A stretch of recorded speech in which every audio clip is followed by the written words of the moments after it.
Chapter 631. Thor and Kismet, 2 second-level players, could only say indie, but for Pearl, who was also at the 3rd level, it was deep jealousy. He can't advance now. Why are you still protecting him? Whether he can advance or not cannot be determined by you and me, and Alec must give up on his own, Ophelia said with a smile. Seeing that Pearl was still unwilling and wanted to kill Clark here, Thor held her hand. This matter really requires the people of the Stargate Council to determine that Clark has no possibility of advancement.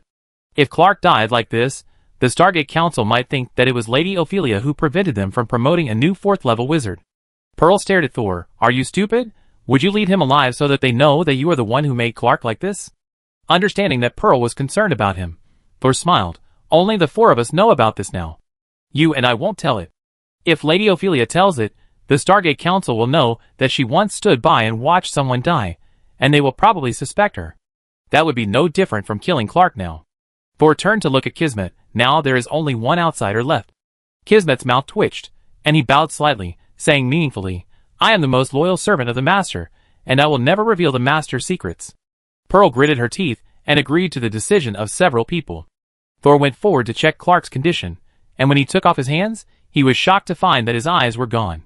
It's not that the eyes disappeared from the eye sockets, but the part of the face that originally belonged to the eyes is now empty. It was as if Clark had never had eyes. He really lost his sight this time. Even with healing magic, he couldn't recover. Soul remembered the giant, with his eyes covered in his eyes, that he had seen in his dream. Now it seems that he was referring to Clark, the big bird flying into the starry sky. Soul turned around and looked at Pearl, and happened to find that Ophelia was also staring at Pearl thoughtfully. On the day when I had the precognitive dream, several 3rd-level people in the Borderlands had the same dream at the same time. It's just that I don't seem to exist in their dreams. The fake wind demon, who also had a precognitive dream, is still in Thor's diary. Because of its powerful strength, it has not disappeared yet. By the way, where is Herbert, the Lord of Fireflies? Soul suddenly remembered that there should be a 3rd level here. Pearl hated the Dream Maker, and had no good feelings towards the Lord of Fireflies. He is up there, treating the red beard from the Judgment Court. Soul remembered the chaotic atmosphere and radiation that just came from the top of his head, and then he noticed that those depressing influences had disappeared without a trace. When you came in just now, you should have all gone up there. What happened there? Did you find the Eye of the Storm? Ophelia seemed to be bored and had retracted into Pearl's palm. Pear stepped forward and kicked Clark, then pulled Thor out. Our information is wrong. Pear whispered to Thor, although it looks like it, the changes in the manor are not the Eye of the Storm. Thor was surprised. Don't you have an Eye of the Storm that can be tested? The test instrument can detect fluctuations similar to the Eye of the Storm, but manual confirmation is still needed. Clark and Herbert originally planned to wait outside for your preliminary confirmation before entering the manor to seal the Eye of the Storm, but just now, something suddenly appeared inside the manor. Pear lowered her voice even more. The breath of the abyss appeared. We were afraid that you accidentally touched the Eye of the Storm, causing it to enter the critical point early, so we rushed in. But who would have thought that there was no breakthrough there, and there was no Eye of the Storm? The changes there seemed to be man-made pollution, and I suspect that someone deliberately created the abyss pollution to lead us into the old manor. Fake? Thor frowned deeply. Who would have known that you were looking for the Eye of the Storm, and could get the pollutants with the breath of the abyss? Have you dealt with the pollutants? Thor wanted to go over and take a look. This man almost simultaneously calculated the 3 3rd-level wizards of the Borderlands, and also killed the people of the Judgment Court and the Stargate Council. This move is quite big. If it is discovered in the future, wouldn't it be equivalent to making enemies with the whole world? At this time, they had walked out of the basement, and Thor looked back inside. Kismet did not follow them out immediately, but he actually picked up Lucy's head that had rolled down the ground, and was trying to push it back. A strange scene happened. When Kismet held Lucy's head close to her body, dense silver metal wires grew out of the broken upper and lower necks. The metal wires entangled and merged with each other, and then generated a strong suction force. Bang. Then Lucy connected her upper and lower necks. Afterwards, Lucy. Ing. She opened her eyes with a sound. I fainted? Lucy opened her eyes blankly, and what she saw was Kismet's big smiling face. Ah! Lucy broke free from Kismet's arms and looked at Kismet with horror. You? Kismet smiled like a gentleman. Don't be afraid, Miss Lucy. The 3 3rd-level wizards from the Borderlands just came in and dealt with the crazy radiation fluctuations. I have regained consciousness, and will not hurt you again. Unfortunately, Lucy had a bad impression of Kismet to begin with, and now she didn't believe him at all. Humph! She snorted coldly, but this time she didn't say anything sarcastic, because after the chase just now, she had realized the gap between herself and Kismet. She looked around, hoping to find support, and then she saw him lying on the ground, with only smooth skin left where his eyes were. Ah! Even though Lucy tried to calm herself down, she still screamed in fear when she saw Clark, who was so arrogant just now, become like this. Clark, what happened to him? Why did he lose his eyes? Kismet immediately showed a regretful expression. Sorry, when I came here after I woke up, he was already like this. It seems that he was seriously injured in the battle with the Wind Demon. After all, Clark took the initiative to attack the Wind Demon, and was injured by the opponent in the counterattack. Even the Stargate Council behind him could not say anything. And the Wind Demon is Ophelia's sister, so normally nothing will happen. Kismet's face was friendly, and he comforted Lucy gently. Miss Lucy, don't worry. Although the Wind Demon seriously injured Mr. Clark, she is a member of your Stargate Council after all. She will not kill us all. She will just leave us here to fend for ourselves. Mr. Clark's condition is still unstable. Let's go out first. It was the first time that Lucy had so much contact with Kismet. In the past, after she learned that her friends died in Kismet's conspiracy, she had always hated him. However, Kismet now seemed not as bad as she thought. Well, Miss Lucy, can I ask why you hated me so much before? Kismet helped Lucy up, and kept his distance, like a true gentleman. Lucy bit her lip, and whispered after a while, You once killed 2 of my friends. Really? I'm so sorry. At an angle that Lucy couldn't see, Kismet's smile slowly spread. Chapter 632. Miss Lucy. Sol asked hesitantly. Oh, it's a witchcraft creation. It was Ophelia in Pearl's body who answered Thor. Lucy's identity is not a secret among the top leaders of the Stargate Council, and even the 2 4th-level judges of the opponent's tribunal know it. But she herself is not aware of this, otherwise her poor head might not be able to handle so many contradictions. Ophelia's voice was full of laughter, but her words were particularly cold. After being transformed, she died once at Kismet's hands, but now it's twice. Kismet is really bad. A 2nd-level witchcraft creation, the one who created her is probably the powerful Stargate speaker. Ophelia did not deny it. Sol stopped paying attention to Kismet and Lucy. Since Lucy has no idea about her own identity, and cannot bear the information that she is not a real person, even if Sol tells her the truth, she will probably forget it quickly. Otherwise, she wouldn't have had any doubts about her identity until now. And Kismet obviously wanted to use this to trick Lucy. Sol and Pearl left the basement, and went up to the top floor along the spiral staircase. The chaotic radiation just came from this place. Pearl stepped forward and pointed to the roof of the room.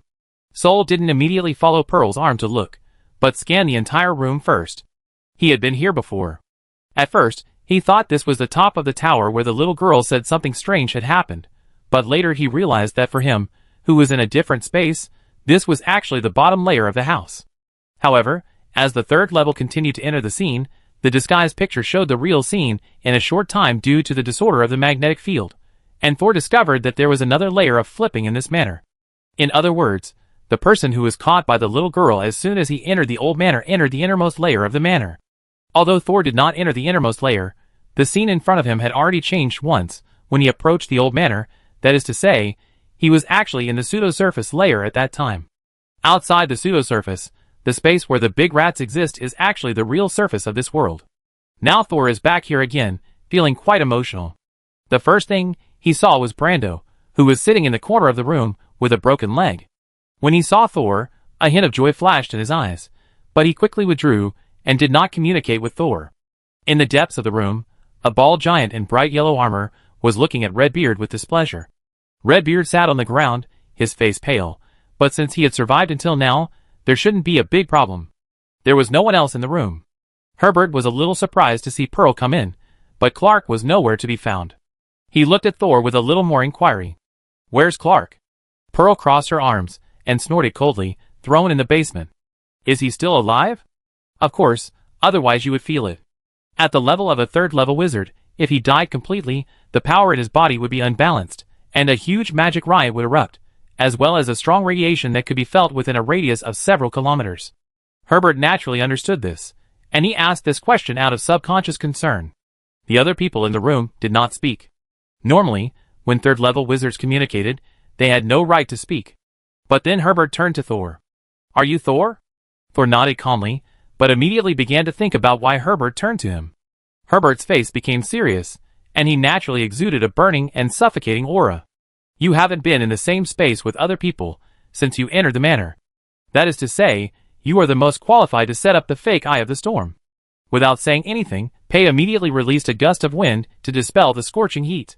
She seemed to want to explain for Thor, but Thor pinched her fingers and took the initiative to say, the most qualified person is not necessarily the one who takes action. Master Ying, you should have discovered when you came in that there is a spatial overlap in this old manor. There are 3 inverted spaces in total. When I came in, I wasn't with anyone else. Sol then recounted his experience after entering the manor. Anyway, there was no information that needed to be kept secret. Pearl naturally spoke for Sol. When we came in, we had already discovered that the fake Eye of the Storm appeared in the innermost layer, but Sol had never been to the innermost layer, so he was the least likely person to fake the Eye of the Storm. Pearl saw that Herbert's expression didn't change much, and she knew that the other party would not believe it easily, so she naturally didn't bother to continue explaining. Thor looked at Redbeard and asked him, Sir Redbeard, I just saw Sir Blue Hair's glasses in the basement. I wonder if he is with you. Redbeard raised his head and said in astonishment, we separated not long after we came in, and he has not appeared since then. Thor showed a regretful expression and said meaningfully, maybe you can go to the basement to see a dead mouse when you have time. Redbeard instantly understood what Thor meant, but he did not show much sadness. Instead, he asked Thor, did you see the mummy? Thor shook his head and looked around the tower again. I haven't seen Mr. Mummy or the short wizard. Brando, who was sitting at the door, said, Drought, the short wizard you mentioned, failed to escape from the innermost space and is dead. After thinking for a while, Brando also asked, has anyone seen Miss Lucy? I'm here. This time it was Lucy who came up from the stairwell and took the initiative to answer Brando's question. Seeing that Lucy was safe and sound, Brando smiled under his helmet, but then he saw Kismet walking behind Lucy. The smile on his face disappeared in an instant.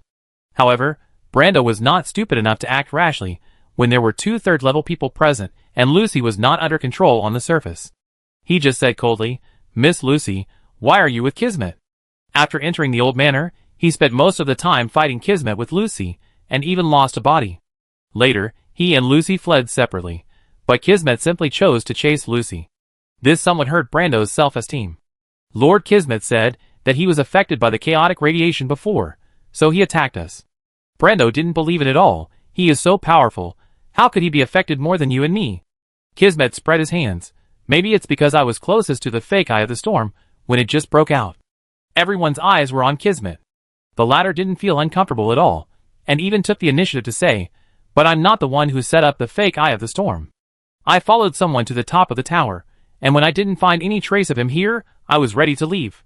As soon as I walked down 2 flights of stairs, I was affected by the sudden outbreak of chaotic radiation, and suddenly, I wanted to kill everyone. Redbeard immediately asked, who did you follow into the tower? Kismet tilted his head. Needless to say, of course, it was your companion, the mummy wizard. Chapter 633. Just as everyone was discussing and analyzing who had set up the fake Eye of the Storm, and why they had done so, Clark, who was lying in the basement 5 floors away from the others, finally supported himself on the ground and slowly sat up. He touched his face and gasped violently. Ah! The world around him was only dark. He stroked his nose with both hands little by little, but he didn't touch his eyes. Even the eye sockets disappeared. Clark's fingers were shaking. This was not as simple as just losing his eyes. If he only lost his eyes, he could grow new ones or transplant new ones at any time. But what he has lost forever is one of his 5 senses, vision. In him, even the existence of his eyes has been permanently erased. But now, apart from knowing that he voluntarily gave up his vision and erased part of his memory, he can't remember anything else. After a brief emotional fluctuation, Clark calmed down again. He sat on the ground, not in a hurry, but tried to sleep for a short time, tracing the connection between himself and the wind demon. After a while, he slowly smiled and thought, the connection buried in the dream of the wind demon is still there. Just be more careful this time. I must persuade the speaker to help me persuade Ophelia to leave. And that Thor, well, this matter must be related to him. I have to find a way to transfer him away. The short-term failure did not make Clark give up. He even began to plan what to do next. Becoming a 4th-level wizard is not an easy thing, and it is not uncommon to plan for it for hundreds of years. If it weren't for the Stargate Council supporting Clark behind him, he would not even think about becoming a 4th level wizard now. Similarly, since he had reached an agreement with Stargate Speaker Alec, Clark would not give up the promotion. He did not even plan to change his target. But just as Clark was replanning his plan, a steady sound of footsteps suddenly appeared. Clark turned his head and frowned a little. Before the footsteps appeared at the door of the basement, he did not notice them at all. Not only that, the mental power and magic power fluctuations emanating from the other party were very unfamiliar. He searched in his memory, but did not find anything similar. No, there was one, although it was not quite the same, but this momentum had left a deep impression on him. Clark stood up and faced the door, and the scale in his mouth came out little by little. Golsa. Golsa still walked forward slowly. As he moved, the shadow behind him gradually stood up and extended to the door, slowly closing the entire entrance. All the light disappeared, and Golsa slowly tore off the rotten skin on his face. The deformed skin gradually recovered and returned to its original handsome appearance. I have used this skin for a long time, and I can finally take it off. He changed from a mummy-like wizard to a handsome and crazy person of the glowing family. But the people present, one can't see, the other doesn't care. Gorza came to Clark, his voice still gentle and without much ups and downs. Long time no see, Clark. What did we talk about last time we parted? Clark pursed his lips and didn't speak. Gorza waited for a moment and continued, Oh, I remember. He took a step forward, stood beside Clark, and whispered to Clark. I said at the time, if you mess with me again, I will kill you. In the darkness, Clark clenched his fists instantly. Clark and Gorza had not seen each other for nearly 100 years, and he even entered the 3rd level earlier than Gorza. But the experience of the two of them at the 2nd level still left an indelible impression on Clark. He was even really a little afraid of him. Gorza, other 3rd levels are not allowed to enter the no man's land. After a pause, he couldn't help but explain, besides, when did I provoke you? The first question. Gorza raised a finger, I am now at the 2nd level. He did not lie, at this moment, he was emitting pure dark energy. There was no trace of the characteristics of the glorious family. Second question. Don't you know that Thor is my student? After hearing this, Clark knew that today would not end well. He made a move instantly, and a bunch of milky white shell wind chimes suddenly appeared in the room. These wind chimes moved without wind, and did not make any sound. In the completely dark room, Golsa naturally couldn't see them. But strangely, Golsa's figure instantly turned into a thin black shadow, and he accurately avoided all the swinging wind chimes. Then, the black shadow suddenly merged into the ground, just like a real shadow. There was almost no light, but the shadow still existed. Clark couldn't see Golsa's movements, but he knew that once he started, the other party would never stop. He flew into the air the moment the wind chimes appeared, and then released extremely pure magic power with his current maximum energy. But this magic power was silent, and evolved into a terrifying force the moment it left Clark's spiritual body. Ding-ling-ling-ling-ling. The wind chimes suddenly rang. The environment did not change, it was still the same room. The light did not change, and nothing could be seen. But this place had changed from reality to a dream. Clark fell back to the ground. Although I am injured now, you have limited your strength to the 2nd level. In comparison, I still have the advantage. Although in the dream he created, Clark still could not see anything. This is the price of losing vision. However, Clark has adapted to the days without images. He has begun to use other senses, and his unique nightmare power to perceive the world. In his dream, he is the master of everything. However, after feeling the feedback from the dream, Clark's mouth pursed tightly. He did not find Gorza's existence. After pondering for a moment, he said, There is no light in this world. The already dim room became even darker. Without light, there is no darkness. In my dream, how are you going to use the power of darkness? Clark suddenly got excited. If he could devour Gorza, even if he would offend the glowing family, as long as he became a 4th level, what would it matter? He could completely establish a new family and completely replace the glowing family. However, just as he had a little fantasy, Gorza's voice completely broke his dream. Interesting, don't you know, I am the light? A beam of light, like a huge searchlight, suddenly hit Clark's face. And behind him, a huge elongated shadow appeared at the same time. Light and darkness have never been opposites, but symbiotic. If you can't even figure this out, even if you become a 4th level, you will be trapped in this world forever. The light and shadow moved closer to the center at the same time. The stronger the light, the darker the shadow. The two gradually wrapped Clark together, and the latter didn't realize what Gorza was doing until he was completely swallowed.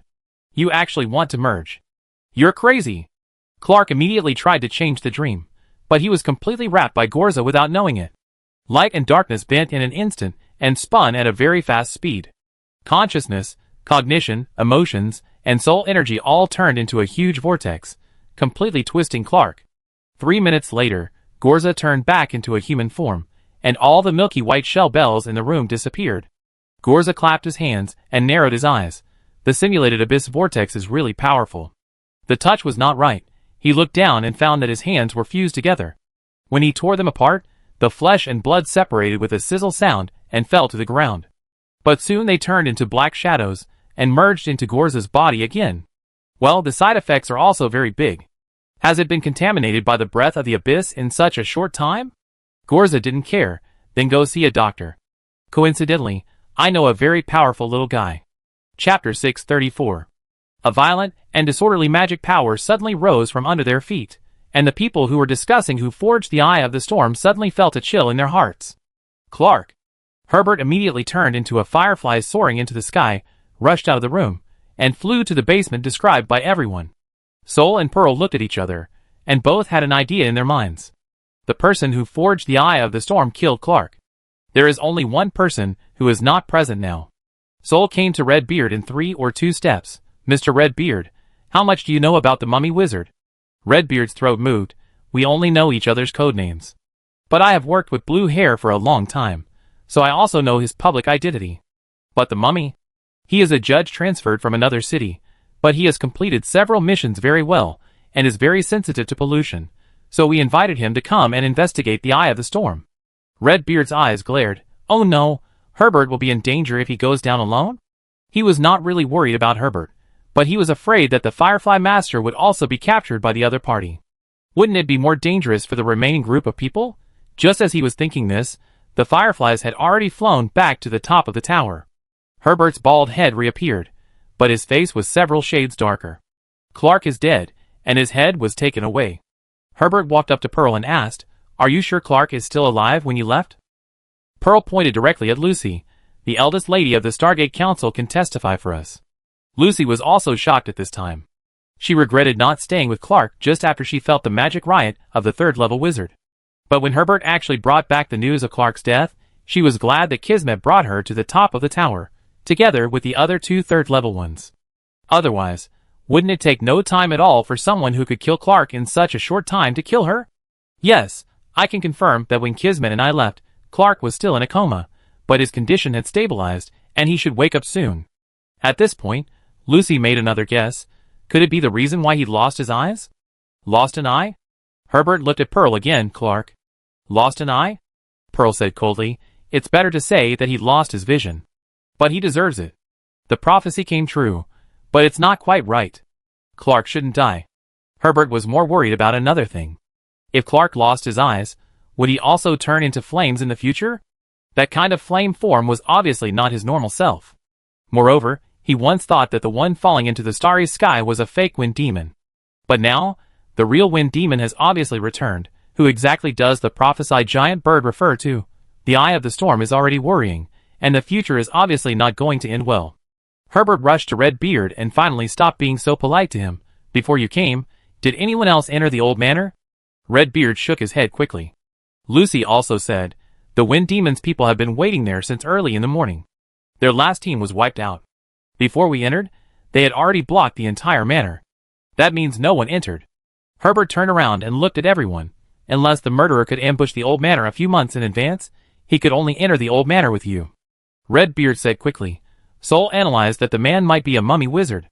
Although he didn't want to put the matter on the staff of the tribunal, it was obviously more important to find the murderer at the moment.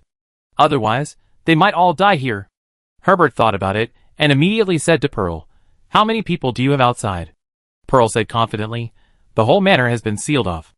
Then we will go out now, and seal off the whole manor. No matter what, we must trap him here to death. Herbert had obviously lost interest in faking the Eye of the Storm, and just wanted to leave as soon as possible. The group entered with full confidence, but ended up leaving with different thoughts. Pear's identity was already half public, so she returned into Thor. Afterwards, she and Herbert went to ask the men who sealed off the manor if anyone else had come out of the manor before them. Thor watched from a distance, and several of Pearl's men were shaking their heads, obviously without any discovery. But he was skeptical about whether these first and second level wizards could find the person who ran out of the manor. Moreover, Thor thought that Herbert was in a hurry to come out, probably not just to seal the murderer in the manor. He probably also thought that the murderer had left, and now he was doing this just to give an explanation to the arbitration court and the Stargate Council, so that he could go back and find a way to change his future. Master, and missed you so much. And, who was still in the body of Pearl's maid, rushed over and hugged Thor. Others saw Pearl's maid throwing herself at Thor, and immediately looked at him with new eyes. Lucy frowned, thinking that Thor was Pearl's lover and had a relationship with Pearl's maid. As expected, the Land of No Man is much more chaotic than the Stargate Council. She turned her head and saw Kismet standing beside her, and suddenly felt that her previous understanding of the world and people might be too narrow. It's better to go out more in the future. Redbeard was in no mood to care about other people's hobbies. The three of them were entrusted with an important task, but one died and one disappeared. The missing one might be the traitor of this mission. He also had to think about how to report back, so that he could push the responsibility away. Brendo and Thor looked at each other, and left the old manor first. Thor waited for Pearl for a while. About half an hour later, Pearl came over angrily. The bodies of the blue-haired wizard and the dwarf wizard have appeared, broken into hundreds of pieces, but the corpse of the mummy has not appeared. It can be basically determined that he is the traitor who forged the Eye of the Storm and killed Clark. The mummy wizard should have run away. Thor said to Pearl, killing Clark would make too much noise. As long as he is not stupid, he would know that he should leave. Otherwise, he will only be surrounded and killed by all of us. Pear nodded. Herbert also thinks that the other party may have run away. But she was still stubborn and insisted that I send someone to guard the old manor. I only have one second-level wizard left to dispatch. Soul smiled and persuaded her. Since the enemy is most likely no longer in the old manor, it's not bad to stay here. You can just push the task of tracking down the mummy to Herbert. Pearl's eyes lit up, and the suffocation just now disappeared. Okay, then I go over. I guess this matter will take a long time to argue. You go back first, she said to Soul in a secret language. After all, Clark invaded your dream. Go back and check your body carefully. Don't leave any hidden dangers. After watching Pearl walk away, Thor returned with N. This time, he brought a lot of potions and all the consciousnesses with him. But the old manor was not what he imagined, and many things were not used. Instead, after being caught by Clark and confirming that the other party was trying to invade his dream, Thor asked all the consciousnesses to return to the diary to avoid being discovered by Clark. Although Clark is dead now, Thor still did not let the others out just in case. He took Onfei back to the Rhine Lake. As soon as he landed outside the mushroom forest, he saw Mash rushing out of the mushroom forest with an expression of "You are finally back. Did someone break into the tower after I left?" Thor's heart tightened, and he landed immediately. "What's wrong, Mash?" "Tower Master, that Tower Master. No, it's the old Tower Master. No, it turns out that it's the former Tower Master who came." Chapter 635. Thor looked at Marsh in astonishment. Behind Marsh was the mist of the Rhine Lake that was becoming thinner year by year. Through the thin mist, Thor seemed to see the person sitting in front of the wizard tower. For some reason, he suddenly felt nervous. It was as if it was the first day of school, and the teacher said, "Everyone put away your books. We will do a basic test." Wait, that's not right. The Borderlands prohibits third-level wizards from entering at will. How did the instructor get in? An idea suddenly flashed through Thor's mind, and it instantly made his scalp numb. He immediately said to Marsh beside him, "From now on, close the passage in the mushroom forest, and no one is allowed to enter." However, thinking of Marsh's fighting power, it was not realistic for him to stop those who wanted to force their way in. So Thor changed his words and said, "Just say that I am recovering my mental strength. If someone insists on forcing their way in, use spores to warn them." Marsh nodded quickly, and then ran to the mushroom forest to operate. Thor took a deep breath, put it into his diary, and then stepped onto the ice of Rhine Lake. Although he was a little nervous, Thor's pace was not slow. He soon saw the person under the wizard tower. It was his mentor Gorza, who was hard to describe. Gorza was wearing a pure black wizard robe and no hood. He sat carelessly on a soft sofa that was enough to make people sink halfway. He smiled and watched Thor approach step by step. He raised his hand when Thor stepped onto the land of the island in the middle of the lake. "Long time no see, Thor." "Long time no see, mentor." Sol walked to Golsa and stood still. "Why don't you go into the wizard tower and wait for me?" Sol stretched out his arm, and invited Golsa to enter the Pure Spirit Wizard Tower. Golsa stood up as if there was no gravity, and put away the huge and comfortable pink sofa. "This is already your wizard tower. I can't enter without the master's consent." Aside, the butler Hope was standing with his hands down and his head slightly lowered. Golsa said jokingly, "But even if I want to go in, Hope won't agree." Hope smiled politely and bowed again. If Gorza really wanted to enter the wizard tower, he would try to stop him even if he knew he couldn't stop him. But Gorza was really considerate in some ways, and didn't ask Hope for this at all. Thor led Gorza into the wizard tower, and suddenly said something. "In fact, Mentor, you have been here once, right?" Gorza tilted his head, and said with a smile, "Yes. You led me in last time." Sure enough, Thor endured the complex feelings in his heart, and led Golsa to the basement. Camus in the corner was still very happy to see Thor. When Thor was not around, no one asked her to study witchcraft. But then she saw Golsa.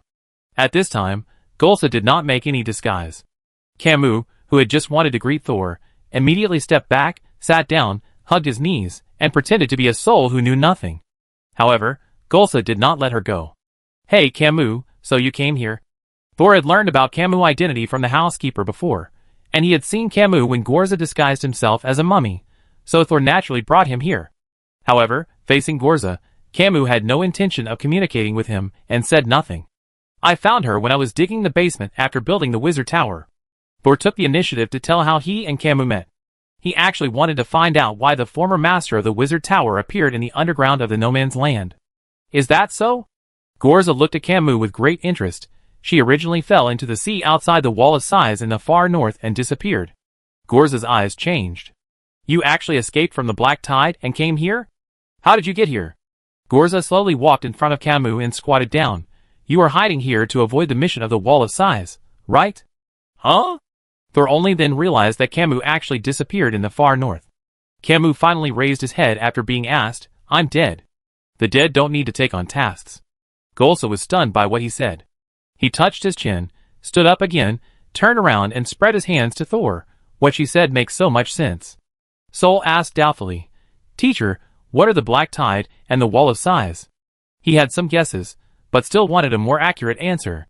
"Since you want to talk, sit down and talk comfortably." Golsa snapped his fingers, and the pink single sofa appeared again. "You sit too. Is the sofa I gave you still there?" "Yes." Thor took out his sofa and sat down with him with difficulty. For some reason, it was a little embarrassing to sit on such a soft sofa in front of Camus. It was as if the rigorous academic atmosphere was broken. Gorza, on the other hand, was not at all unnatural and had already started talking to Thor about the relationship between the Wall of Sighs and the Black Tide. "Have you heard of the term Eye of the Abyss?" Thor nodded. "I heard it from a wizard from the Nefert continent. He said that the establishment of the tribunal was to stop the expansion of the Eye of the Abyss. In fact, he learned about it through Gudo in the diary. But the other party was indeed from the Nephrite continent." Gorza raised his eyebrows. "You have a deep understanding of this information. Do you know anything else?" "I know almost nothing else." "That's one-sided enough." Gorza's eyes curved. "Speaking of the Eye of the Abyss and the Wall of Sighs, we must first explain what the Abyss is. The Abyss is a deep-sea whirlpool in the endless ocean across the world. It is said that in the Dark Moon era, the previous era of the New Moon era, when the Abyss first appeared, it was just a small whirlpool. It was so small that ordinary people's sailboats could easily break free. Although it was also a pollution hazard at the time, it did not even attract the attention of the wizards on board because the harm was not great. But soon, it grew into the terrifying Eye of the Abyss in a few decades. The top wizards at the time failed to eliminate the pollution after several attempts, so they decided to completely destroy the whirlpool. Unexpectedly, this collective action brought devastating results. The Abyss suddenly erupted and directly engulfed the nearest continent. Almost all the people who participated in destroying the vortex died. Even those who survived suffered extremely terrible pollution, and died one after another in the next 100 years. This also caused a fault in the wizard promotion channel in this world. Later, people set the day when the vortex was flattened as a new era, that is, the New Moon era. Almost all of the current 4th level wizards entered the 4th level in the New Moon era. They were not witnesses of the Abyss eruption, but they were obviously deeply influenced by their elders or mentors. Gorza quietly recounted the inside story he knew. Although the Eye of the Abyss only has a small-scale eruption now, it still causes a huge tsunami every few years. The tsunami also hides terrifying monsters from the seabed. The most powerful monsters can only be eliminated by the third-level wizards working together. That's why the tall wall of size was built in the far north of the Staten continent, and the southern part of Nephrite is full of man-eating Red Sea trees. These two places are where tsunamis are most frequent and violent. Escaper between the two continents is responsible for using islands to eliminate weaker tsunami aftermath.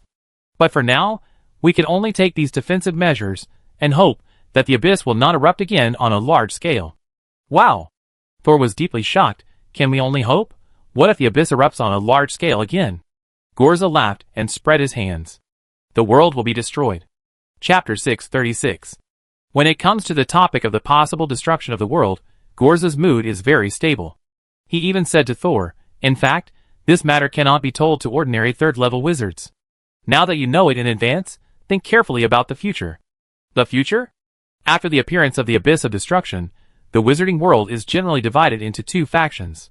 One faction fears the Abyss, and only wants to escape. They formed the Stargate Council on the Escaper continent. The other faction completely surrendered to the Abyss, and only thought about how to better appease the Abyss. They established the Court of Arbitration. Today, I learned from the mentor why the two major forces were established. However, the reasons for the establishment of the two most powerful forces in the wizarding world are not very glorious. The Stargate Council is better, at least they are trying to survive. But how can they escape? Wandering on the continent? Maybe it has something to do with the word Stargate in the Stargate Council. But the Court of Arbitration is a bit funny. Will surrendering to the Abyss prevent the Abyss from erupting? Or is there another hidden reason? Because Mentor Gorza belongs to the Stargate Council faction, so it is unfair? But looking at the mentor in front of him, Thor remembered that Clark might die in his hands. Suddenly, he felt that Mentor Gorza might not care about these things at all. I tell you this to tell you that as long as you are in this world, you can't avoid the struggle between the two major forces. Especially the No Man's Land is the top priority. Now that Clark is dead, the Stargate Council has lost the third-level wizard under its control, and it will definitely support another one. However, the third-level wizard from outside is likely to be rejected by Herbert and Pearl, so the Stargate Council is more likely to find someone here who can advance to the third-level wizard. After saying that, Gorza stared at Thor. Thor suddenly understood what Gorza meant. He actually wanted to advance to the third level. But Thor had just been promoted to the second level for a few months, and he had no idea how to advance to the third level. How could he become the representative of the Stargate Council in the Borderlands? Thor changed the subject on his own initiative. Teacher, did you kill Clark? Gorza had no intention of hiding anything from Thor, and nodded in acknowledgement. But isn't Clark a member of the Stargate Council? What does the Stargate Council's plan have to do with me? Besides, their plan is to replace my old man after he dies. Gorza's smile turned cold. The vacancy of the fourth level of the glowing family will naturally be filled by someone from the glowing family. That old man should be able to hold on until I become the fourth level. Thor couldn't help asking, Teacher, didn't you just get promoted? Gorza shook his finger. A wizard's strength comes from his knowledge, not his age. I have determined my direction now, and I firmly believe that as long as I keep going, I will be able to successfully advance. He leaned forward slightly. Thor, you can't relax either. Advance to level 3 within a year, otherwise, you will only become a victim of the competition for resources in the borderless land. Level 3. Thor's first reaction was that it was impossible, but his body had already begun to tremble with excitement. Teacher, what exactly do you need to do to advance from level 2 to level 3? Gorza touched his chin. Didn't I tell you? You told me what the third and fourth levels are like. It must be said that Gorza's role as a mentor was really easy, and he hardly taught Thor a few classes. Thor could only learn most advanced knowledge by reading books. Gorza chuckled and immediately told the most critical point of the third-level wizard. A third-level wizard can destroy a city with one blow. To achieve this, it is not enough to rely on the fluctuations of mental power and magic power in the body. So after we pay too much attention to the situation inside our body, we need to communicate with the outside world. The most important step for the second level to advance to the third level is to open a door in the spirit body, directly introduce the elemental particles from the outside world into the body, and then tame and use them in the shortest time. Soul understood that the third level is actually stronger than the second level and that the second level can only use the magic power in the body. No matter how much it accumulates, it is limited. But the third level can mobilize the elemental particles from the outside world, and quickly convert them into magic power through the body. No wonder it is said that a third-level wizard can destroy a city with one blow. However, Gorza quickly told him what he needed to pay attention to. But you have to be careful. Opening the door in your body is also a very dangerous thing. Once you find the existence of the door in your body, you must open it slowly. It is a great test of your positioning device and mental strength. When the door in your body is opened, in addition to elemental particles, impurities are introduced from the outside world, and even various pollutions in bad environments. If your locator cannot help you stabilize your consciousness, you may be contaminated directly after opening the door. At the same time, mental power will help you control the door in your body. It won't be impossible to open it, or open it and can't close it. Gorza rarely looked serious, but when he saw Thor, who also became cautious, the corner of his mouth raised again. But I'm not worried about your mental power. A person who could leave his body for a whole night, when he was an apprentice, and had no sequelae after returning to his body, do we still need to worry about his mental power? But I don't know about your locator. It's up to you to judge whether it can withstand the pollution and impurities brought in by the influx of external elemental particles. Locator. Soul thought for a while. In fact, he was not worried about his locator. Soul suddenly felt that he could really be promoted to the 3rd level within a year, but on the surface, Soul still gritted his teeth and made a resolute expression of facing death. I understand, Mentor. I will definitely work hard and complete the advancement as soon as possible.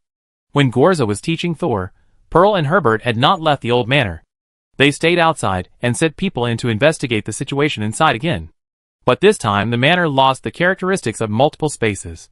It is very likely that the manor was irreparably damaged by the entry of the 3rd level and 2nd level wizards before.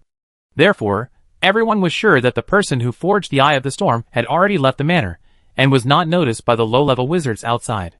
In addition, the body of the mummy wizard has not been found so far, so he is very suspicious. Herbert and Pearl jointly issued a wanted order for him, and reported the news back to the tribunal. The tribunal will probably continue to send people to investigate. After all, the rule of not entering the no man's land has been broken, and it will be difficult to abide by it again. The order has been issued, and Herbert found Pearl. Congratulations on your survival. Pearl snorted coldly. In any case, the no man's land needs a third level wizard. Pearl's mind moved. I have an idea.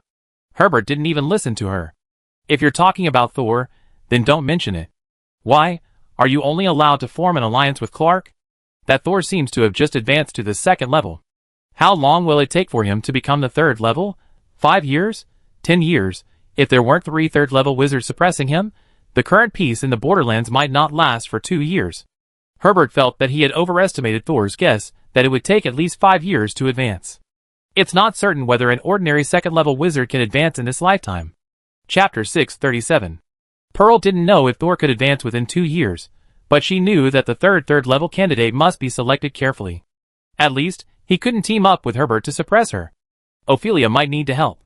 No matter who the final candidate is, she can't lose momentum now. The Stargate Council can force a 4th-level person, so why can't we force a 3rd-level person? Of course the Stargate Council can, but can you? Even when facing a real wind demon, Herbert still spoke rudely. But then he laughed at himself. Although we are level 3, we are in a no man's land, so we have to be cautious when releasing large-scale witchcraft to avoid increasing the pollution in our bodies. Where can you find the momentum of a level 3 wizard in the outside world, who can climb mountains and cross seas with a wave of his hand? At this point, Herbert suddenly asked Pearl thoughtfully, "Did Wizard Thor really help you purify the pollution in your body?" Pearl said vaguely, "He only took a short time to clear the pollution. Although it cannot be eradicated, it can greatly reduce the burden on the body. He seems to be very experienced in cleaning up the pollution in the Borderlands." When Pearl used the old witch's body, she had seen Thor's ability to absorb pollution without being infected. But she didn't have the ability to detect it at that time, and now she has no chance. After returning to her real body, Pearl used the old witch's special body to complete her body, which was already full of cracks. But at the same time, the pollution in her original body also returned to her. However, strangely enough, since she and Thor had an in-depth discussion on how to fight back against Clark, she has rarely been troubled by the pollution in her body. She wanted to find out if this was her illusion. But she had not mustered up the courage yet. After confirming Thor's ability, Herbert was relieved. If he is really that powerful, it would be good to be a 3rd-level wizard.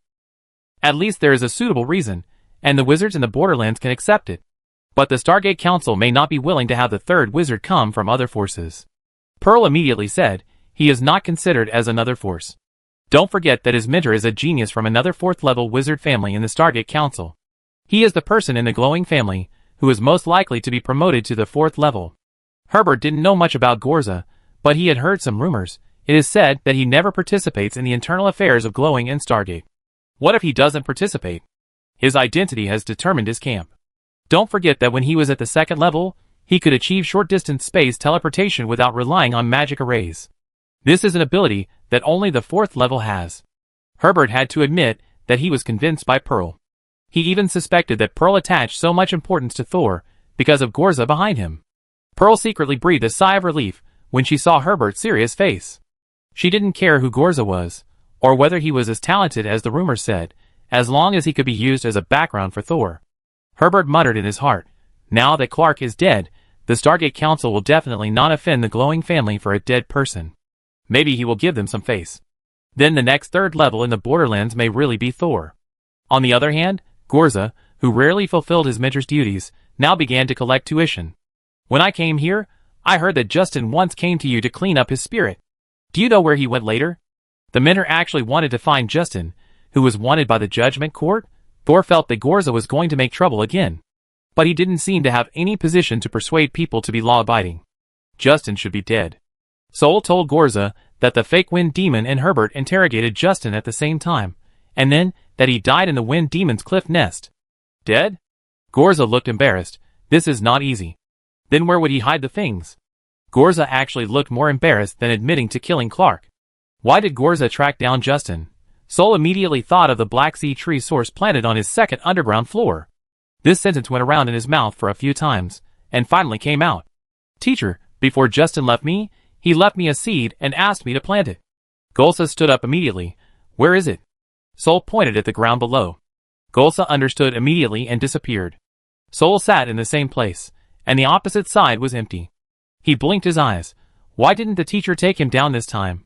Soul had no choice but to stand up and jump down from the corner of the room. I saw Gorza ignoring the black tentacles swaying on the ground and staring at a small flower pot hanging in the air. There was only a small green bud in the flower pot, and 2 black leaves grew out of it at some point. Gorza looked at the young leaves, and a hint of surprise flashed in his eyes. I didn't expect he would leave this thing for you. He turned around and saw Thor, who had just come down, and smiled. It seems that he has also discovered your unique soul. What did he find? Thor came closer, and suddenly felt a little nervous.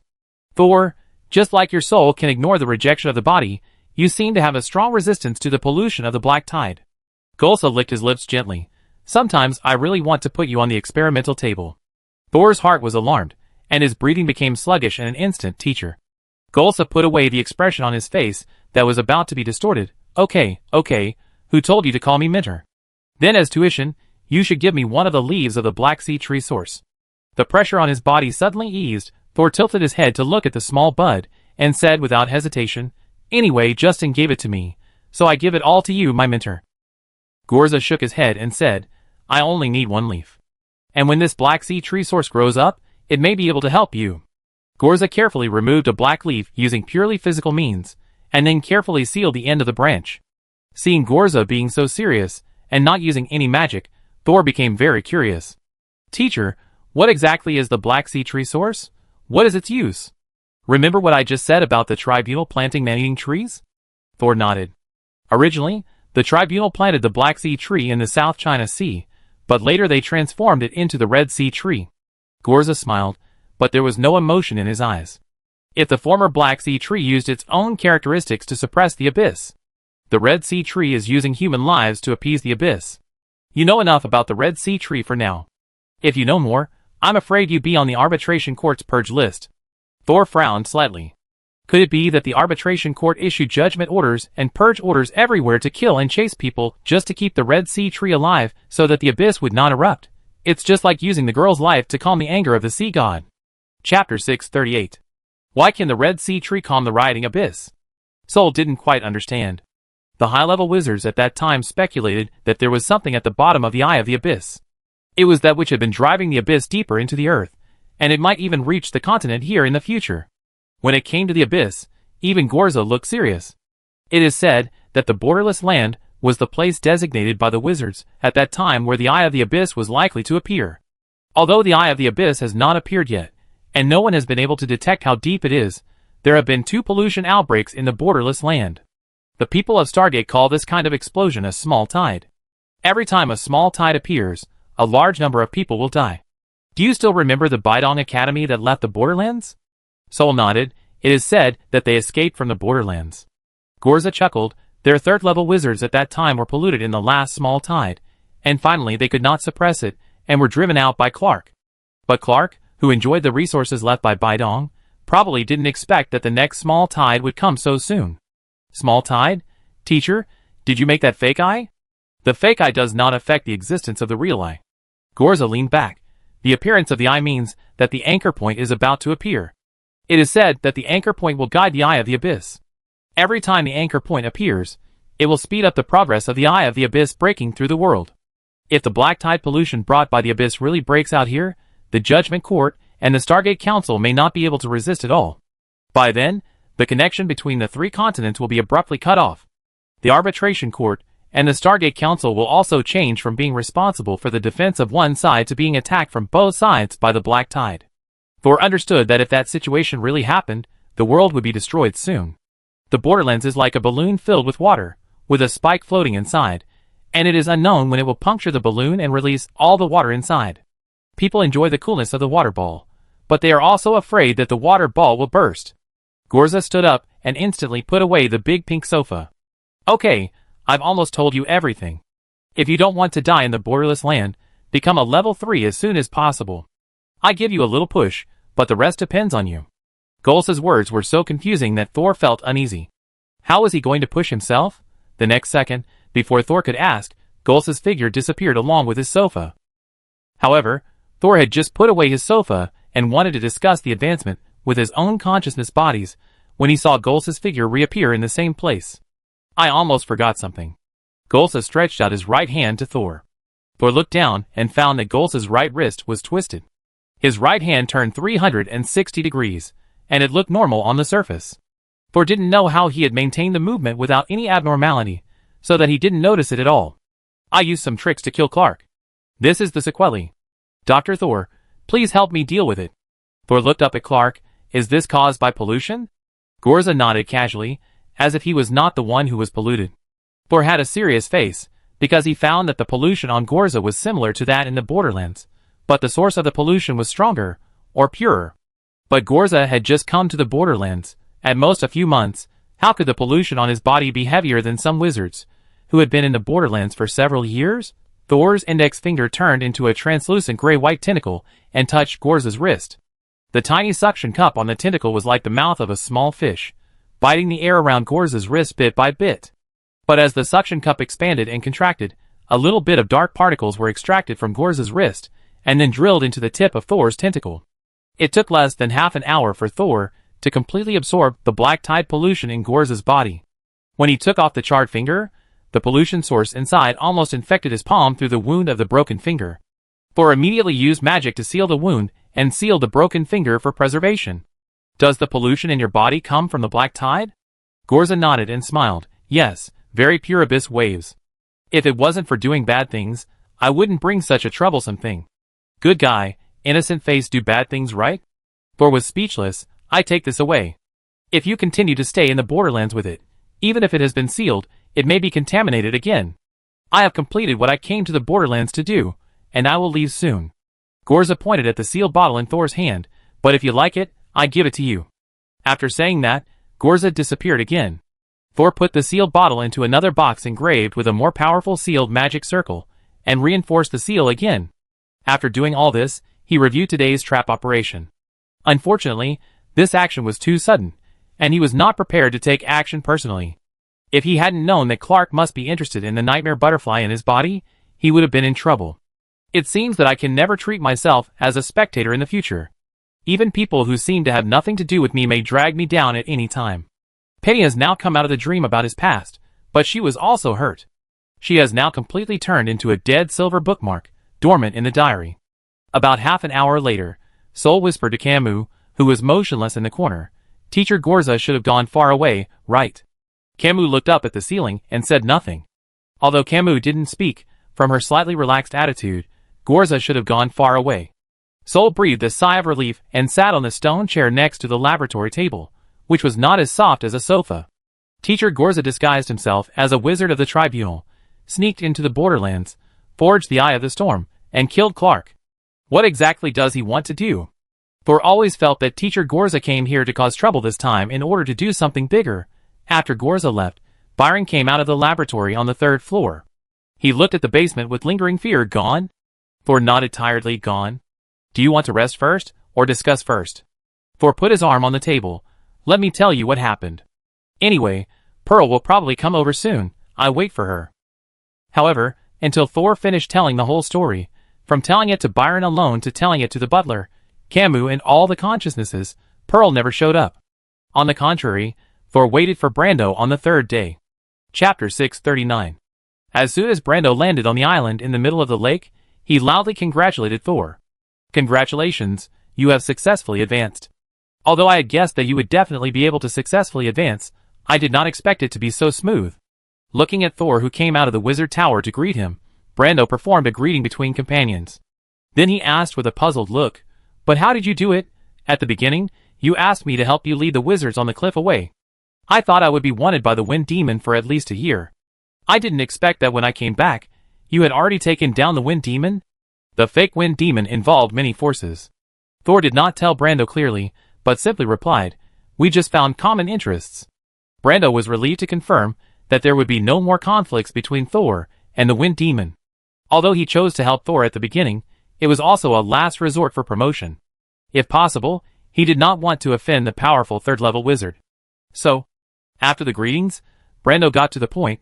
"Can I enter your consciousness space again?" Thor smiled and pointed to the door. "Come in and talk. Take care of yourself first." The two walked in and sat down casually in the tea room on the 1st floor.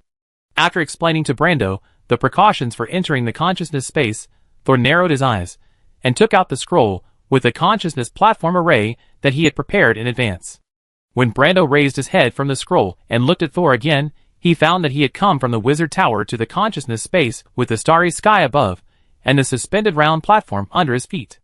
"Even though it's the 2nd time I've come in, I'm still shocked." Brando looked up at the starry sky and couldn't help but open his mouth. 30 minutes later, Brando woke up from his coma. Because he tried to observe Thor's consciousness for a while longer, he ended up falling into a coma. Thor immediately left the consciousness space with both of them, but Brando remained in a coma for more than 20 minutes. Hope, the butler, brought hot tea, and Byron came down from upstairs after hearing the news. "How do you feel?" Facing Brando, who had just woken up, Hope bowed slightly and handed him tea. "Great." As soon as Brando woke up, he was full of energy. "I have found the way to move forward." He took the tea, gulp, and drank it in one gulp, and found that the bottom of the tea was actually mushrooms. But he didn't want to think about these things now, and sincerely thanked Thor. "Although it was our deal, I also want to thank you. Although I used the head-moving magic to ensure my safety before, I couldn't find a way to move forward on the magic props. Now I finally have a new pursuit." Thor was not as optimistic as Brando. He always felt that the other party was too energetic. It was like taking stimulants.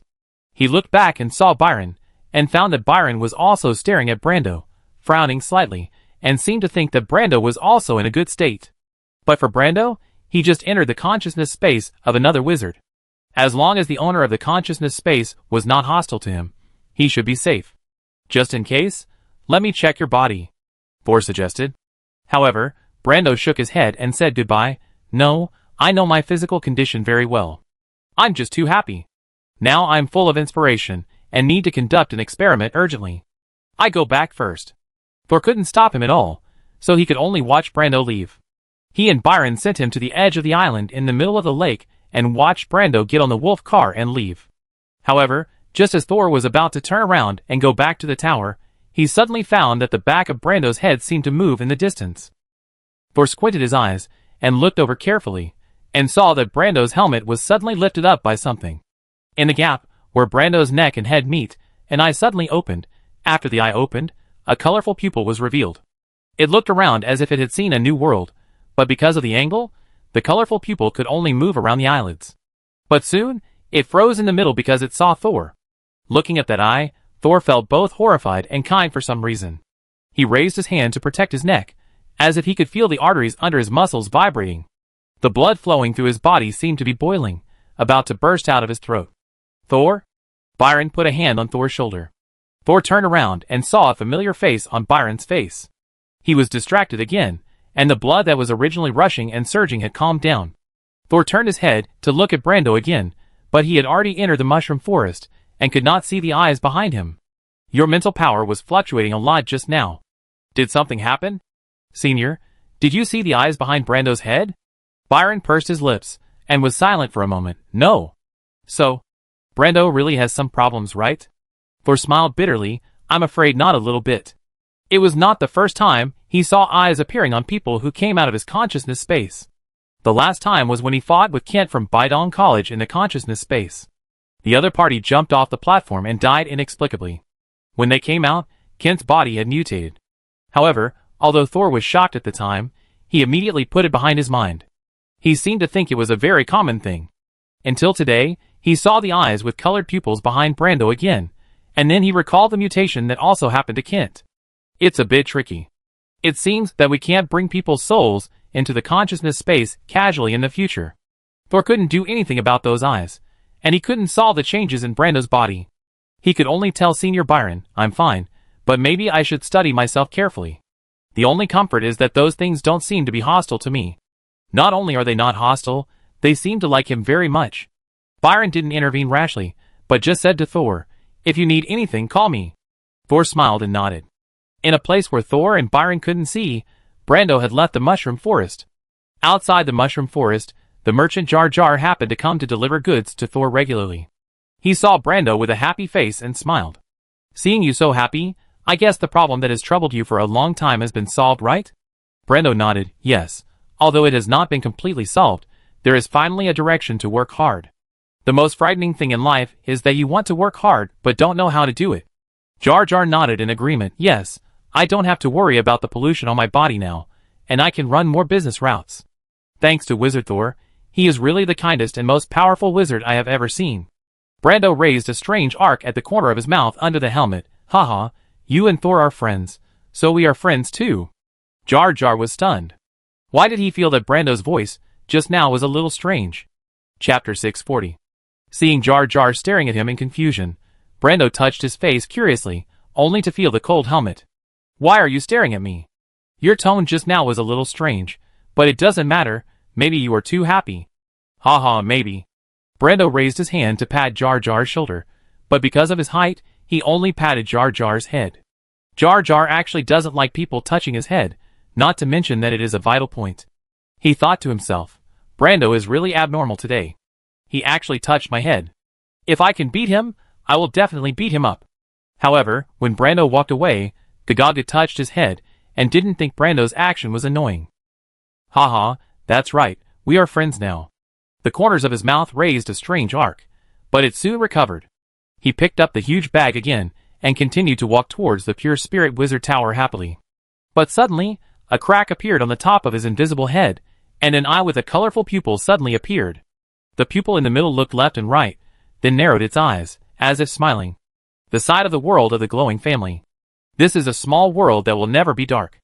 The glowing people living here are either children, who have not yet reached adulthood, or wizards, who have lost their ability to advance and exhausted their potential. The wizards who have lost their ability to advance will teach the talented children, or wizard apprentices here. As a reward, the family will help these members, who are at the end of their lives, to stabilize their spirits, prevent them from entering the decline period early, and then suddenly become alienated in the future. The main task of the children in this world is to become formal wizards as soon as possible. In order to ensure the prosperity of the family, not every child here has the blood of Huiguang. But it doesn't matter, if you really meet a particularly outstanding genius. The high-level wizards of Huiguang don't mind changing the blood of geniuses. At the same time, most of the wizards here major in light attribute witchcraft. In addition to bloodline reasons, it is also because there are a lot of light attribute witchcraft here. If you major in light attribute witchcraft, you will basically not worry about not having knowledge to learn in the future, and not having seniors to ask. In such a thriving place where witchcraft culture is so prosperous that it makes people envy, there is a huge crisis hidden. The higher you fly, the harder you fall. In the dark hall of countless underground floors, an orange, dim light ball becomes the only light source here. In the middle of the light ball, there was a child who seemed to be 2 or 3 years old. He was wearing the simplest white robe, curled up with his hands on his knees. His eyes were closed naturally, and his face was peaceful, as if he had fallen into the most peaceful dream. Under the light ball, there was a white-haired old man kneeling. The old man was also wearing a simple white robe, squinting his eyes, motionless. Suddenly, a ball of fire appeared in the dim corner of the hall. The old man in the white robe glanced over, raised his hand, and sucked the fire in the corner into his palm. A closer look revealed that it was not a fireball, but a ball of light and shadow that looked like a flame. This was also a secret means of communication in the glowing family. It could ensure the secrecy and accuracy of the communication. Even the Stargate Council where glowing was located was not aware of this method. Therefore, only a few high-level core wizards in the family knew this method. After looking at the ball of light, the old man in white robe raised his head and said to the child floating in the air, "Gorza killed Clark." The child still had his eyes closed, but the corners of his mouth were slightly upturned. So I said, "We don't need to do anything." The child's body made an extremely old voice, like an old man who was about to die. Just from the voice, he was older than the old man kneeling on the ground. The lost fourth level of Huiguang will be made up by Huiguang himself. This child actually said the same thing as Gorza. But the old man on the ground showed a sad look. "Lord Norton, you really. Parker, wizard, you must respect the facts." "Yes." The old man in white robes lowered his head, but there was still sadness in his eyes. "But is Gorza really the right choice? You know, his ideas are different from yours, and the families of all generations. He may bring the glory to destruction." Norton, a fourth-level wizard in the form of a child, and the patriarch of the Glory family, was silent for a moment. "The end of the road for me and my ancestors is also destruction. Maybe Gorza's choice will open up a new path. And, Parker, without my restraint, none of you can stop him." Parker bent down and put his head directly on the rough ground. Although he was already an enviable powerful third-level wizard outside, the future of his family made him feel powerless all the time. "Okay, don't waste time on meaningless things. Parker, go and inform Corey to go to the borderless land to prepare for the promotion to the third level." The head of the Huiguang family did not want to discuss the results with Parker, and instead mentioned the new arrangements for the borderless land. However, Parker stood up when he heard Norton's order, with some helplessness and tension in his eyes. "Sir, Gorza also recommended a candidate for the third level." Norton was silent for a moment, as if he was not used to someone making different suggestions in front of him. "Who is it?" "It's a student he accepted in the state continent, named Thor." Although Norton cares about Gorza, he doesn't care about what Gorza cares about. So this is the first time he heard Thor's name. "Thor?" Parker said carefully. "The little wizard is less than 20 years old, but he is already a second-level wizard, and his talent is quite amazing. It's just that he has only been in the second level for less than a year, so I don't think highly of Gorza's choice. That might make us waste the materials for pushing the door once." Norton chuckled. "Don't you know his personality? If we directly reject his proposal, he will kill the person we proposed." Parker frowned. "That's the person you appointed, no matter how crazy he is." However, Parker soon remembered that Gorza had directly killed the next fourth-level wizard designated by the Speaker of the Stargate, so it would be no problem to kill a second-level wizard, even if it would violate the orders of the Patriarch. If he really cared about the orders of the Patriarch, he would not have been exiled in disguise for conducting dark attribute witchcraft experiments at the second level. But no one expected that even though this man's advancement to the third level was postponed for decades due to exile, he still completed the advancement with his own efforts. And he is also a very powerful existence among the senior wizards of the third level. Tell Gorza that Thor can participate in the selection competition. Also tell him that in addition to Corey, Alec will definitely send someone.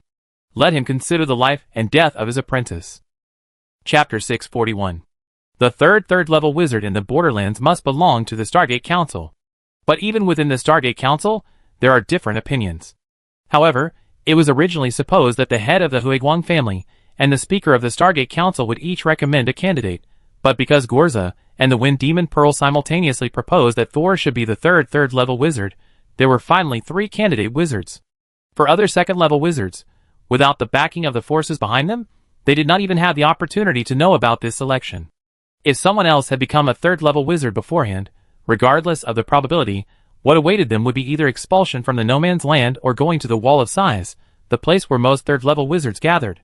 But even though the selection was conducted in secret, some people who shouldn't have known had already anticipated the development of the matter. For example, Kismet. After saying goodbye to Lucy, he went to Clark's old house alone. The big tree that was once hung with white wind chimes, along with a tree house on it, turned into a stone sculpture and was cracking little by little under the erosion of the northwest wind. Although he had dealt with Clark before, Kismet did not feel sad when he arrived at his former residence. Because Clark died suddenly, the second-level wizards and other low-level wizards who had been attached to him were gathering together to think about future arrangements. They dreamed of establishing their own base or switching to others, and they also went to the Windbell Treehouse as soon as they received the news, hoping to find some legacy of the third-level wizards here. However, most people still underestimated the gap between the third and second levels. So, when Kismet arrived, he saw a dozen wizard sculptures under the treehouse. Like the Windchime treehouse, they were petrified by an unknown force, drying and cracking little by little.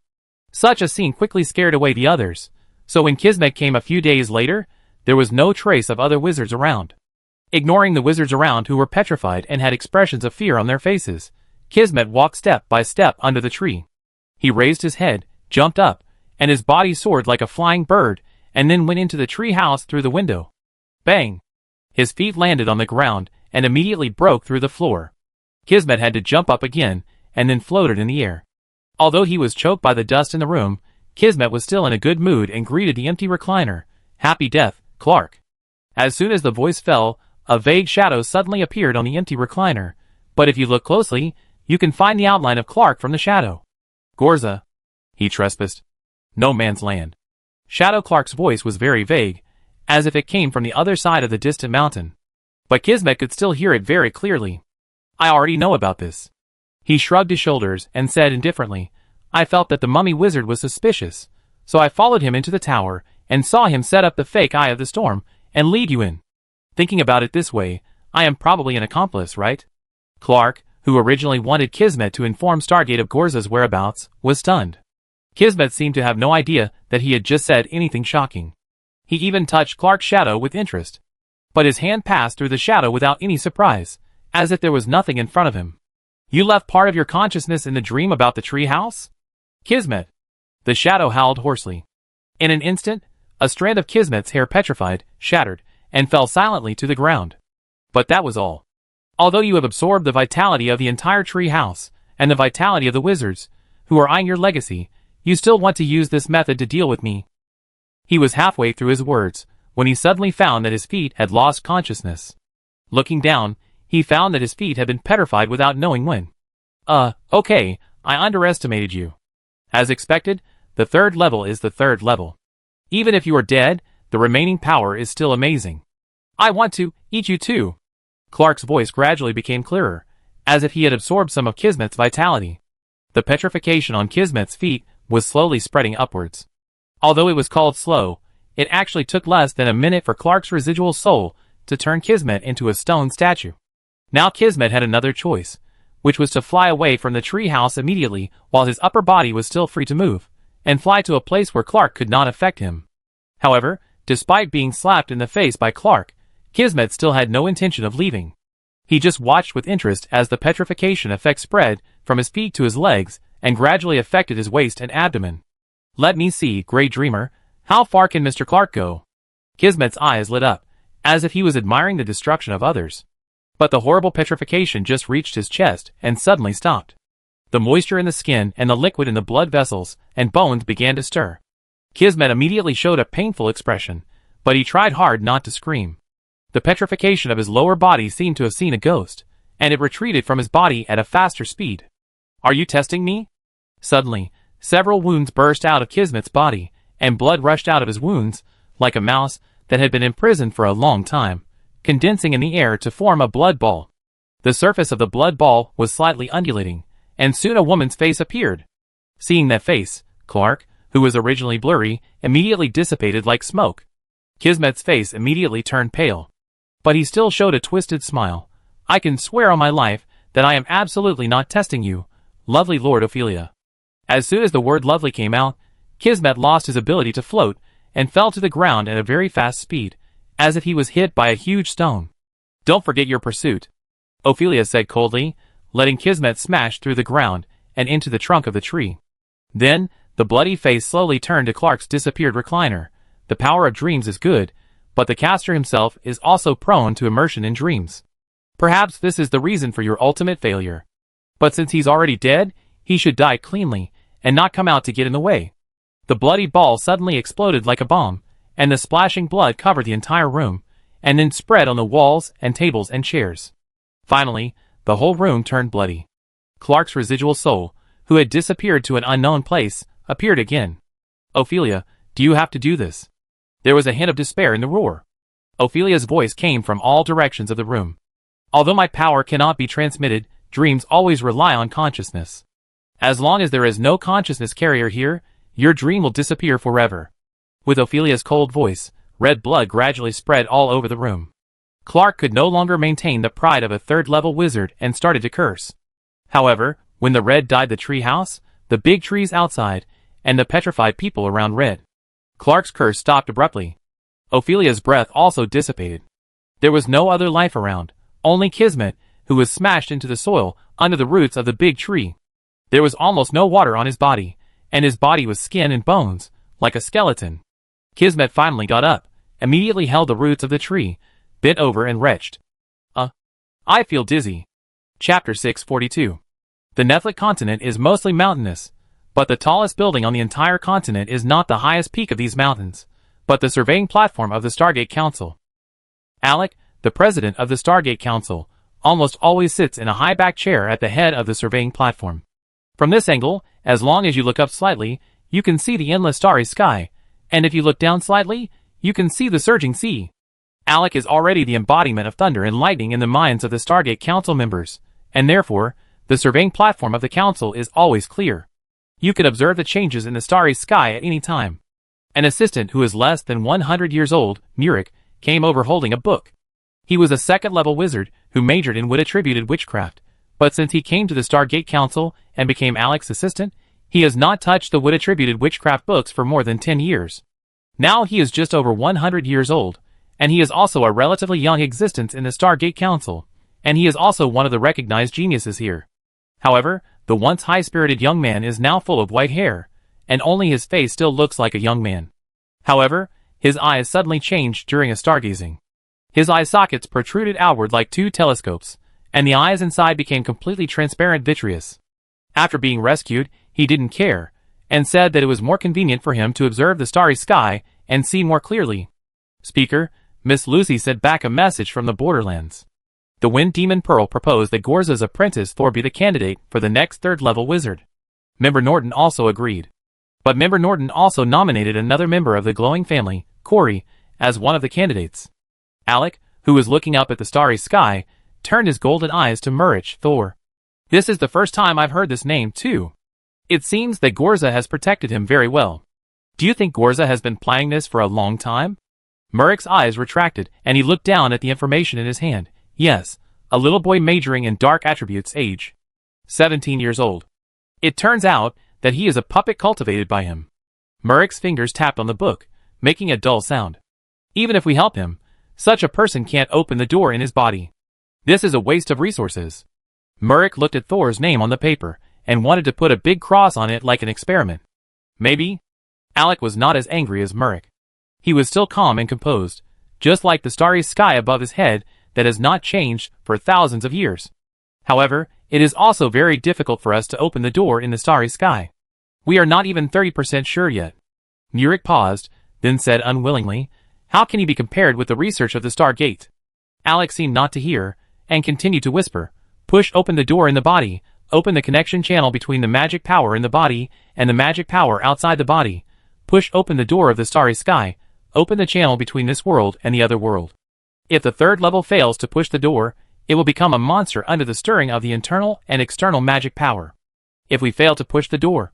Merrick also knew how difficult their research was, but he had long passed the stage of being defeated by difficulties. "That's just a failure in the pursuit of truth." Alex smiled. This is exactly why he chose a young man like Murich as his assistant. Maybe Murich's character and ability are not the best among all assistants, but he never gives up. Through Murich, Alec thought of Gorza again. That young man is also a guy who never gives up. It's just that his research path of not giving up is too shocking. Even Alec once thought he was crazy. But now think about it, being able to walk on a path that everyone outside believes will definitely be polluted, and will turn you crazy is also an unparalleled courage. Then let Thor be a candidate as well. Seeing Speaker Alec looking at the starry sky again, and thinking, Murik knew that he was no longer interested in the third-level candidate of the Borderlands. As long as the speaker did not object, Murik himself had no right to reject the proposal of the third-level wizard.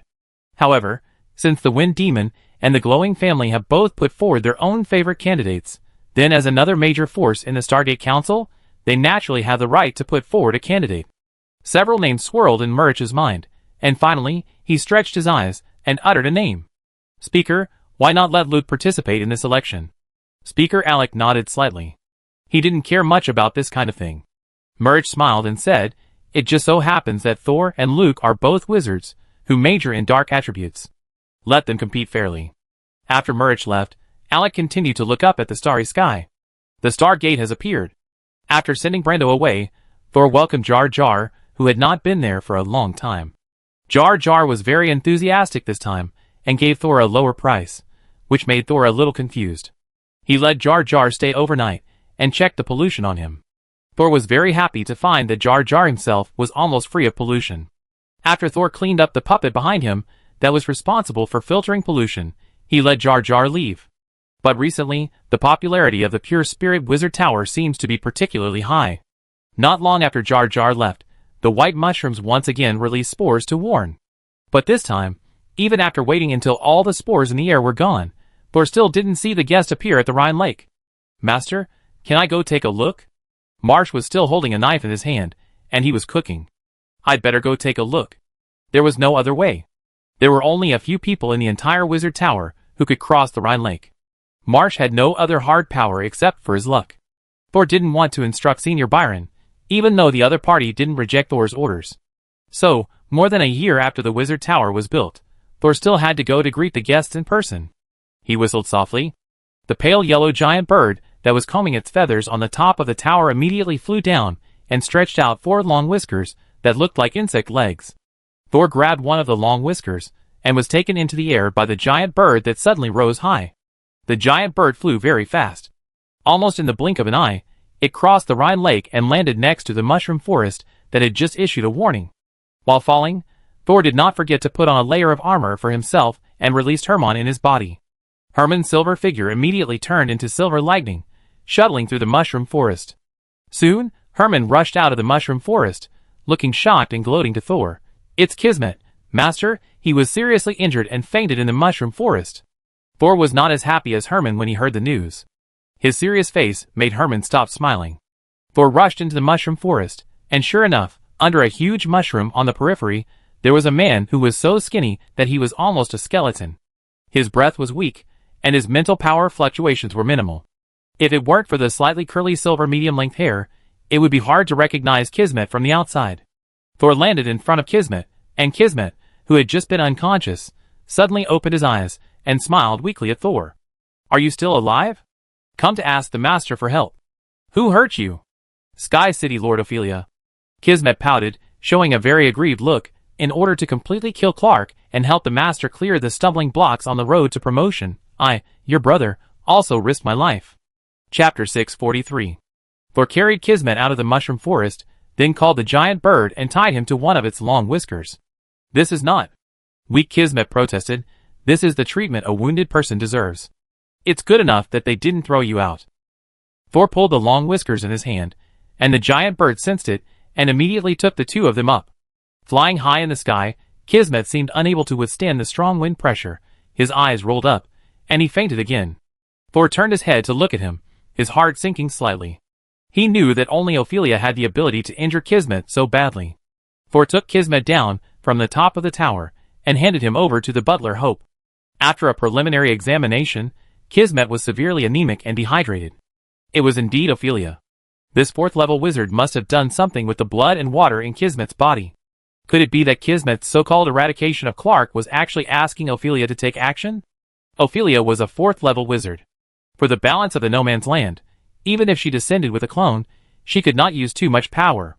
That's why he used Kismet's blood to cast the spell.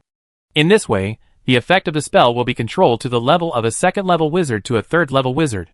It's just that Kismet suffered. Tools never have a good ending. 3 days later.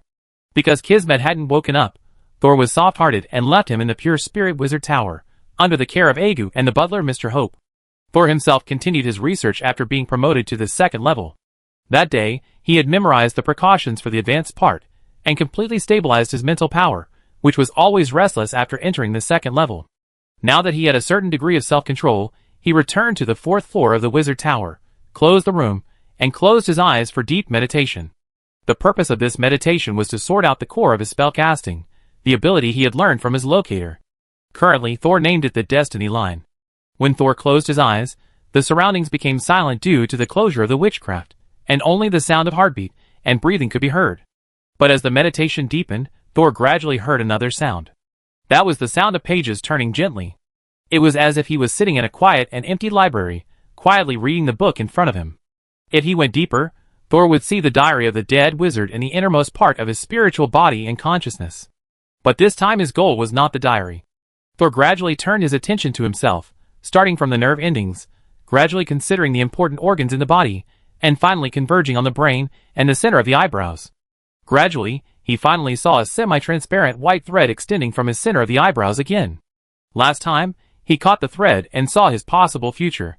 But this time, Thor was not in a hurry to observe his future. Instead, he followed the thread and slowly drew his attention back to his body.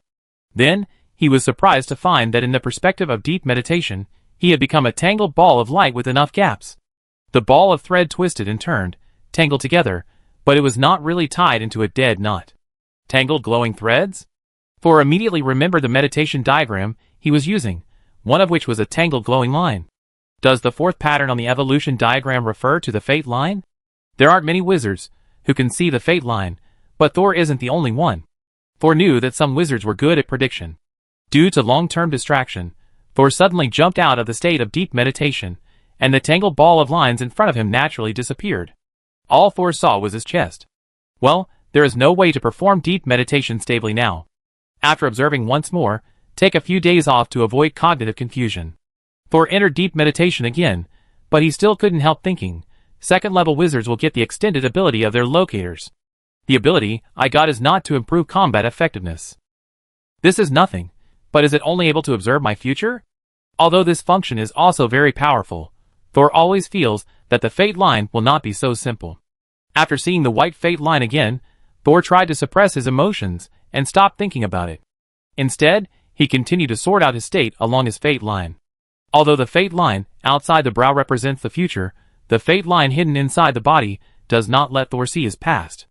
It seems to be complementary to the ability of the nightmare butterfly. When looking back at the fate line in his body, Thor felt that his mental power and magic power were more coordinated, and the entangled fate lines in his body also moved slightly and became more regular. It was only a few minutes before Thor felt tired. And the feedback from his spirit body told him that if he continued, he might even be so tired that he couldn't even lift a finger. Thor stopped decisively and prepared to recover from deep meditation. But when he turned his attention from his body to his body, he found that there were two more translucent thin lines around his body. These two thin lines extended from the floor under Thor's feet, surrounding Thor, but not really touching him. One of the thin lines is also white, but it is intermittent and looks like a hand-drawn dotted line. The other thin line is grayish-white, and there is a granular feeling wrapped in ice crystals. Thor has seen other people's fate lines before, but none of them are as special as the two in front of him. There are only a few people with independent soul consciousness in the Wizard Tower now. Senior Byron, Kismet, and Camus. But after counting like this, there is one less fate line. These two fate lines extend to me. Does it mean that their future fate will also have many intersections with me? Soul was a little curious about which two people these two fate lines connected, but his current state was not suitable for touching other people's fate lines. Soul decided to take a rest first and try again tomorrow. Then, as his fatigue gradually deepened, Soul exited the state of deep meditation. He opened his eyes, and there was no change in the room, and there was no sign of interference with the closed witchcraft. Thor removed the witchcraft effect and sat back on his mushroom bed with a moderate hardness. The ability obtained from the diary of the dead wizard is biased towards destiny. Isn't this closer to the field of witchcraft with light attributes? Recalling his own advancement path, Thor found that he seemed to have gradually changed from a wizard who focused on dark attributes to a wizard who focused on soul and destiny. And this kind of wizards often focus on light attributes. Master Morton, who had been staying in the diary and had not carried out soul armament, left a handwriting on the diary. You don't have to worry about majoring in elements. In fact, majoring in a certain element is to help apprentices and low-level wizards better determine their research direction, so as not to gradually lose their way in the vast ocean of magic knowledge and be polluted. Although you are still a second-level wizard now, your research direction has stabilized. As long as you focus on this goal, it doesn't matter if you delve into earth-attributed or gold-attributed witchcraft knowledge. My goal? Thor actually doesn't have a particular field he wants to study, he just wants to use the dead wizard's diary to quickly and safely become stronger. Safety is a basic need. And speed is often forced by the situation. For example, now. Chapter 644. Because Morton, who was once a second-level wizard, has been staying in the diary, and Thor has not blocked the outside world most of the time, Morton is very clear about the challenges Thor is facing now. After thinking for a moment, Morton continued to write on the black page. Master, since you have decided to advance again as soon as possible, I will tell you the knowledge about third-level wizards that I got during the KME Empire. Your mentor did not mention it to you, probably because he did not want you to be distracted by other things during your advancement. But as the owner of the diary, you are capable of carrying this subversive knowledge. Moreover, you are very receptive to new knowledge, and even some of your ideas coincide with it. Your talent in this area is even more enviable than your talent in mental power. Soul did not get lost in Morton's praise. Instead, he corrected his attitude and asked Morton cautiously, "What is the new knowledge?" The elemental particles in witchcraft are divided into many types. The most common ones are darkness, light, earth, gold, fire, wood, thunder, etc. After entering the third level, the wizard has opened a channel for direct transmission between the magic power in the body and the outside world. However, if the wizard only selects elemental particles of corresponding attributes to absorb each time in order to cast magic, it is difficult to ensure that there are no other impurities when absorbing. The impurities here refer not only to foreign objects that can cause pollution, but also to other elemental particles. If a small amount is introduced, it is generally not a big problem. But if a large amount is introduced, or the witchcraft performed requires particularly high precision, it is possible that this little impurity will cause the spell to fail. Even more terrifying, it may cause backlash and contamination. That's right. I also thought about this when Mentor Gorza explained it to me. Soul nodded. Using your own magic power is like drinking filtered distilled water, while introducing external magic power through the internal gate is like drinking spring water directly. And you don't know what impurities are in the spring water. If it's just dust that can't be absorbed, it's okay. If someone has poisoned the upstream, then drinking the spring water will be fatal. Of course, as a third-level wizard, he certainly won't drink spring water directly without preparation. Morton continued Soul's metaphor and continued. Because when a third-level wizard casts a large-scale magic spell, he no longer takes elemental particles into his body and accumulates and fuses them into his own magic power, but drives elemental particles through the rapid transformation of the gate in his body. Therefore, every third-level wizard will carefully transform the gate in his body. Let the gate have a certain filtering ability. However, no matter how powerful this ability is, it is impossible to completely avoid impurities. It is said that only when you reach the fourth level and comprehend the advanced concepts of space and life can you ignore the pollution absorbed by casting spells. Need to comprehend the advanced concepts of space and life? Thor sighed. As expected, the higher the level, the more unknowns you will face. He thought of his mentor Gorza again. Gorza not only took care of his apprentices, but also himself. He also entered the third level for 1 or 2 years, and has already started to strive for the fourth level. However, when Gorza was still a second-level wizard, he had already mastered some knowledge of space. Now he may only lack knowledge about life. Wait, he has been studying resurrection. Is it just to explore advanced concepts about life? So he had already begun to move towards the fourth level firmly when he was at the second level? His soul had a toothache. Don't think about it. Don't think about it. Just follow my own steps. Morton, you continue. Morton waited for Soul to digest what he had just said before writing new words. When the third-level wizard solved the problem of elemental particle impurities introduced during the gate conversion, he discovered a terrible fact that was enough to subvert all previous cognition. Morton's handwriting was a little messy, and it was obvious that he was also very excited when he mentioned this knowledge. Several third-level wizards have discovered that elemental particles are not actually the smallest and most primitive particles. They are actually composed of a smaller particle. I don't know what this smaller particle is called, nor do I know if it has different types. I only know that the third-level wizard named it the primitive particle, and later simplified it to atom. Atom? Luckily, Thor is now a second-level wizard and has a strong control over himself, Otherwise he really doesn't know if he would spit out a mouthful of saliva, although Thor had used a lot of knowledge from the previous world in his wizard studies. But the more he studied, the more he discovered the differences between the two worlds. Perhaps just a very small change in the underlying logic has also brought about earth-shaking changes in the entire world.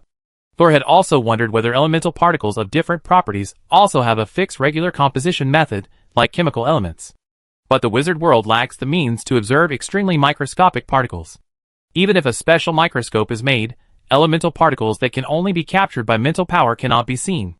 Therefore, it is impossible to study the elemental particles of magic using traditional physical methods. Therefore, Thor did not expect that one day he would hear this familiar term again.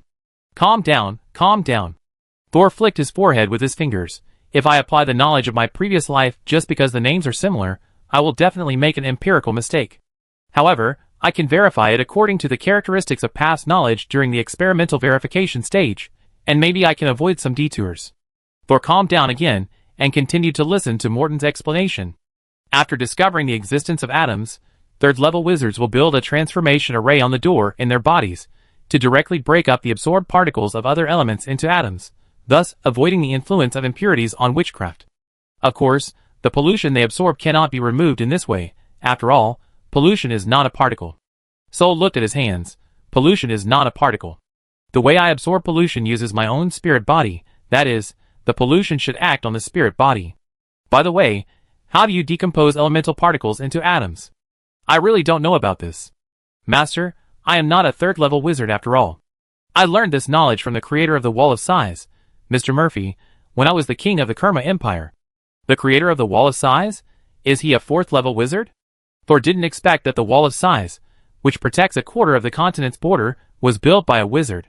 This is the power of a fourth-level wizard. Yes, Wizard Murphy is a great wizard. In this dark age, he chose to use all his strength to create the Wall of Size, and bound himself to the Wall of Size, and stationed forever in the far north estate. Stationed in the far north, leading the third-level wizards to fight against the Abyss Black Tide, he is indeed a great wizard. No matter what his original intention was, the Wall of Size protected state, and even the entire world. That's enough. Although there is no specific method to decompose elemental particles, Thor was very happy to hear this knowledge. Thank you, Morton. This is what I should do, Master.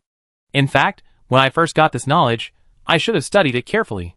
But at that time, I only thought about how to open the door in my body as soon as possible, and did not digest the new knowledge. Until now, I finally reorganized this knowledge and realized how powerful the third-level wizard is. Morton's handwriting could not reveal his tone, but Thor, who was connected to the diary, could feel his loss and regret. If I had understood the power of a third-level wizard at that time, instead of being blinded by my status as the master of the empire, I would not have led thousands of wizards and apprentices to Chueisho Valley to stop Baidong's dying third-level wizard. They would not have followed me and perished in the dark Chueisho Valley. That is my eternal regret and remorse. Chapter 645. Morton was not depressed for too long. He finally had a chance to speak out what he had been holding in his heart. But Master, although I don't know much about atoms, you still have other people you could ask for advice. Camus? Soul immediately thought of the soul that was eating and drinking for free in his wizard tower. He stood up and prepared to talk to Camus, but when he was walking on the stairs, he suddenly met Agu. Master, Kismet has woken up and is clamoring to see you. Thor paused and decided to go see Kismet to see how this guy fell into the hands of the fourth-level wizard Ophelia. Although Kismet was taken back to the wizard tower to recuperate, in order to prevent him from secretly making trouble, Thor asked several people to take turns to guard him. So when Thor came to the first floor, Kismet was sitting on a chair with an innocent face, surrounded by dozens of little algae grinning at him. As soon as he saw Thor, he raised his hand to complain, "My master, can you explain to this little guy that he and I are now colleagues, and you are not allowed to be on guard against me like this? I told it to watch you." Soul stepped forward. Hope, the butler standing at the door, immediately brought a chair so that Soul could sit opposite Kismet. "What did you do with Lady Ophelia? Was Clark alive before?" Kismet still looked very thin, but his spirit had recovered to a large extent.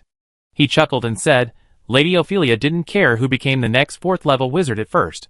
But I secretly persuaded her to support the glowing family instead. So, she naturally doesn't want Clark to come back and ruin her, and the glowing family's plans. As for Clark, he is a third-level wizard, so it's not so easy for him to die completely. I know him better, and guessed that he might hide part of his soul in his dreams to be reborn. So after leaving the old manor, I deliberately told Ophelia that I was going to the Windchime Tree house, and she really followed me there. But at the same time, she also knew that you were using her openly, so she almost drained your blood to eliminate Clark's remaining soul. Kismet shrugged. For my master, I am willing to sacrifice myself. Thor leaned back, very disgusted. You used the hands of the 4th level wizard to completely eliminate the possibility of Clark's resurrection. Then do you know who killed Clark? Kismet's smile faded slightly. Yes, and he should not have hidden it from you, right? Obviously, Kismet also knew who killed Clark. Did you and him make an appointment? Although not, we both had reasons to kill him, so we met halfway and chose to cooperate. Thor was silent for a moment, and suddenly asked another question. Did he really forge the Eye of the Storm? Kismet nodded. Very brave. I don't know how he brought that thing from the far north across half the continent. The black tide brought back from the Wall of Sighs can simulate the breath of the Eye of the Storm, and the abyss is likely to come out of the no man's land. In this case, even if you become a 3rd level wizard, you will be the first to face the Eye of the Storm, and the anchor point that may appear at any time in the future. The Eye of the Storm this time is fake, but it doesn't mean that the Eye of the Storm will not appear. Thor's precognitive dream has now come true. Clark is blind. The only difference is that Clark did not become a giant, but died in the combination of Gorza and Kismet. Thor has basically figured out everything that happened in the old manor. Then you should have a good rest. When your body recovers, leave here. Thor stood up and prepared to leave. Unexpectedly, Kismet suddenly called him, my lovely brother master. Don't you want to know why I came to you even though I was seriously injured? For free treatment? Kismet said aggrievedly, I am not such a useless person. Then he said seriously, actually, I came here to tell you that there is now a position for a 3rd level wizard in the Borderlands. Please seize the opportunity, and make all preparations for advancement within a year. 1 year? Why did Kismet and Gorza give Thor the same time? Did they really not make an appointment in advance? But Kismet's conditions were a little different. He wanted Thor to be prepared. Kismet continued, the Firefly Lord Herbert actually depends on the tribunal, and the Wind Demon Pearl is a member of the Sky City Lord Ophelia. And Clark has formed an alliance with the Stargate Council. Now that the Stargate Council lacks a representative in the Borderlands, it is natural for them to nominate candidates. If nothing unexpected happens, you will definitely be one of them. However, I think even if Gorza can convince the Glowing family to fully recommend you, another faction in the Stargate Council will definitely choose their candidate. So in the next 1 or 2 years, you will definitely undergo a joint assessment from the Stargate Council and the Borderlands. If the Stargate Council directly sends a 3rd level wizard here, then won't I be directly unqualified? No, even in the Stargate Council, 3rd level wizards are not white-skinned mushrooms that can be found everywhere. Moreover, the restrictions on 3rd level wizards in the Borderlands are much greater than those outside. Ordinary 3rd level wizards will not stay in the Borderlands for a long time for the resources here. If it was before, Thor might not have known the restrictions of the Borderlands on the 3rd level, but after knowing the method of the 3rd level wizard to perform large-scale witchcraft, he understood that it was the pollution of the Borderlands that discouraged other 3rd level wizards. Only the 2nd level wizards, who have not yet advanced to the 3rd level, would be willing to take the risk here to take the next step. So the candidates can only be 2nd level wizards like me. Oh, of course not wizards like you who have just advanced to the 2nd level. It must be the kind of senior wizards, who have been trapped in the 2nd level for many years, but have not found a way to open the door. The Stargate Council and Borderlands reward those who stand out in this election by helping them prepare all the resources for opening the gate and helping them complete the first opening of the gate. Snap! Kismet clapped his hands together. So next, please work hard to complete the preparations for advancement and become a real candidate in this election. In this way, you can get a lot of resources and successfully advance. I see. Teacher Gorza told Thor that he had to become a 3rd level within a year, but at that time, he might not know that there would be other candidates. What will the selection be like? Kismet spread his hands. I really don't know. After all, the last time there was a vacancy in the 3rd level of Borderlands was decades ago, and I was not here at that time.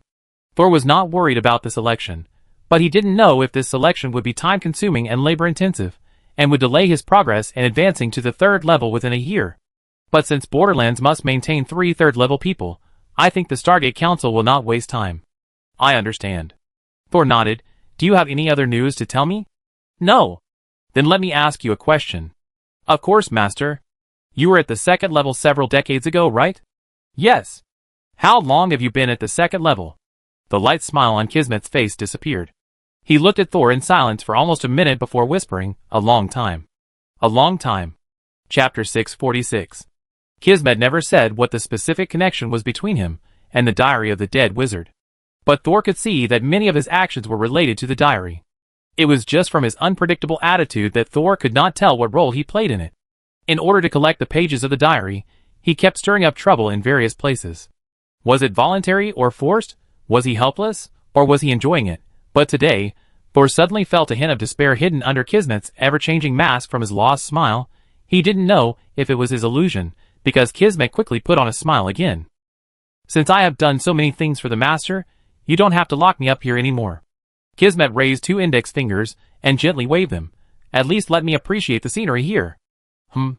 Sol dragged out a long tone while thinking. 5 minutes later. The strong wind blew on Kismet's face, blowing his silver hair into a big back hair, and the original melancholy temperament was also blown into dementia. Kismet was still sitting on the same chair, and all around him were the little algae clones grinning at him. "It's not the scenery here that I want to admire." Thor took Kismet to the round platform on the top of the tower. Perhaps it was the beginning of winter, and the wind was particularly strong today. As soon as it came up, their robes were rustling. Even though Kismet had just played the victim, Thor didn't want him to move freely in his wizard tower. "The scenery here is pretty good." "Okay."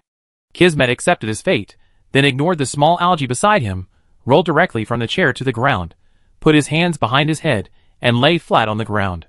He looked like he was lying down and accepting his fate. The giant bird next to him suddenly stretched its wings, and a light yellow fluff fell from its body and was blown to Kismet's face by the wind.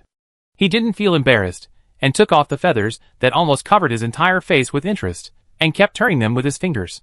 "My dear brother, what is the name of this mutant bird?" The pale yellow giant bird was borrowed by Pearl, and Thor had never thought of naming it. "No name?" Seeing Thor didn't answer, Kismet smiled and suggested, "Why not call it Dyudiu?" Thor frowned. Whether it was Dio, which means shame, or Dio, which means lost, it was not appropriate, right? "Whatever you want. You continue to enjoy the scenery. I have things to do." "Don't do unnecessary things. If I find you, I will throw you out." "Yes, sir." Kismet originally wanted to put the feather in his hair, but he smelled a faint smell of bird shit. He grinned in disgust, flicked the feather away with his hand, and performed several cleansing moves in a row. "Hey, I've been busy for so long, and I can't do what I want to do. Now I can finally take a break." Thor had already turned around and walked away, but when he reached the door, he couldn't help but turn back and ask him, "What do you want to do?" Kismet turned his head, raised his hand, and pointed to the sky, and said to Thor, "I want to go to the stars." Leaving Kismet, who didn't know what to do, Thor went to the underground floor and asked Camus about atoms. Camus was still the same as before, and he never refused Thor's academic discussions. However, even though she was a third-level wizard, her knowledge of atoms was limited. The several commonly accepted atomic model guesses she proposed were all different from the atoms that Thor knew in physics. Of course, Thor could not confirm that the atoms in this world had the same atomic structure as his original world. Although the third-level wizards were able to conduct experiments based on the characteristics of atoms and apply them, they did not have a clear understanding of the microscopic structure of atoms. If I use the structure of physical atoms to verify, will I get the correct result? Thor is currently conducting an experiment that requires changing the properties of matter. That is the formula for the anodization of the Kuroshio pollution that Senior Byron is currently working on. However, it is still too early to change the characteristics of elements by changing atoms. After all, Thor doesn't even know the structure of atoms now. Moreover, the Kuroshio pollution itself is not just an element problem, there are more pollutions that act on the spiritual body. It is impossible to complete the anodization experiment by only solving the problems of elements and atoms. Senior, you really chose a very difficult topic for yourself. Thor stroked his chin and suddenly had a new association. If element particles are composed of atoms, then what is the pollution that is different from the element particles? After learning the theoretical knowledge from Camus, Sol prepared to go to Byron for practical tests. Not to mention that even the initial experimental design phase took them half a month. Even with Camus guidance, they were not able to improve their progress much. And one day during this half month, Kismet left without saying goodbye. Like a fat wild cat, he ran away without even saying hello. Of course, he was not very comfortable in Sol's place, exposed to the wind and sun. Half a month later, Pearl, who had not been seen since leaving the old manor, finally appeared. As soon as she came, She told him in the small room on the 4th floor of the Wizard Tower that Thor had become the 3rd candidate for the 3rd level in the Borderlands. The 3rd candidate? Thor had heard from Kismet that there were 2 candidates, but he didn't expect that when he came to Pearl, there was one more. Well, this is the result of our efforts.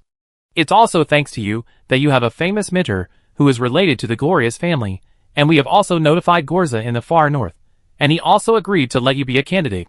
I just didn't expect that the Glowing family also sent a candidate named Corey, who majored in light magic. Maybe neither side could convince the other, so in the end you two became candidates and competed fairly. But in this way, the Speaker of the Stargate Council also put forward a person named Luke, who majored in dark magic like you. So in the end, there were 3 candidates. In fact, Pearl wanted to complain that Gorza originally said that Thor would become the next 3rd level, but in the end, he could only become one of the candidates. Typical of a person whose ability is not as great as his reputation. However, she swallowed her complaints when she thought that the other party was Thor's mentor after all. 3 is 3, it doesn't matter. Although he was a little surprised at first, Thor soon got relieved. Anyway, whether it is 2 or 3 people, they have to compete, so let's see who is stronger. If it is a life and death competition, Thor is really confident. Even the best among the 2nd level wizards can hardly escape the siege of his consciousness space. Thinking of this, Thor was still eager to try. How do we select the final candidate? He asked Pei. Pei looked at the confident Thor, and couldn't help but kiss him on the corner of his mouth. She said with a smile, although the selection criteria have not been determined yet, in the end, I, the Firefly Master, and the 3rd level of the Stargate will help the winner to open the door in his body. This requires that the candidate must rely on his own strength to open the door in his body at least a little bit. Chapter 647. Pearl stayed in the Pure Spirit Wizard Tower for 1 night, and prepared to leave the next morning. In order to resist Clark's nightmare, she transformed into an old witch for a long time. Although there was a fake wind demon to maintain the prestige of the cliff and control over his subordinates during this period, it was different from when she was there. Pearl is very busy every day now. In addition to sorting out the complicated internal forces, she also has to continue to restore her strength. So when she came to find Thor, she originally just wanted to tell him about the candidate and go back, but she couldn't help it and spent another night. When Pearl was about to jump out of the window again, Thor grabbed her ankle and pulled her back. Pearl blushed, but she didn't resist. Unexpectedly, after Thor called her back, he said something else. By the way, you have something here. Have you forgotten it? Thor took out the Bisek mirror that Pearl had temporarily given him from the storage device. Ah? Pearl raised her hand to cover her mouth. I really forgot it.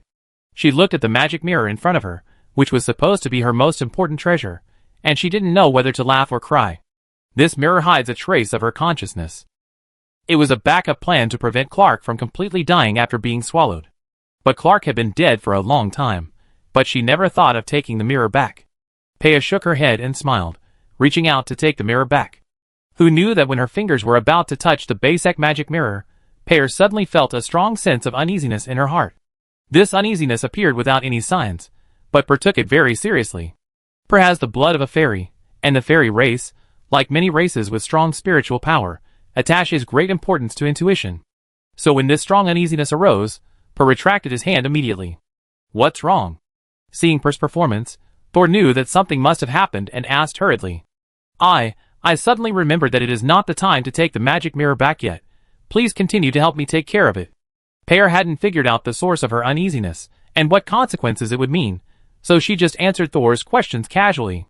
Thor naturally saw that Pear was hiding something, but he didn't ask any more questions. Instead, he took Pear's Bisek mirror back to the storage device. Then leave it with me first. If you need it, you can come and get it at any time. Pear nodded and flew away from the window absent-mindedly. This time Thor didn't hold her back. Looking at Pear's back gradually flying higher and farther, Thor was also thinking about the reason why the other party suddenly changed his face just now. She looked a little panicked just now. Did she find something dangerous that has not been resolved? But since Ophelia has already taken action, Clark must be dead, and the threat to Per will naturally disappear. Then what else could make Per look so uneasy? If it's not a nightmare, could it be black tide pollution? Since the Eye of the Storm in the old manor was determined to be a fake Eye of the Storm, Per and Herbert once again sent people out to look for the Eye of the Storm. But in the past half-month, there has been no news. Everyone began to suspect that the news about the Eye of the Storm was a fake news created by the mysterious man who killed Clark, just to attract Clark or other third-level wizards.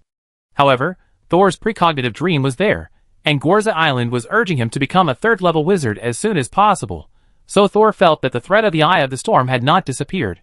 It was just dormant temporarily, waiting for the final opportunity to explode. Maybe the Mentor asked me to advance to the third level within a year, also to deal with the upcoming real Eye of the Storm. Thor stood in front of the window in a daze for a long time without moving. He once again thought of his precognitive dream. The giant bird chasing the starry sky in the dream may represent the wind demon. But it is not clear whether it is a fake wind demon or a real wind demon. At this time, Peyer, who was worried about Thor, had left the vicinity of Rhine Lake. But she did not fly towards the cliff. Her flight route was a bit strange. At first, it was crooked and people could not guess where she was going. Later, she flew higher and higher until she passed through the clouds and appeared in a windless area, and then she came to her senses. Looking at the boundless blue around her and the rolling sea of clouds under her feet, Peyer was stunned for a second. How did I run to such a high place? The wind demon Peyer majored in wind attribute witchcraft. She was very good at flying, and liked the feeling of soaring in the sky. But she had never flown so high, so high. Above the clouds, she no longer felt the freedom of flying, but a sense of confinement, because the surroundings were too vast, and there was nowhere to escape. Without time to think, she quickly went down the clouds. When the continuous mountains appeared in front of her, she finally felt the reality of being alive again. Bang, bang, bang. Her heart was beating fast, and Peyer pressed her chest and tried to calm down. But before she could fly far, she heard a strange sound in her ears. Rustle, rustle, rustle. At first, Peyer thought it was the sound of the wind, but until she was about to fly to the cliff, there was no strong wind around because of the mountains, and the rustle sound rubbing against her ears continued. Peyer had to use magic to cover her hearing, and finally made the sound disappear. Taking advantage of the opportunity when she couldn't hear, Peyer checked her body again.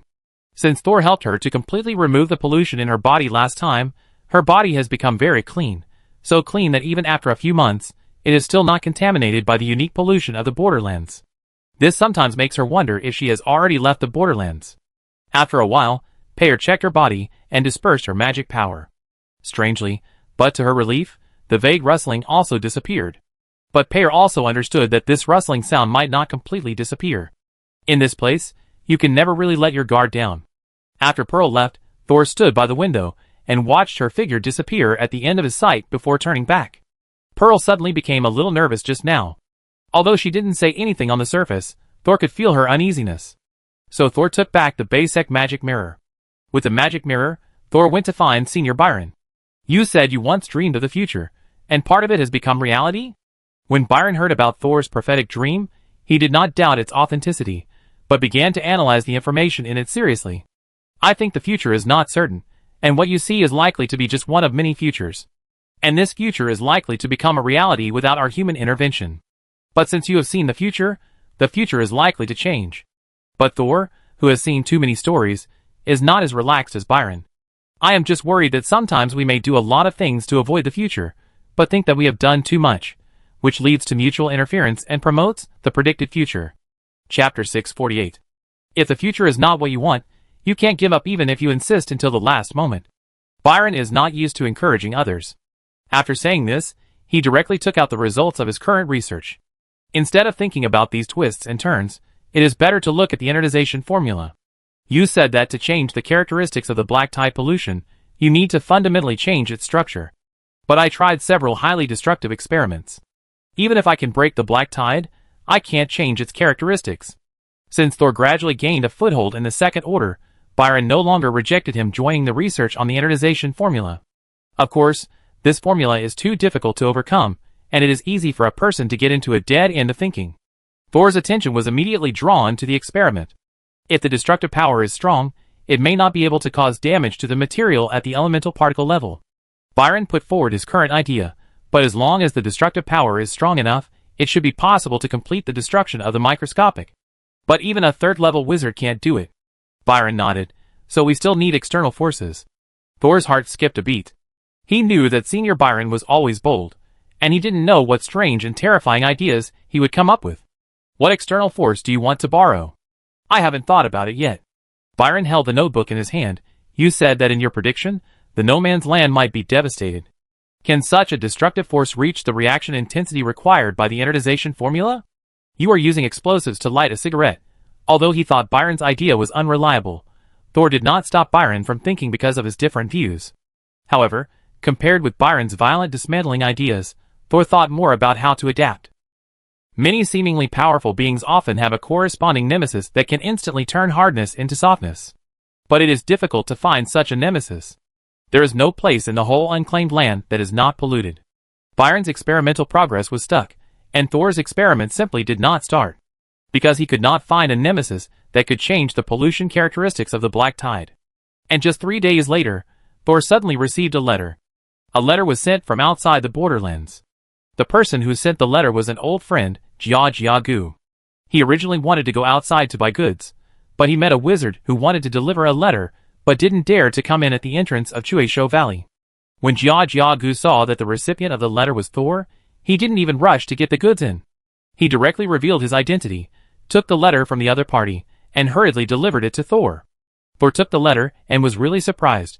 The other party just gave the letter to you? Gu smiled and shrugged, who told him not to dare to come in at all. Thor used the reconnaissance magic to check the letter. There was no problem. There was not even a trace of magic on it. It should be a most ordinary handwritten letter. Thor opened the envelope sealed with wax on the outside. When the envelope was opened, he saw the title of the book inside, and his eyebrows immediately curved. However, he did not continue to open the letter, but looked up and said to Gu, "This is a letter from my friend, thank you very much." Thor took out some magic crystals from the storage device, wanting to give Gu some hard work fees for running errands. But Gu had no intention of accepting the money, and he even looked a little unhappy. "Oh, I helped you get a letter, and you gave me money. Do you really consider me your friend?" Sol was stunned. Although he and Gu had a good relationship and had been working together for more than a year, Gu had never claimed to be his friend. If it were normal, Sol would take this as a gesture of goodwill from Gu, but recently he was quite nervous because of Pearl's reaction and his thoughts on the precognitive dream. His first reaction was to see if Gu was contaminated. So Sol didn't rush back to read the letter. He put the envelope in his arms and put one hand on Gu's shoulder. "Then let me, your friend, help you see if the contamination has recurred. This is a friend's concern. You can't refuse me, right? Okay, we are friends." Gu jumped twice alternately with his left and right legs, and seemed very happy with Sol's response. Looking at Gu, who was full of joy, Sol reaffirmed his thoughts. So he immediately infiltrated his spiritual power into Gu's body, and the latter did not even resist the slightest, allowing Thor to explore all of him. However, after a careful examination, Thor found that Gu's body was frighteningly clean. The last time he examined Gu, his body was still more or less contaminated by the black tide. Even the substitute doll made by Thor could not completely absorb the erosion from the backpack. But this time it was really clean. Thor checked the doll that Gu was patting on his back again. The puppet was gray and black at this time. This meant that it was running continuously to prevent the backpack from directly contaminating Gu. There was no problem with the puppet, and the backpack had not changed. The problem was still with Gu himself. Thor had been holding Gu's body with his right hand for a long time, but Gu was not impatient at all, and his face was still full of excitement. Thor glanced at Gu. He looks excited. Thinking about the other party's performance, Thor pursed his lips, and suddenly sent his mental power to Gu's spiritual body. This is a more in-depth examination, and also a test. For wizards or creatures with magical powers, the spirit body is as important and fragile as the brain. If an outsider, even a friend or relative, wants to examine a person's spirit body, it is equivalent to asking, "Can I open your skull?" But the Gaga drum in front of him still looked at Thor, with excitement and joy, as if he was sure that he would not hurt him at all. "You have shown it." Thor's heart sank, and regardless of anything, he really covered the opponent's spirit body with his mental power. Of course, his actions were very cautious, and he didn't really want to hurt Gu, who knew that just when his mental power just touched Gu's spirit body, a familiar feeling suddenly came from the other party. Then, Thor used his mental power to see a translucent eye that appeared on Gu's spirit body. "Thor, who are you?" Thor really wanted to ask this question. It's not that he hasn't seen this eye, but he just saw this eye, but not on Gu. Although the eye on the spirit body of Gu is translucent, it still has colorful pupils in Thor's mental perception. "The last time I saw this eye was on the back of Brando's head. How come it appears in Gu's spirit body now?" "Gu, have you seen Brando recently?" Sol asked calmly. "Yes, I saw Brando, the wizard outside your mushroom forest last time. Jagaga spoke very clearly, and did not seem to be controlled by someone. Then did you see anything like eyes on him? Jagaga recalled seriously, no. But that day I suddenly felt that Brando, the wizard, was a very good person. Why? Because he is also your friend. Chapter 649. Jagaga was indeed influenced by Brando, and Brando was indeed influenced by Thor's consciousness space. From Jagaga's performance, apart from the addition of a colorful eye in his spiritual body and his sudden enthusiasm for Thor, there seemed to be no harm. Even his body was free of the black tide pollution that could not be eradicated before. Thor's intuition told him that the colorful eyes that suddenly appeared were the stars that kept flashing at the outermost edge of his consciousness space. Although he had no definite evidence, the stars in the consciousness space have always existed, and even appeared in his spiritual body earlier than the diary of the dead wizard. And when the eyes of these star incarnations are transferred to other people, they can actually allow others to avoid the pollution of the black tide? Isn't this ability a bit strong? What are the origins of these star eyes? If they really stay in my consciousness, will it be related to my unobservable past? The process of Thor's time travel is a mystery. And after seeing what happened to Nightmare Butterfly and Clark, even Thor himself is afraid of his past. Since it is related to the world travel, his past is likely to involve spatial knowledge. And spatial knowledge generally requires 4th-level wizards to master. Thor tried to communicate with the pupil that appeared on the spirit of Jagaga, trying to take back the pupil. However, although the pupil blinked at Thor to act cute, it did not mean to obey his orders. Thor tried several times but to no avail. In order not to hurt Jagaga, he had to withdraw his mental power. How is it, am I okay? Jagaga asked hurriedly. Although he was not worried that Thor would hurt him, he also knew to take care of his body. At present, there is no problem, and even the pollution in the body has been reduced a lot. Jagaga patted his belly and laughed, haha, Dr. Thor is really amazing. With your ability, sooner or later you will conquer all the wizards and demonic creatures in the Borderlands. Thor forced a smile, I am also constantly learning. Conquer? If the starry eyes can be easily transmitted from person to person like Brando infected Jar Jar, then Thor may really conquer the residents of the Borderlands. Thor is not sure whether the colored eyes on Brando were transferred to Jar Jar or copied to Jar Jar. If it is the latter, well, Thor has no way to deal with the starry eyes. And Thor believes that it is actually a very dangerous thing to rashly study these eyes, when he has not yet been able to control the eyes outside the consciousness space.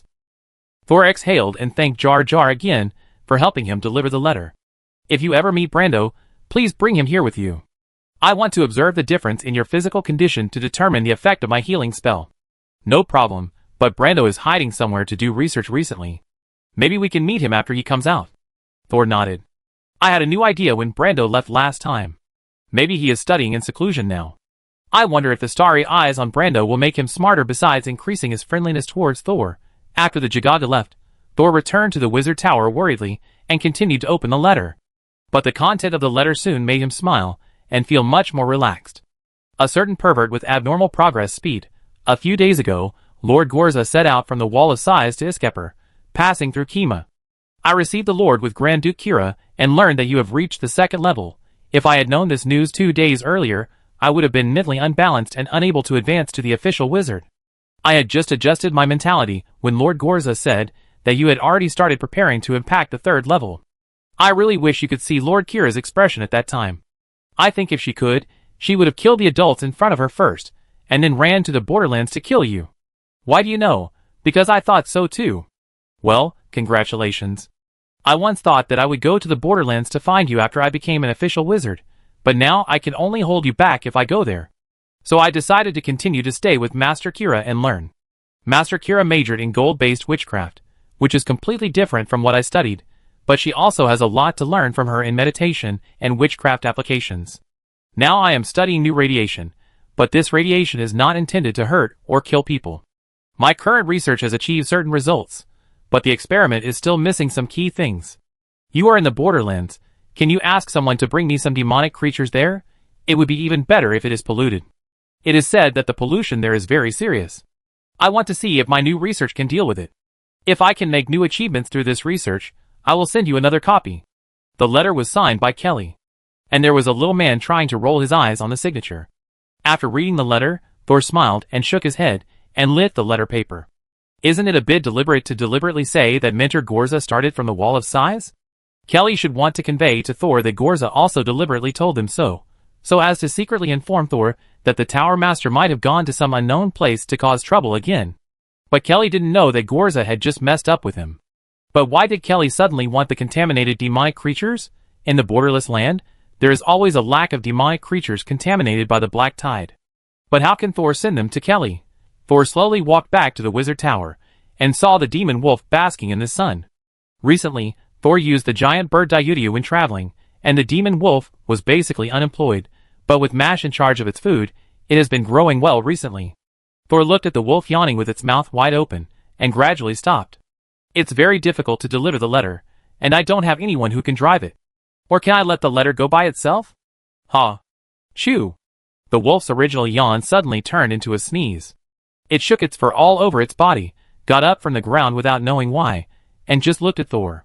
For some reason, a chill surged into the wolf's heart. How the butler hope retrain the wolf and teach it to recognize the way. Finally, a special collar was put on the neck of the magic wolf, and the positioning image on it would always point to the capital of Kima. The words on the collar would naturally let Kima's soldiers bring Kelly out. 3 days later, the magic wolf set off with a letter that did not contain any secret information. The only worry now is whether the magic wolf will be killed by someone on the way. Thor left his spiritual power on the magic wolf, and ordinary people should not touch it. The once majestic magic wolf now left, looking back every few steps, and from then on, the wolf's life ran all the way in an unknown direction. Chapter 650. Failed again. Thor woke up from deep meditation again. Today he tried to catch his fate again. However, he tried 4 or 5 times in a row, but failed to catch the fate again, and there was no way to know whether his future would change. His fate showed that he would rush into the surging black tide without hesitation, and now that Clark is dead and Pearl has become his, I wonder if the future will change because of this, or is everything he did before the cause of the future?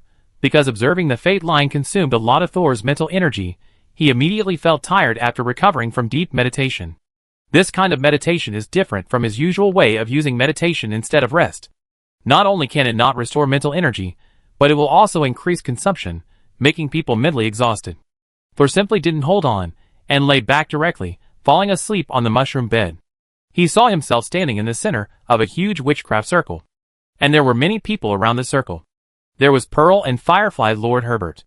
There was Senior Byron and Brando. There were also some low-level wizards he had seen before. There were some strangers in the distance. Most people had awe and envy on their faces. And right opposite Thor, there stood 2 black shadows. One was tall, and the other was short. Judging from their outlines, they should be a man and a woman.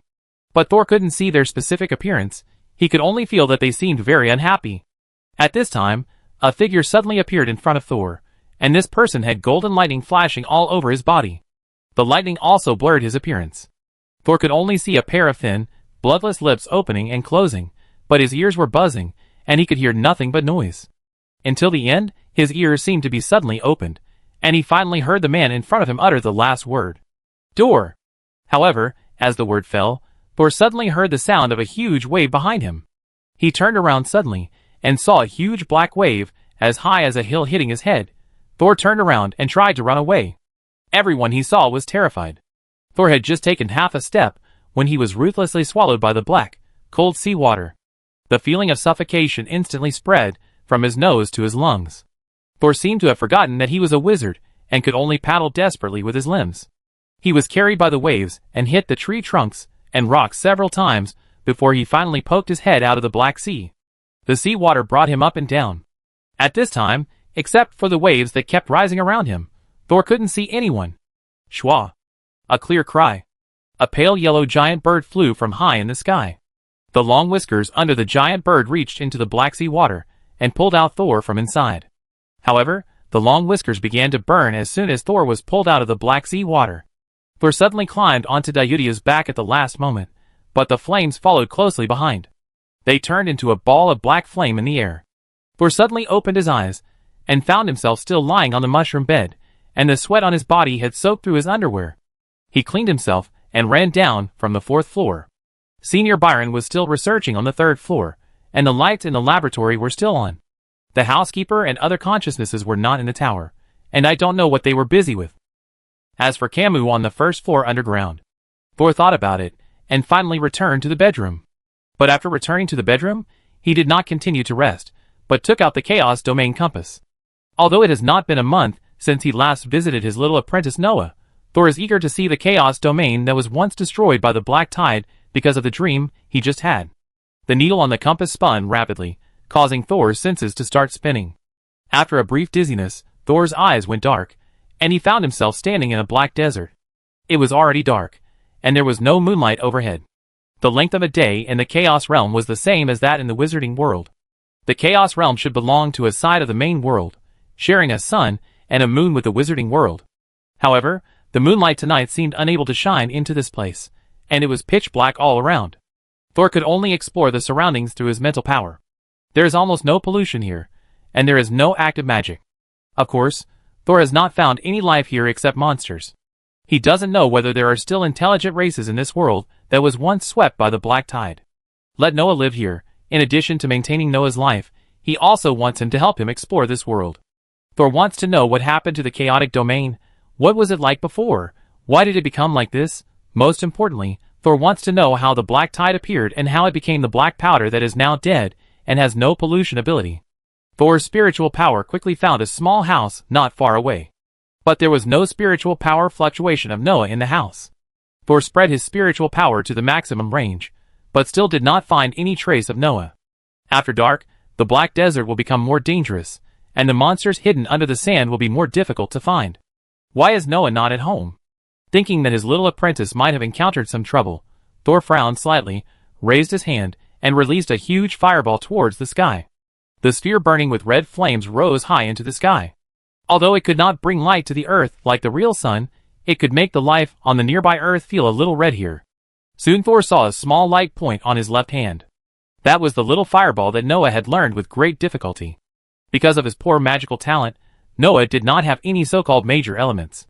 He learned whichever was simpler, focusing on pragmatism. When Noah came to the Chaos Domain, the first 0th level witchcraft he learned was the little fireball. At the same time, because there are no active elemental particles in this world, the impact of witchcraft after release is also very small, which makes the attack distance of 0 level witchcraft in this world longer, and the duration longer. In this world, the only person who can release witchcraft is Noah. The moment Thor saw the small fireball, he rose from the ground, drew a parabola in the air accurately, and finally landed at the place where the small fireball took off. While falling, Thor unceremoniously used lightning protection, and the whole person was surrounded by circles of lightning aura. It was like the moon in the sky descending to the earth. If the person who saw Thor at this moment would write a memoir in the future, he would definitely describe Thor as a god descending from the sky in the book. He guided this hopeless world to embark on another path of revival. It also gave the lives that could neither survive nor die here a chance to change their fate. But at this time, Scorpion, who was born in the Dark Age, had not received any education. Standing next to Noah, he looked up and stared at the God-man whose whole body was surrounded by golden arcs, and whose cloak fluttered behind him.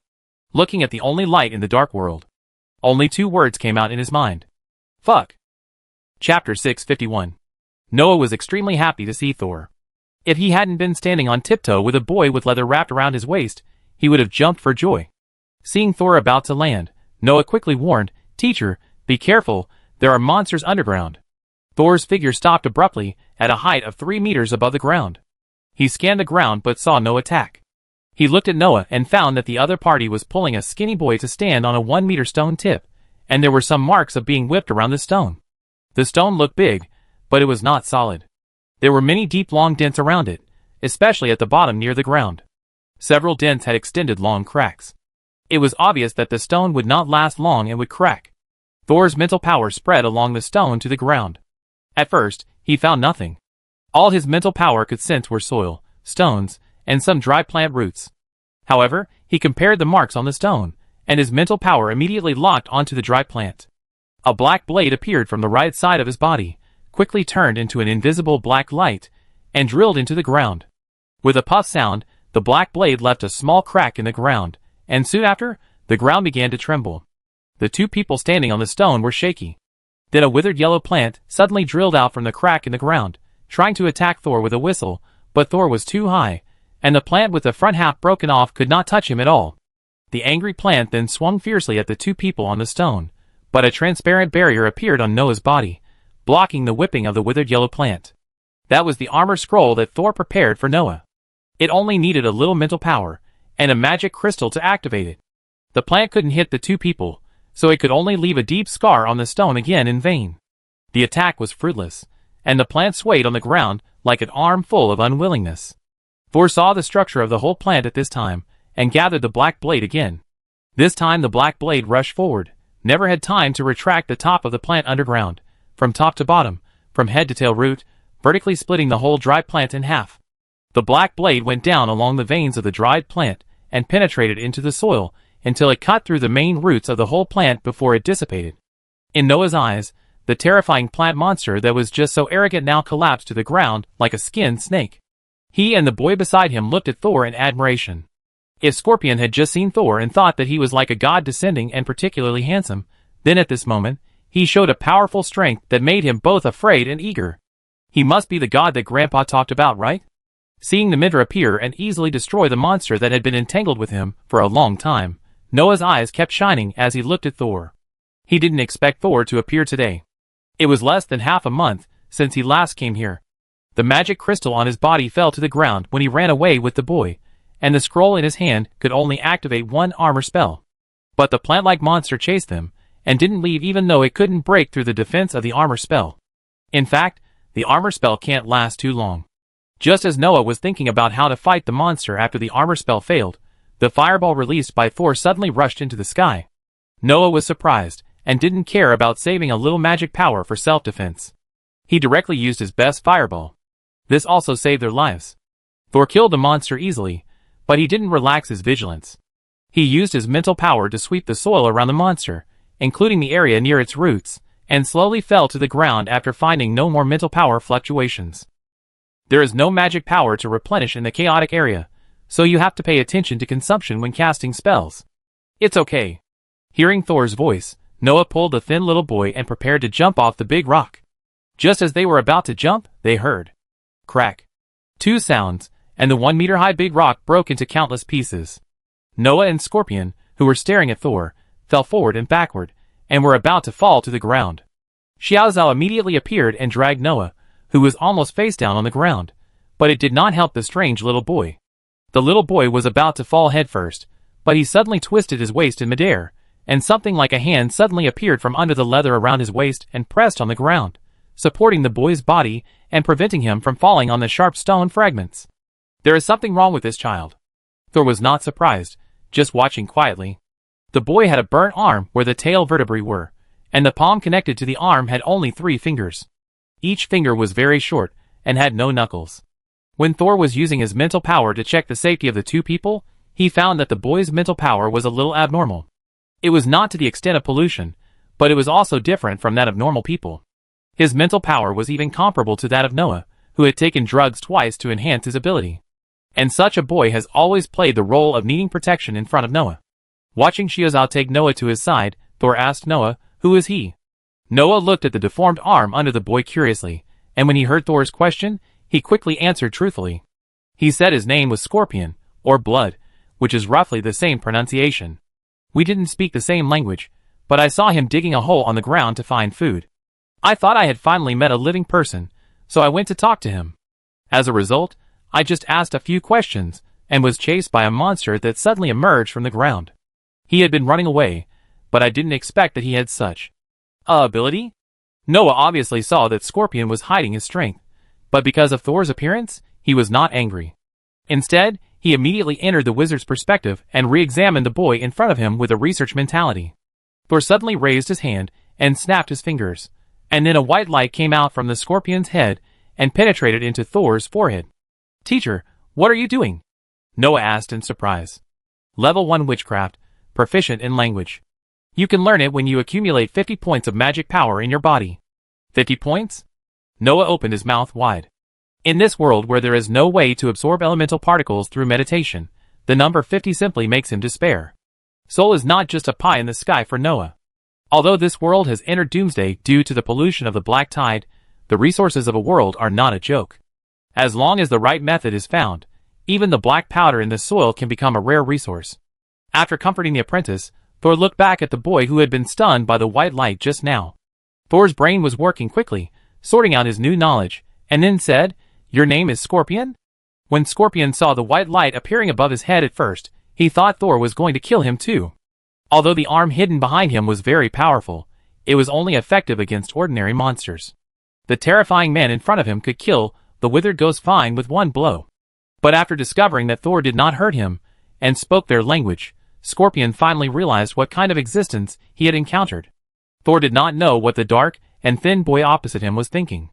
He was only shocked to see that Scorpion suddenly ignored the gravel on the ground, lay on the ground, turned his head to the right, put his left face on the ground, stretched his limbs on the ground, and the whole person was in a big word. God, please save Scorpion. Scorpion is willing to be your slave. Thor, Noah? Chapter 652. Noah didn't know why Scorpion suddenly lay on the ground. But when Thor also cast the spell of knowing languages on him, he finally understood that Scorpion had regarded Thor as a god. In the wizard world, some backward places, or remote areas of the continent also have people who believe in gods. However, most people still respect wizards. And the more powerful the wizards are, the more ashamed they are to believe in gods. This is especially true in the unknown land. No matter how powerful those dwarves or barbarians are, humans who are slaves of wizards will despise them. Therefore, Noah initially thought that Thor would refuse and correct the way Scorpion was called. However, Thor acquiesced. Noah's eyes widened slightly. He looked at Scorpion, who was becoming more and more respectful to Thor and answering questions seriously, and suddenly an idea came to his mind.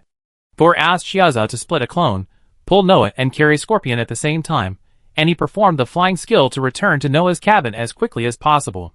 After returning to the cabin, Thor did not let Scorpion enter the house, but started to question him directly on the small hill outside. Where are you from? What are you doing here? After being put down by Shiazao, Scorpion wanted to lie on the ground again, but Thor lifted him up by the neck. I don't like you lying on the ground talking, just stand and answer. Scorpion hesitated, but my grandfather said that we should pay the greatest respect to the gods. Then did your grandfather tell you that the gods hate disobedient believers? Scorpion was stunned, and it took him a long time to understand what the believer meant, but he still compromised and didn't try to lie on the ground again. I come from my tribe, on the edge of this Black Death Plain. Scorpion said that his father died when he went out to look for food, and after his mother married another man in the tribe, because no one was willing to raise him, he was forced to become an adult. And adults must go outside the tribe to hunt a monster and bring it back, otherwise they will not be qualified to start a family in the original tribe.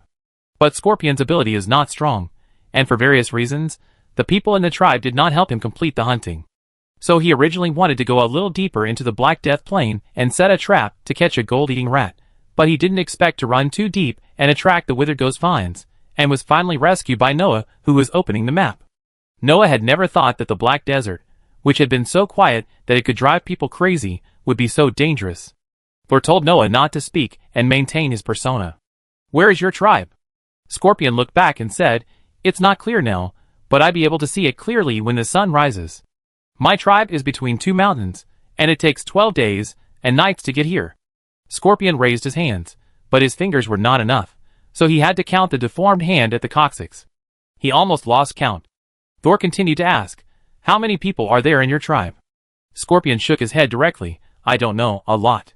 He couldn't count them with his fingers. How many places like your tribe are there? I know of 3, but we rarely come and go. Normally, we only come and go when we change species. After asking Scorpion a few more questions, Thor learned that the people here basically live underground, surrounding the Black Death Plain where he is.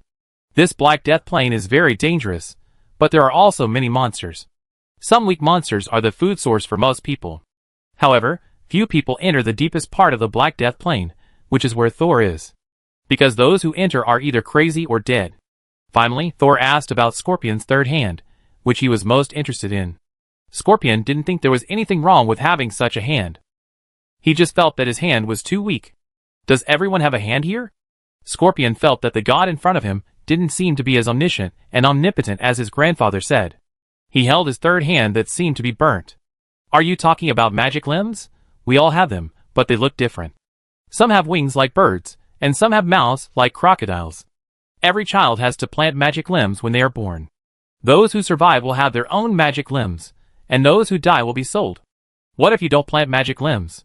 Soul asked. Scorpion looked a little surprised. He thought about it carefully, and finally dug out a deep memory. The only child I remember who didn't plant magic limbs turned into a monster when he was 5 years old. I heard that he ate everyone in his tribe. According to Scorpio, people who don't plant demons may turn into monsters when they are a few years old. Noah listened with great interest, but he kept his mouth shut and didn't interrupt without Thor's permission. Plant demons? Demon limbs? If you don't plant demons, you will turn into monsters. Thor crossed his arms and pinched his chin with one hand. It's a bit like a newborn baby getting vaccinated. But the vaccines here are quite strong.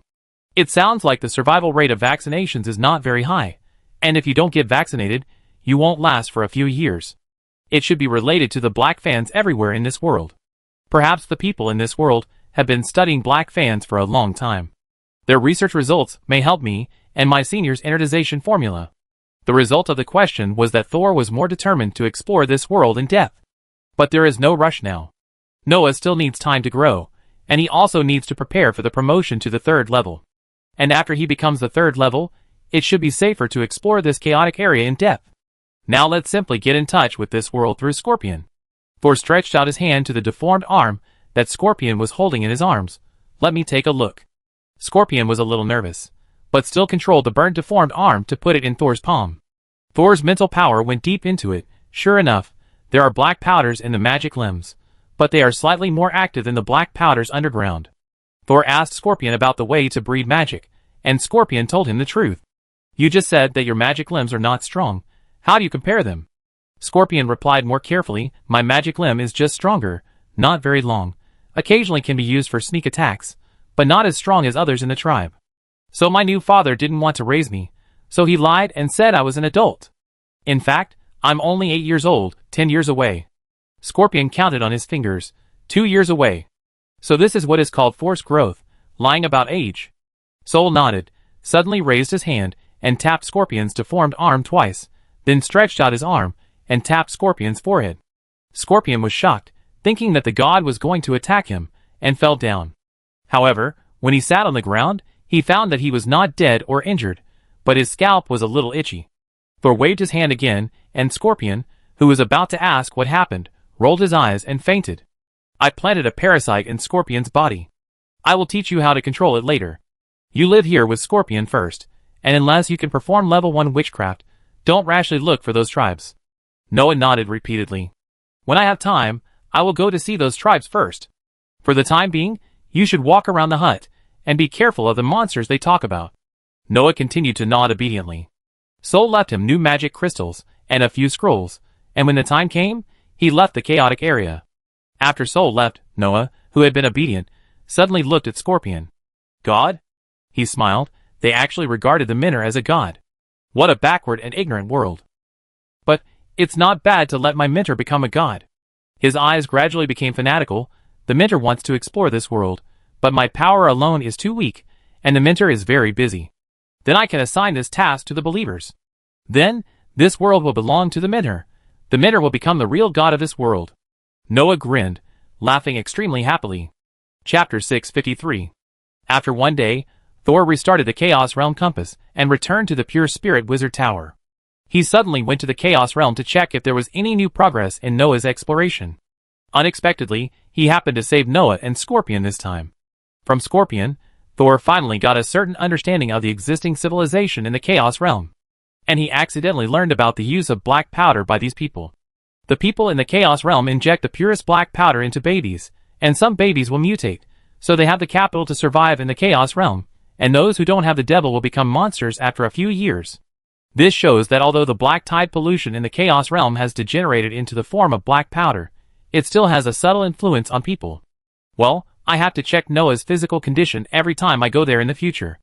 Then, the black powder that came to the wizard world from the Chaos Realm must also have this pollution ability. But the inertia is still very strong. Then can I try to awaken the black powder by planting demons in my body? Thor has not found a way to degenerate the black super pollution for the time being, but he can first study the way to activate the black powder and try to reverse it. Do it as soon as you think of it. Soul left the 4th floor without hesitation and went to the basement. Camus was still in a daze at this time. Soul took a few materials and the black powder that was kept here. Just as he was about to go upstairs to the 3rd floor where the Byron number was located to start the experiment, Camus, who had never spoken actively, called Soul. What experiment are you going to do with the black powder? Sol turned his head halfway. Anodization formula. Don't you know it all the time? Camus didn't say anything else, but she kept staring at Sol's back until Sol left the basement. Thor came to the laboratory on the 3rd floor of the wizard tower and knocked on the door. The door opened automatically. Thor went in and saw that Senior Byron was meditating. This laboratory was as messy as ever, only the items on the laboratory table were neatly arranged. It was almost impossible to step into other places. Thor was about to take off when he heard Byron's voice without any fluctuations. Don't perform magic in the room. Keep the experimental environment clean. Is my magic dirty? Thor asked deliberately jokingly, but he still followed Byron's request and tiptoed through the debris on the ground. Byron just gave a warning and continued to meditate, not seeming to worry at all that Thor would touch his experimental results. Byron, who had been immersed in data all day, was recovering his mental strength at this time, but Thor was destined not to let him rest well. I just went to the Chaos Domain. The name of the Chaos Domain made Byron open his eyes. It should be less than a month. Did something happen? The anodization formula may be more important than I thought before, and now I found a local there and got a message. Sol told Byron all the words intact. Do you want to reverse the process first? Sol nodded. He took out the black powder he had just brought up from below.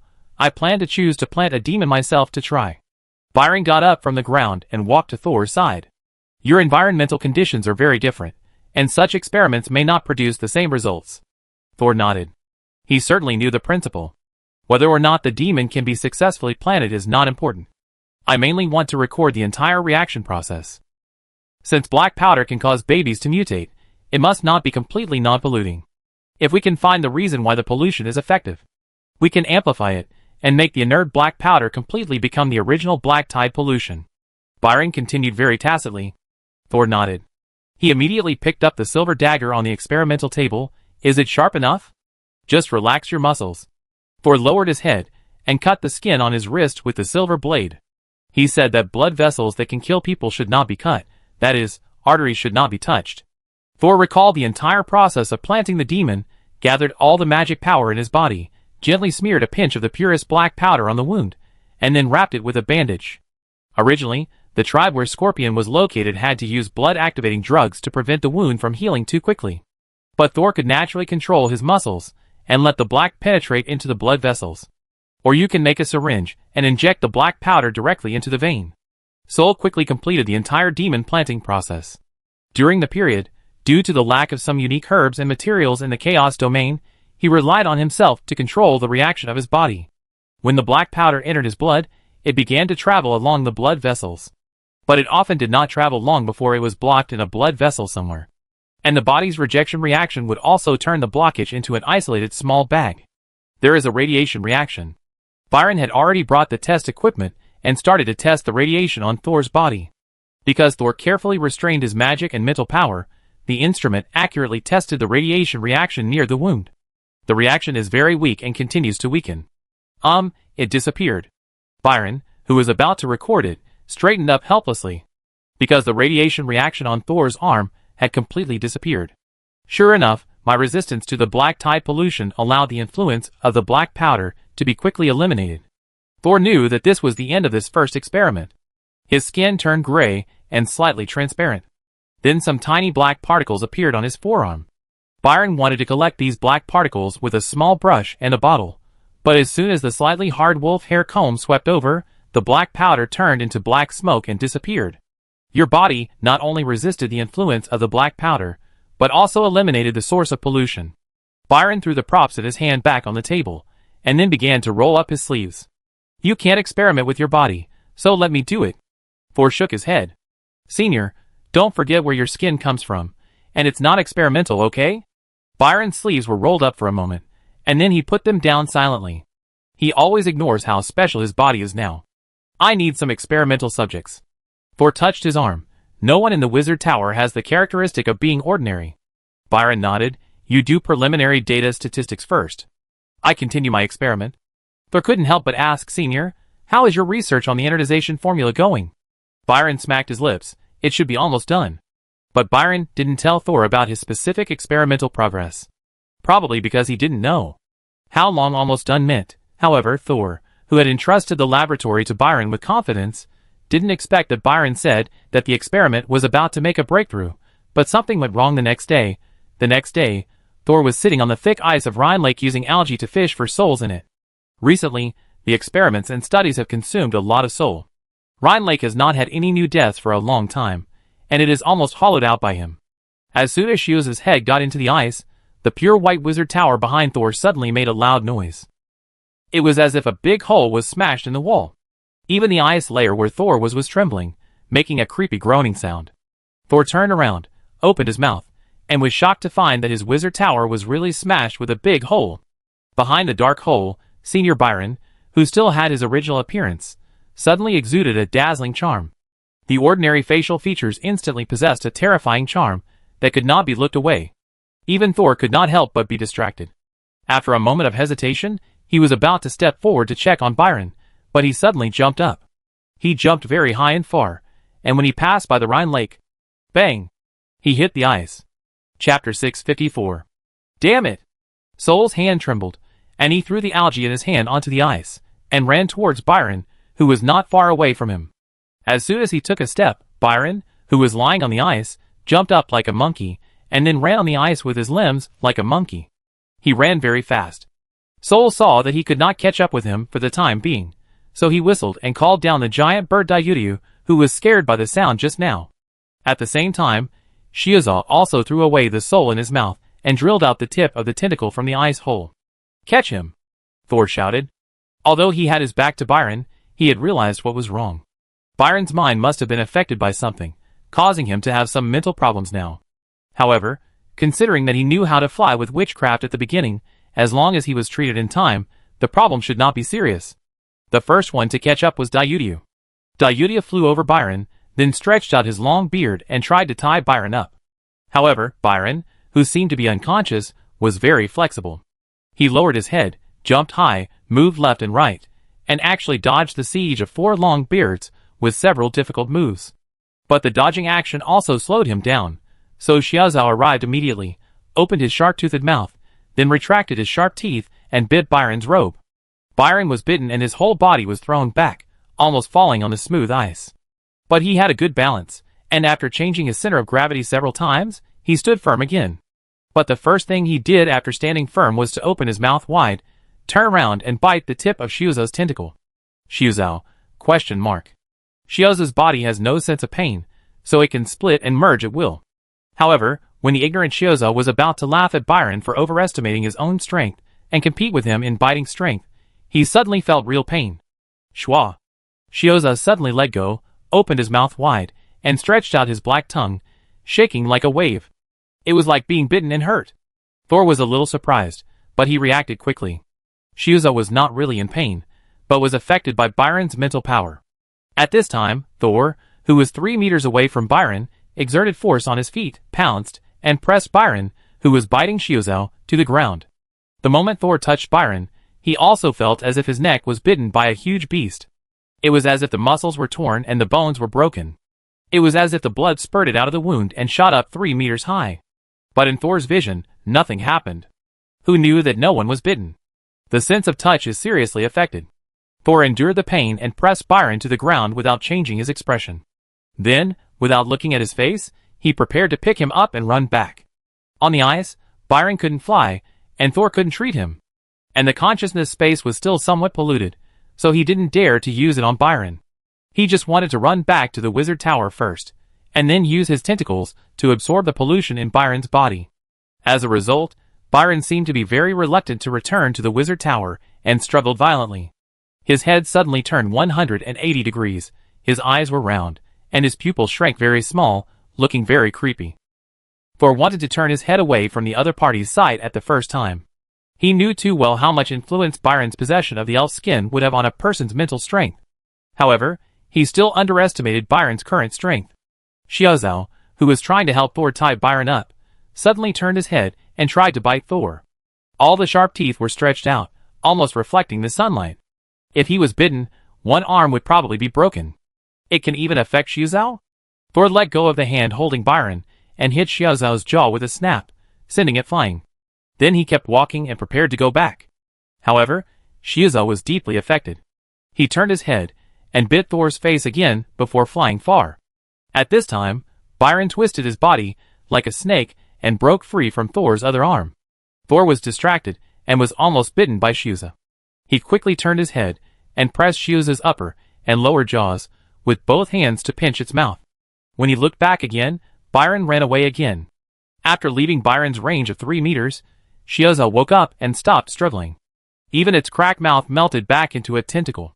Thor let go of Shuzo and saw that it was obediently and a little dejectedly lowering its head, obviously feeling incredible about the attack he had just made.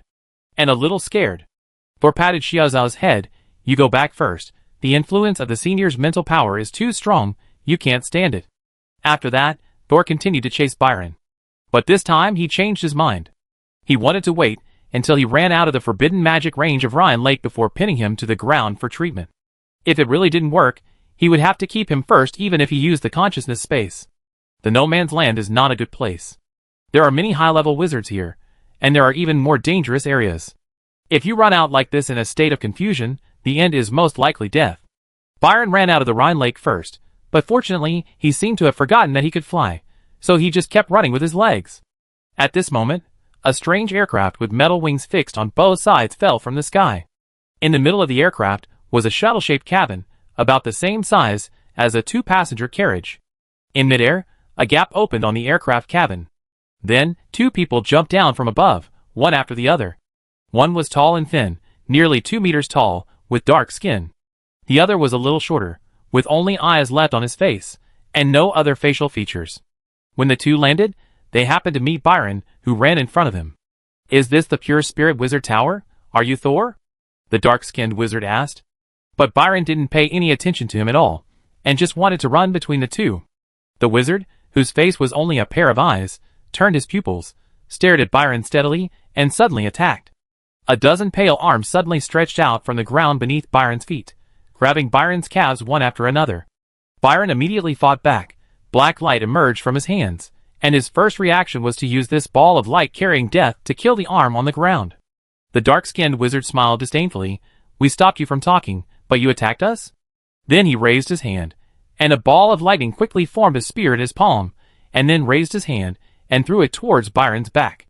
Looking at the direction, it was right at the back of Byron's head, and it was actually coming up to kill him. However, Byron was being entangled by the arm on the ground, and for a moment he did not notice the danger behind him. Just as the golden lightning spear was about to pierce Byron's head, a black sharp blade came from behind and split the golden spear with one knife, sending it flying. Byron finally heard the movement behind him, and immediately turned around, and saw the dark-skinned wizard with murderous eyes. Although he was unconscious at this time, he could perceive people's emotions more clearly. He immediately sensed that this person wanted to kill him. So the pupil, which had shrunk to the size of a needle tip, suddenly expanded, almost filling the entire eye socket. As soon as Thor ran to the vicinity of the few people, he saw one of the wizards trying to kill Byron, and quickly blocked the attack for Byron. Then, he immediately gathered his sword and stabbed the dark-skinned wizard's back of the head from the blind spot of his vision. However, the dark-skinned wizard suddenly turned around and threw himself at his companion, and 2 sharp electric swords grew out of the palms of his hands, waving at his companion just now. He was influenced by Byron like Xiao Zhao and wanted to kill his companion. The wizard with only his eyes left watched all this calmly, and suddenly raised his hand, and the head of the dark-skinned wizard, who was running over to attack him, fell to the ground with a bang. The headless body ran forward 2 steps, and fell to the ground. The blood began to spurt out. Chapter 655. Thor frowned slightly behind him. The wizard who used electricity should be a first-level wizard with good strength, and the wizard with only one eye left must be a second-level wizard. But how did the other party kill his companion? Thor didn't notice it for a while. His hands began to soften, and his mental strength was highly tense, ready to use a big move. However, the wizard with only one eye left did not attack Thor or Byron again. He still bound Byron with more than a dozen arms, and then let Thor approach. Thor had been alert to the other party's movements. He walked to Byron, turned his index finger into a tentacle, and stuck it to the back of his neck. The suction cup on the tentacle bit Byron's skin firmly, and then began to absorb the black particles inside. When chasing Byron just now, Thor had already observed his body. But Byron's skin was special, and Thor couldn't even sweep it with his mental power. In the end, he went ashore and took out the Eye of Exile to find the most polluted part of Byron's body. Thor originally wanted to turn into a tentacle monster and catch Senior Byron, but two wizards ran out halfway. As the pollution was sucked into Thor's fingertips little by little, Byron finally stopped struggling, closed his eyes, and fell into the pale arms. At this time, the pale arms that were tightly holding Byron also let go of him, and in an instant they turned into a pile of bones, which fell all over the ground. Thor cut off the black fingertips and put them in the bottle. And Byron opened his eyes again, and his eyes became clear. The moment he opened his eyes, he recalled what he had just done, frowned slightly, but did not speak because there were outsiders present. He just stood up silently and walked to Thor's side. The wizard who suddenly killed his own people walked to the head that fell on the ground, picked it up, and casually lifted the hem of his clothes on his lower abdomen and actually pressed the head in his hand into his stomach. His stomach was like a muddy swamp, and it really stuffed the dark-skinned wizard's head in. Thor and Byron looked at each other and understood at the same time that the wizard in front of them should also be majoring in dark attributes, and his body must have undergone some kind of wizard body transformation. After doing all this, the wizard with only eyes did not attack Thor and Byron. His facial skin twitched a few times, and suddenly a mouth grew out. Thor immediately noticed that this newly grown mouth was exactly the same as the mouth of the other party's head that had just been devoured. It was like pressing someone else's mouth on your own face. It seems that you are the master of the Pure Spirit Wizard Tower, Mr. Thor. The wizard with a mouth said to Thor. Let me introduce myself. My name is Luke. I am from the Stargate Council. Like you, I am a candidate for the 3rd level. Pearl once mentioned that the candidate selected by the Stargate Council was indeed named Luke. I didn't expect him to come so soon. Does that mean that the selection of 3rd level wizards is about to begin? Hello, I am Thor. Wizard Luke raised his lips slightly, and then looked at Byron on the side. Who is this? Generally, wizards rarely pay attention to people of lower levels than them. Luke couldn't wait to ask Byron's identity, and was obviously impressed by Byron's previous performance. Byron. Byron simply introduced his name, and didn't say much else.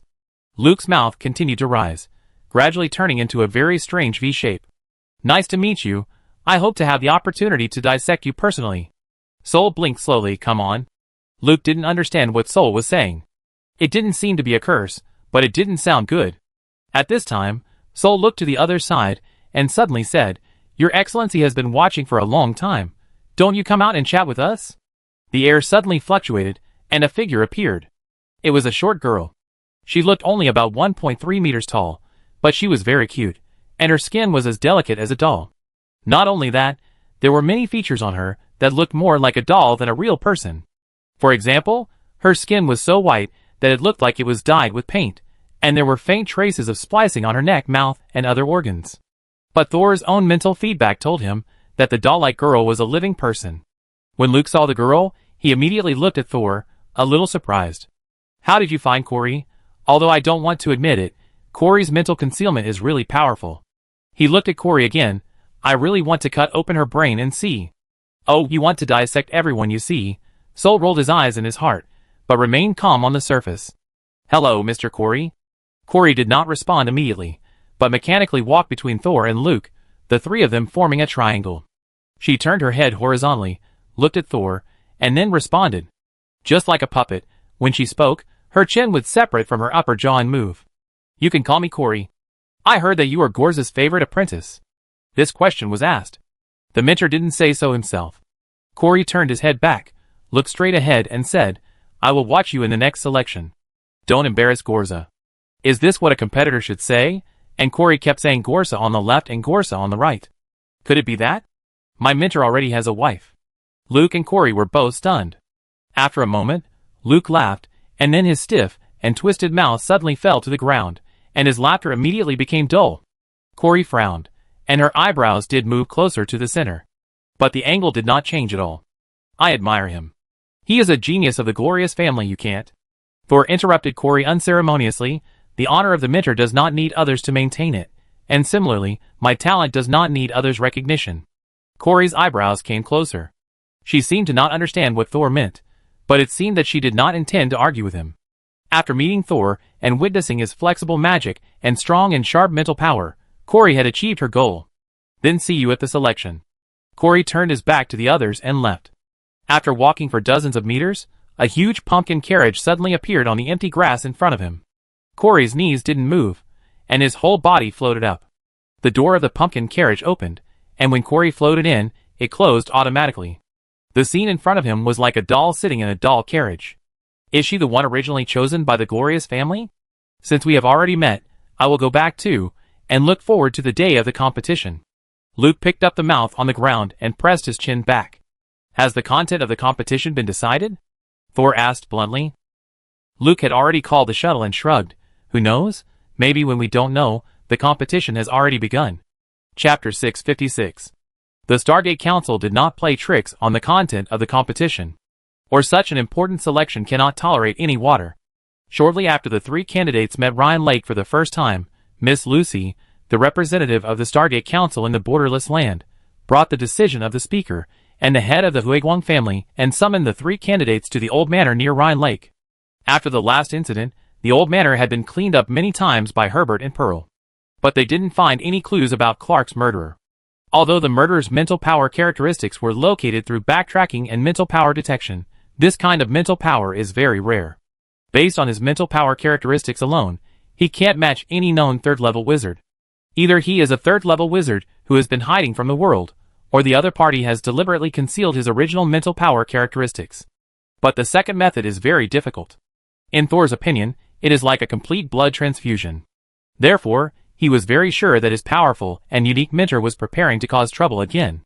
Because of the repeated entry and destruction of the two third-level people, the old manor had lost its original spatial overlapping power.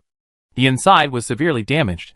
The broken and gorgeous scene switched in disorder, and in the end it even turned into black and white snowflakes like the old TV sets that Thor had seen. In short, it looked more like a haunted house than before. Standing in front of the gate of the old manor with Byron, Thor waited for Lucy and others to appear. He saw Byron staring at the old manor in a daze, and asked with concern, "Senior, will the remaining pollution here affect you?" Byron turned around. His expression was calm and clear. "No. There is no sign of recurrence of pollution these days. I was just thinking about the secret of space. Isn't it said that only fourth-level wizards can control the mystery of space? Then how did Lord Gorza do all this at the second level?" Since Byron accidentally had his mental power polluted by an abnormality when he was doing experiments in the Wizard Tower 2 days ago, Thor has been working with Byron. Because they did not detect the cause of Byron's spiritual body pollution afterwards, in order to prevent others from being unable to treat the pollution in time, Thor brought Byron to the old manor. After all, the mentor is a genius in a large family with fourth-level wizards, and he must have had many unusual experiences in his past. Thor really admired Gorza on this point.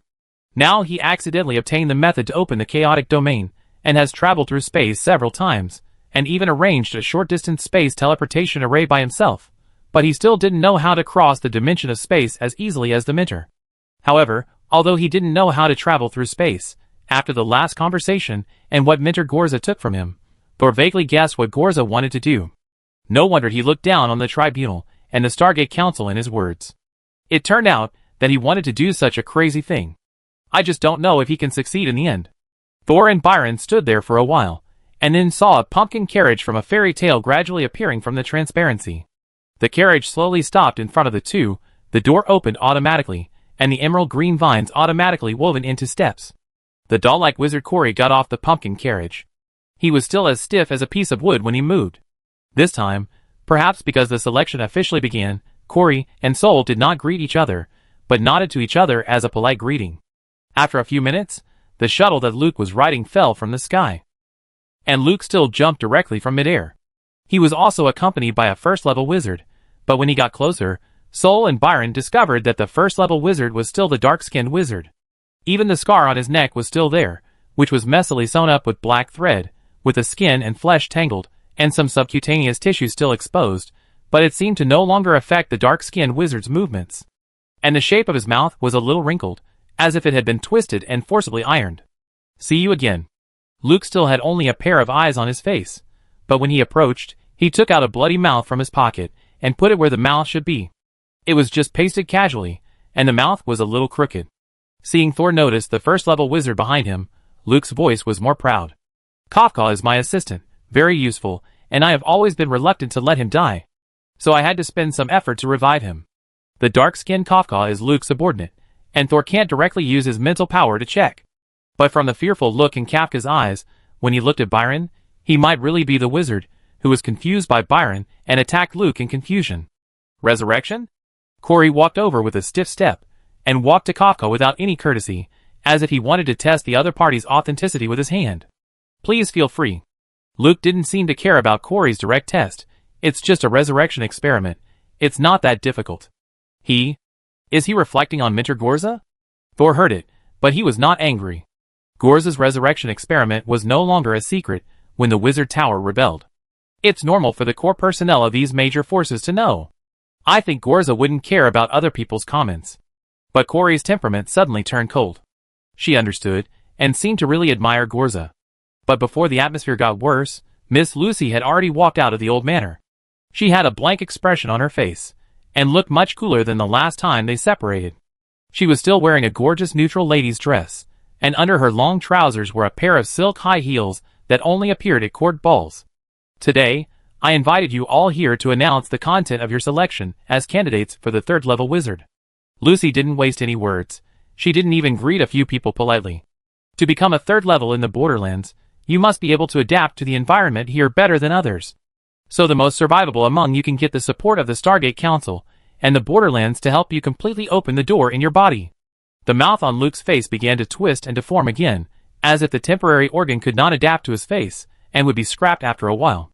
So that's a test of survivability? How about a life and death battle? His eyes swept over Thor and Corey in turn. Whoever becomes the final winner will naturally become the next third-level wizard. Thor's eyes suddenly narrowed, hiding the smile inside. Really? A non-threatening mental power wave slowly dissipated from Thor. It was obviously not an attack, but it made everyone present feel a chill on their backs at the same time. It seemed that something terrible was staring at them. Luke's words that were about to be said were suddenly stuck in his throat. He looked at Thor, who suddenly showed his strength. His face gradually became serious, and the muscles on his eyes also frowned a little bit, as if he had met an opponent who needed to be treated with caution. Corey's expression did not change. He just turned his head 90 degrees, staring at Thor and Luke.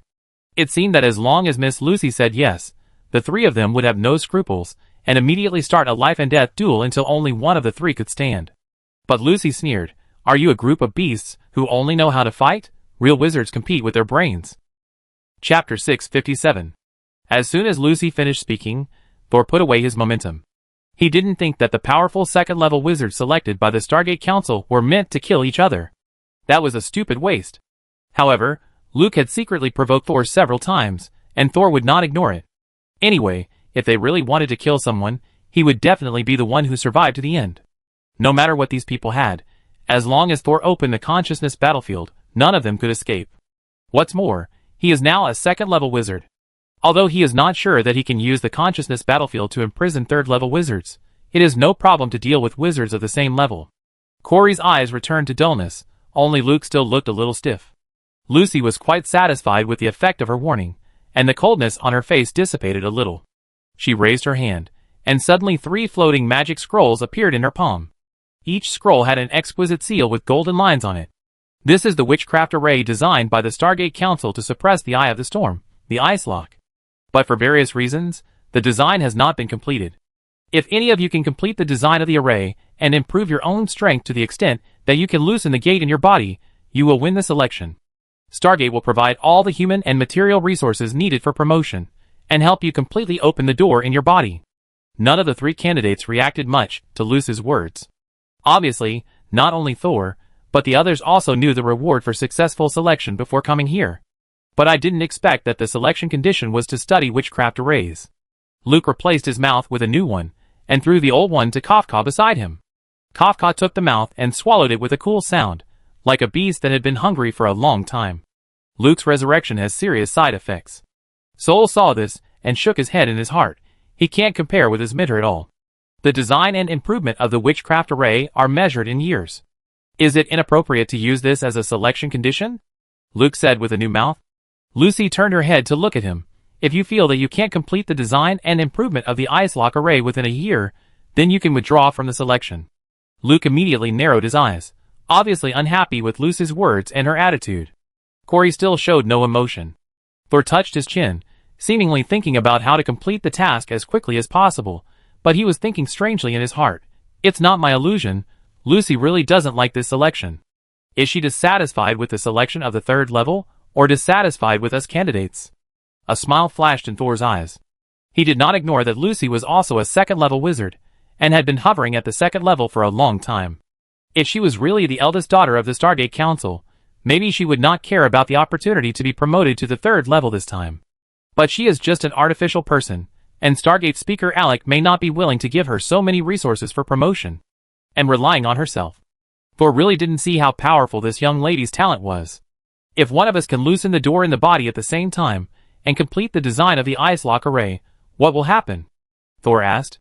Since we have to compete, we must make the rules of the competition clear.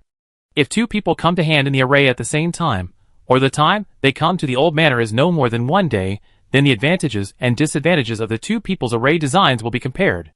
The party with the tighter blockade against pollution is the winner. Lou answered without hesitation, obviously having thought of this answer long ago.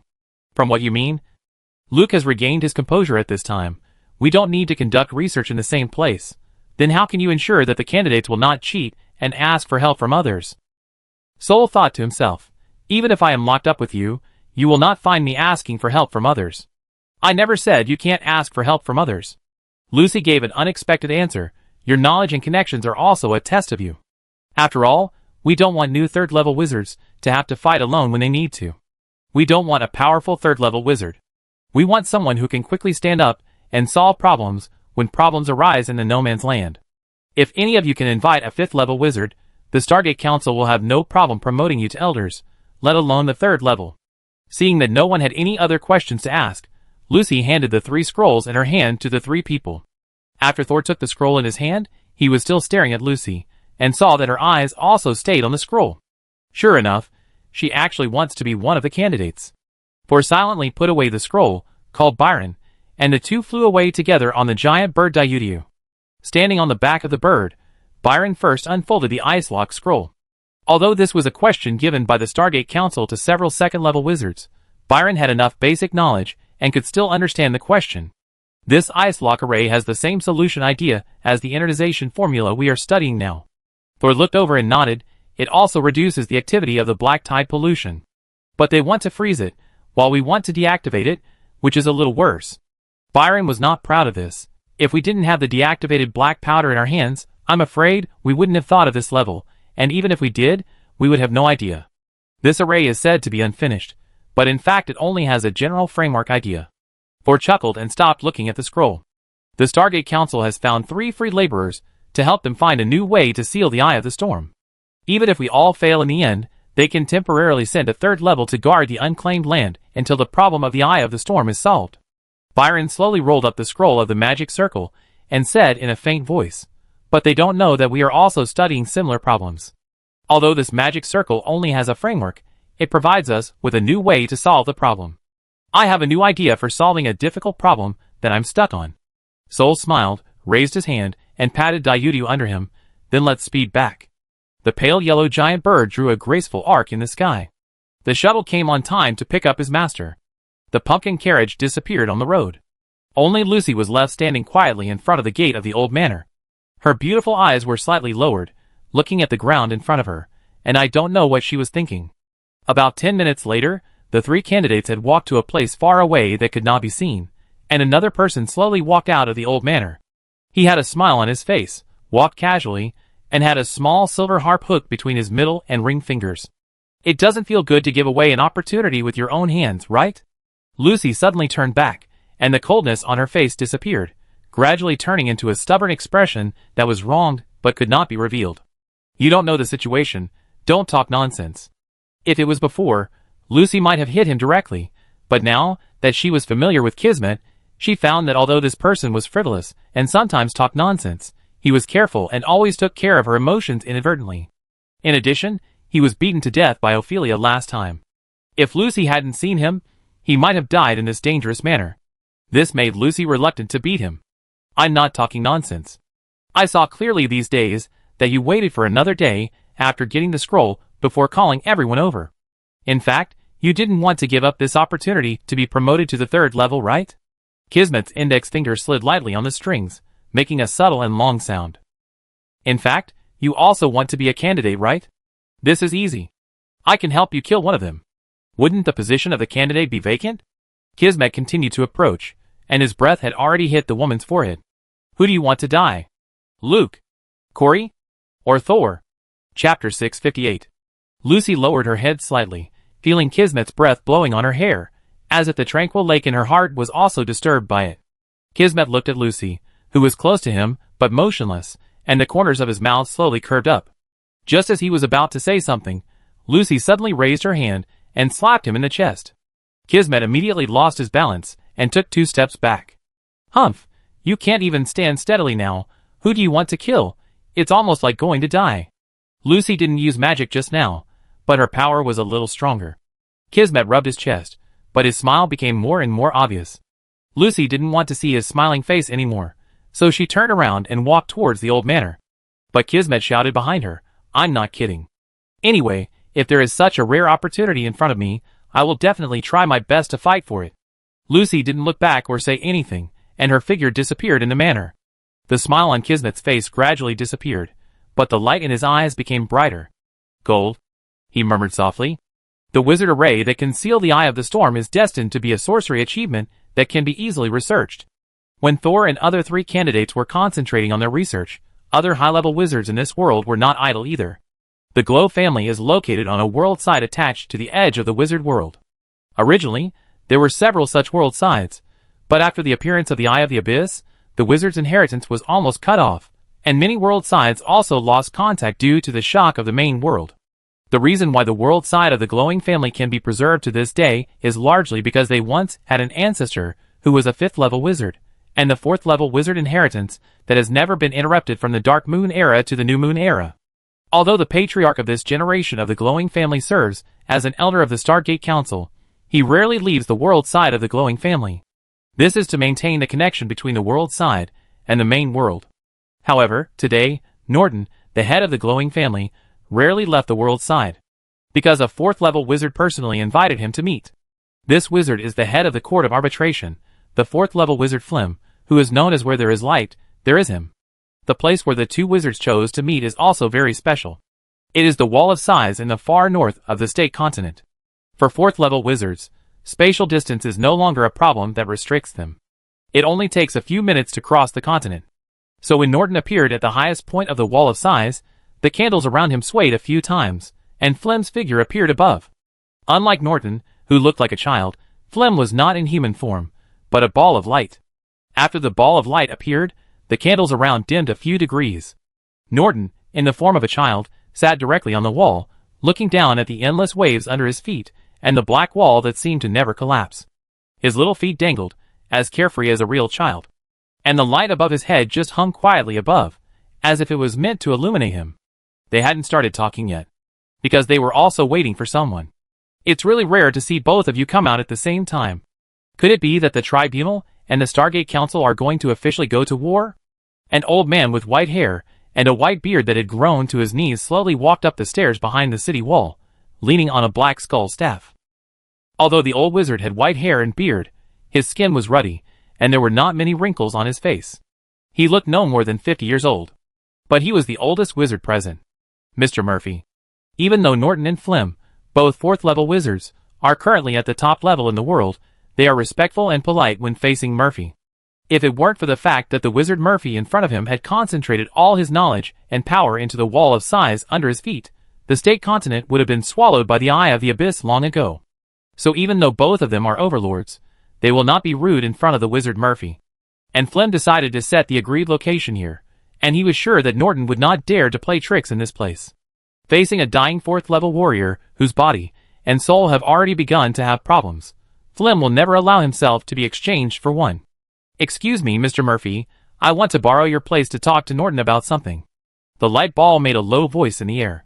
Murphy nodded indifferently, and did not approach the 2 of them, standing 100 meters away. Although this distance is not considered a distance for them. After saying hello, the light ball Flem talked to the head of the Huiguang family about the real purpose of this invitation. Norton, your family's Gorza has been a bit dishonest recently. Norton, who looked like a child, spread his hands. How could that be? I have asked him to resist the black tide at the Wall of Sighs, and his recent record is quite good. Norton turned his upper body to ask Murphy, right? Mr. Murphy? Murphy smiled and dug his ear with his little finger like a real old man. He is a good young man. I met him the first time I climbed the wall of size. But Flem ignored these sophistry. He once conducted a resurrection experiment in Stat, and it was a low-level wizard resurrection experiment that was banned by the Court of Arbitration. As the head of the family, you must know this, right? Norton said indifferently. The child has grown up and is disobedient. If you think you can't discipline Gorza, I can do it for you. Nolan looked up at the ball of light above his head, his face still calm. Then I won't bother you. Then please keep an eye on your child, Sir Norton. If I find him on the Nefert continent again, and doing those rebellious experiments again, I will personally execute the expulsion order on him. Norton's eyes narrowed slightly, but there was still a smile on his face. Okay, then I will also personally experience the expulsion order of the Lord of the Judgment Court. Before he finished speaking, a layer of soft white light appeared on Norton's body, which was not as dazzling as the golden light on Flem's body. But when the two lights came into contact, the sea water under the entire wall of size stagnated. The world seemed to be in a state of stillness. But that was not the real stop of time, but the balance of power caused by two powerful forces mobilizing the magic elements nearby at the same time. At this time, the wizard Murphy on the side suddenly raised the skull staff in his hand and knocked it on the ground. The world that seemed to be still started to move again. I say, you two should not fight on the wall of size, Wizard Murphy said helplessly. Before he came, he knew that the two fourth-level wizards would definitely fight, and he also knew that they would definitely wait for him to stop the fight. Sure enough, when the world started to work again, Norton and Flem both restrained their power. Norton spoke first. The Lord of the Court doesn't need to worry about my youngsters. If the Lord of the Court really wants to educate the youngsters for me, don't blame me for protecting my shortcomings. Flem's light began to dim. It's useless for you to stop me. No matter what he did, even if the Court of Arbitration doesn't care, there will definitely be a cause and effect to solve his disaster. When the last word was uttered, the golden light ball disappeared instantly, and the dim firelight around him became bright again. After Flem left, Norton nodded to the wizard Murphy beside him, and his figure disappeared immediately. After the two troubles were gone, the wizard Murphy stood on the empty city wall and looked at the sea in the distance. Flem has come to test Norton in person. Is Norton really unable to hold on? The sea water splashed on the city wall. The wall of size stood in the far north for 100 years, like a giant that will never fall. But now, the creator of the giant sighed on the city wall. Is this world really still worth saving? Chapter 659. Thor looked up from the complicated calculation sketch.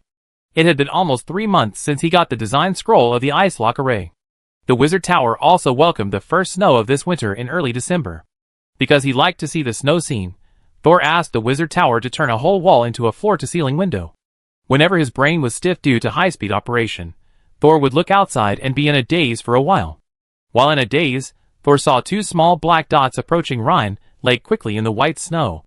Jia-Jia-Gu is here, Sol whispered to Byron and sneaked out. When Jia-Jia-Gu brought people over, Sol knew that he had introduced another patient to him. Jia-Jia-Gu has been keen on introducing patients to Sol in recent days.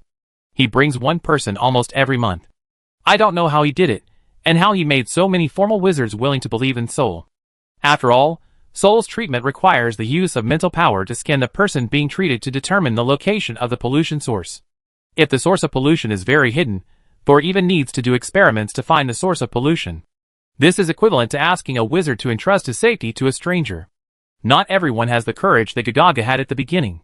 Although Thor is studying the selection questions issued by Stargate, occasionally coming out to help these wizards, who are contaminated by the same black tide, can also deepen his understanding of the black tide. At the same time, it can also change his mind.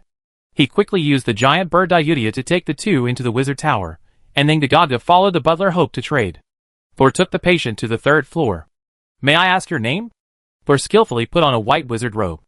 Recently, he would deliberately use clothes to distinguish the work he was doing. Remind him not to dissect the contaminated patient on the laboratory table. My name is Ed, Lord Thor. After putting on the white robe, the already young Thor looked even more gentle and handsome, which made the first-level wizard lying on the laboratory table relax a little. Although Ed looked to be in his 40s, and had been a formal wizard for much longer than Thor, the strict hierarchy among wizards, and the huge gap in strength between different levels made Ed completely lack the aura of an elder. He lay on the cold and hard laboratory table, trying to control his eyes from looking around, but the bottles and jars around him still attracted his attention. These instruments also appeared in Ed's laboratory, but when he lay on the laboratory table, The perception of looking at these instruments was completely different. Seeing the somewhat nervous Ed, Sol did not mean to laugh at him. He used simple hypnosis to relax him first, and then began a full-body examination. 2 hours later, Sol identified the source of pollution in Ed's body and conducted a preliminary cleanup. When he put the clean pollution source away separately, Ed had already come down from the laboratory table, looking at his hands in surprise and delight. Before the treatment, his hands had been out of control for a long time. He often made some strange movements, and even suddenly picked up a silver knife and stabbed himself in the chest when he was doing experiments. If he hadn't solidified the defensive magic beforehand, he would have been seriously injured by his own hands. Now, he finally felt that his hands were under his control again. Thank you very much, Lord Thor. I can only provide these materials now, but I will make up for it as soon as possible. While cleaning his hands, Thor smiled and said, "There's no rush." Ed thanked Thor again, and seeing Thor's nonchalant look, he made up his mind to make up for the remaining materials within a month. When Ed came out of Thor's wizard tower, he saw Gagagu waiting for him outside. "How is it? Dr. Thor is very powerful, right?" Gagagu looked proud. Ed nodded, and he couldn't help but have a little doubt about the relationship between Gagagu and Thor. Could it be that Gagagu is actually Thor's man? But just as he thought of this, he saw Gagagu rushing up with a grin and holding his hand. "You also admire Thor, right?" Ed was stunned. Although he was indeed grateful to Thor, he didn't worship him. However, Gagagu asked so directly, and now he was standing under the wizard's tower. "Yes, I really admire Thor." Ed nodded vigorously again. "Haha, we both admire Thor, so we are good friends. I won't secretly charge a premium when I sell you goods in the future." Ed was happy, but then he was shocked. "Then you told me it was half price before?" "Alas, after the premium, it's half price. Anyway, it's almost the same as the original price." "Then you have to give me a cheaper price in the future." "No problem." Thor had returned to the 3rd floor of the wizard tower at this time, leaning against the French window, watching the two people discussing intimately. After they walked out of the Rhine lake, Thor used the Eye of Exile to clearly see that Ed had also grown an eye with a colorful pupil on the back of his head. Not counting Brando and Jar Jar, this is the 3rd patient who has grown an eye. Thor's face was solemn, not at all as relaxed as when he sent the patient away. "Anyone who has a certain affection for me will grow colorful eyes after contacting the Gaga drum. But those who thank me on the surface, but have no gratitude in their hearts will not grow eyes. These eyes from the stars in the space, do they still need to consider the degree of affection when they are infected?" But up to now, Thor has not found that the star eyes have caused any damage to the body of the infected person. Not only that, people with star eyes are also difficult to be further contaminated by the black tide. Even if there is still pollution on the body, it will not get worse unless it encounters a more extreme situation. From this point of view, people infected with star eyes are like getting a shot of vaccine, and have a strong resistance to the black tide like a disease. However, although the star eyes come from my consciousness space, I currently have no control over them. The powerful force that cannot be controlled by me is ultimately a hidden danger. Sol had discovered that the stars in his consciousness space were a little different before. But there was an equally mysterious diary in his space, so he didn't pay much attention to the stars that he couldn't control anyway. But unlike the diary that never had any contact with the outside world, the stars had now come to the outside world through Brando, and showed a regular, but almost irresistible infectiousness. This made it impossible for Thor to ignore its existence and the powerful power it contained. After thinking for a while, Thor suddenly turned around and said to Byron, "Senior, I want to do an experiment." Byron was still busy with the experiment in his hand, and asked without looking up, "What do you need me to do?" "Help me watch my body. If my condition becomes abnormal." "No, when my body deteriorates more seriously, you can stimulate my spiritual body from the outside and try to wake me up." Byron put down the test tube in his hand at this time, his face serious. "What are you going to do?" Sol pursed his lips, not knowing whether he was nervous or excited. "I'm going to meet a group of old friends, who have always been by my side, but I still don't know the details of them."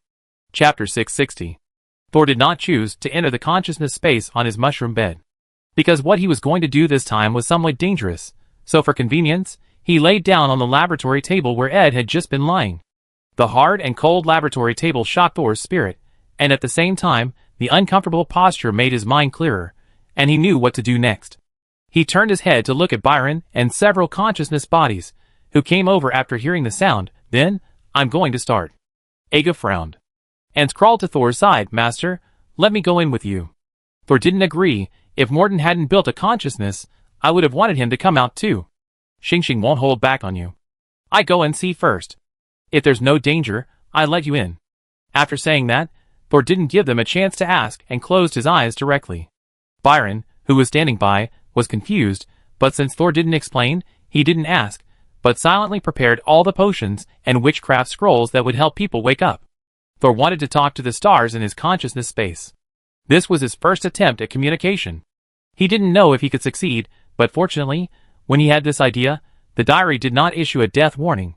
When he opened his eyes again, Thor had successfully entered the consciousness platform. The diary above his head was spread out flat, like a huge roof, blocking out the sun for Thor.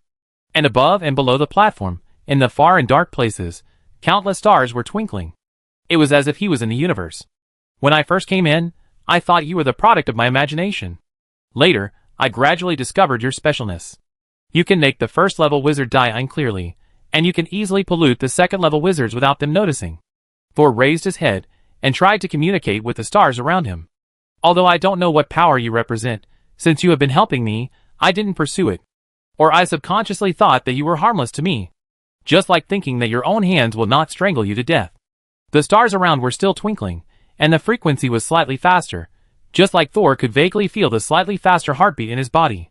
But you don't seem to be satisfied with staying in my consciousness space now. Do you want to leave, or do you just want to go out and stretch your muscles? The stars around were still twinkling, and Thor did not find the pattern of change, and could not see whether the stars responded to his intentions. This has no effect. He walked forward slowly, all the way to the edge of the round table. Through conscious observation, the size of the stars around him did not change, and it was obvious that they were very far away from him. To advance to the third level, you must push open the door in your body. But if I push open the door, does it mean that the power of the outside world can directly interact with the power in my body? Then will the existence of these stars have other effects on me and the outside world? Sol was not sure. If he pushed open the door, would these stars, who were already restless, try to slip through the crack of the door, go out? Or they don't go out, but spread their pollution to the people and things around Thor through the door? That's not what Thor wants to see. He looked down at his feet. Now the tip of his shoe has already protruded from the platform. It was also pitch black below, with occasional twinkling stars. When Thor first came into contact with the black tide pollution, the diary was very powerful and forced back the black tide that almost swallowed Thor. But now think about it, maybe it wasn't just the diary that helped at that time. Kid Wizard was contaminated by the stars, and died immediately after jumping down. But he was fine on the round platform. Does this mean that I can get closer to you if I jump down? Thor's left foot was forward, hanging in the air. Then I jump down too. How about we have a good chat? Of course, Thor didn't jump when he wanted to, but paused for a moment.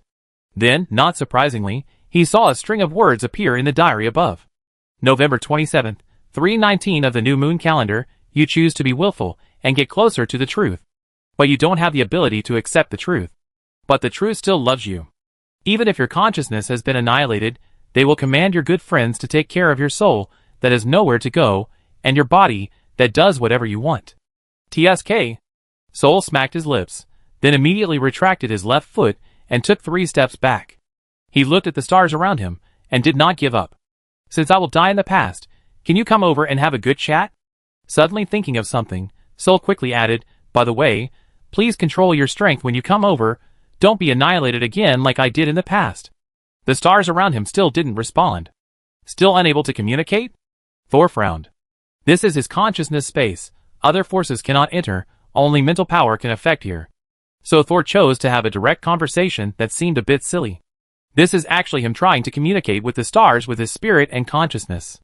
But now it seems that for some reason, the stars did not respond to him. Thor was not in a hurry, he simply sat on the ground, one hand on his knees, the other hand on his chin. Do the stars not understand what I mean, or do they not want to pay attention to me, or did they simply not hear me? Although the first communication attempt failed, Thor had no intention of giving up. After being promoted to the second level, he could stay in the consciousness space longer than before. Now that he felt his mental fatigue, he should be able to stay for a while. It shouldn't be that they don't understand. After all, this is my consciousness space. The meaning of my words should be directly transmitted without language interference. Could it be that they simply don't want to pay attention to me? But thinking about the stars twinkling happily around, and the colorful eyes that looked around behind Gagagu and others, I always felt that these stars didn't seem to be so cold. Is it simply because the distance is too far? The spiritual fluctuations I emitted did not accurately reach those stars? This is very troublesome. Going directly to the opposite side would kill me, but if I wanted to call people over, my voice was not loud enough. Thinking about it, Thor slowly straightened up, and his eyes fell on the palms of his hands resting on his knees. How about a gamble? I've been amputating a lot during this period anyway. Thinking of it, Thor's left hand immediately separated from his wrist. There was no pain, but the feeling of emptiness, of a missing soul immediately surged into his heart. Did I use it too much? Thor felt his head was weak, as if he would be kicked out of his consciousness space at any time. Although he could directly replenish his spiritual body and spirit body by absorbing soul fragments, the large number of spirit bodies split this time still made Thor a little overwhelmed. But less is not good. After all, the stars are too far away from him and are destructive. If they are divided too little, Thor is afraid that his soul fragments will be crushed by the pressure of the stars before they can convey their meaning. Looking at his left hand floating on his right hand, Thor can still feel the faint connection between himself and the broken palm. As long as he wants, he can take the broken palm back. But Thor resisted the temptation to take back the broken hand and engraved his spiritual power on it. Then he threw the severed hand away without hesitation. The thrown hand suddenly turned into a translucent gray bird, flapping its wings and flying into the dark distance. Thor looked into the distance anxiously, wondering if he would get a response this time. If it still didn't work, he could only leave the consciousness space first, wait until his body recovered, and then enter the consciousness space to try to solve the hidden dangers of the stars. Just as Thor looked around and his sight turned to the stars above his head for the third time, he suddenly saw a meteor. It was swooping down towards him. Chapter 661. The meteor in the sky was getting closer and closer to Thor, but its size did not increase. When the meteor came in front of Thor with a pale golden tail, he jumped back suddenly, stretched out his hands, crossed his fingers, and intertwined them into a net, ready to catch it. Because the meteor was very fast, Thor was ready for a strong impact and broken fingers. This was his subconscious action. It was as if the one rushing towards him was not a star, but a young child. However, when the light suddenly came in front of him, it suddenly slowed down, stopped suddenly, and finally floated on Thor's palm. Thor untied his fingers, and with curiosity and caution on his face, he gently probed the suspended light ball with his fingers. He did not touch it directly, but outlined its shape through the air around the outer circle. The light ball suddenly went out like a power outage, the halo disappeared, revealing the uneven ball inside. This ball was not as bright as it looked in the sky when it was not shining. It's not even a perfect circle, and the surface is gray and uneven. Although it fits Thor's perception of meteors, it doesn't match the perception of stars that can cause eye pollution. As Thor was thinking this, the suspended star suddenly lost its floating ability and fell into Thor's palm. Since the diary didn't prompt him this time, Thor subconsciously caught the star. When he caught this ordinary stone that looked like a strange shape, he found that the stone felt soft and had a certain elasticity. He just gently pinched it, and the star in his palm suddenly turned over. An eye suddenly appeared in the lower part of the stone. It had white sclera and pupils as colorful as rainbows. Star eyes? But Thor clearly remembered that when this star just lost its light, the outer periphery was all stone, and there was no side with the appearance of an eye. Could it be that it changed after coming into contact with me? The side of the stone that turned up was the side that just came into contact with Thor's palm. Thor's mental power swept through, but he didn't find anything on his palm, as if the star in his hand only existed in his vision. Hello. He tried to speak, and since the star really came down, it should be able to understand what he said next. Can we communicate like this? The spherical star turned in Thor's hand, and the pupil looked at Thor. The half-smooth, half-grain touch kept rubbing against his skin alternately. It made Thor feel that his fingers were a little stiff. Thor did not urge Xingxing to speak, but waited patiently for Xingxing to speak. However, he did not wait for Xingxing to communicate. After the other party looked at Thor, he suddenly turned into a pool of liquid. Before Thor could react, his spirit body was like a dry desert, and it also absorbed all the liquid in an instant. Thor's heart trembled, and he subconsciously wanted to take off his hand. But as soon as this thought came up, he suddenly saw an eye turning out of his palm. Just like when he used the Eye of Exile. Before he could clearly feel the effect of this eye on him, the skin around this eye suddenly opened again, just like a person opening his eyes, and another eye grew out. Then, like mushrooms after rain, an eye with a colorful pupil opened under every inch of skin on his palm. Thor's hand suddenly became unbearable to look at. Even he began to feel a throbbing pain in his brain, as if someone was scratching his brain tissue with sharp fingernails. Ugh! Thor's face twitched, and his palms dropped, as if he was holding up a house on his hands and couldn't lift them up. He wanted to look away, but his eyes were fixed on his arm full of eyeballs. The most terrifying thing was that those eyes were not satisfied with one arm. It was like a drop of ink dripping into clear water. Thor saw that his arms were also rapidly growing densely packed with eyes. A single rainbow-like eye makes people feel beautiful and dazzling, but when your arms, collar, and even face are covered with rainbow-colored eyes, everything you see will only make you feel sick and nauseous. Ugh! Sol was really nauseous. Because in his perception, the eyes were no longer satisfied with his skin. He seemed to feel that his tongue, upper and lower jaws, and throat were all eyes. Boom! Sol fell heavily to the ground, but the squeezed eyeballs were elastic, causing him to bounce twice on the ground. Sol twisted in pain, and could not think for a while.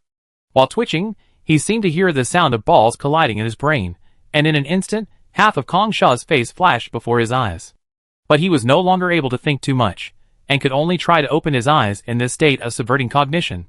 Although the diary did not remind him, Thor knew that he was in great danger at the moment. If he allowed the eyes to invade his body, if he allowed this change, he would become a slave to the eyes. But the eyes invaded his body too quickly, so fast that Thor lost control of his body in an instant. Now, he couldn't even mobilize his mental power. There must be a way. The sound of the collision of the balls in Thor's mind was no longer a sound, but a squeezing sound. Crackling. He tried to open the only two pupils on his face that belonged to him, and he could only see nothingness in the great pupils. But he tried to think of his original appearance.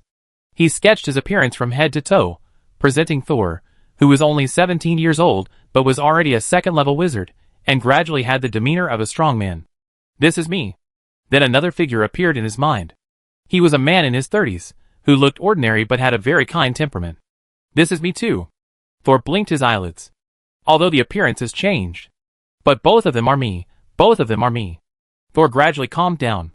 He no longer avoided his unrecognizable body, but slowly got up from the ground, trying to ignore the strange sound of his body rubbing against each other when he stood up. He stood up slowly, staggering a little, but finally stood firm. Then, he mustered up great courage and looked down at his body. For a moment, he seemed to see a person made up of eyeballs. From top to bottom, from inside to outside, skin, blood vessels, nerves, bones, muscles, internal organs. All of them were covered with eyes. Thor wanted to look away countless times, but he held back. What happened after the star entered my palm? Is it pollution? Or some information that I can't accept yet? Thor began to recall his experience of pretending to be a doctor during this period. Escape can't solve the problem. I must find out the root cause of my change. The diary doesn't indicate death, which means I can handle this situation. The diary above his head was still floating quietly, which gave Thor great confidence. He stared at himself with wide gray eyes, looking at his body. Or his soul. Boom. Finally, when he no longer entangled in the terrifying perception brought to him by the eyeballs all over his body, he finally saw those eyes clearly. What kind of eyes are those? It is clearly a door open from every cell in his body. I pushed the door open. Chapter 662. This star that fell from the sky and tortured Thor half to death actually allowed Thor to see the location of the door in his body through its strange eyeballs. At this moment, the fear of having eyes all over his body was suddenly replaced by this novel feeling. It was as if he had been breathing through his mouth and nose before, but from this moment on, he was breathing with every cell in his body. It turns out that the door I'm looking for is the connection channel between every cell in the body and the outside world. Thor stood naturally in his consciousness, with his hands spread out, just like standing on the grassland and reaching out to feel the sunshine, feeling the warmth of the light passing through every inch of his skin. No wonder it was said that only by choosing an apprentice, who is suitable for their own wizard body transformation, can they go further on the road of wizards in the future. Only by transforming their own wizard body can wizards not lose their familiarity and control over their own bodies. Otherwise, when they try to push open the door in their bodies, they will find that they can't even find the door. Thor immediately decided that if Noah wanted to undergo a transformation into a witch body in the future, he must let him design the transformation plan himself. Thor could only help him to refer to the feasibility of the plan.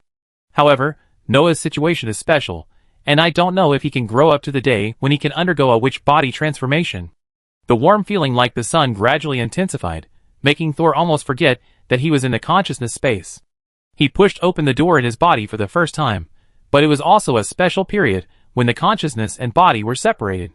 Therefore, Thor, who only felt that he was getting more and more energetic, did not know that the changes that happened to him had already scared the people outside. What's going on? Why? Why is the master's body constantly absorbing magic power? Herman was unable to help at the side, and was anxiously turning around. The silver figure had begun to have afterimages. Don't turn around, you're making me dizzy. And wanted to kick Herman out of the laboratory at this time. She was rushing to prepare the magic array materials that Byron wanted, but Herman beside her made her anxious and unable to calm down. Herman, go out and watch outside the door. Tell him that the master is doing a critical experiment. No one can come in, and no one can enter the island during this time. Egu was also busy, but he could also distract himself to give Herman orders. Then, where is Butler Hope?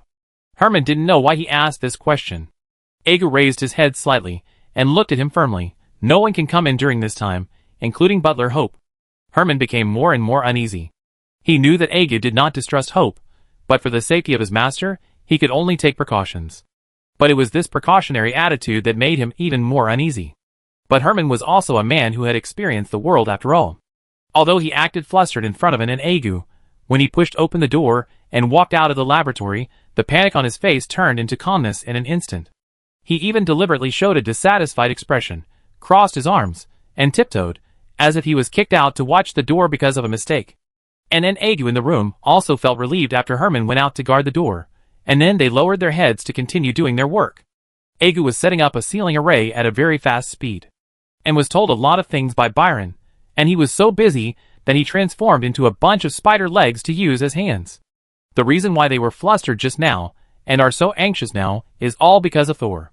Thor, who was sleeping well before, suddenly turned into a huge vortex on the sea, absorbing the surrounding elemental particles desperately. His body also began to undergo some strange changes because of this rapid and reckless absorption. His skin seemed to suddenly turn into water, with ripples. And an Egu had heard that the second level to the third level requires opening the door in the body, and they also roughly understood the scene after opening the door. So when they first saw Thor's body automatically absorbing the magic power from the outside world, they were a little happy, thinking that Thor might have found the key to opening the door. Although this was incredible, the two consciousnesses had already accepted the magic of their master and felt that anything could happen to Thor.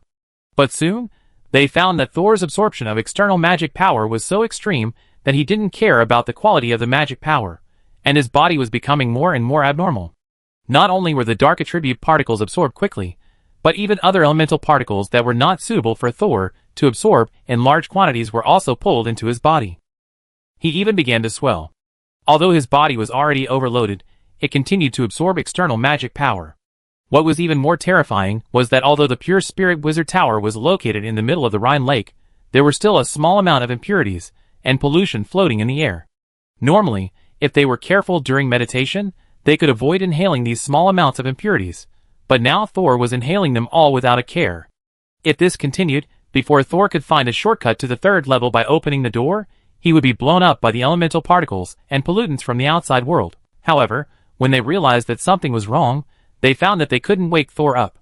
It was as if his consciousness was not in his body at all at this time, and he didn't know where it was wandering. Just when everyone was dumbfounded, Byron made a prompt decision. Since Thor can't close the door by himself now, let us do it. His voice was steady and calm. Although he was the only first-level wizard present, he also played the role of the backbone. Byron immediately asked Egu and others if they knew any way to isolate the elemental particles. Egu immediately said that they could learn from the magic circle that sealed Camus to isolate Thor from the elemental particles and other magical energy in the outside world. So Byron immediately asked Egu to set up a forbidden magic circle with Thor as the center. Although this magic circle was also very complicated, after all, Egu could set it up by himself with the example downstairs, and was dragged by Byron to make various potions and basic materials for the magic circle.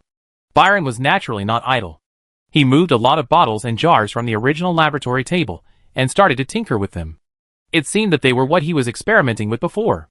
Egu finally set up the forbidden magic circle, and was delighted to find that Thor was isolated, and the speed of absorbing magic power suddenly slowed down.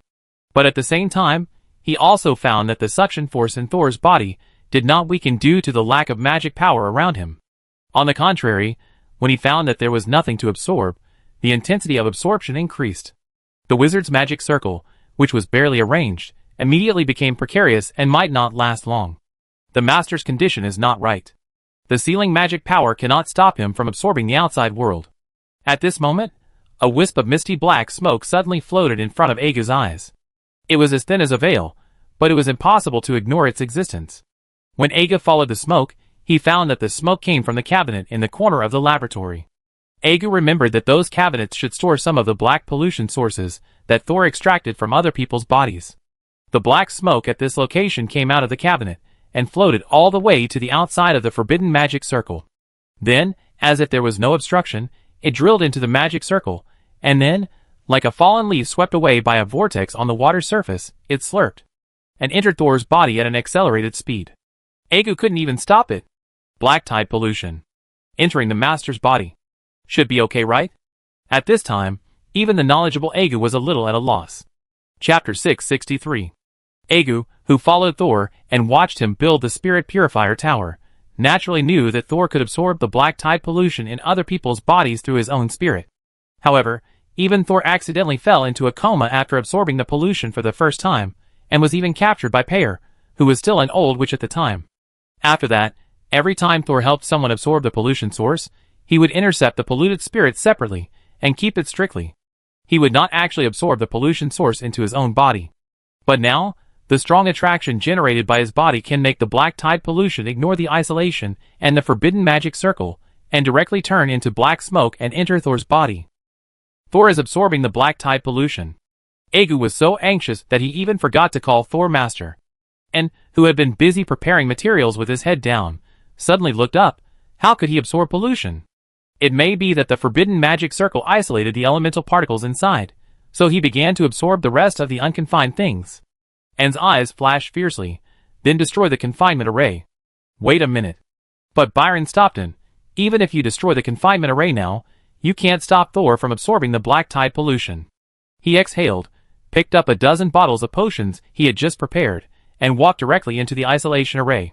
This array can dispel sporadic active particles in the air, but it has no dispelling effect on finished potions, that is, witchcraft potions that have risen to a certain degree of inertness. Byron asked him to continue preparing the materials, and to send one in after another, and bit her lip, but finally lowered her head, and continued to work. She chose to believe Byron not because Byron showed how powerful he was, but because Thor chose to let Byron guard his body before falling asleep. She believed in her master. Agu hesitated for less than 2 seconds, and then followed Byron into the imprisonment circle. What else can I do? He vaguely knew what Byron was going to do, but because he had not participated in the experiment before, he was not clear about the specific steps. Byron stuffed a bottle directly into Agu's hand. Help me apply these to Soul's wrists and ankles. Apply more to prevent evaporation too quickly. Since he chose to believe, Agu immediately carried out Byron's order seriously.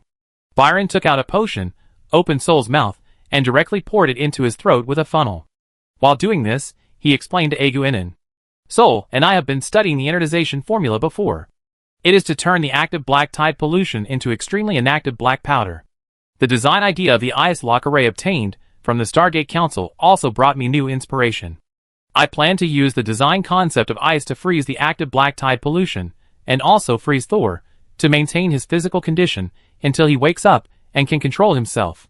Anne's eyes lit up and his face showed a bit of surprise. But Agu grabbed Byron's wrist and asked seriously, Have you done a verification experiment? From inspiration to practice, the distance between the two can sometimes be as far as a sea. How could Agu let Byron directly apply the idea without verification experiment to Thor? Byron said calmly, The overall verification has not been carried out, but the key steps and logical relationships have been sorted out. Agu shook his head, Then I can't. I believe that even without our help, Thor can survive this accident. Byron suddenly raised his voice and interrupted Agu's words. But in his current state, if we don't intervene, even if he wakes up, he will have to rest for a long time. Then he will definitely miss the selection for the third-level wizard. Byron slowly broke Agu's fingers off his wrist. I think Thor will never allow himself to fail in this selection. Rather than waiting for an unknown, but non-fatal contamination to appear on him, and hoping that the contamination will not affect him that much, I would rather hold the probability of success in my own hands. And opened his mouth wide. This Byron has been in the Wizard Tower for some time. In Anne's impression, Byron is keen on research. His strength is average, and he is usually a taciturn person. But I didn't expect him to be so talkative. Aga frowned. If it was him, he would not accept this unfinished experiment. But thinking of Thor's character, Aga also knew that if Thor woke up now, he would most likely agree with Byron's approach. But Aga couldn't completely convince himself. Byron didn't care about Aga. As long as he didn't hinder him, he could just stand there and worry. If Aga wanted to stop him again, Byron would have to use his trump card. Anyway, he was just a barely second-level soul body, and Byron was confident that he could control him and let him jump out of the window. Fortunately, after struggling, Aga finally did not come up to stop Byron. After Byron applied several potions on Thor or poured them into Thor's mouth, he began to engrave a micro-magic array on Thor's wrists, ankles, and forehead. This array would draw the power of freezing, and cooperate with the potions on Thor's body to freeze the active elements and pollution in his body. Just as Byron was carefully engraving the magic circle on Thor, Thor in his consciousness space finally realized that something was wrong. He didn't wait for the diary to prompt him, and he realized that his mental power was a little confused. He even heard the sound of the waves. It was as if he had returned to the time when the black tide invaded his consciousness space after absorbing the black tide pollution for the first time. Thor, whose body was covered with colorful pupils and eyes, instantly closed his gray eyes. He even refused to accept the visual influence brought by the colored pupils, and was focused on feeling the changes in his soul body. Some pollution has entered my body, and it has also caused a certain impact on my spirit body. But because the door in my body was open for the first time, the magic power poured in too fast, and my mental power was unprecedentedly abundant, causing me to be numb to other external perceptions. And Thor discovered that his spiritual body was abnormal because of the new ability he mastered when he advanced to the second level. He felt that the glowing lines in his consciousness were restlessly agitated. It was as if someone had stepped on the cat's tail on his fate line. This was a more intuitive perception of danger than intuition. So Thor immediately jumped out of the joy of opening the door, and calmly examined his changes just now, and the danger outside his body. Opening the door is indeed a very dangerous thing. Although the situation was urgent at this time, Thor could still analyze calmly.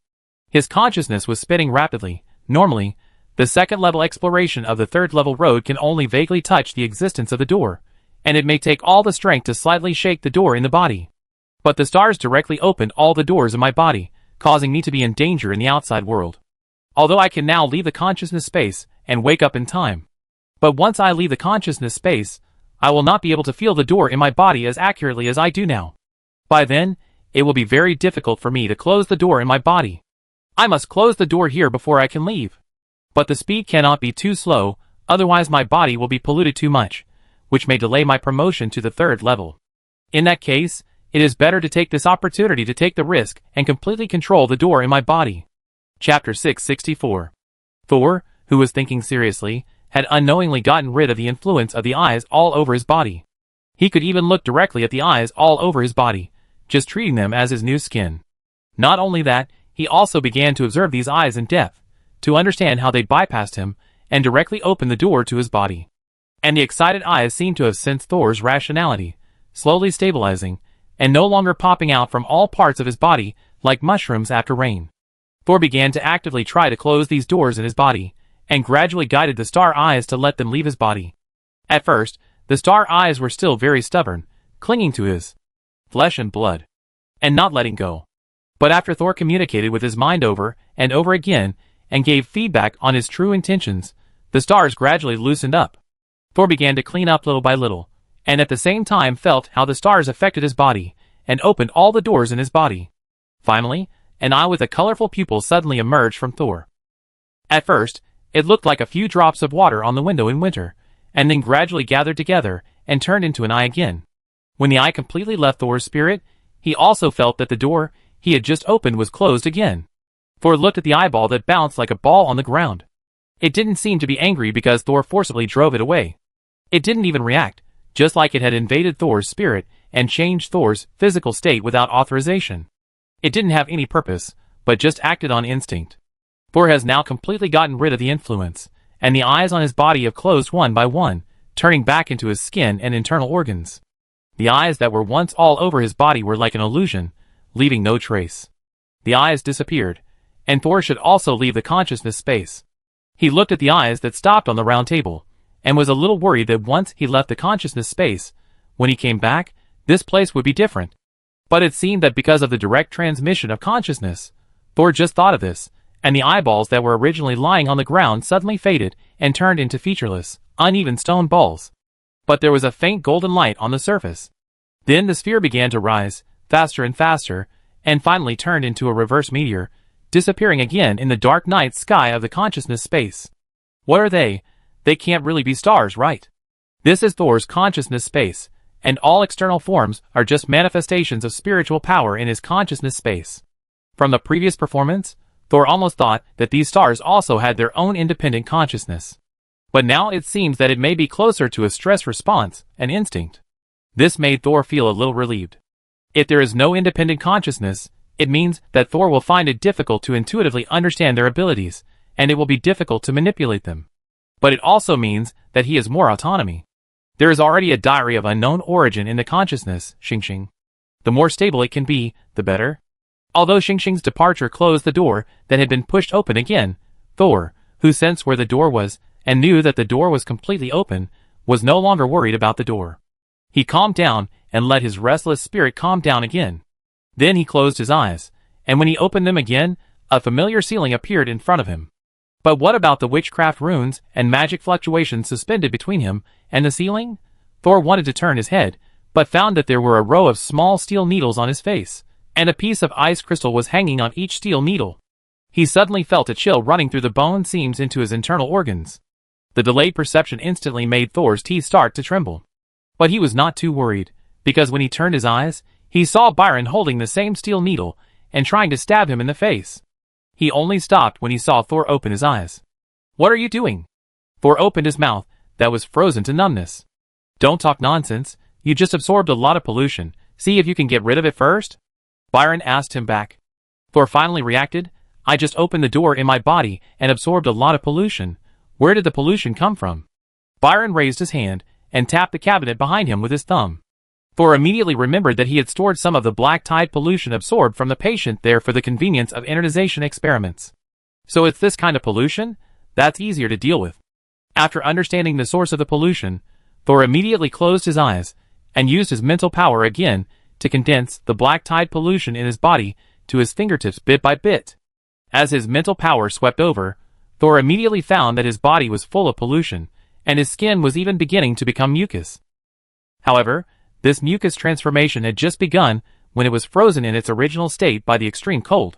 Otherwise, when Thor woke up, his skin would have dissolved and he would have really turned into a skeleton in the nightmare. Now that Thor's consciousness has returned, the pollution in his body that he had defeated once is naturally no longer a threat. He automatically cut off a section of his fingertips that condensed all the pollution, and Agu, who had been prepared, skillfully caught it with a test tube and sealed it. "Okay." Thor's teeth were still trembling. "Can you let me go now?" Unexpectedly, Byron raised his hand and stabbed a needle that was not stabbed in Thor's face into his forehead. "Let go? I think you should stay calm and observe your physical condition to avoid any hidden dangers." After saying this, Byron patted the non-existent dust on his hands, stood up and returned to his original laboratory table, sat down and took a pen to record something. "Thor?" Agu shook his head and smiled, and actually ignored Thor, turned around and sent the just sealed pollution outside. Maybe he was afraid that Thor would perform the remote absorption of pollution again.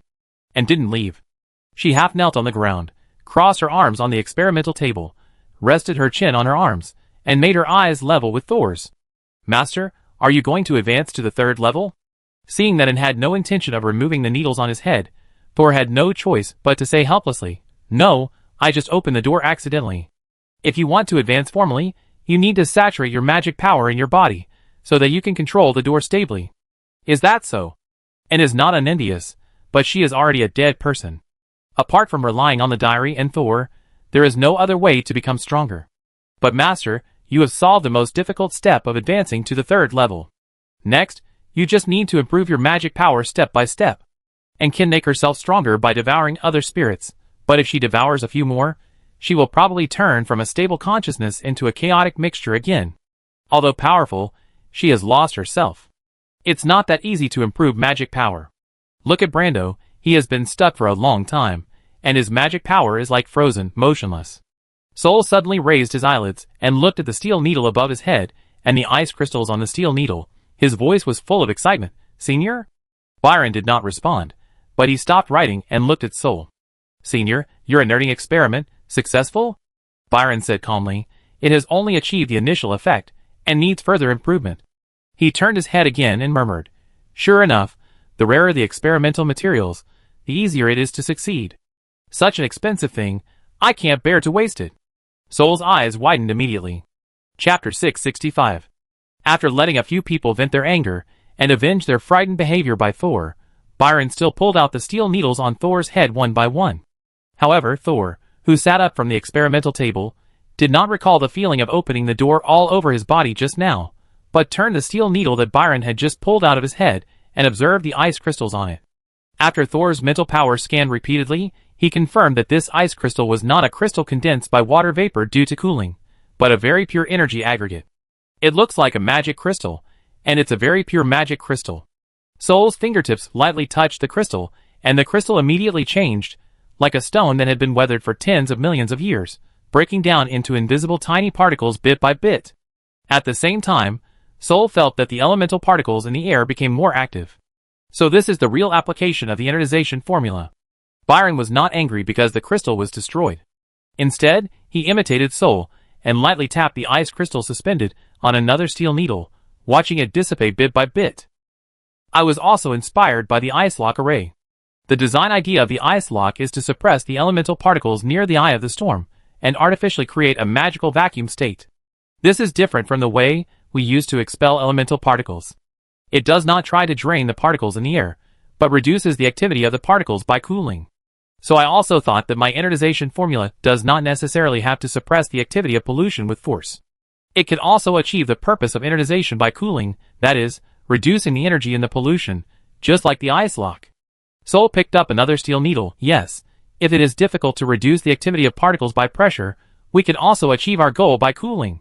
As if inspired by a spark, Sol blurted out a new method. In addition to pressure and temperature, there are actually concentration, radiation, acid and alkali.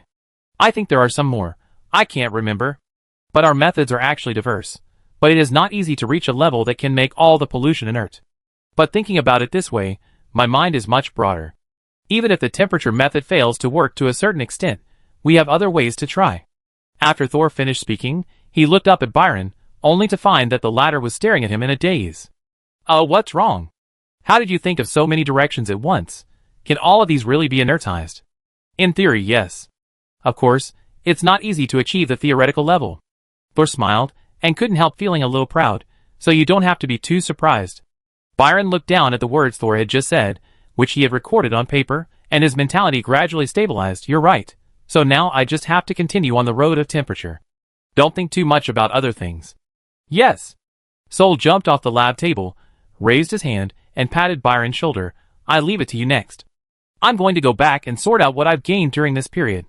And followed closely behind him, reminding Sol, it's reflection, master, it's reflection. Sol was in a good mood and didn't bother with it. He followed their meaning and said, yes, yes, I reflect. Back in the bedroom, Sol began to recall the feeling of opening the door of all the cells in his body. But he didn't plan to try to push the door by himself now. Just like he said to him, before his own strength is saturated, it is necessary to reflect on opening the door rashly. But not being able to try did not prevent him from clearly recording his feelings at that time. This is a valuable experience that a normal second-level wizard cannot have. He believed that as long as he could fully and accurately convey his feelings and experiences at that time to a senior second-level wizard, the other party would immediately try to advance to a third-level wizard.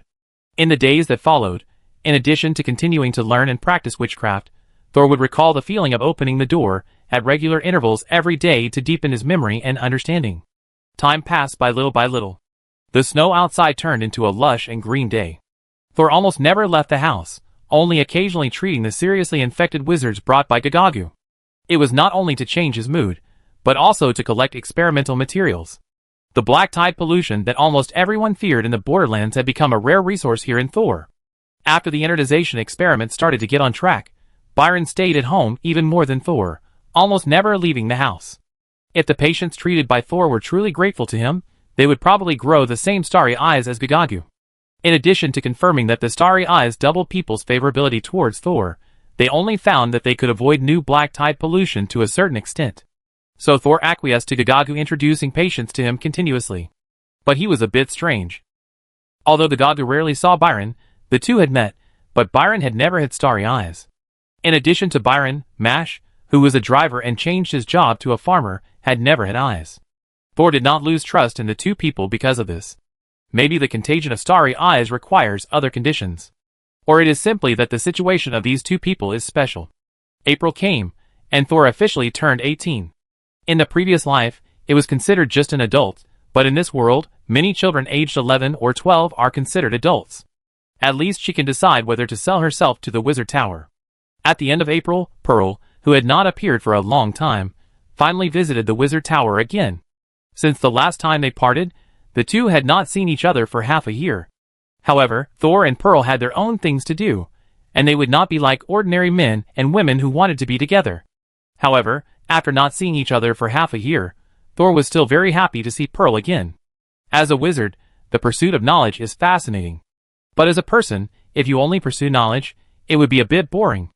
However, unlike the relaxed smile on Thor's face, when Peia landed on the top of the Pure Spirit Wizard Tower, her face was still full of sorrow. Thor frowned slightly, walked over and took Peia's hand. "What's wrong?" Peia looked at Thor, hesitant to speak. Thor did not urge her, just looked at her quietly.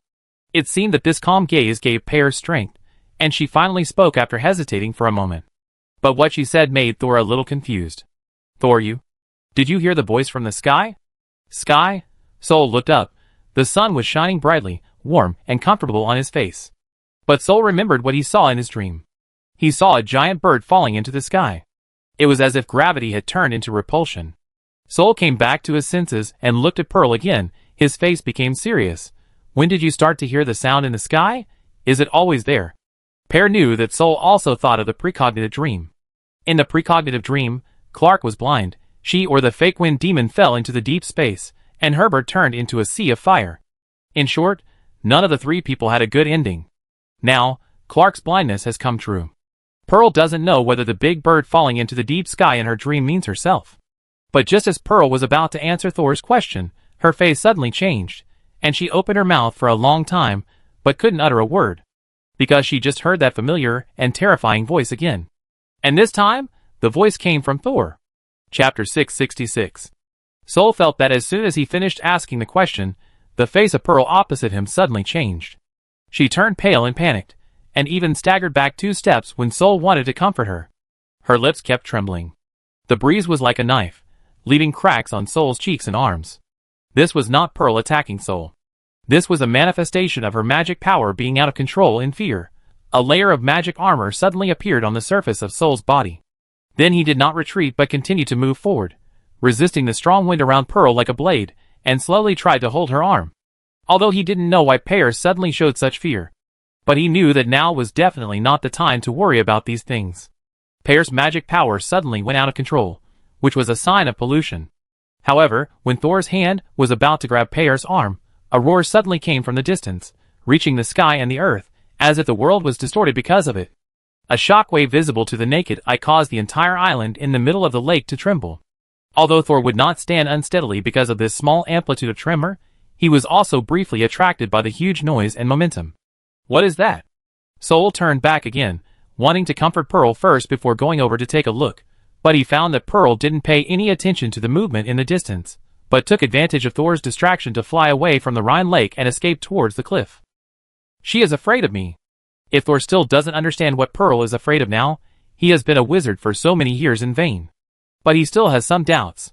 Why did Pearl become afraid of him after mentioning the sound of the sky? The ice of the Rhine Lake crackled with a crackling sound, and clusters of mushroom trees burst with snow-white spores. The turbulent sky dimmed in a short time. The damp breath of the coming rain made breathing difficult. At such a tremor, Thor still looked up and stared at the sky. The sound of the sky? What's in the sky? Stars? The next second, Thor suddenly lowered his head and turned to the place where the vibration came from, his eyes sharp. The old manor again. Half an hour before the shock. Luke walked slowly to the gate of the old manor. He was followed by a first-level wizard. But it was not the one Thor had seen half a year ago. The original one had rotted away. Although the resurrection magic that he had once boasted about in front of everyone did not last long, he already thought that he was not much worse than Gorza in the second-level period. Now he just lacked an opportunity to be promoted to the third level. As long as he could be promoted to the third level, he would have a chance to completely catch up with Gorza in the future. Today, he did not take the shuttle, but used a more covert way to come to the old manor, just to seize the opportunity to be promoted to the third level. Luke walked to the gate of the manor, raised his hand and waved it, and a black rotten arm emerged from the ground, imitating Luke's movements and knocking on the door twice. The once dangerous old manor did not show any abnormality. It seems that the potential here has been tapped. I really don't understand. What is Miss Lucy doing living in this place? If there was no need for advancement, Luke would rather stay in the Stargate Council. The knowledge reserves and witchcraft resources there are richer. Of course, the competition is more intense. After a while, Luke heard footsteps. He raised his hand to let the first-level wizard behind him come over. This first-level wizard had just been with Luke for a while, and he was so nervous that he trembled a little when he approached Luke. Luke reached out and wiped the follower's face, and the other's mouth disappeared. Luke touched the lower half of his face with his hand again, and the follower's mouth appeared on Luke's face. But the corners of his mouth, which had been downturned, were now raised high. It was as if he had encountered something particularly worth celebrating. He had just installed the mouth he had robbed when the door of the old manor was opened. Lucy, who had no expression on her face, but was rarely wearing a navy blue wizard robe, appeared at the door. "Good afternoon, Miss Lucy." Luke simply saluted and greeted Lucy with a smile on his face. "Have you completed the ice magic circle?" Seeing that it was Luke, Lucy's eyes flashed with surprise, but she quickly suppressed her emotions. Luke said calmly, "Of course not, that is a magic circle designed by a fourth-level wizard himself. I am not that arrogant." "Then what are you doing here?" "Of course, Miss Lucy, I want to ask me how to make this ice lock magic circle. As the child of the questioner, you should know the correct answer, right?" Lucy took a breath. Even if Luke told her that he had completed the design of the magic circle, she would not be as surprised as she is now. But she still maintained the elegant personality of the Stargate lady. "I don't have an answer here." "I also hope you don't try to get an answer from me." The great-grandfather asked this question. Maybe there is an answer, maybe not. But his original purpose was to get a better solution from you, a group of excellent second-level wizards. Luke spread his hands very singly. "But Miss Lucy, I prefer to destroy and then repair, and I really don't feel anything about the freezing method. How can you expect me, who has no interest, to do the exercises of Lord Alec?" Lucy was really angry this time. She had to clench her fists and tremble slightly to avoid casting a spell directly on Luke. "You were chosen by my great-grandfather. You will lose face for him if you do this." Luke took a step forward and walked to the steps in front of the porch, looking up at Lucy, who was not very tall but full of momentum. "I know. So I came here in private. You just need to tell me the answer.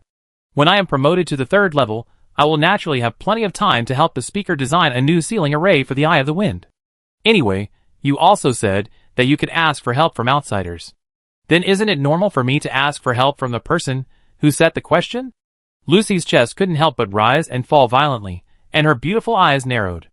Just as Luke raised his hands to his ears and pressed them down twice, trying to calm Lucy down, he suddenly heard Lucy's murmur. "The wrath of thunder shakes the world, and the sword of law cuts off evil. I, Lucy Jean Ting, ask for your favor, Lord of Thunder Arik. Please send down your power, and use thunder and lightning to drive away the rebellion in front of me." Luke was stunned, and just as he was about to say something, he saw Lucy put her hands together, and a 1-meter-long lightning-shaped spear suddenly grew between her palms. Lucy's eyes were cold, and she didn't give Luke any chance to speak. She threw the lightning spear in her hand at Luke with all her strength. Luke seemed to be shocked, and watched the spear coming down, and then suddenly pierced his head. "You don't deserve to be a candidate." Lucy gritted her teeth and said this. Then it seemed that she had exerted too much force, and her whole body began to tremble involuntarily. Her eyes slowly shifted to her hands, and she seemed to be a little bit unbelievable that she had just killed the candidate chosen by her great-grandfather in anger. Before Lucy could break free from her confusion, she suddenly heard Luke's righteous and shameless voice again.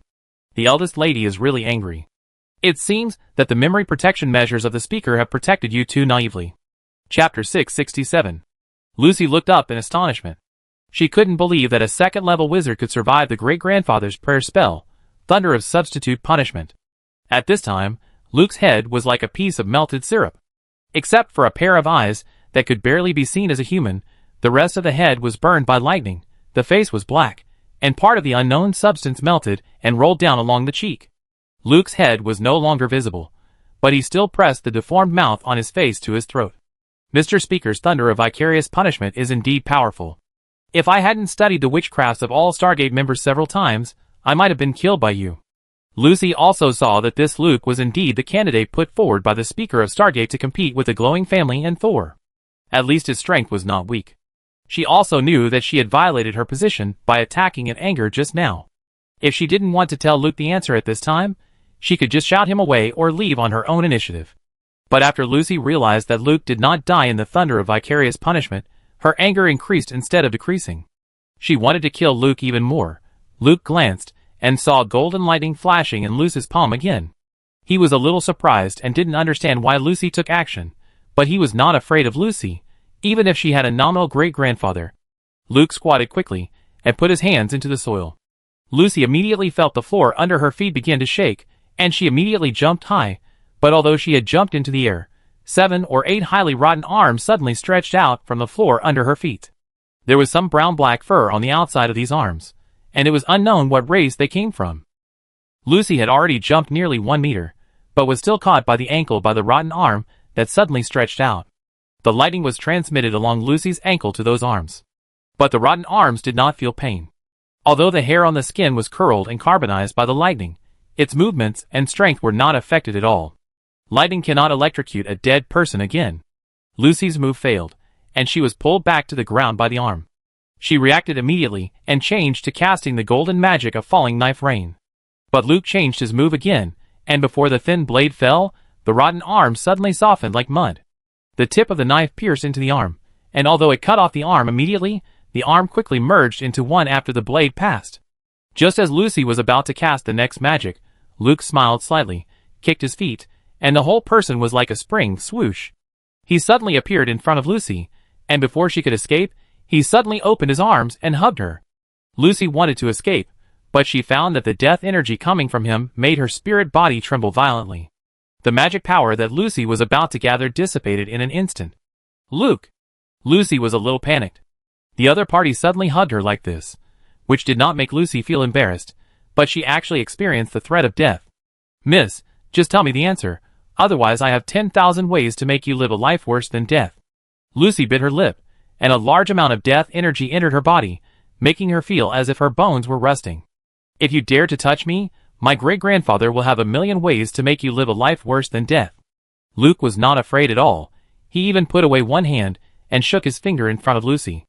Like me, threaten me, but there is no deterrent effect at all. He leaned his head close to Lucy's ear. Your great-grandfather will not care about you. As long as I get the answer, I will kill you, and when you wake up again, you will soon forget why you died. Just like you did before. Lucy was stunned. But her first reaction was that Luke was lying. She was not afraid of death. With a great-grandfather of the 4th level, the resurrection restrictions of the tribunal could not affect her. But why did Luke say that she would forget the cause of her death? A large amount of death energy poured in, leaving Lucy no time to think. She knew that if this continued, even if she could escape, she would have to spend a lot of energy to eliminate the death energy in her body. Lucy suddenly raised her hand, revealing her white, slender, and seemingly fragile neck. Kismet, help me kill him. This time it was Luke's turn to be surprised. Although he was surprised, he did not lose his guard. He did not retreat but rushed forward, holding Lucy and crashing into the old manor. Then, a laugh with piano music sounded behind Luke. Luke's magic flowed, and several rotten arms with brown and black hair grew on the floor behind him again. However, as soon as these arms came out, they were cut into several pieces by invisible sharp blades. As the caster, Luke immediately sensed all this. He did not turn his head, but threw Lucy behind him. Kismet's figure appeared from midair. With a smile on his face, he hugged Lucy, who flew into the air, and then he sang softly. His voice, which was not very beautiful, immediately shattered the black stains growing from Lucy's body. Then he threw her behind him and continued to chase her. Lucy fell to the ground with a slight pain and looked at the two figures chasing and fleeing with hatred, and finally she could only helplessly get up by herself. In the wizard world, if you don't have strength, don't blame others for not paying attention to you. Now that Kismet was willing to help her, Lucy was already very grateful to him. Of course, she could only roll her eyes helplessly at Kismet's sometimes reckless behavior. But just as Lucy was thinking about catching up to help Kismet deal with Luke, a huge riot came from under her feet. Lucy originally wanted to fly up immediately to avoid falling, but when she was halfway through her flight, she was hit hard to the ground by the huge impact from behind. This time, she obviously didn't fly high or fast, but the impact was extremely strong. When she hit the ground, she felt like her whole body was about to fall apart, and her muscles and bones groaned in pain at the same time. Ugh! Before Lucy could get up, another huge riot came from inside the room. Lucy was blown away by the invisible explosion again. She swung backwards, broke through the door directly, and rolled under the stairs. What happened? Lucy raised her head in horror, with messy hair and bloodshot face. The next second, she saw Kismet and Luke also with solemn faces, one in front and one behind, rushing out at a very fast speed. Kismet ran out of the door frame first, but when Luke was about to come out, he suddenly turned around and stretched out his hand to quickly play the silver harp. The sharp sound of the harp instantly turned into several invisible sharp blades, blocking Luke's escape route from all angles. Luke's mind turned quickly, and he didn't resist. He turned around and raised his elbow to hit the wall next to the door, trying to break through the wall directly to avoid Kismet's sound attack. However, in this turn, he was a moment slower than Kismet, and failed to run out of the old manor. As soon as Kismet launched the sonic attack, his pupils suddenly shrank. He could no longer care about the sneak attack and retreated repeatedly, even retreating behind Lucy. Lucy on the side was stunned. In the eyes of the two, the dilapidated manor that had just stood on the plain was actually twisted and distorted with the middle point as the center in the blink of an eye. It was like a piece of delicate silk, which was grabbed by the center point and twisted violently, and the whole silk twitched and rotated. Luke, who was about to break through the wall, had just half of his body exposed, and he rotated and deformed with the whole manor. The picture was twisted and pulled into a long and thin curve. A living second-level wizard turned into a ball of paint with an unclear face. He couldn't even make a whale. Chapter 668. Woo! The first-level wizard brought by Luke had lost his mouth, but when he found that Luke was swept away by the strange vortex, he still rushed forward in fear. He passed Kismet, who squinted his eyes, and Lucy, who only had time to hold up her upper body, and ran straight to Luke, who had been twisted into a ball. But before he ran to the gate of the manor, his whole body began to twist like the manor. This first-level wizard was also like the paint on the painting board, twisted into a ball by an invisible but powerful force. Kismet, who was watching the show, saw this scene and stepped back again, retreating another 3 meters, and found that Lucy was lying on the ground motionless. He sneered in his heart, raised his hand, and threw a rope, grabbed Lucy's waist, and pulled her up. Frightened? Kismet was about to laugh, but he saw Lucy suddenly turn her head back in the air. The smile on his face suddenly disappeared, and a drop of cold sweat slid down his temples. Lucy's face was like a painting with wet paint, and someone was smearing it with his hands. Key. Sure. The other person's mouth was also bent into several lines, and he couldn't even speak clearly. Kismet, who was about to pull Lucy to his side and laugh at her, immediately threw her out without hesitation. Of course, Lucy was still useful to him, so he didn't have the heart to throw her to the old manor, but threw her to the side. At the same time, he took a few steps back. Lucy also heard her own voice, rough and vague. She also saw the disgust and fear in Kismet's eyes. After landing again, Lucy ignored the pain in her body, and quickly pressed her face with both hands. The touch from her palms was like a puddle of mud. When she pulled her hands off her face, there were flesh-colored threads stretching, connecting her hands and the skin on her face. Ah! Lucy could no longer remain calm and screamed. Shut up! Calm down! Kismet didn't pretend and scolded, You are now contaminated, and you still don't calm down. Do you really want to be alienated directly? Kismet's voice made Lucy realize her current state, and she quickly closed her mouth. But even so, she saw a piece of meat falling from her face. Slap. On the grass, and then sliding down along the green branches and leaves little by little. She sobbed and stopped quickly. Then Lucy realized that the closer she was to the old manor, the greater the impact she would receive, so she struggled to get up from the ground the next second, and then ran wildly in the direction of the old manor with her back to it. But she didn't run a few steps before she felt her feet go soft and her whole body turned around involuntarily, as if being pulled by some force, and began to turn around. Her brain began to become chaotic, and she could no longer exert any strength. At the critical moment, Kismet suddenly threw out a string from his palm, which was wrapped around Lucy's waist, and pulled her directly to his side. But Kismet didn't have time to check Lucy's condition. He was still keeping a close eye on the development of the old manor. The distortion effect caused by the several shocks just now had spread from the inside of the manor to the outside within 100 meters. In the middle of the distortion, there was a black hole with nothing inside. Fortunately, the expansion of the distortion stopped temporarily. Kismet stood at the edge of the distortion, looking at the pigments that had become a mess and had been distorted. Eye of the storm. Kismet looked at the black hole in the center, and he was like standing at the edge of a bottomless abyss, muttering, "It appeared." An hour later, Thor landed at the old manor on the giant bird Dyudiu. When he saw the current situation of the old manor, he was really surprised. The huge and dilapidated manor had completely disappeared from this world, and only a whirlwind-like pattern remained on the ground. At this time, there were already groups of people standing in the woods near the manor, watching from a distance.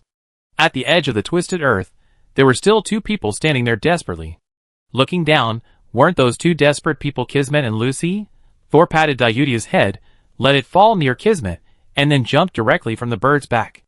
As soon as he landed, Thor felt an extremely strong smell of pollution. The aura did not come from the shapeless old manor, but from Lucy, who was lying on the ground motionless beside Kismet. Lucy is contaminated and has been transformed. The contamination on Lucy was also very familiar. It was the terrible aura that every patient who was seriously contaminated by the black tide that Sol had come into contact with in the past 6 months had. What happened? Sol walked to Lucy, reached out to help her, and asked Kismet, who was standing beside him.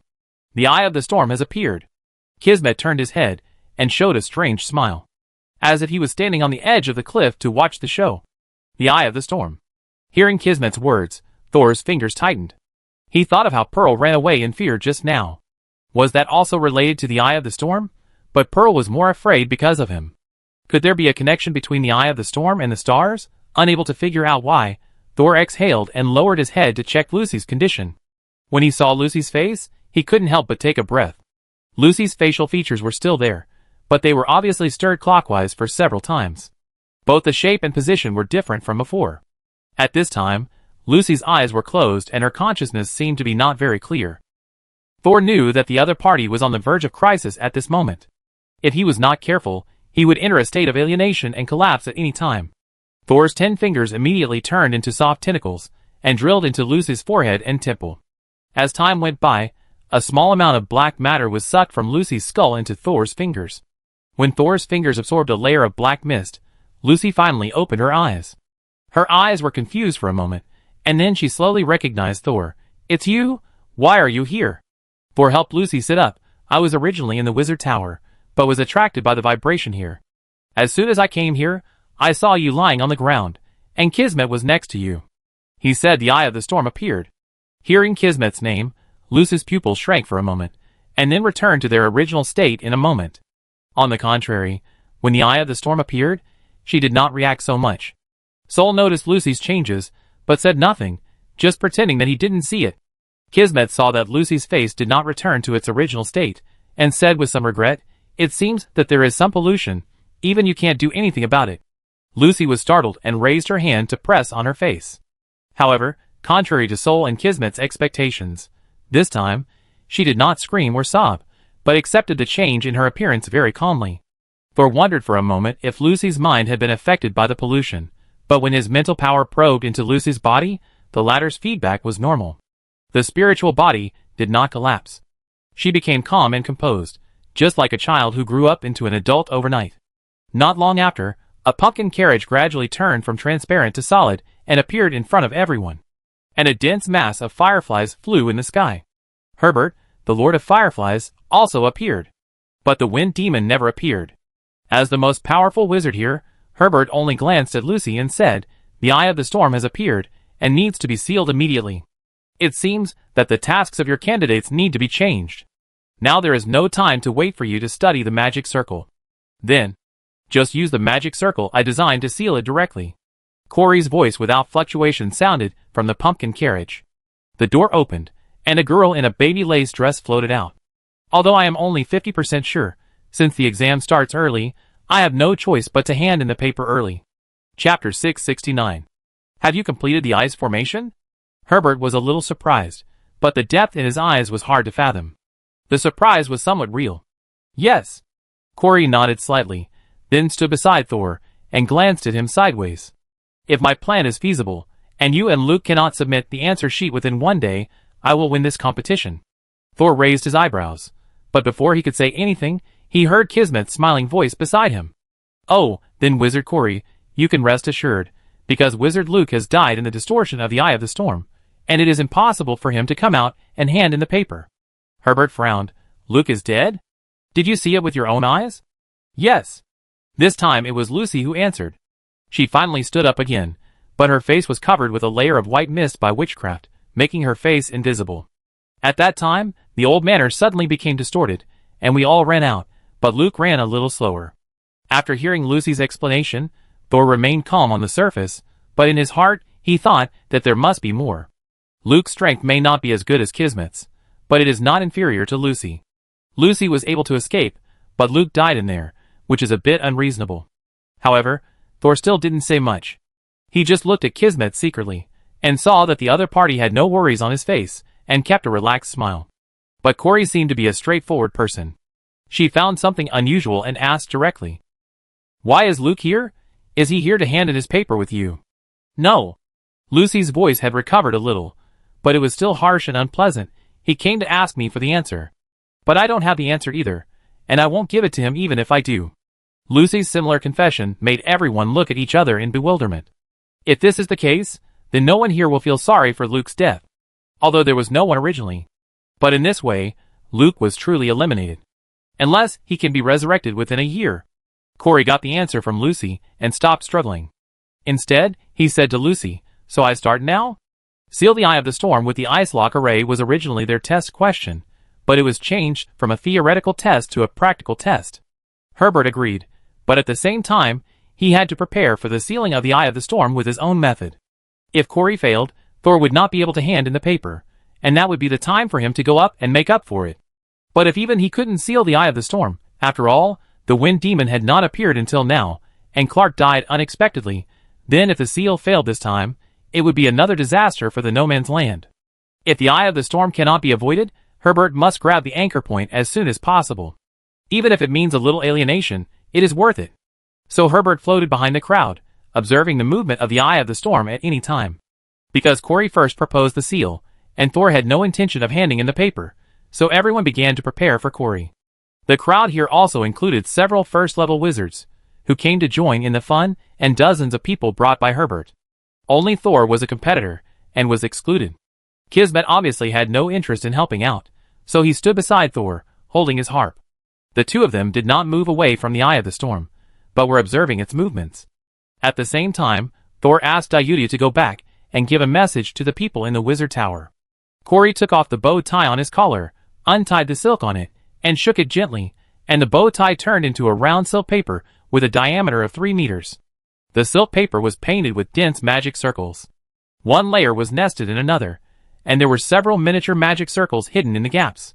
The complexity of the design and the exquisite structure are breathtaking. Although Thor couldn't see the magic circle on the silk paper, he could tell from the exclamations of the crowd that the other party must have designed a very good magic circle. Are you nervous? Kismet on the side suddenly asked with a smile.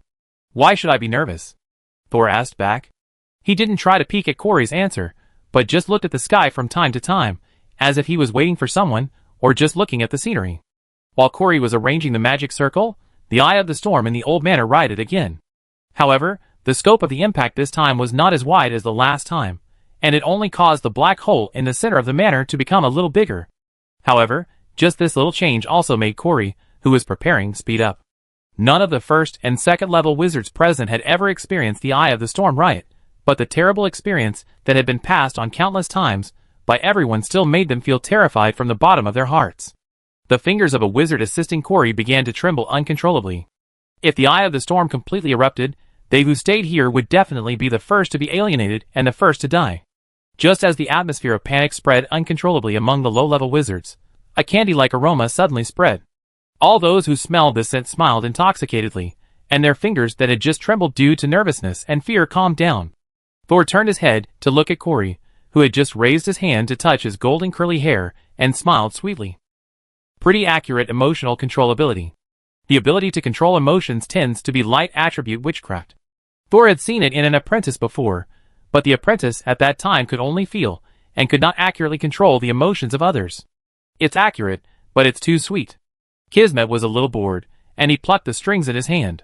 But he also understood the urgency of the matter, and did not let the harp make any sound to affect the wizards not far away. Just as Corey and others were nervously preparing, another third-level wizard from the Borderlands arrived. Pearl was wearing a high-collared black cloak that covered the lower half of her face. She was like a huge black bat falling from the sky. A wave of air spread out from her as the center, but just as it was about to approach Corey and others, it suddenly disappeared, as if she was sucked away by something. When he looked again, the cloak on Pear's body that was lifted up by the landing had fallen down at some point, tightly wrapped around her body, blocking the slender and soft body underneath. Pear didn't say anything, just stood quietly behind everyone, and the panic just now disappeared, as if she had completely calmed down her fear. Thor had been staring at Pear since she appeared. Just now, she left a string of inexplicable words, and suddenly ran away. Now Thor was still very worried about her mental state. Not far from Pearl was Lucy, who also covered her face. Sol looked down at his fingertips. The source of pollution that he had just extracted from Lucy was still sealed in his fingertips, and had not been cut off yet. Pearl and Lucy had both been treated by Sol, but neither of them had starry eyes. For starry eyes to infect a person, in addition to having a good impression of Sol, they also needed a person who already had starry eyes as a source of pollution. The degree of favorability here has nothing to do with the relationship between men and women, but only the degree of intimacy and friendship between people. If a person with star eyes appeared here and now, would Pearl and Lucy have the same star eyes? Lucy might not. Because when she woke up and looked at Thor, there was no gratitude in her eyes. On the contrary, she became extremely alert immediately after hearing Kismet's name. At this time, Corey, who had been arranging the ice lock array, finally stood up. She turned her head, and first glanced at Thor standing far away, then her eyes fell on Herbert and Pearl, who came later. Ready, let's start. Herbert stepped forward, stood not far behind everyone, and said seriously, I hope you can seal the Eye of the Storm, then you will become the next third-level wizard in the Borderlands. Chapter 670. Corey's emotions did not change, but Thor could see that her mental fluctuations were trembling slightly. Herman and Pearl stepped forward at the same time. It was impossible to completely hand over the sealing of the Eye of the Storm to a second-level wizard. The people brought by Herbert were to assist in the arrangement of the sealing array. Pearl also urgently transferred several formal wizards, and a large number of wizard apprentices from nearby. If the Eye of the Storm in the old manor had not appeared too abruptly, they should have prepared more manpower for the seal. Last time, a fake Eye of the Storm appeared here, and now the real Eye of the Storm has also appeared here. Please be careful when you act later, as someone may cause trouble. Herbert spoke to Pearl in secret language. Seeing that the other party just nodded slightly, which was different from the usual reaction, he couldn't help but ask, Are you okay? I'm fine. Focus on sealing the Eye of the Storm. If it fails, we have to make a second preparation. Pearl raised her wrist, and put all her hair behind her ears. There is a teardrop-shaped tumor on her wrist. Once the Eye of the Storm erupts completely, and the black tide emerges, she will immediately notify Ophelia. Now she and Herbert are the only third-level people present. If they operate properly, they may be able to grab all the anchor points. No need to share with others. Pear's attention is all on the ice lock magic circle that Corey is preparing, while Herbert notices Thor and Kismet on the side. His figure instantly turned into a flying firefly, and then gathered in front of Thor and Kismet in the next second. If you don't mind, can you help? Seal the Eye of the Storm? It concerns all wizards living in the Borderlands. Don't you need me to avoid it? Sol asked. If it's just a theoretical test of your design ideas, then you must avoid it, but now it's a real battle, we must go all out from the beginning. But there is one thing Herbert didn't say. As long as Thor joins in the layout of the magic circle, then unless Corey fails, the written test conditions. The one who submits the answer within 1 day will be the winner with the better answer. The conditions no longer exist. Because it is hard to say whether Thor's better solution is just an optimization of Corey's answer. Even if Thor said no, as a supervisory third-level wizard, he might not admit it. Despite this, Thor did not refuse. But Kismet waved his hand before Herbert spoke again, lowering his head and dancing with his harp. I won't go over, otherwise if you fail, you might think I'm making trouble again. Herbert didn't really invite Kismet, as this person's reputation had spread throughout the continent. Thor followed Herbert to Corey. Corey was assigning tasks to the people around him with a wooden face. She was the designer of the magic circle, so she naturally knew which place should be controlled by which person. Seeing Thor, she stared at him for 2 seconds, You should be familiar with the ice lock. As Gorza's apprentice, you should have a good understanding of it. Just cooperate with me to operate the magic power. Okay. Thor readily agreed and stood side by side with Corey in the control center of the magic circle. Although the silk paper that Corey had just opened was only 3 meters in diameter, when she was about to cast the ice lock seal, with the cooperation of many wizards, the entire magic circle was doubled. When the others were ready, Corey raised her right hand wearing a lace white glove high, and drew a circle in the air with her index finger and little finger. Then a little ice crystal appeared from the circular basic magic circle where she and Thor stood, and quickly spread to the surroundings. The ice crystals were like hexagonal snowflakes, constantly branching and extending and branching again. Instantly, a layer of mist appeared above the magic circle, and soon turned into tiny ice crystals, like spring snow. Then, dense and fluttering. Herbert and Pearl flew to the left and right of the magic circle, and injected magic power into the magic circle at the same time. A third-level wizard can quickly transform the magic power absorbed from the outside world and output it to the magic circle stably, becoming a more abundant and powerful source of magic power than magic crystals. The two of them are the backing and guarantee of the entire witchcraft magic circle. If the ice lock magic circle fails, and the Eye of the Storm completely breaks out, the two of them will also compete for the anchor point as soon as it appears. Corey's face was unusually serious. He looked up at Thor and winked. Thor looked at the white breath in front of him, and knew that the temperature required for the ice lock was low enough. He nodded to indicate that he knew what to do. He also raised his hand in coordination, and his magic and mental power began to work frantically. Corey stared for a moment, and found that Thor had indeed observed how this magic circle should work, and his confidence was even stronger. The other party could quickly understand his intentions, which not only meant that Thor had a good understanding of this ice lock magic circle, but also meant that Corey's thinking was probably correct.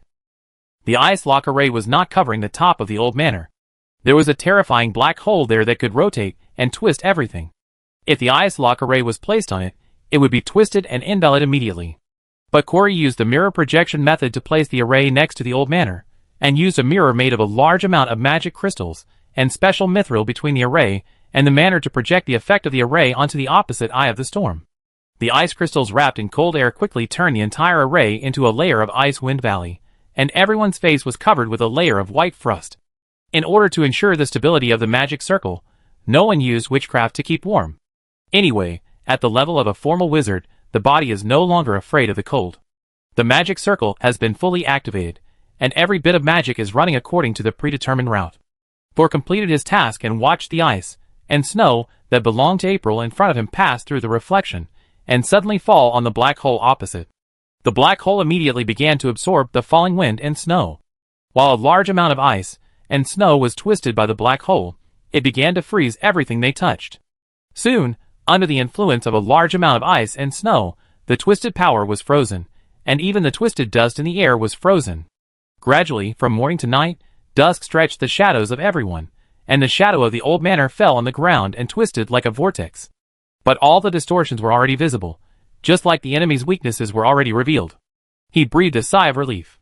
When Sol and Corey learned about her experimental design ideas, they had already discovered that the other party's design ideas were roughly the same as his. It's just that some details are different. If it were him, he might choose a transparent lens instead of a mirror in the middle of the magic circle. But now it seems that the effect is similar. If the current effect can be achieved, then the entire magic circle can seal the Eye of the Storm completely at noon on the third day without any accidents. As for what to do after sealing the Eye of the Storm, that is the secret of the third-level wizards. In short, according to the information Thor has obtained so far, as long as the Eye of the Storm does not completely erupt into a black tide, they can buy a few years to decades of development time for the borderless land. However, things will never develop as people expect. If nothing unexpected happens, something unexpected will happen. Chapter 671. The black hole above the old manor opposite has been completely frozen by the ice layer, and the distortion has stopped spreading because of the ice. Herbert and Pearl, who are responsible for providing a large amount of magic power, fell down. The fluctuations of the Eye of the Storm have basically stopped. The next step is to bury it back underground, Herbert said. Although Corey still had no expression on her face, her chin slightly raised 5 degrees. I trouble you two adults with this matter, but I will maintain the continuous supply of magic power until the seal is completely completed. Corey glanced at Thor, as if she wanted to tell him something, But just as her doll-like lips opened again, a huge cracking sound suddenly resounded across the entire plane. Crack! The huge sound almost rang in everyone's heart. The atmosphere that had just relaxed a little was instantly tense again. And it was even more intense than before. It almost tore people's chests apart. When everyone looked at the frozen black hole first, Thor looked at the mirror that was the mapping point of the magic circle first. Everyone who looked at the black hole breathed a sigh of relief, because the sealed black hole was still frozen, and there were no cracks on it. But Corey, who was looking at the mirror responsible for the projection with Thor, immediately bit his lip. The next second, Thor and Corey jumped up at the same time and ran to the mirror at the center. The two came to the mirror. Corey immediately began to replace the magic crystals around the mirror, while Thor directly sent magic power to the mirror. One of the two was responsible for maintenance, and the other was responsible for energy storage. Although they did not speak to discuss, they cooperated very well. When Corey replaced the magic crystal, Thor stopped. He looked down at a crack on the mirror and said solemnly, "Replacing the magic crystal is not a long-term solution. No matter how smooth the mirror is, it will not be absolutely smooth in the physical sense. Scattering and loss are normal." Corey was stunned.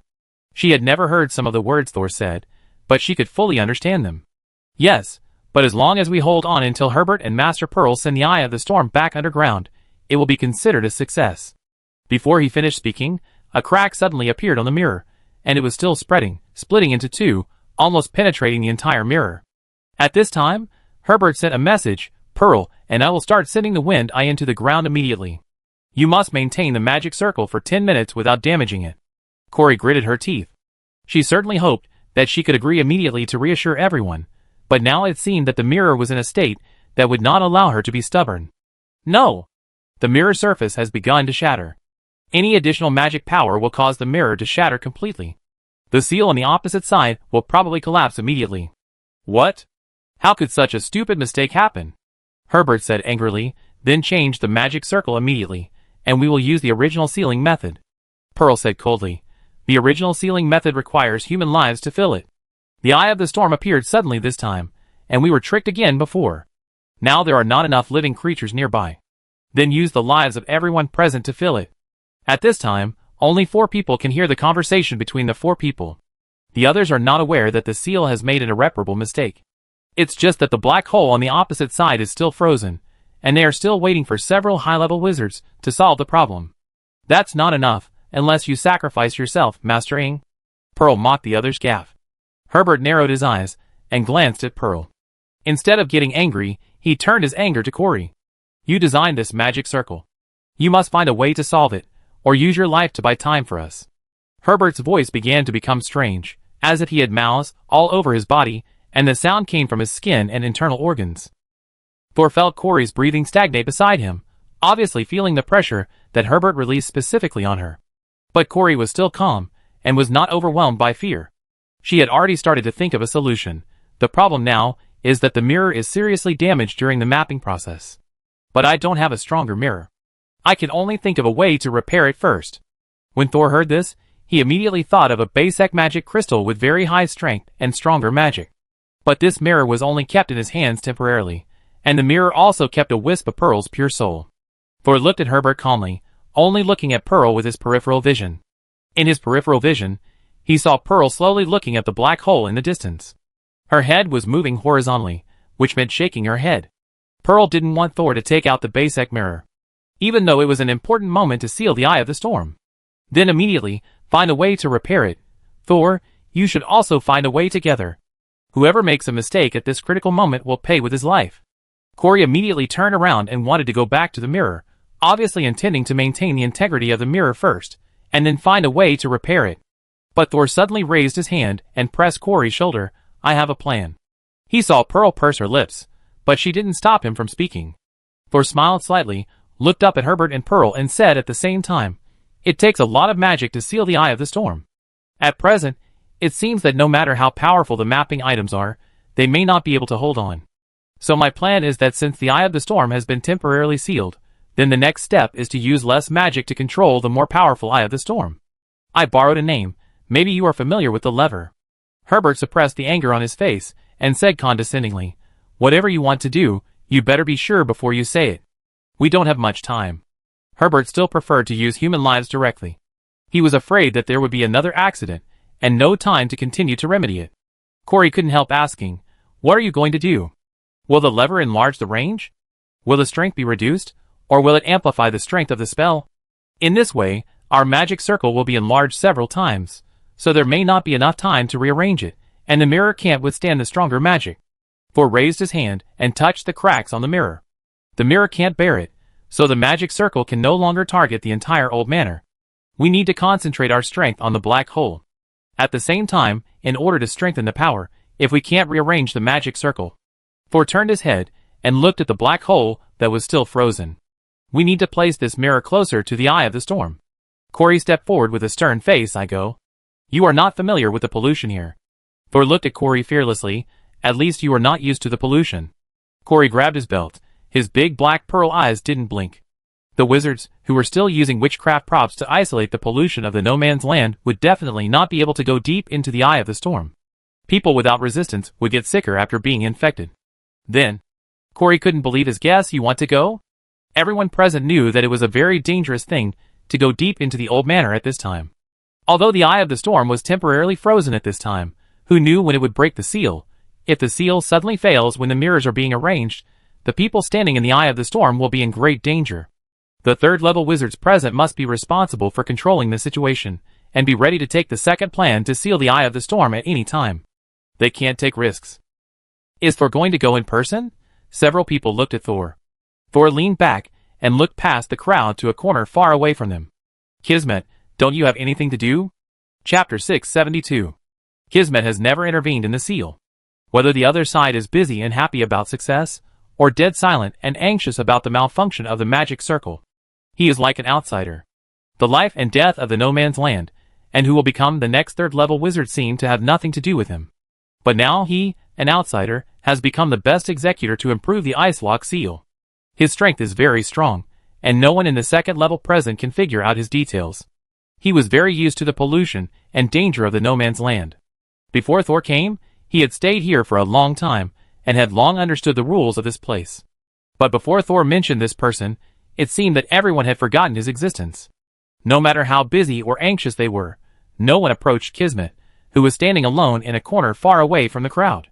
Of course, if Kismet knew that Thor would pull him out at this time, he would have walked away just now. At this time, he was called by Thor, and was watched by the strongest wizards present, and the sense of secrecy that he had just been out of the matter disappeared quietly. He ignored the gazes of others, looked at Thor, suddenly laughed, and then sighed. "Well, I really don't have anything to do. What do you need me to do?" Kismet didn't know what Thor and the others had just discussed, but he knew very well that there was a problem with the ice lock array, and it could no longer complete the set sealing goal. Being called over to help at this time would most likely not be a good thing. Although he knew it in his heart, he did not refuse, but walked towards Thor while swinging his silver harp. Thor briefly talked about the improvements he was going to make to strengthen the seal, and finally told Kismet the important task he needed to take on. Kismet held his chin. It sounds so dangerous. The seal of the Eye of the Storm is related to the entire no man's land, which is also something Ophelia attaches great importance to. Pearl immediately said seriously. Ever since the last time she was in danger at the old manor, Pearl knew that Kismet was working for Ophelia. At this time, she didn't want Thor to take out the basic magic mirror, and Thor just happened to propose a new plan, so she naturally had to work hard to ensure that the new plan could be implemented smoothly. First, threaten Kismet with Ophelia. If he doesn't obey, then threaten him with his life. Anyway, no matter how famous Kismet is or how arrogant he is just a second-level wizard. Kismet shrank his neck, hugged the harp tightly, and tilted his head to glance at Pearl. "Oh, don't scare me. If you scare me again, I will collapse on the spot." This person, Pearl frowned and was about to make Kismet suffer, but Thor spoke behind her. "Kismet, are you willing to take this mission? This mission is indeed very dangerous, and most people cannot take it. If you really don't want to do it, and don't have the confidence to complete it, you can refuse. After all, we don't have time to test your courage and strength." Kismet smiled with his chin in his hand. "Are you trying to provoke me? Oh, I won't be influenced." Just when others thought Kismet would refuse, he unexpectedly turned 180 degrees. Such an important mission should naturally be handed over to the powerful me. You know, among the second-level wizards in the entire wizard world, I am one of the strongest. No one intends to compete with Kismet for the ranking of second-level wizards. Since Kismet is willing to send the mirror into the frozen old manor, others naturally don't mind letting him have a good argument. Just when everyone breathed a sigh of relief and began to prepare to move the mirror, another person came over.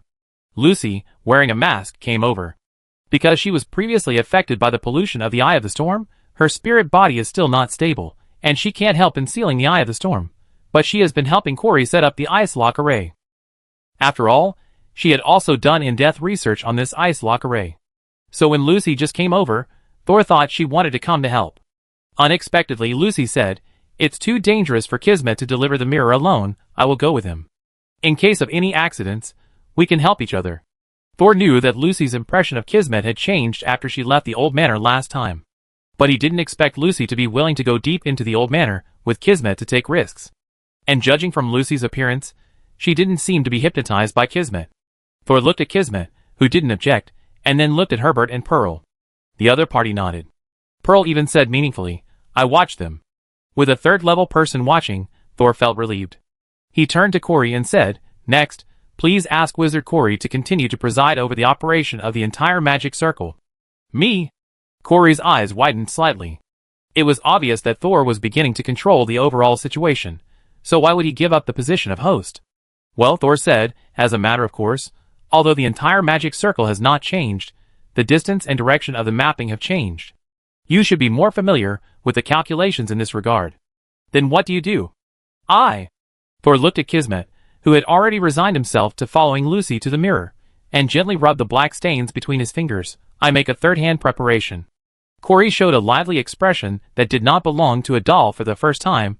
"You have a third-hand preparation?" Corey did not ask what Thor's third-hand preparation was. He only knew that when Kismet and Lucy protected the mirror and accepted the protection of Pearl and Herbert and walked quickly and steadily towards the black hole, Thor stood at the edge of the old manor, holding a longbow that he had taken out at some point. The arrow of the longbow is specially made. The end of the arrow is not the common tail feather, but a large group of irregular ice crystals. It makes people doubt how accurate this arrow can be after it is shot. No one knows what this arrow is used for. Just like no one knows that Thor can use a bow and arrow. Wizards and bows and arrows. The style of the painting is not very harmonious.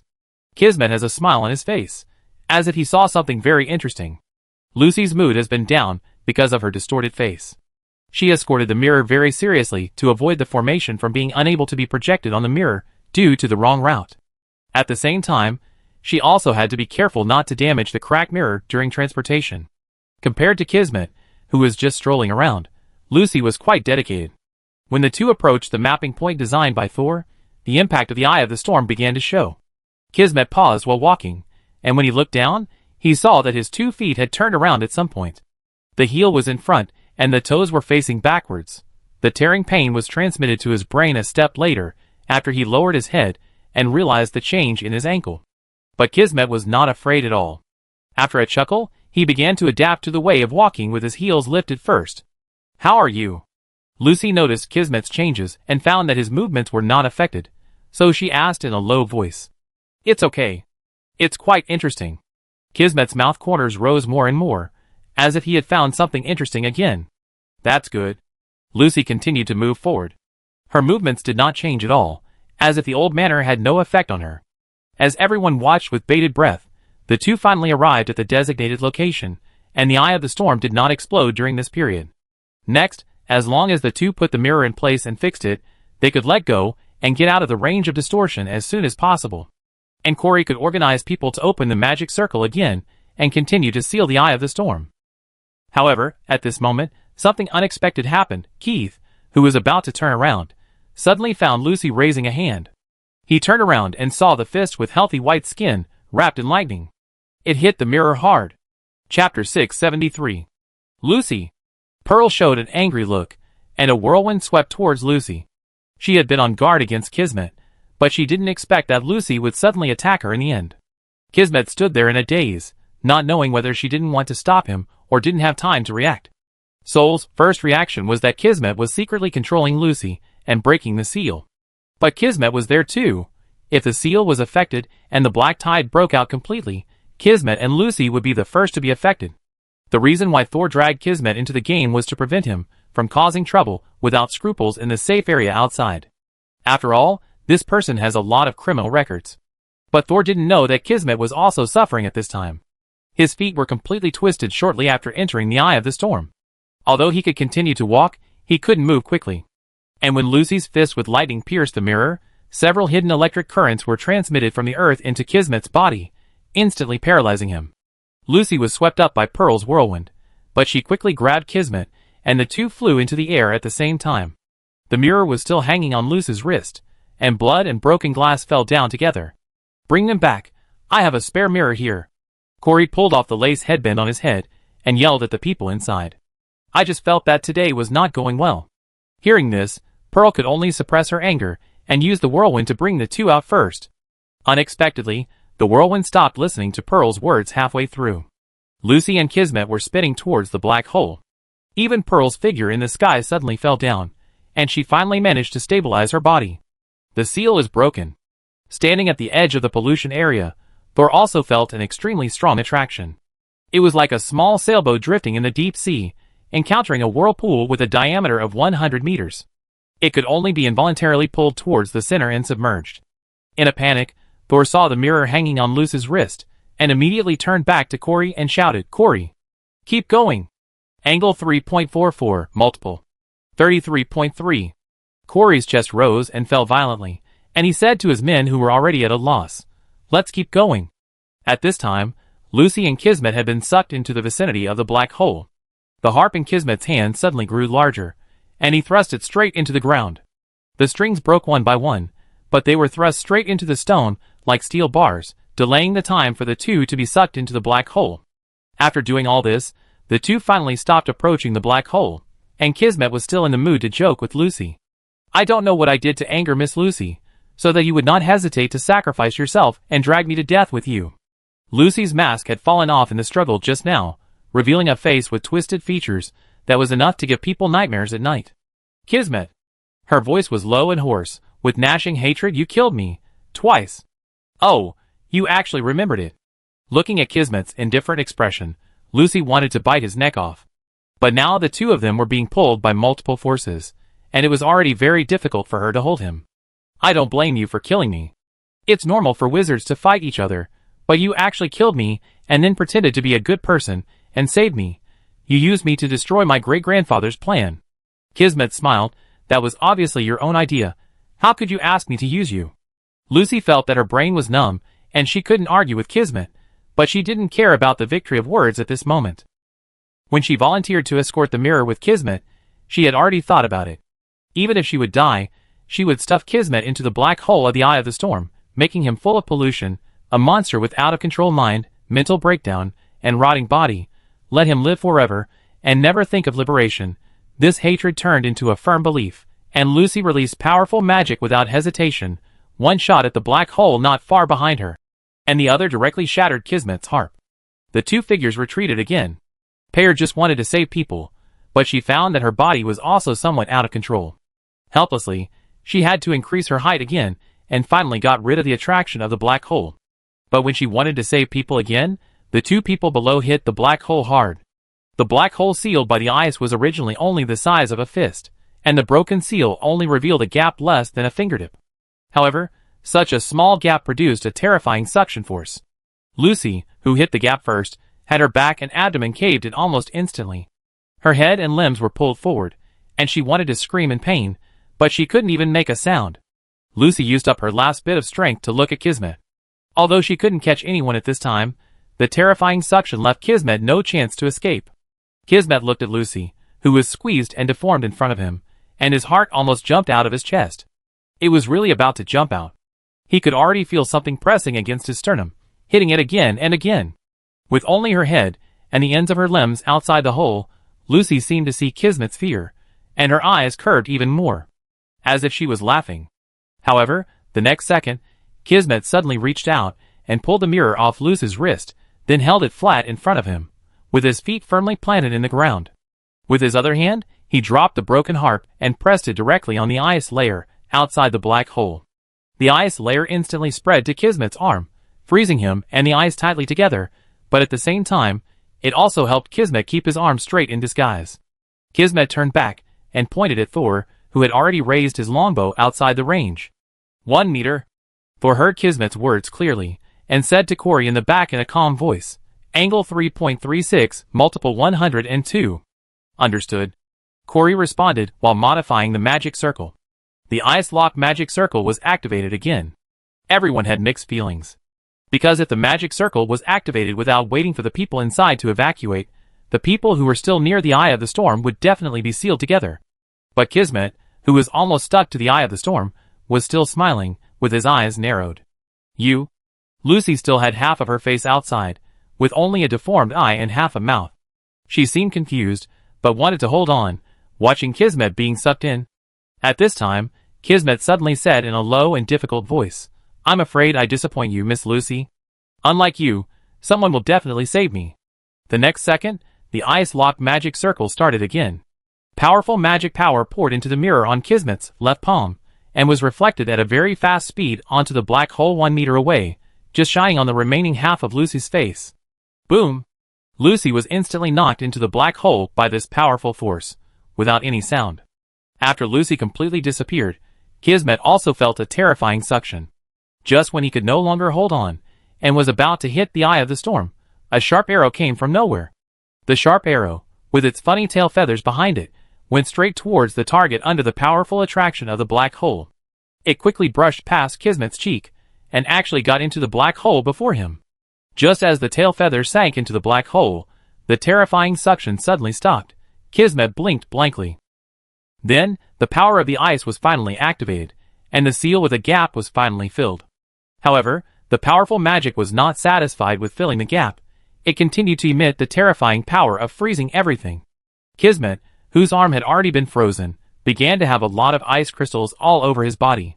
Kismet, who got rid of the terrifying suction, originally wanted to break the ice to escape, but he didn't expect that the power of the ice lock had reached a terrifying level under the doubling of the lever. He couldn't break free at all. In the blink of an eye, Kismet, along with the ice of the black hole, turned into a complete ice sculpture. Chapter 674. For a moment, it seemed like a few seconds, or maybe a few minutes.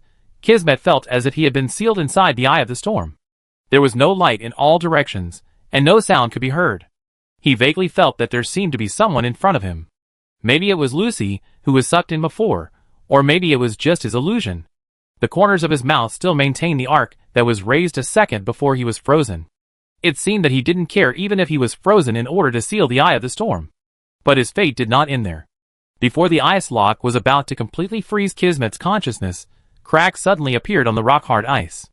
These cracks spread to Kismet's surroundings just right, but did not touch the black hole in the center at all. Then, Kismet's hands, feet, torso, head, and every part of his body appeared with tangled white strands. These thin threads were like the strings of a puppet, all over his body. What a pity, Miss Lucy.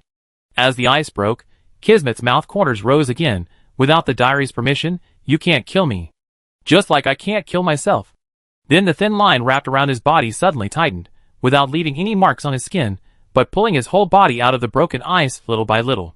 Fresh and cold air suddenly rushed into his chest and lungs, and at the same time, it also made Kismet's stagnant brain start to work again. He found himself floating in the air, and quickly moving away from the old manor. Then, "Pa!" The elegant Kismet fell not so gracefully at Thor's feet. After 2 seconds of silence, he got up from the ground and saw Thor standing beside him. Thor did not look at Kismet at this time, but said to Corey, "You can continue." Corey stared at Thor's hands for a while, and then reactivated the ice lock magic circle that had just been suspended for a few seconds.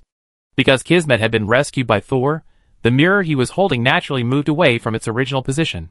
However, the eye of the storm had been sealed temporarily, giving Corey a chance to pause and catch her breath. She took advantage of Thor's rescue to have someone rearrange the mirror for reflection at the original center point. Although the original magic circle was not powerful enough, it was still possible to use it to reinforce the seal. Kismet's face was still covered with dirt and grass seeds, and he just sat on the ground without getting up. Thor was not in the mood to care about him at this time.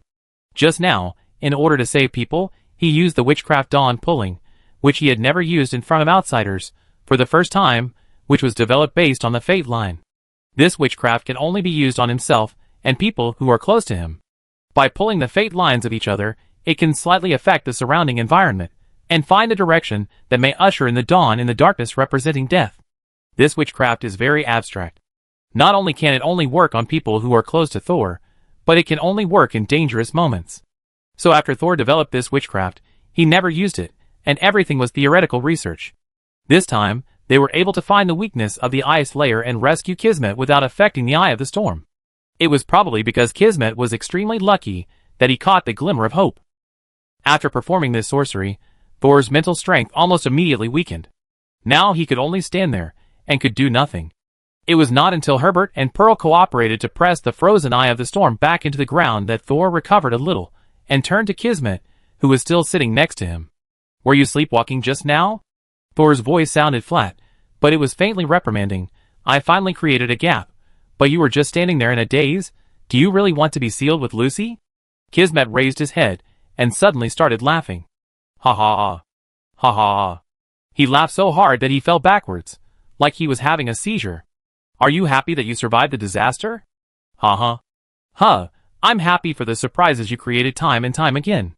Kismet sat up immediately after seeing Pearl and Herbert flying over. "I thought you would use the power of the diary to save me, but now I find that it's not entirely true." "Of course I'm happy." Sol blinked and didn't reply. When Kismet was in danger just now, the diary didn't give any hints. But the other party seemed to be sure that the diary, or some power, would be able to save him.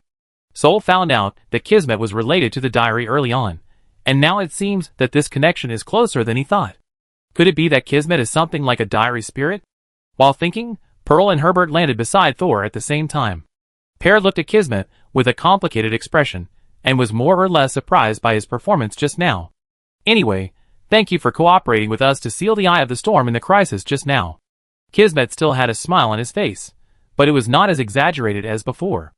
"I just know clearly that only by sealing the Eye of the Storm can I survive. Besides, I am also the representative of Sky City here. What were you laughing at just now?" Herbert's face was still serious, his eyes wandering between Thor and Kismet, as if he was a little suspicious of their relationship. "Isn't it worth a good laugh to survive in a situation where you are almost certain to die?" Kismet gave a completely different answer from before. "Humph." Herbert snorted and turned to ask Thor, "What kind of magic did you use when you shot the arrow and saved Kismet just now?" Thor calmly replied, "I created my own witchcraft based on the ice-locking array." Herbert was obviously not satisfied with this answer. He wanted to continue asking, but he heard Pearl say, "Well, now is not the time to relax. We are not sure whether the Eye of the Storm is really sealed. Next, everyone go back and have a good rest. I will let a few wizards and apprentices stay to observe whether the Eye of the Storm has changed. If something unexpected happens, we need to gather again." Herbert was persuaded by Pearl, but his eyes on Thor were still disturbing. Thor was under pressure from a third-level wizard, trying to let his emotions show on his face. "Okay." Herbert took a step back, "Then everyone go back and rest, but remember to stay alert. Once you receive the signal, you must gather as quickly as possible." After that, Herbert and Pearl called a group of people to look after the status of the Eye of the Storm. Kismet secretly ran away during this time, saying that he was afraid of being caught and killed again. Because he had no chance to ask in detail, Thor still didn't know why Kismet was stunned for a moment, which directly led to the fleeting chance of escape. But now the most critical eye crisis has been resolved. After the eye array was taken over, Corey took the initiative to come over. "I will report Lucy's rebellion to the Stargate Council. If you hadn't reacted quickly this time, our ice lock array would have failed." Thor did not modestly refuse. "It's not just Lucy's matter, but also Luke's. Both of them have close ties with the Stargate Council. If they are not handled properly, it may cause big trouble." As a member of the glowing family, Corey is not worried about this. "It doesn't matter. Luke died in the Eye of the Storm, and Lucy almost destroyed the seal for personal grudges. These are all facts. The Stargate Council will not make things difficult for you and me." After saying that, Corey lowered her head and remained silent for a moment. Just when Thor was thinking about whether he could say goodbye and leave, she suddenly spoke with difficulty. Can you tell me how you calculated the angle and multiple of the magic circle so quickly at that time?" "It's nothing, just substitute it into a fixed formula." "Of course, this formula is difficult to derive." "Formula?" Corey's eyes widened, and her round eyeballs almost fell out of her eye sockets. After a while, she lowered her eyes, as if she had suffered a great blow. "I was still complacent about my mapping formula, but you had already discovered the change method and worked out a unified formula." Actually the formula." "You win. I was still lucky before, But now it seems that you have already worked out the ice lock array. Don't worry, I am not an ignorant person. This time, the third level selection task is, you win. Chapter 675. Corey submitted his answer. Corey presided over the ceiling. Corey was in control of the situation. Corey gave up. This doll-like witch from the glowing family seemed to have the pride that was unique to the glowing family. When she thought that Thor's achievements in the ice locking array far exceeded hers, even if according to the rules, she was the candidate who submitted the paper, she still chose to abstain. In addition, Thor showed his familiarity with the array during the sealing process, and his ease in modifying the array, so no one would doubt his answer. Therefore, when Corey gave up, no one questioned the fact that Thor won the challenge. Pearl and Herbert announced in public that Thor would become the substitute third level, and said that they would contact the Stargate Council as soon as possible. What Thor had to do next was to find the door in his body in the shortest time, and try to push it open. The Stargate Council, and the third level of the Borderlands would prepare witchcraft materials and magic crystals for Thor to increase his magic power to saturation. After Thor completed the growth of magic power and opened the door, the Stargate Council would help Thor to completely open the door. After all, if Thor relied on external force to open the door, he would be completely contaminated without any resistance. Thor did not reveal that he had found the door, and with the help of Star Eyes, he experienced what it meant to have the door open. Before the magic power was saturated, he did not need to reveal his trump card. A day full of twists and turns passed like this. Thor rode the giant bird Diudia back to the Pure Spirit Wizard Tower. He watched for a while on the Rhine Lake, but did not see Kismet's mysterious and neurotic figure. This guy was in the old manor when the Eye of the Storm appeared. It's hard not to wonder if he has some connection with the Eye of the Storm. Sol landed on the top of the Wizard Tower, and Byron and his men, who had been waiting for a long time, came out immediately. "Why don't you let us go?" Byron asked sullenly. The Eye of the Storm suddenly erupted. "If our magic circle can't suppress it, it will be the most dangerous place. Staying in the Wizard Tower will make it faster." But others obviously didn't agree with Sol's idea. "Master, we can't leave you and run away," and blocked her mouth. "If you ignore the 8 spider legs under her, she looks like a night girl." Although Byron is not a soul imprisoned in the diary, he nods at the same frequency as Agu beside him. Sol smiled and said, "Even if you don't want to run, you don't have to get close to be cannon fodder." He said to Byron, "Now the Eye of the Storm has been sealed. As long as nothing happens in a month, there should be no need to worry about large-scale black tide pollution in the next 10 years. We don't need to rush our anodization formula. You should pay more attention to your original knowledge area." Byron nodded, then shook his head. "I will. And the anodization formula is actually very suitable for me. If I can master this formula thoroughly, I want to apply it to corpses." It seems that Byron has always had a clear goal, and he didn't just help himself and lose the normal direction of progress. Sol breathed a sigh of relief. He thought the senior was simple. Then, Thor said to the other consciousnesses, "In a while, the Stargate Council will send me witchcraft materials to help me improve my magic power. Then I won't need so many souls from the Rhine Lake. Next, I will help you strengthen your soul weapons again. You should also think about the improvement route that suits you." Several consciousnesses became excited. With soul weapons, they are now close to the second level strength, but obviously they can no longer help Thor fight, and can only help in some unimportant places. If they can use a large amount of soul fragments to strengthen their soul weapons again, they can fight for Thor again. Senior Morton, you can also take this opportunity to get out of the diary. With the guarantee of the giant Stargate Council, we will have absolutely enough soul fragments, and you don't have to save them for me. But to Thor's surprise, Morton still refused this opportunity. "No need. I am an old man, and I don't feel bored staying here. Let these young people go out and have a look." Although Thor didn't quite understand Morton's mentality, he didn't want to force him, so he had to give up. Butler Hope stepped forward and bowed. "Master, you look a little tired. You should take a rest as soon as possible to recover your spirit." Hope had long seen that Thor's mental strength was not stable. Although he was not a wizard, the Wizard Tower was related to Thor's mind, so he could still perceive Thor's current state.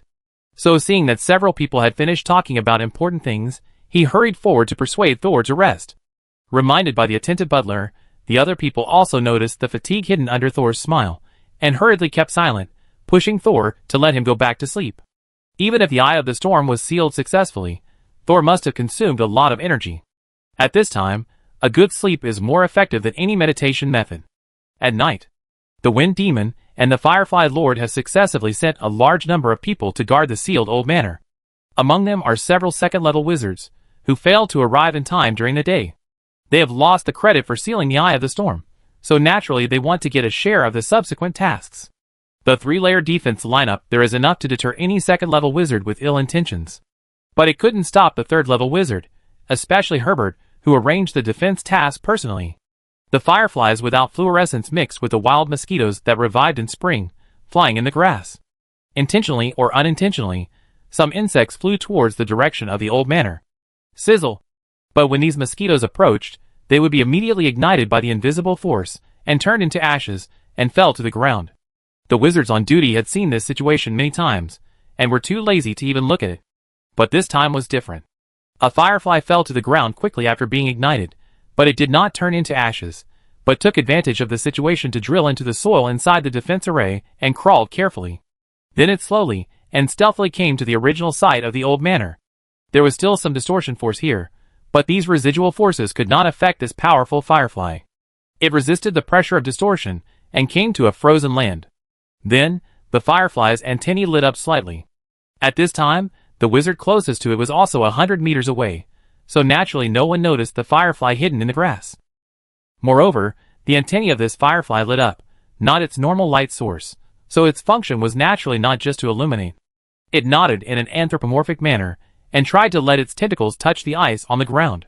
The amazing thing is that such an inconspicuous light spot melted a fist-sized hole in the ice the moment it touched the ice.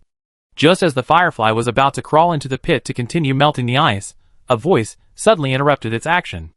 So you just wanted to get an anchor point from the beginning. Are you sure you can be promoted to the 4th level and completely get rid of the no man's land? The firefly slowly turned around and looked outside. The voice was colder than the ice under its feet. Kismet, I know that the clone of Ophelia in you has been transferred. Who gave you the courage to enter the sealed land to stop me? Kismet shrugged, without any fear on his face. Of course, it was my master. I want to see if your master can save your life out of thin air? Just as the firefly was about to fly up, Kismet on the opposite side put his index finger on his lips. If you kill me, you won't be able to find the real Eye of the Storm. Chapter 676. There's a saying that goes, if you are poor, you have no friends. In the wizard world, it can probably be translated as if you are weak, you have no friends. Soul roughly translated the words of his previous life, and the consciousnesses beside him nodded. On the 3rd day after the Eye of the Storm in the old manor was sealed, the Stargate Council sent a message that he had been recognized as a candidate for the 3rd level. Next, the Stargate Council and the 3rd level forces in the Borderlands will support him to become the 3rd level as soon as possible. In the next few days, the Stargate Council and Herbert sent a lot of witchcraft resources, and Herbert even came in person to explain to Soul the precautions for the 3rd level wizard to open the door. Thor combined his experience of being opened by star eyes, re-understood the key points of opening the door, and gained new understanding. Soon, he was confident that he could try to open the door by his own strength. After the Stargate Council and Herbert came, some wizards and nearby settlements came to visit Thor one after another. Especially Clark's former subordinates, who had died. Many people came to pay a visit, hoping to join Thor after he entered the 3rd level. Living in the no man's land, if they can rely on a powerful wizard, their safety can be guaranteed to a certain extent, and people from other forces will not dare to bully them easily. Thor was not very interested in expanding his power, but his butler Hope and Morden in the diary advised him that after entering the 3rd level, the research experiments might be more complicated and require more materials. Although Thor is powerful, it is impossible for him to spend all his energy on such daily chores.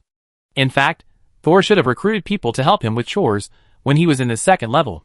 It's just that Thor's ability is slightly special, and many things don't rely on the outside world, which is why he can continue his research with the little supplies provided by Gaga Drum. But when it came to the 3rd stage of preparation, Thor's energy and manpower were obviously insufficient. So, after carefully considering the people who came to visit, Thor also began to initially absorb some of them to work for him. Among these people, the first group of people he absorbed were Jar Jar, and several people who were truly grateful to him after being treated by him. Oh, and there was also a head-changing Knight Brando.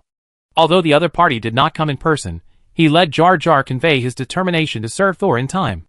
The common feature of these people is that they all have star eyes. When Thor met them, he found that he could vaguely influence their fate. It is obvious that the star eyes strengthened the connection between each other, otherwise the general doctor-patient relationship would not reach a high enough level of favorability. In addition to these people, Thor also reached an agreement with nearby forces. These forces are like feudal nobles, and they will regularly hand over certain witchcraft resources to Thor, and Thor agrees that they can continue to operate and survive here. Most of the things were handled by the butler Hope. The reference was the fiefdom governance policy of the former Lord of Gorsa Tower. In this case, although Thor's control over the dependent territory was not that strong, it also prevented Thor from being entangled in mundane trivialities and delaying more important studies. However, in the early stage of establishing a power, Thor still could not avoid many more social events. Even several consciousness bodies had to occasionally come out to meet guests and representatives of new forces who came to seek refuge while studying the enhanced version of soul weapons. It was not until half a month later that the pure spirit wizard tower standing on the Rhine lake completely quieted down. The price was that a small settlement was added to the outer layer of the mushroom forest outside the Rhine lake. Kagagu and others built their own temporary residences here. What made Thor a little disappointed but also took it for granted was that, except for his previous patients, none of the people who came to him were infected by the starry eyes. He naturally understood the information of these people, but it was just a new umbrella of protection. Who cares who is holding the umbrella? Before the scorching summer sun completely illuminated the ice of the Rhine lake, Thor went to the Chaos Realm again. This time, he went to the Chaos Realm to check Noah's learning progress regularly, and to tell him that he would not be able to come again for about 3 to 6 months. If everything goes well, he should have completed the accumulation of magic power during this period and advanced to the 3rd level wizard. After the advancement, he also needs to retreat for a period of time to adapt. After all, the interval between his 2nd and 3rd levels is too short. The Chaos Realm seems to have no 4 seasons. No matter when Thor goes there, it is a gray sky and an endless black desert. Thor landed on an inconspicuous sand dune in the black desert of Chaos Domain, and the next sand dune was Noah's temporary residence. After a few months, this residence has expanded a little. And for some reason, it has changed from the original wasteland style to the current simple and solemn temple style. Thor landed at the gate of the temple, and looked up at this narrow gate that was about 10 meters high and only 2 meters wide. The gate seemed to be made of the infrastructure materials that Thor gave Noah, and some basic witchcraft runes were carved on it. These runes did not form a certain witchcraft language or a witchcraft array. They seemed to be arranged in a mess, like the patterns on the door. Just as he was about to push the door, Thor noticed some movement nearby, so he looked back and saw a small head with shaved hair coming out of a hidden hole. Scorpion did not see Thor. He just went out to work according to his normal schedule. Since he was rescued by Thor, he was kept here by Noah and was not allowed to return to the tribe. Noah told him that he was saved by God. If he chose to stay, he would follow his guidance and serve God wholeheartedly in the future. Although Scorpio felt that Thor was different from the gods in their tribal mythology, who could cause horrific earthquakes with just a move and storms with just a breath. But Noah did not explain anything, just smiled and let Scorpio choose. Scorpio did not hesitate and agreed on the spot. After all, for him who had to struggle to survive on the outskirts of the Black Desert, Thor's arrival that night was shocking enough. Maybe he is not that powerful a god. That's why he allows a small person like me to serve him. Scorpion still has some brains. Otherwise, when he met Noah in the crisis, he would not have held on to him tightly until the two were rescued by Thor. Thor watched Scorpion crawl out of the hole, ran to the vicinity of Noah's residence, and came to a stone cut into a square and began to carve. And what Scorpion carved was a basic witchcraft rune. Thor stood silently behind Scorpion and watched, gradually becoming a little surprised. Although the runes on the stone did not have any magic power, it was not something that an ordinary person could easily depict. Not to mention carving on stone. But Scorpion can carve a rune in half an hour with 3 hands. Thor suddenly stretched out his hand and pressed it on Scorpion's head. Scorpion's brain froze suddenly, and he was frozen in place. After a few breaths, Thor retracted his hand and said in the local language, "You have a good talent for mental power, and you are a good candidate for apprenticeship." Scorpion only then discovered Thor's existence. He looked up at Thor, and was so scared that he lay on the ground, with his left face down and his right face up, performing the most respectful ceremony of their tribe. The embodiment of good and evil, the end of all life, the great judge of death, your servant pays you the highest respect, and is willing to give you everything I have. Thor, What a mess. Chapter 677. The movement of the scorpion startled Noah, who was studying in the temple. He glanced at the homemade calendar on the wall, and immediately realized that today was the day when Thor came to see him. Noah rushed out of the room with a happy face, and saw Thor picking up the scorpion on the ground and letting him stand on the ground to talk. Thor looked over and said, "What are you doing? Give me the title of a god." At this time, Thor used the wizard's common language, which Scorpion could not understand at all. He even felt a little dizzy after listening to a few more sentences. Noah laughed dryly. "Teacher, I think it's easier to control the people in this world this way. Although they don't know witchcraft and their strength is low, they have their own power divisions. We have the title of God, so we can better control them." These days, Thor has also been expanding his power in the wizard world, and he immediately understood what Noah wanted to do. "You still have such thoughts?" Thor did not object. Anyway, as long as Noah could complete the task he assigned, Thor did not care what means Noah used to complete it. But this method may not be as simple as you think. Noah plucked up his courage. "I understand. I will try it slowly. Teacher, can I ask you for some witchcraft props for combat?" Thor looked at the solemn door behind Noah, knowing that Noah had it in mind, so he nodded in agreement. "Well, I will take you back for a day, and during this day, you can think about what to bring back." Noah's body is not suitable for staying in the wizard world where magic is active for a long time, but it is no problem to come back for a few days. Since he chose a top-down path, he must be prepared for struggle. Although this world is doomsday, it also has its own culture. They can understand the meaning of the gods, and naturally have similar beliefs. Cultural invasion will eventually return to a bloody war. So, after a day of cooling down, the two left Scorpion and returned to the wizard world. Another day later, Scorpion was squatting beside the stone, and continuing his work anxiously. This was the first time Noah left after he stayed in the Black Desert.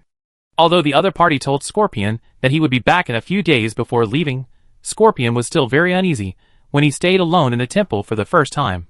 He was afraid that he was actually abandoned here. This was the depth of the Black Desert of Death. If he stayed here alone, he would soon die after the food was consumed. The uneasy Scorpion did not dare to stop his work. "Keep yourself busy, so that you will not be overwhelmed by fear." Fortunately, on the morning of the third day, Noah walked out of the temple with a smile on his face. He was wearing a black wizard apprentice robe, which was engraved with a simple magic circle for fire and water prevention. This robe can also instantly activate the wizard armor, as long as the magic crystal at the collar is replaced regularly. On Noah's wrist, there was a golden bracelet in the shape of a python. This was a gift from Gagaga to Noah, an offensive witchcraft item that could transform into a giant python at any time. The size of the giant python could be changed, up to 1 meter thick and nearly 100 meters long. However, this state also consumed a lot of magic crystals.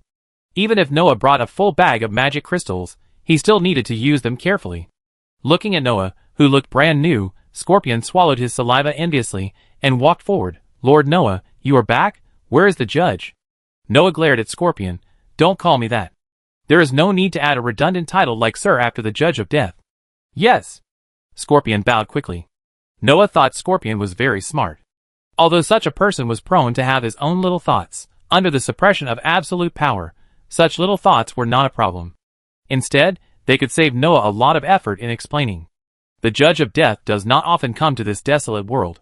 Because he was not particularly clear about the power limit of this world, Noah was cautious, and did not immediately raise the banner of God, but he has already agreed to your request.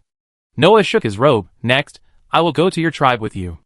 If your tribe is willing to become the servants of the judge, I will give you a chance to be reborn." Scorpion slowly widened his eyes. He thought of the scene of following Lord Noah back to see the chief of his tribe.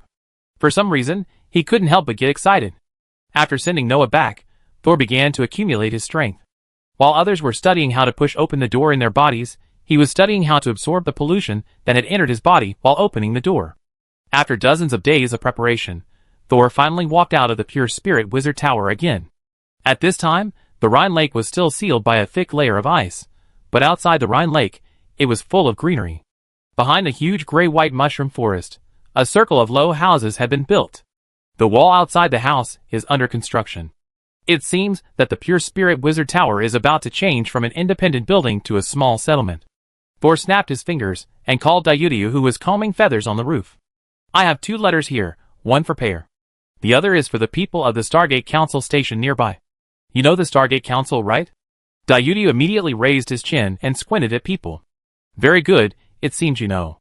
Thor confidently handed the 2 letters to Dayudiu, and Dayudiu's long beard stretched out and immediately wrapped the 2 letters. Click. The 2 letters were wrinkled. TSK. Looking at Dayudiu going away, Thor could only smack his lips helplessly. The letter to the Stargate Council was to inform them that he had completed the accumulation of magic power and the basic ability to open the door. And the letter to Pearl was to give her a promise. Pear never appeared again after sealing the Eye of the Storm, and it seemed that she had an uncontrollable fear of Thor.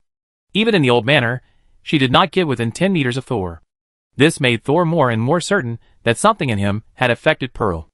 Although he didn't fully understand what happened to Pear, this matter must be resolved. Otherwise, the inner demon will become a source of spiritual pollution, and eventually turn a powerful wizard into a cowardly monster.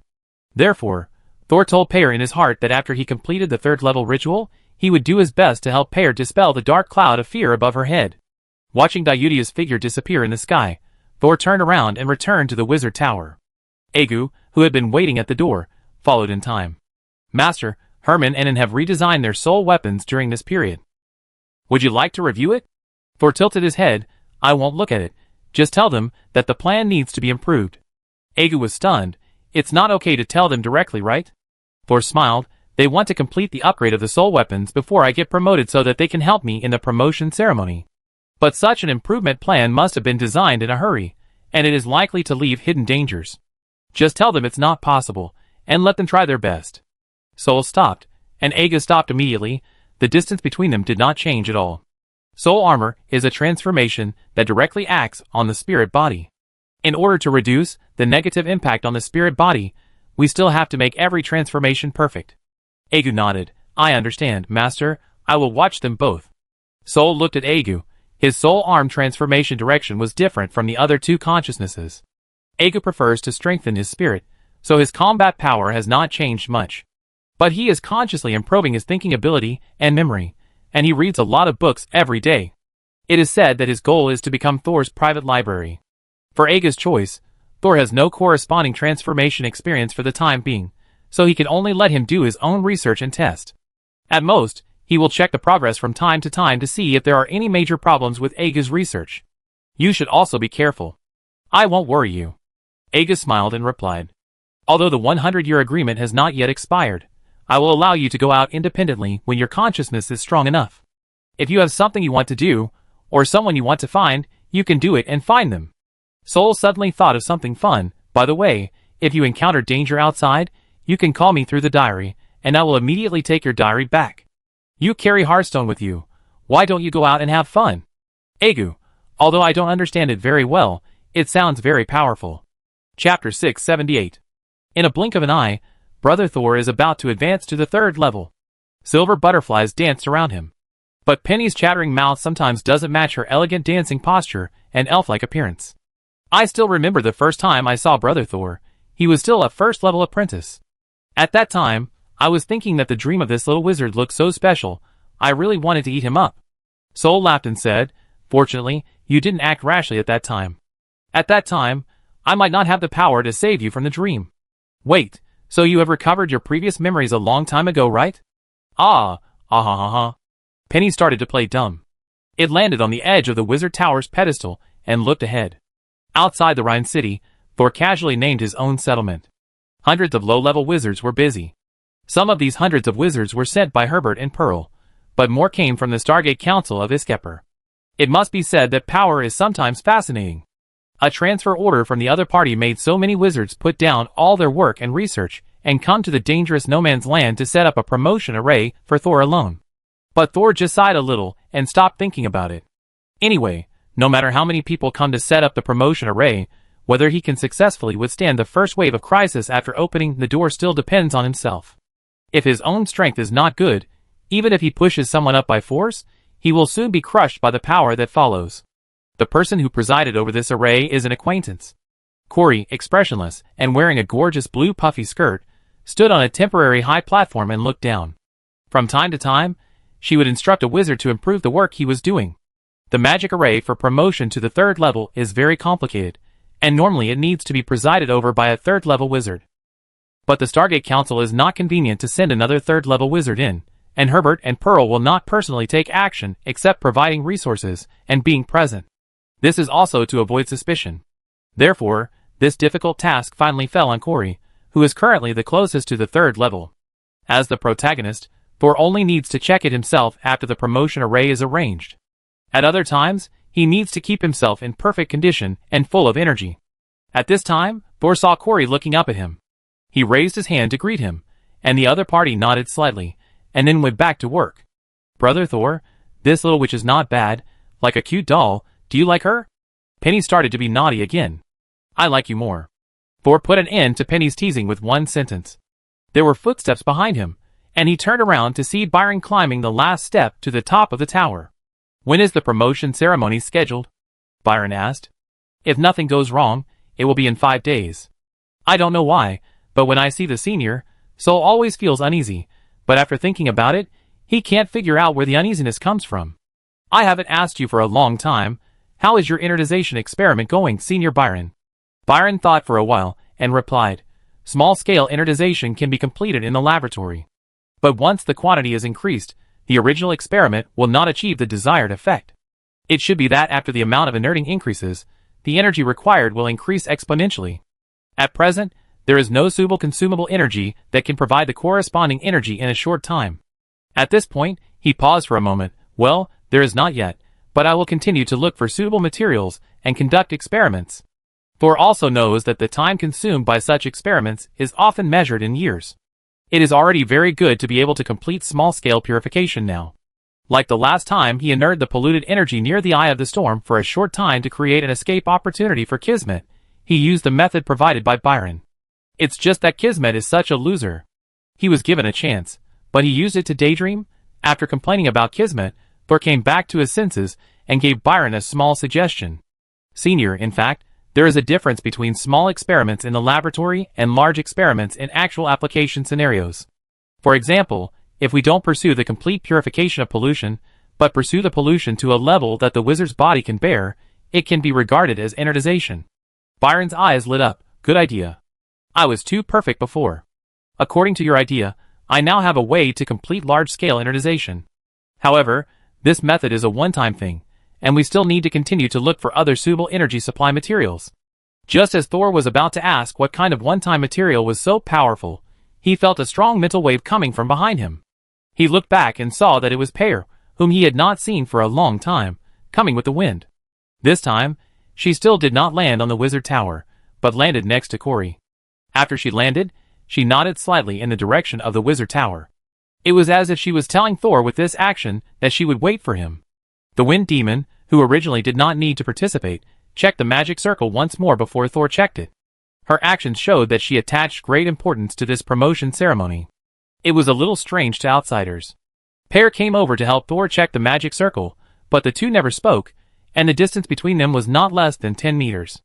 However, the strange relationship between the two did not affect the progress of the promotion ceremony. 5 days later, Herbert brought a dozen wizards to the Rhine Lake again. At this time, Thor also completed 3 rounds of inspections on the magic circle. Although Corey was once Thor's competitor, she has always been dedicated to the arrangement of the magic circle without any water. Of course, in return, she also got all the knowledge points of this promotion auxiliary magic circle. It's just that this magic circle requires a lot of resources. If it weren't for the supply of the giant Stargate Council, ordinary wizards don't know how many years it would take to accumulate such resources. The ceremony is about to begin. Thor took off from the Pure Spirit Wizard Tower on Dyudu, crossed the Rhine Lake, and landed in the center of the giant magic circle. The diameter of this magic circle is 100 meters. Almost every basic structure and every witchcraft rune is arranged with corresponding witchcraft materials. The entire magic circle is 1 meter below the ground, and the excavated sand is processed into pillars, which become the energy supply point of the entire magic circle. Each pillar is engraved with the pattern of the magic circle, and inlaid with a large number of magic crystals. Looking at such a gorgeous true appearance, if Thor hadn't known that this was a magic circle prepared for him, he would have wanted to sneak in and take some resources. There were many people around the magic circle. These people included wizards and apprentices who settled in the Rhine Lake settlement, hundreds of wizards who came to help build the advanced magic circle, and Thor's friends. Jagagu and Brando also came. Including Senior Byron, they all stood together with the consciousnesses. The promotion to the 3rd level may not be seen once in hundreds of years. Although these people were just watching, they might also learn some knowledge from it, which would help them improve their own strength. Therefore, anyone who had a relationship with Thor and had worked in the magic circle chose to stay and watch. Corey was still standing on the platform, where she had presided over the arrangement of the magic circle. She looked at Thor and finally couldn't help showing a trace of envy. However, when she spoke, the complex emotions in her heart had disappeared. Thor, we will activate the magic circle from the outside, and when all the energy towers are lit, you can receive the magic power transmitted by the entire magic circle. Thor nodded. They had reviewed the process of operating the magic circle several times, but Thor was not impatient when Corey reminded him again. The energy towers were the pillars in the magic circle. These pillars would gather the power of the entire wizard tower and transmit it to Thor in the middle. And Thor needed to control these powers to completely open the door in his body. There was silence all around. Even Pearl and Herbert stared at Thor without blinking. Start. Chapter 679. With Thor's loud voice, the hundreds of wizards surrounding the magic circle activated the magic crystals in front of them at the same time. Then, like a colorful lantern with electricity, the light gradually gathered from the surroundings of the magic circle to the center. One by one, the energy towers were lit up, and the magic crystals on them shone like stars. A large number of different types of witchcraft resources each had different forms of witchcraft reactions in the magic circle. For a while, the sound of bubbles, boiling, and burning, mixed with colorful light and smoke, made this huge witchcraft magic circle completely lively. It doesn't look high-end at all. Sol, standing in the middle of the magic circle, had no expression on his face, but he was complaining in his heart. It looked like a simple drawing drawn by a child. Although the scene was a bit messy, soon, the pure and powerful power was smoothly introduced into Thor's body. He half closed his eyes, and could already sense the changes in every part of the magic circle in his spirit body. This magic circle was designed with special sensing for Thor when it was built, and other people could not accept the magic of the magic circle at all. There will never be a situation where the sorcery array that has been painstakingly built ends up being used by other sneak attackers. Thor had already opened the door once, but last time he relied on the power of the stars, and his understanding of opening the door was passive observation. But this time, he could clearly sense the excessive magic power boiling in his body. Thor skillfully guided the magic power to flow throughout his body. After being purified at a high cost, the magic power from the magic crystal and the surroundings can be used efficiently by Thor, and there is no need to worry about burdening the body. Soon, Thor was able to operate these magic powers skillfully. However, as time went by, more and more magic power entered Thor's body, and he gradually felt that his whole body was expanding like a balloon. But it was also this feeling of impending explosion that made Thor once again clearly feel the existence of the door in his body. Thor, who had already opened the door once, immediately knocked on the door in every cell in his body. And his body also cooperated. Boom! Silent roars sounded in all parts of Thor's body, and pure magic power quickly flowed out of his body from various gates. It was as if he suddenly emerged from the suffocating water, and then took a deep breath, and his whole body and mind felt extremely unobstructed. Thor did not indulge in the pleasure of breathing with all the cells in his body, but quickly opened his eyes, clasped his hands in front of his chest, and two black thin rings gradually appeared in his palms. With the injection of a large amount of magic power, the size of the two black thin rings did not change, but the color became darker. He actually chose this witchcraft? On the periphery of the magic circle, Herbert looked down from above, slightly raised his chin, and squinted at Thor and the witchcraft that was taking shape between his palms. Is this fear backlash? Brando, who was also watching from the sidelines, was also confused. What kind of witchcraft is fear backlash? Jagagu, who was standing next to him, asked in a low voice. It's a very niche dark attribute witchcraft. When casting the witchcraft, it is necessary to cut off the limbs of the caster, mostly the palms. The cut-off body will produce a strong mental deterrence ability, and the damage will directly affect the soul of the person. It is very difficult to defend, but it also causes great damage to the caster when it is cast. Jagaga bared his teeth. It's not bad. In fact, when you reach the second-level wizard, the broken limbs are no longer considered a serious injury. He looked at his good friend beside him. This man is a ruthless person who can change his body at will. My situation is different. Brando did not elaborate with Jar Jar. After all, the other party was not even a wizard. But our good friend Thor has no enemies now. Why did he choose this kind of witchcraft with self-harming properties to consume the excess magic in his body? Brando did not understand, and even Pearl, who was more familiar with Thor, did not understand why he chose this fourth-level witchcraft. Only a few people who also lived in the Pure Spirit Wizard Tower could understand Thor's approach. He used this spell to conduct another experiment. Even Byron was certain that Thor's experiment must be related to energization and black tide pollution. He squinted his eyes, and looked at Thor's hands in the distance. Many people did not notice that the tips of Thor's 10 fingers were stained with a little black. Maybe Thor will combine the backlash of fear and the black tide pollution. Just when he thought of this, Byron, who was extremely sensitive to changes in mental power, suddenly discovered something unusual. Sol's fingertips were not the only ones with some black spots, but also his face and neck seemed to have some black spots. Just when Byron was worried about whether there was any accident in Sol's experiment, Pearl, who had been standing far away, suddenly jumped up and came directly to Byron. She had met Byron twice, and knew that he was a friend that Sol trusted very much. What is Sol doing? Is he still taking advantage of this opportunity to open the door to do experiments? That's the case at the moment. Byron did not tell Pearl about his guess immediately, even though he knew the relationship between Pearl and Thor. Pearl frowned, and her tone unconsciously showed some concern. Is he sure about opening the door? Yes. Hearing Byron's affirmation, Pearl felt relieved. She thought of Thor's talent in witchcraft, and thought that even if Thor did not rely on the Stargate Council to help him open the door, he might be able to open the door independently. He was just too young and lacked experience. However, Pearl had not relaxed for long, and Thor had another accident.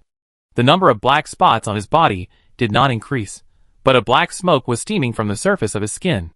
It was as if someone suddenly opened the lid of a steam pot.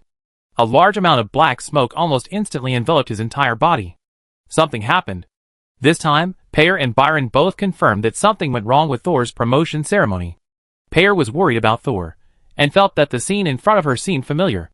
The moment the black smoke appeared, she sensed a twisting force coming from the center of the magic circle, where Thor was. What is this?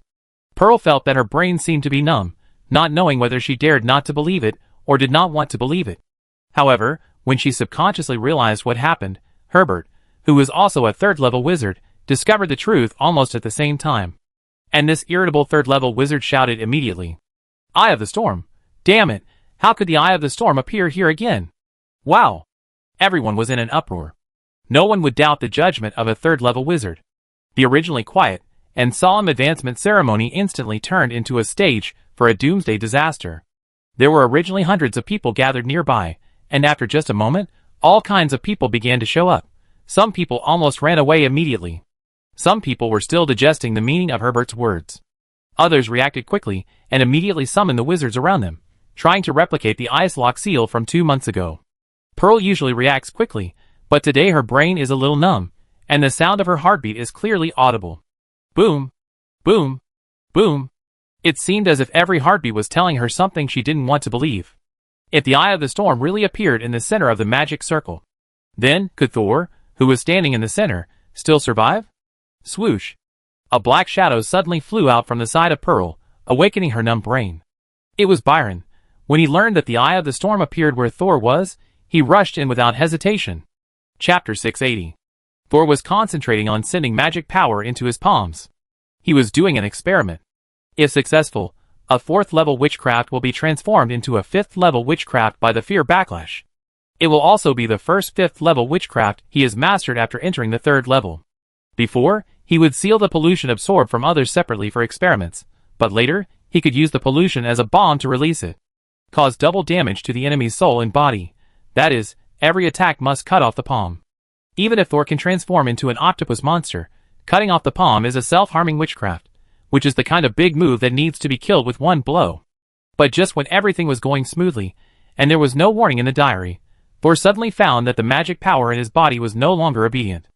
Originally, after successfully opening the door, the amount of magic power in and out of the body was the same, and the body reached a strange balance.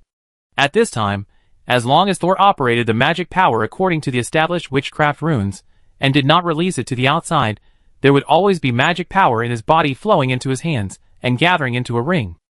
But now, the magic power is automatically transmitted to Thor's head, as if there is some extremely attractive power there. Even Thor himself failed to stop this abnormal power transmission. After escaping from the mysterious feeling of opening the door of his body, Thor found that several black spots suddenly appeared on his body without knowing when. And these black spots are nothing else but the black tide pollution that he is very familiar with. Could it be that the magic power is out of control, causing the pollution on my hands to spread to other parts of the body? But when Thor checked his hands again, he found that the black pollution on his fingertips was still well sealed. At this time, a large amount of magic power, carrying the black pollution, had entered Thor's brain. He immediately saw the world in front of him faded in color, and turned into a dead silence of black, white and gray. The pollution in the body was already colliding with the door of the spirit, and Thor resisted with difficulty. The diary in the consciousness body still had no reaction. Does the diary think that if the pollution enters my spirit body, it will not cause me to die or mutate? The wizard completely mutated, that is, he became a monster. Even if his body was alive, he was considered dead. The diary also recognized this point. Did it think that this accident would not bring me any bad results, so it didn't even warn me of the crisis? Thor was a little flustered, but he tried to calm himself down and still used his mental power to resist the pollution from entering. Regardless of whether the diary warned or not, he could not really allow such a large amount of pollution to enter his spiritual body. However, the powerful pollution that appeared from nowhere continued to impact Thor's soul along with a large amount of magic power provided by the external formation. It was like an invisible big hand, opening up a little bit, and pushing open Thor's soul that he was trying his best to close. A drop of cold sweat slid down Thor's temple, and dripped onto his collar. It was like water dripping on a red-hot iron sheet, and black smoke rose instantly. And this was just the beginning. Thor's whole body suddenly began to sweat profusely, like a lemon thrown into a squeezer. The millstone fell, and poof! The moisture in his whole body came out. Soon, the lemon would only be a shriveled skin. As sweat, or in other words, the fluid in the body, gushed out, a large amount of black smoke came out of Thor's body. At the same time, such an obvious signal also made the people around him believe it. The Eye of the Storm really appeared on Thor's body. Many people were puzzled and shocked. Why did the Eye of the Storm, which had been sealed a few months ago, appear again in a different place? Some people were shocked to the point of being dazed, but some people reacted immediately. Corey suddenly sent a bright signal to the sky, and then she had a strong scent of grass after the rain. The fragrance quickly dissipated, and everyone who smelled it felt their reason take over again. The fear of the Eye of the Storm seemed to be covered with a layer of fog. Although they knew it was still there, it was no longer so clear, so they had reason to do other things.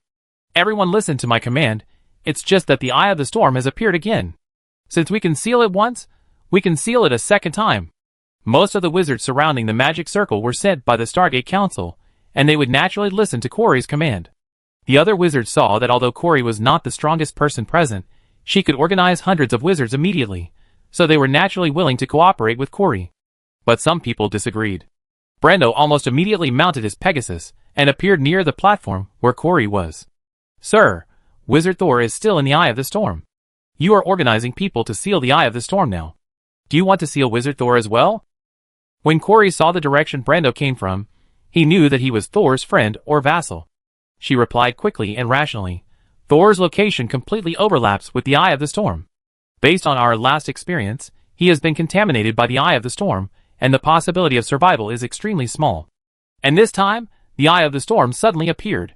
We have no time to delay, and must seal it as soon as possible, otherwise the black tide will appear.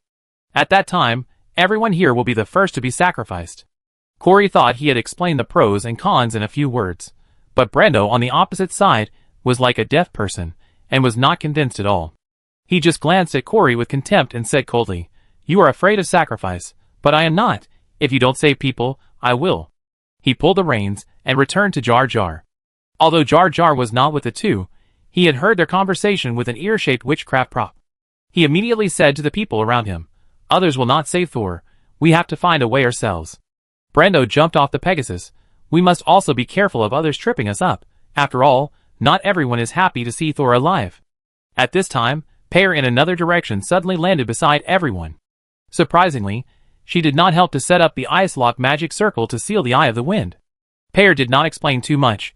She just hurriedly said, Soul's friend Byron has already rushed in. I can feel Byron's mental power. Then let's go in and save people? Ed, a first-level wizard who had been treated by Thor, suggested, With so many of us going in, we should be able to get Thor out. Pear rejected the proposal immediately. No, the pollution inside is already spreading. Byron's spirit body can only support it with its special ability. If you go in, you will probably be polluted before you get close. Jagaga was the smartest. He immediately slapped his thigh and said, We can't get in, but Byron has gone in, so we have to think about how to get Byron, who is still sane, out together with Thor. Pear didn't expect that the halfling merchant in front of her was the first to understand what she meant. She nodded quickly yes. I can use the wind to send things in, and I should be able to pull people out, but Brando puffed out his chest. I have a spare body that can hold them both. After the other people discussed for a while, Ed came forward. The parasites I raised can be used with Modi's metal lead to make ropes. With a few words, a fairly direct rescue plan was formed. However, the development of things was completely beyond everyone's expectations. When Quarry organized people to set up the ice lock array as quickly as possible, when Pearl and Brando began to work together to rescue people, when the Firefly Master Herbert looked down at the busy people mercilessly, when Thor's consciousness bodies kept calling the Master in the center of the array, who did not respond. Wow! A loud noise interrupted everyone's actions again. Everyone looked towards the eye of the storm involuntarily. And then, countless eyes witnessed the black tide gushing out from the black mist. The huge tsunami came with suffocating potential energy, as if pouring down a whole ocean of black waves, moving the sea and filling the mountains. Chapter 681. The black tide covered the sky and the earth. Even more turbulent than the tide was the terrible pollution that penetrated everywhere. People who were shocked by the terrifying black tide had not yet recovered their senses, and they were hunched over by the great pain in their bodies. The wizard next to the magic circle was the first to suffer. Ed, who had just thought of using the parasites in his body to bite into chains, twisted on the ground in pain. Hole after hole appeared on the surface of his skin. It turned out that the parasites in his body were biting his body from the inside. Soon, beetle-like blue-shelled insects emerged from the holes in his body and crawled back in. Ed tried to control these parasites with his mental power, but found that his mental power was shaking like an earthquake and would not listen to his command. An eye popped out from the back of Ed's head, but it was just a head and was submerged by countless beetles. Then the eye that just popped out disappeared behind Ed's head. The same thing happened to other people. Gagaga's body was stretched by an invisible force, just like the noodles people usually eat. And his flesh and blood body was strangely not torn apart. People nearby could only hear his wailing. Pear flew into the air almost as soon as the black tide appeared. She looked at the tragic scene like a weekend all around, and there was only one thought left in her mind. That was to escape. The farther the better. She quickly flew high into the sky, wanting to fly away from the shore of Lake Rhine, wanting to fly directly away from the no man's land. But just as she broke through the mist-like clouds and tried to leave, she found that her magic power and spirit body were no longer under her command. A strong whirlwind wrapped around her body, one end clockwise, and the other end counterclockwise, and was about to twist Pear into a ball like twisting a towel. Pear had tried hard to get rid of the influence of the out-of-control magic, but found that even a third-level wizard still had no power to resist the black tide, as majestic as the ocean. Just as Pear was about to see her heels, she heard the voice of the sky again. The fear on her face dissipated little by little, and the chaotic magic became calm. It was just too calm. Pear looked up at the sky, and it seemed that outside the gray sky, she saw the brilliant starry sky. The nebulae and star clusters emitted light of various colors, which seemed to be far apart from each other, but also seemed to penetrate each other.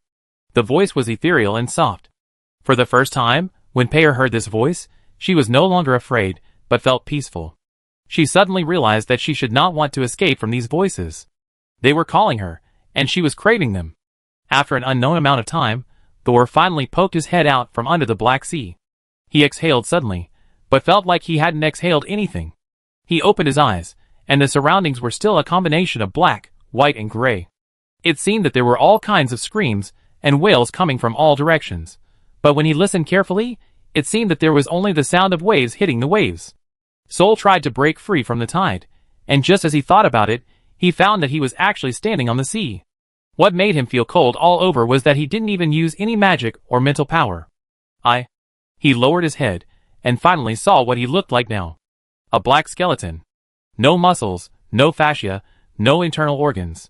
Even from the faint reflection of the seawater, through the holes in his eyes, he could see that his skull was empty. Who? He seemed to hear his own fearful panting, but he also seemed to hear nothing. After all, he had lost all organs for breathing. Am I still alive?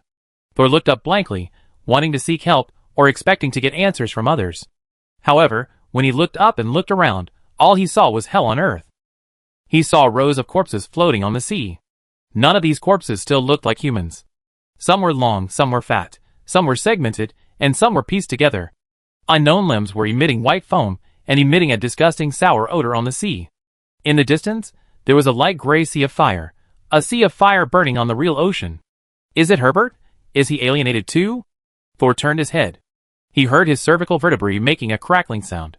He saw the pure white pure spirit wizard tower like a wax figure, half frozen and half melted. There were several noodle-like arms waving towards him, as if asking for help, but not long after, they drooped like withered vines, dried and stuck to the outer wall of the wizard tower. A huge shadow passed under the water. It looked like a huge fish, or maybe a snake, or a monster's tentacle. But Thor immediately realized what it was. Xiao Zhao? He ran 2 steps on the sea, heard his mouth opening and closing, but no sound came from his throat. But Xiao Zhao heard Thor's call. It suddenly stopped, and then drilled its head out from under the sea. The huge tentacle tip was as big as a whale shark. It opened its mouth wide, revealing sharp black teeth that were sharper than those of a shark. Between the gaps between his teeth, Thor saw several corpses that were not mutated too badly, and some pieces of clothing. And this was just one of its tentacle tips. Soon, the second, third, and fourth also split open, and the tentacle tips, holding the bodies in their mouths, also poked out of the sea. They all looked towards Thor. Although they had no eyes, Thor could still feel the cold gaze. Xiao Zhao. Thor didn't know whether Xiao Zhao still had reason, or if the alienation had also turned it into a monster. Thor stretched out his right arm, which was only a withered bone, and waited for Xiao Zhao's response. Xiao Zhao did welcome him warmly. So warm that they opened their bloody mouths, suddenly jumped out of the sea, and bit Thor hard. Huh? A cold air came out of Thor's mouth. He suddenly opened his eyes, and looked at the golden page in front of him, which was fixed on the picture of him being bitten and swallowed by dozens of huge tentacles. At the edge of the picture, there were a lot of corpse fragments, whose original identities could no longer be seen, and a raging fire burning on the sea like oil. Thor looked up from the golden pages in front of him, and the world regained its color. He was standing in the middle of a huge magic circle, with a diameter of 100 meters. The magic circle was surrounded by wizards. He saw Herbert and Pearl floating in the sky, Byron standing side by side, with several consciousnesses, Brando and Jar Jar smiling at him, countless unfamiliar faces looking at him enviously, and the pure white pure spirit wizard tower standing quietly behind the gray-white mushroom forest behind him. Sir Thor. It was Corey's voice. Thor turned back to the person opposite him. Sir Thor, if you are ready, we will start. Wait a minute, Thor said suddenly. But when he saw the puzzled eyes of others, he suddenly closed his mouth. How to explain, if the Eye of the Storm is in his body, and will be activated once the magic circle is opened, then the wizards from the Stargate Council and the Borderlands will definitely choose to seal him together. Instead of risking the Eye of the Storm being activated and trying to separate Thor from the Eye of the Storm, Thor clenched his teeth tightly, and even felt his gums begin to numb. I can't say it, but I must never let the black tide appear again. What should he do? Chapter 682. Wizard Thor, do you think there is anything else wrong? Corey seemed to notice Thor's mood change, and was not unhappy because of the postponement of the ceremony, but asked very seriously. But she did not find anything unusual at all. Thor looked around at the people around him, and did not choose to completely terminate the ceremony, but apologized to the people around him. Sorry, please wait a moment while I adjust my state. He took in the expressions of everyone around him. He did not find anything unusual. Thor also understood that the Eye of the Storm was unlikely to be controlled by humans, but he was used to thinking more, and still paid attention to the expressions of the people around him. He closed his eyes, seemingly adjusting his state, but in fact he was using his mental power to scan his entire body. Originally, Thor had checked his mental and physical state before the ceremony began, so as to avoid problems with poor state during the ceremony. But obviously, routine examinations could not find abnormalities in the Eye of the Storm. This time, Thor checked his entire body more carefully, and even carefully screened his mental body. At this moment, there was not even a trace of the pollution that was unique to the land of no man in his body. Still no abnormality was found. Thor slowly opened his eyes. The promotion auxiliary array under his feet had been checked 3 times, and even when the array was set up, isolation materials were placed at the bottom to prevent the pollution underground from destroying the array. In the simulation of the book page, the pollution did come from my body, not the array underground. But this array was an opportunity, causing the Eye of the Storm to be activated. Although the people around were full of doubts, they all knew the importance of promotion to the 3rd level, and no one stepped forward to question it. Thor closed his eyes again, and this time, he chose to directly enter his own consciousness space. The simple round platform did not change, and the dark red hardcover book above his head did not change. The starry sky around him still flickered like an eye. If the black tide appeared in its own body, Then the eye of the storm must be hidden somewhere now. It's just that I haven't found it yet. Thor lowered his head, his eyes gleaming. The black tide had appeared in his consciousness space before. That time the black tide almost drowned him, and it was the diary that drove it back in the end. Of course, Xing might have contributed silently. Was it at that time? Thor had always thought that the black tide pollution that made him faint had been forced into a concentrated source of pollution, so there was no more trouble. So, could it be that when the black tide was polluting him, it had already left the hidden danger of the eye of the storm in his consciousness space? Thor walked quickly to the edge of the platform. He had wanted to jump from here, but was stopped by the diary. Apparently the diary thought that his act of leaving the platform was fatal. If I don't leave the platform, will it be okay? Thor stretched out one foot and stepped out of the platform, but soon the foot landed on the side of the platform.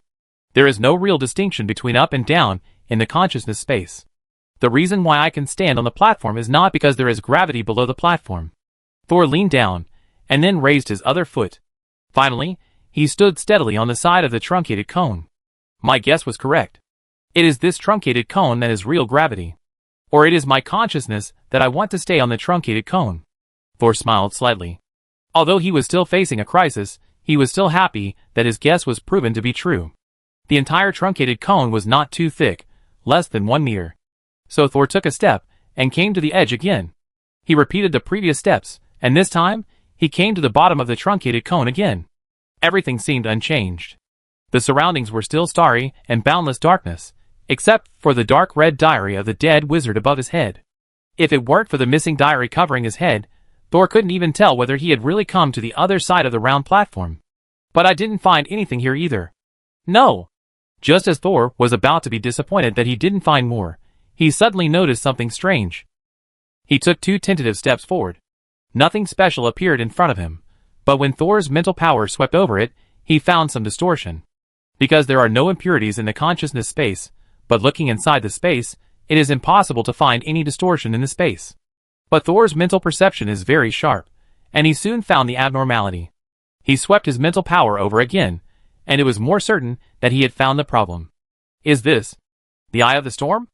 Such a small eye of the storm, except for causing some distortion to the mental power, has no other abnormal performance. No wonder Thor didn't realize that there was such a big killer hidden in his consciousness space.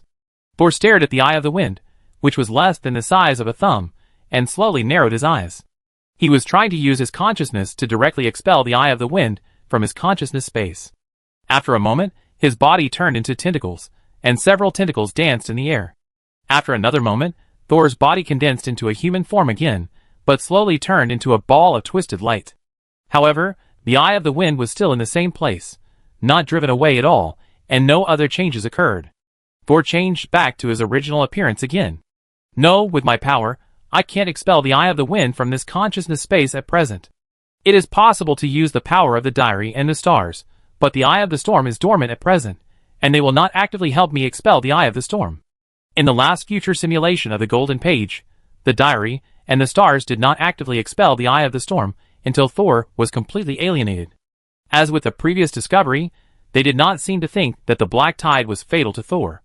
However, in the end, the black tide really alienated Thor. He could not confirm whether the black tide deceived the diary, or there was another reason, so he could only save himself now.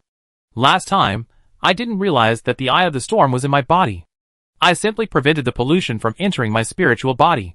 However, with my power, I couldn't even shake the inactive eye of the storm, let alone the activated eye of the storm. So I still have to use the diary. Having made a decision, Thor opened his eyes again and had already left the consciousness space. At this time, less than a minute had passed in the outside world. So when he opened his eyes, he still saw the confused and inquiring eyes of everyone. This time, Thor raised his head and said to Corey in the distance, "Okay, please activate the magic circle." Corey nodded, and without further ado, he started the magic circle. Hundreds of wizards around him activated the magic circles in front of them at the same time. Suddenly, a colorful witchcraft reaction was staged in front of Thor again. Others' amazement and envy came as expected, but this time, Thor did not pay attention to others. When the first pure magic power was injected into Thor's body, he immediately gave up channeling the magic power and entered the consciousness space again. When he appeared on the round platform, he found that he was still on the back of the round platform, and the small eye of the wind in front of him which was originally invisible, had expanded into a whirlwind with a diameter of 1 meter in an instant, and it is still expanding. But this time, Thor is no longer unprepared. Drive away. The sound of turning pages rang in Thor's ears, and the diary appeared in front of him in an instant. The golden light mixed with the white light enveloped the diary. At the same time, the stars around it also flashed rapidly. This time, with almost no effort, the eye of the storm that had expanded to 3 meters in front of him disappeared in a flash. Thor had no time to be happy and left the consciousness space immediately. However, as soon as he opened his eyes, he found that a huge vortex cloud with a diameter of nearly 5 meters appeared above his head. Eye of the storm. In the distance, Herbert was the first to discover the anomaly and confirm the existence of the Eye of the Storm. Chapter 683.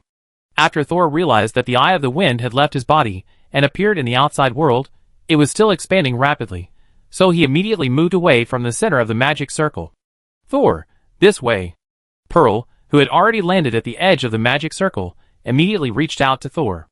Almost at the same time, Thor felt a force wrapping around his waist and abdomen, directly lifting him up. When Thor performed the flying spell again, his speed was more than twice as fast. After landing outside the magic circle, Thor did not have time to thank Pearl, and directly said to Corey standing on the high platform, "Ice lock seal." Corey nodded immediately, and took out the mirror that was not used to seal the Eye of the Storm last time. Thor looked back at the others, stopped the magic circle immediately, and cut off the energy supply, otherwise the Eye of the Storm will explode soon. The wizards from the Stargate Council were of good quality. Although the sudden appearance of the Eye of the Storm shocked them, once someone started to command, they immediately began to act in a well-trained manner. With the experience of sealing the Eye of the Storm last time, Corey directly placed the mirror near the Eye of the Storm this time. This time, Thor volunteered to place the mirror. Byron frowned. "I go." Thor looked at the Eye of the Storm in the magic circle. After the magic circle ended, the Eye of the Storm stopped expanding. Thor was relieved and was in the mood to joke with Byron. "Senior, you can't run as fast as me now." Byron knew that Thor was right, but he still frowned. The last time the Eye of the Storm appeared, Thor didn't let them pass, so this was the first time Byron saw the Eye of the Storm. This terrifying vortex looks inconspicuous, but it is said that when it really erupts, it can kill most of the residents of the borderless land. So when the Eye of the Storm appears, everyone will put aside everything and seal the Eye of the Storm as quickly as possible. Although the Eye of the Storm has not continued to expand at this time, Byron always feels uneasy. He failed to compete with Thor, so he had to join the team that set up the ice lock array, hoping to speed up the progress. Thor also noticed Byron's nervousness. Since changing the positioning device, Byron's talent for mental power is no less than Thor. Therefore, Thor also attaches great importance to Byron's intuition. But the seal cannot be delayed, and except for Thor, no one else has a chance to start over. Moreover, this Eye of the Storm is also closely related to Thor. Although he does not know when and how it entered his consciousness space, Thor understands that as long as this Eye of the Storm is not sealed, it will always be a huge hidden danger for him. When taking the mirror to the designated location, Thor walked very carefully. The Eye of the Storm is temporarily quiet, but it may be disturbed, so Thor did not use witchcraft when he entered the range of the magic circle again. All the magic power stayed in his body. Only the mental power kept watching the movement of the Eye of the Wind. Until Thor walked to the corresponding position and set up the mirror, the Eye of the Wind did not move. Great. Some people cheered quietly behind him. Thor also smiled. After confirming that the angle and position were correct, Thor turned around and ran away. Now the sooner he left the range of the magic circle seal, the sooner Corey could activate the ice lock seal. However, just when he ran 2 steps, Corey on the opposite side suddenly changed his face. What could make a puppet, who has been expressionless for years, change his mood? It must be related to the Eye of the Storm. Thor kept walking, but twisted his head as far as he could.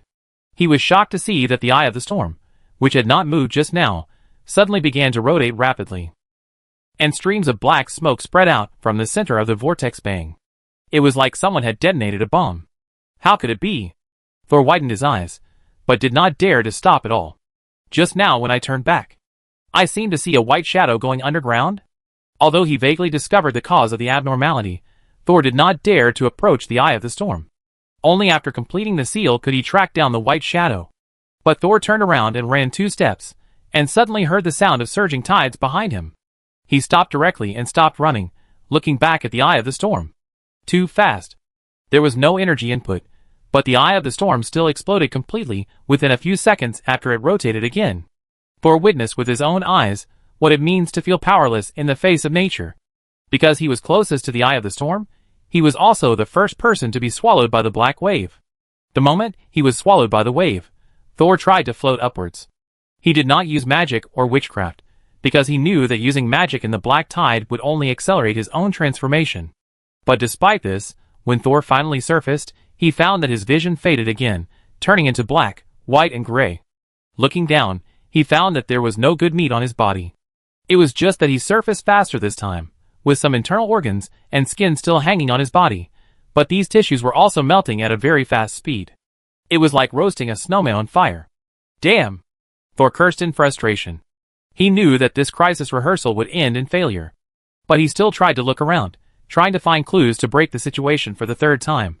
But the scene in front of him quickly made Thor grit his teeth. The speed at which the black tide spread was simply not comparable to that of ordinary wizards. Even though many people chose to run away as soon as the black tide appeared, they still only bought themselves a few minutes. What's more terrifying is that even if the black tide has not spread to the ground, the horrible pollution it emits has already begun to cause people to change. These changes look very painful, and even people like Thor who think they have a strong heart feel suffocated. Especially when he saw Byron suddenly turned into a drained fruit and sank into the water little by little. Seeing Pearl screaming in panic, she suddenly lost her mind and looked up at the sky, and then she fell into the gray sky, as if falling into the deep sea. Seeing the powerful Herbert burning up almost instantly, with flames covering the western sea surface. Seeing the consciousness bodies struggling desperately to save Thor, but they were torn into pieces one by one, and soon turned into distorted evil spirit fragments. Thor felt that his whole body was shaking. Crackle. His upper and lower teeth were also colliding violently, as if he was stripped naked and thrown into the glacier at this moment. He was now extremely sure that the sudden appearance of the white shadow must have affected the eye of the storm. And all this was premeditated. Someone knew that there would be another eye of the storm. Someone knew that the eye of the storm was on Thor. Crack. The picture froze and shattered into countless pieces, as if the slightest bit of luck in Thor's heart was crushed into powder. Thor opened his eyes again. In front of him were a group of friends and strangers with smiles on their faces and hope in their eyes. Wizard Thor, can we start? Corey still asked expressionlessly. No. Soul took a deep breath and then said, I no longer need the advancement array to help me push the door. The others looked at Soul in confusion. I can already complete the advancement by myself. Soul looked back at everyone calmly. After all, including the 2 previews of the golden pages, he has already pushed open the door in his body 3 times. If he doesn't do it again, fate will abandon him. Chapter 684. Herbert and Pearl went forward to check Thor's physical condition. Although he was not used to other people's mental power directly scanning himself, Thor agreed to the experiment of 2 third-level wizards in order to prove himself. You can already open the door inside your body by yourself. Pear gritted her teeth and looked at Thor in disbelief. Even Herbert, who had been raising his chin, looked at Thor with a solemn look for the first time. How did you do it? If there was a magic circle to assist in promotion, Herbert would still think that Thor was a lucky person with good talent and resources.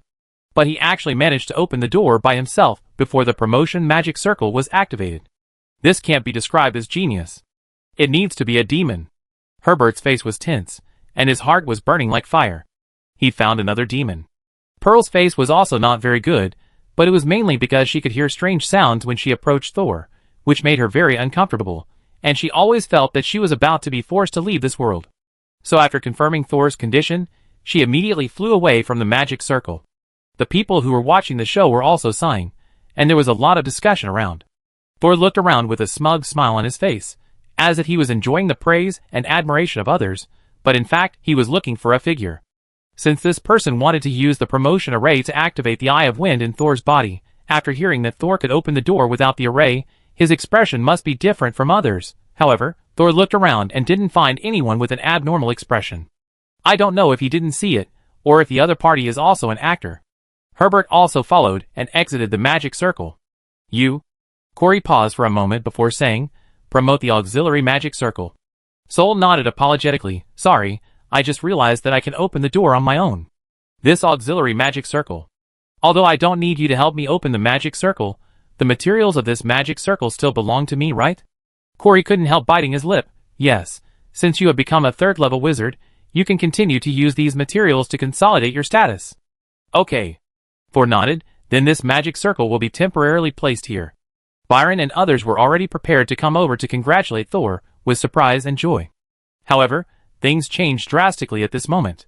Corey, who had been staring at Thor, suddenly changed his expression, and there was a hint of fear in his eyes. Noticing Corey's gaze, Thor's heart suddenly jumped, and his mind suddenly remembered the white shadow that appeared in the center of the magic circle during the last rehearsal. And Corey's gaze fell behind him. Thor suddenly had a layer of electric shield all over his body, and then he twisted his body, looked back, and dodged to the right. As expected, the white shadow that appeared behind him was indeed the one he had just seen. This time, he finally saw the white shadow's appearance. But the identity of the white shadow surprised Thor. It turned out to be Camus. You? Thor was stunned, but he also knew that he should get away from this strange white shadow that could reactivate the eye of the calm storm. He pushed his feet against the ground, and didn't even have time to cast a spell. He wanted to jump into the air, and cast the flying spell to get away from the opponent immediately. However, Camus' movements were faster than Thor could imagine. She seemed not to be moving, but teleporting. A slender gray-white arm suddenly appeared in front of Thor, and then it ignored the electric shield, and suddenly reached into Thor's forehead.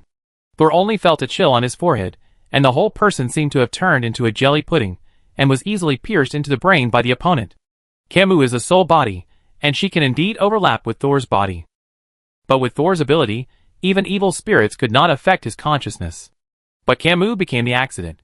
The opponent's arm not only sank into Thor's forehead, but she actually came directly into Thor's consciousness space. The index finger was lightly raised, and touched the eye of the wind under the round table. And just with this point, the eye of the wind suddenly expanded.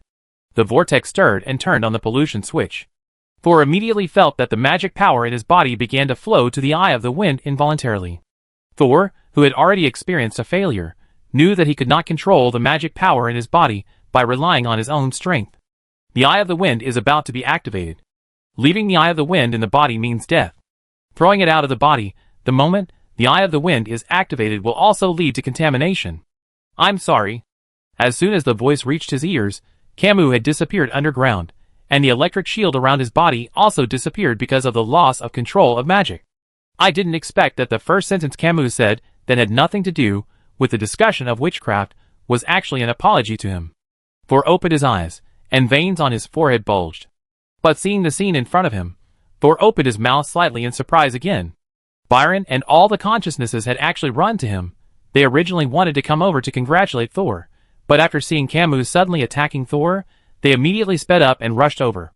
Camus disappeared too quickly, and these people were still in a posture ready to attack. And behind them, Brando and Jar Jar were also rushing over here one after the other. There was wind blowing overhead, which was a sign that Pearl was about to land. Don't come over here. Thor yelled, I have a wind eye in my body, and it has been activated. However, maybe it was because Thor shouted too fast and his voice was too vague, but none of these people stopped.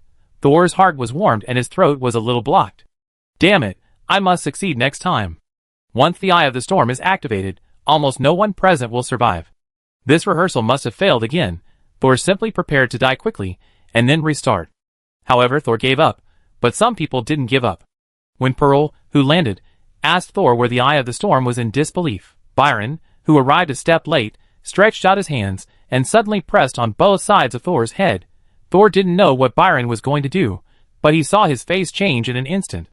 From an ordinary old young man, he turned into a face with stunning beauty, suffocating but cold as ice. And Thor had really seen this face before. It was the face of the Elf King that he had picked up. As Byron changed, a strong mental force penetrated into Thor's head. The sharp pain instantly distorted Thor's expression, but at the same time, the eye of the wind that was spinning wildly in Thor's consciousness suddenly slowed down. Thor finally realized what Byron was going to do. He was actually going to use the powerful spiritual power of the elves to forcibly suppress the rotation speed of the eye of the wind. At the same time, the extremely painful spiritual power was still trying to pull the eye of the wind out of Thor's consciousness. And the eye of the wind was really shaken by it. Thor's heart, which was about to give up, was instantly excited. He endured the severe pain of the chainsaw pulling his brain, and immediately mobilized the power of the diary. With a pull and a push, Thor and Byron quickly took the eye of the wind out of the body. Then Byron continued to suppress the eye of the wind, and used his eyes to signal Thor to set up the sealing array. Payer, who was standing by, saw the eye of the wind emerge from Thor's body, and did not ask what happened, but stayed by Byron and Thor's side. "If that white shadow appears again, I will kill her," Pear said gloomily. A guy who only dares to appear quickly, and then run away quickly, Pear is not afraid of her. Chapter 685. But Camus seemed to only want to activate the Eye of the Storm. When the Eye of the Storm began to work, even if she was temporarily suppressed by Byron, she did not appear again. In order to save Thor, Byron did not hesitate to use the power of the Elf King. And he did it with all his strength. He would definitely have to pay a considerable price for using power beyond his tolerance. Thor also knew this clearly, so after realizing what Byron was doing, he immediately spread the word that Corey asked her to prepare the ice lock array. How did he know I had an ice lock array? Although Corey was a little confused, he quickly set up the array according to Thor's request. Just as Thor was about to ask Pearl to get Corey's mirror, he was suddenly blinded by a dazzling light. He turned his head, and saw a black crack suddenly appear behind Byron. This black crack may not be black, but because nothing can be seen, it makes people who see it feel that the world is missing a piece, so only nothingness is left. However, in the black cracks, some colorful halos soon appeared. The edges of these halos were irregular arcs, and they kept changing, like rippling water. The changing halos vaguely showed a human form. Groups of halos appeared from behind Byron, protruding several smooth edges, like arms, or some tentacles. They were like lingering lovers, caressing Byron's shoulders and chest from his back. "Elf!" a friend exclaimed beside him. Thor rushed forward, his arms turned into tentacles, trying to use his soul to fish and drive away the halo behind Byron. But when he thought he had rushed to Byron at a very fast speed, he was distracted and found that he had only lifted the sole of his first foot. Time slowed down. No, it was not time, but Thor's perception of time was distorted. This seemed to be a unique ability of elves, and Thor had seen it once in the Wizard Tower. Thor's brain seemed to slow down, and his heart tried desperately to dispel the halo, but he could only watch Byron being surrounded by the halo, and then dragged into the black gap little by little.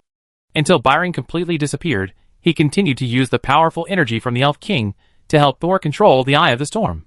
When the halo and Byron disappeared into the black gap, the gap disappeared abruptly. As abruptly as it appeared.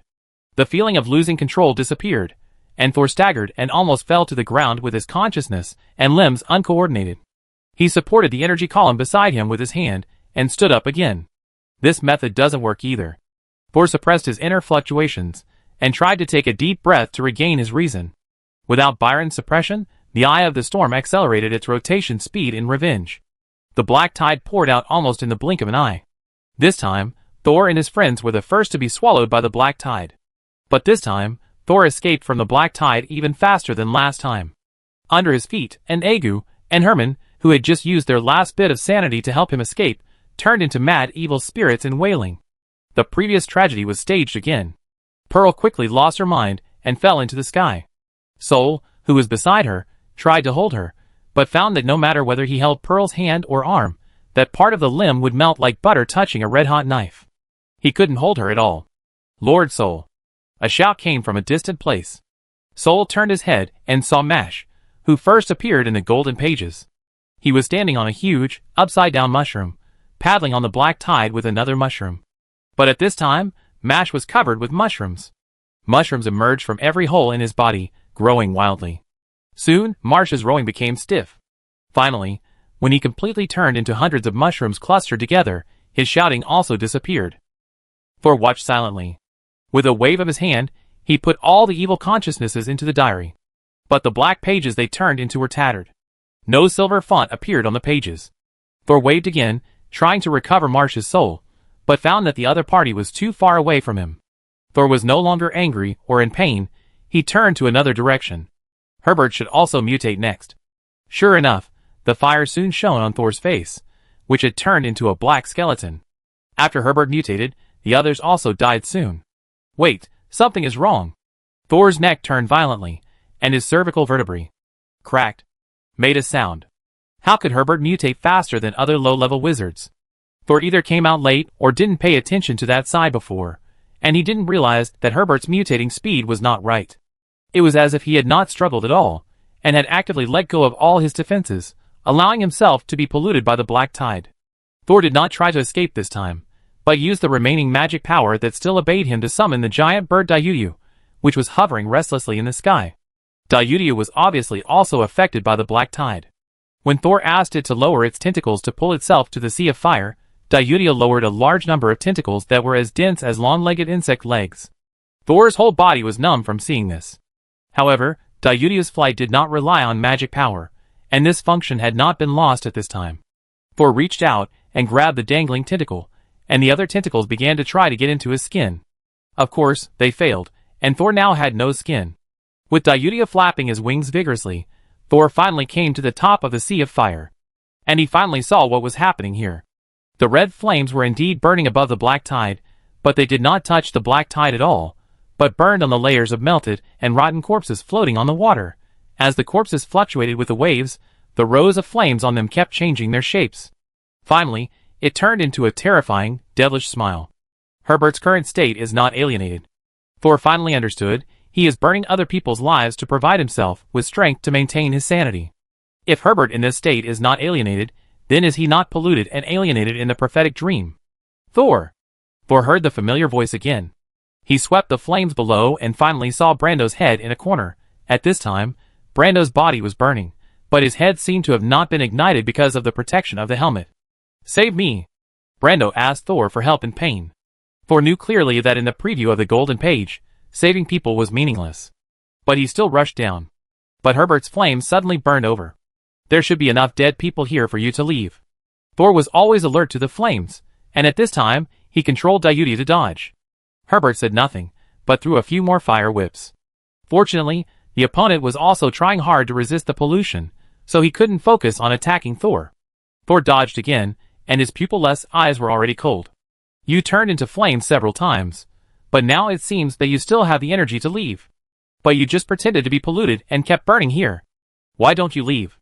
What are you waiting for? What are you looking for? Yes, you are waiting for the eye of the storm to erupt. You are waiting for the anchor point to appear. The flame froze for a moment, and then suddenly launched a fierce attack on Thor.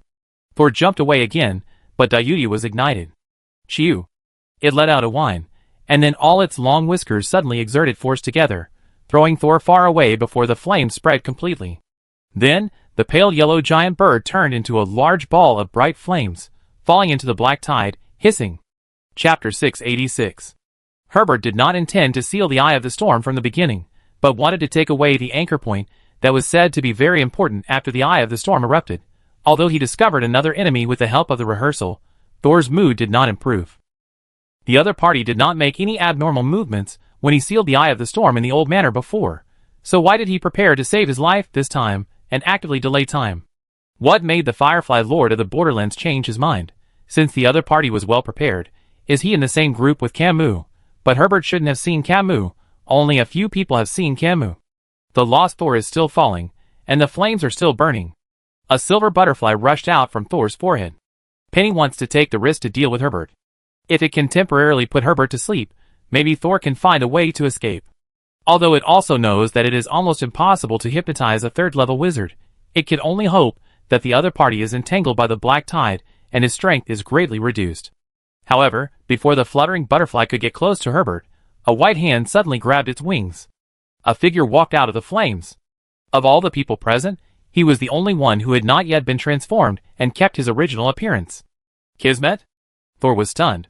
He really didn't expect Kismet to be here. Because in the previous 2 times, until he was polluted and completely transformed, Kismet did not appear. Plop! Thor fell into the black tide and managed to hold onto a corpse to float, but the pollution was also increasing. Is this also your plan? Kismet obviously recognized Thor, who had turned into a black skeleton. He smiled and squatted down, so that Thor didn't have to look up so hard. I don't have the ability to create a real eye of the storm, but I will make some arrangements to bring everyone together. One of his hands was still holding Penny.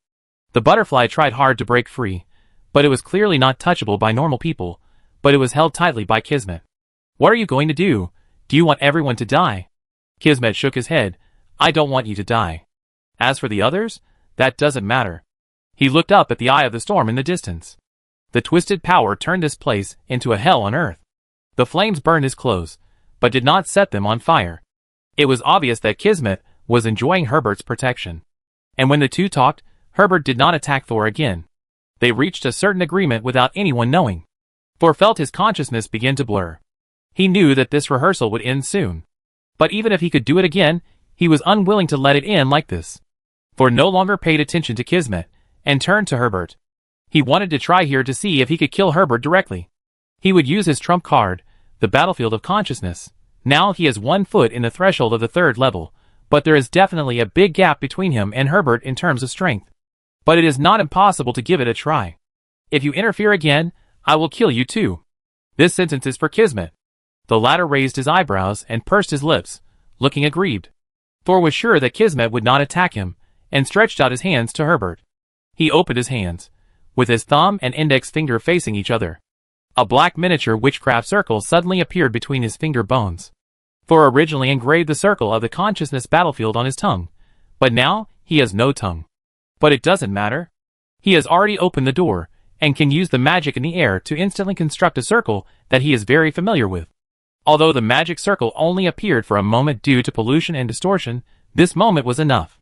The unconscious black could no longer float on the water, and began to slowly sink. But before it completely sank, Kismet reached out, and grabbed Thor's shoulder blade to prevent Thor from sinking. Penny, who was still struggling, was stunned in surprise. "Who are you?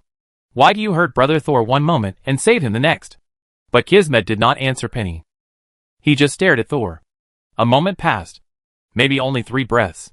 The flames under Kismet's feet suddenly turned from red to black, and the heat suddenly increased. In an instant, Kismet's skin was ignited. He also began to emit the same burnt smell as the other corpses on the water. But Kismet was smiling. "You succeeded. You killed Herbert, a powerful 3rd level." He also fell into the black tide, but the flames on his body did not go out, but burned more and more vigorously. The black skeleton suddenly moved and broke free from Kismet's palm. "You actually helped Herbert?" Several eyes suddenly appeared on Thor's skeleton, and the colorful pupils and Thor's eye sockets stared at Kismet.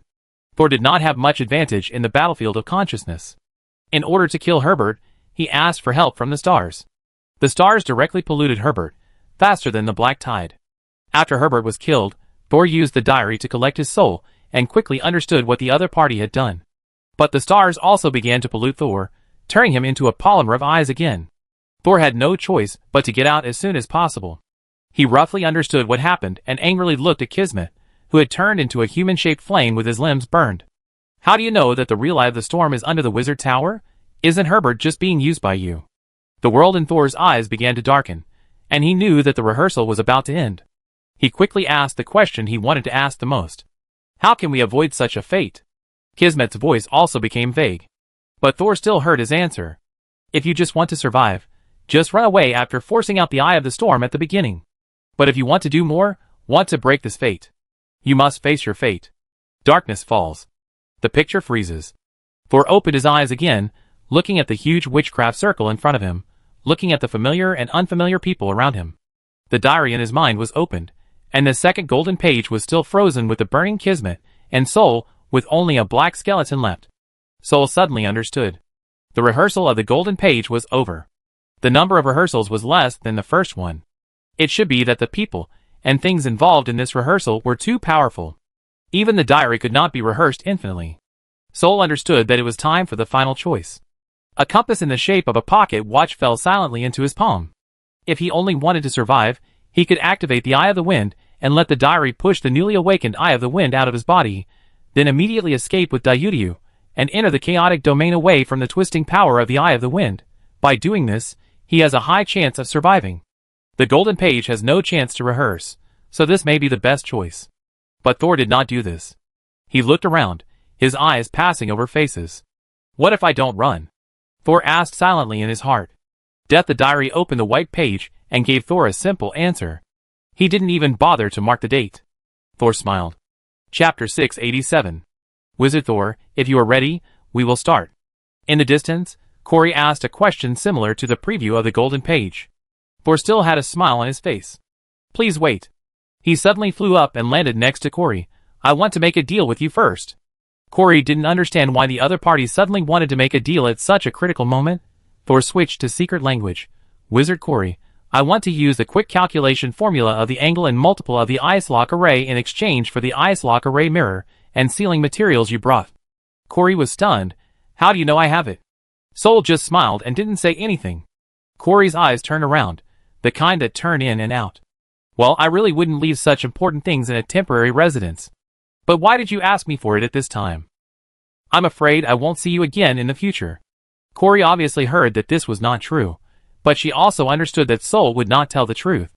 After sealing the Eye of the Storm in the old manor last time, she really wanted to know what the formula was that Sol mentioned.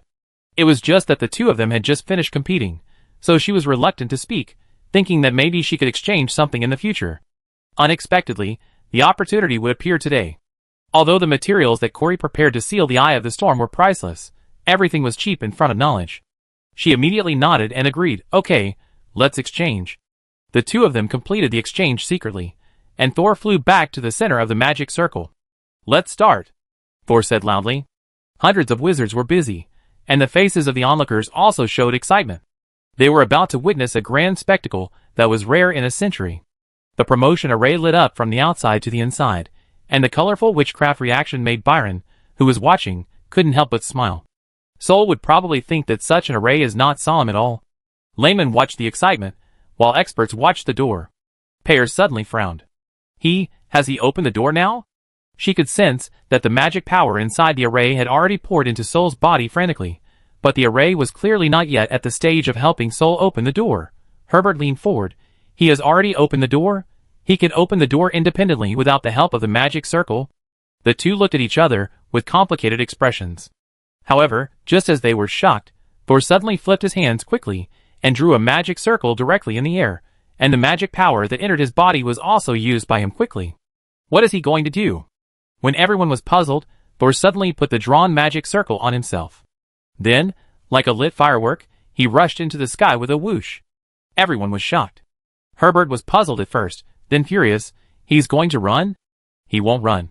Kismet's voice sounded behind Herbert. Kismet disguised himself as Herbert's subordinate and stood behind him. He is facing his fate. His eyes followed Thor, and he raised his head to the limit. Kismet didn't care that he didn't look elegant at all. Herbert wanted to catch up, but he didn't dare to get too close to Thor. He could only grit his teeth and maintain his demeanor.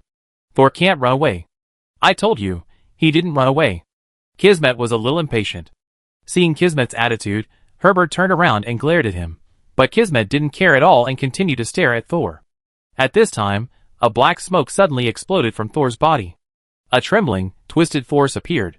Most of the wizards, who could appear here, had a certain amount of knowledge, and they immediately realized that something was wrong.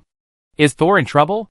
Byron immediately wanted to perform the flying spell, but was pulled back by Anne. Please wait a moment, Lord Byron. Anne's face was also full of anxiety, but she still decided to listen to Thor's instructions.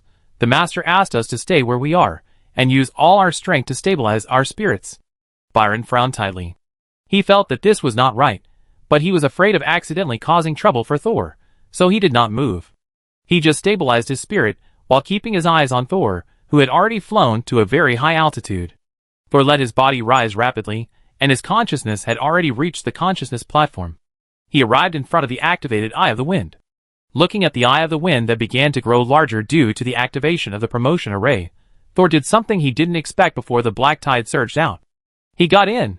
The moment he entered the influence range of the Eye of the Wind, Thor felt himself begin to melt. Hair, skin, muscles, organs. Only the bones were still there, but the bones were dyed black by the polluted power. The black tide seemed to have penetrated into his bones. But Thor, who had long been accustomed to this, just silently took out the mirror and sealing materials of the ice lock array. He didn't have time to set up a precise array now, but he could build it out of thin air. The power of the array would definitely be weaker. But as long as the magnification is large enough, there will be no problem. What if the mirror is only 1 millimeter away from the Eye of the Storm? In that case, even if the array constructed by Thor is less than 10 centimeters away from the mirror, the energy will be magnified nearly 100 times. Of course, because the point of action becomes smaller, the effect will be discounted. But what Thor wants is the point at the center of the Eye of the Storm. Anchor point. He rushed into the Eye of the Storm, and the twisted power quickly consumed his mind. Thor had little time left, and he had to withstand such great pressure and send his spiritual body to the anchor point. The black tide came overwhelmingly, and the polluted power ruthlessly tore Thor's soul. Thor continued to move forward against this force. Suddenly, a white figure appeared beside him. It was Camus. She regained her vitality and said to Thor anxiously, You will die if you do this. I will rescue you. Thor ignored Camus and continued to advance into the eye of the storm with difficulty. However, just as Camus approached Thor and wanted to stop him, Thor suddenly reached out and grabbed Camus' gray neck. You brought this upon yourself. The diary began to turn pages. Then, with a face full of horror, Camus turned into a black light and was forced to enter the diary. She turned into a black page of Thor's book. However, this black page was also leaking black liquid, and it seemed that it was not completely controlled by the diary. The soul of a third-level wizard is not out of the control of the diary. As expected, your reliance is the black tide. Thor continued to ignore Camus, who was trying to get out of the diary, and took this opportunity to go deeper.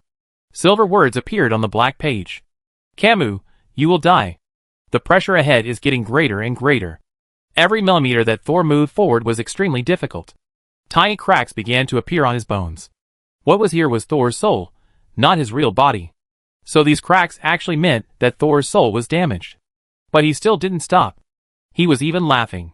You said I would die, and the diary said I would die. It wasn't until just now that I understood what Kismet meant when he asked me if I would always listen to the diary.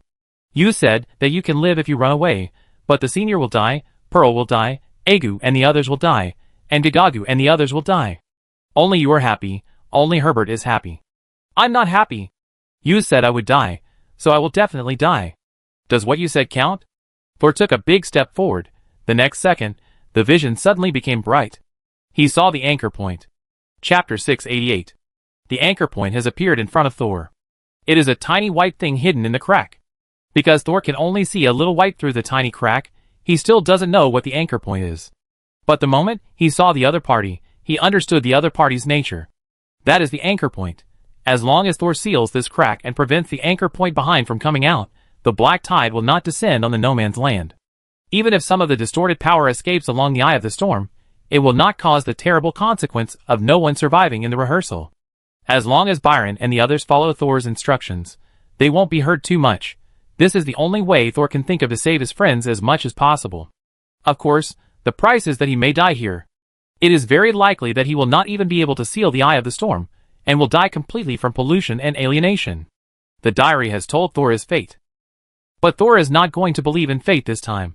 After seeing the eye of the storm, Thor knew that his plan had succeeded 99 steps, and only the last step was left. But this step was extremely difficult. In his mind, Thor was only one step away from the anchor point. But he couldn't take this step at all. Thor felt as if he was dancing on a high-speed vibrating shrapnel. His brain was about to be shaken into a paste. Despite this, he still used his mental power to protect the mirror and the ice lock array. I still need a little more strength, Thor thought. But who can he turn to for help here? Without hesitation, Thor called out. Stars, I need your strength. Eyes suddenly appeared on Thor's consciousness. An eye with a colored pupil appeared under every crack in the bones. They were like patches, mending Thor's broken soul. Through previous experiences and the preview of the golden pages, it can be seen that Thor can recover even if he is contaminated by the star eyes. But there must be a price to pay for doing so. At least these stars are getting closer and closer to Thor. They even came to the wizard world through Brando's consciousness. But it seems that they are too far away from the origin. These star eyes did not show the powerful power that made Thor uneasy. With the blessing of the stars, Thor's consciousness seemed to be burning. But it also generated a lot of heat. He took another half step forward. Thor stretched out his hand, and the mirror at his fingertips was only 1 centimeter away from the anchor point. But this was not enough. At least in Thor's calculation, this distance could not guarantee the sealing of the eye of the storm. He had no chance to rehearse. More power. Thor stretched his arms hard. But it was like hitting a piece of transparent bulletproof glass, and he could not move forward at all. At this time, a large amount of pollution also made Thor's eyes flicker. Thor clenched his teeth, and his whole soul was shaking violently. He knew that if he lost consciousness now, everything would be over. Master. Suddenly, the diary turned to another black page. Silver, elegant handwriting appeared on it. I think I finally know why I have been reluctant to leave the diary. Morton's words appeared clearly in Thor's mind. I think I am waiting for this moment. You need me at this moment. Senior Morton? Thor seemed to realize what the other party was going to do in a trance. But more thoughts have been shattered in the trembling of the soul, unable to utter a complete sentence. Don't. But Thor couldn't stop Morton. The other party had made up his mind, as if he was relieved. The black pages melted instantly. The black viscous liquid, completely different from the black tide, instantly penetrated Thor's soul from the diary. A sticky, cold, and wine-scented spiritual force poured into Thor's consciousness. It made him sober instantly. Then he burst into tears. But it was also with the addition of this power that Thor finally touched the anchor point. Ice lock seal. The black raindrops fell from the sky where Thor was. These seemingly insignificant raindrops caused the powerful wizards to collectively change the moment they touched people. What is this? Most wizards immediately used magic to block these unknown raindrops.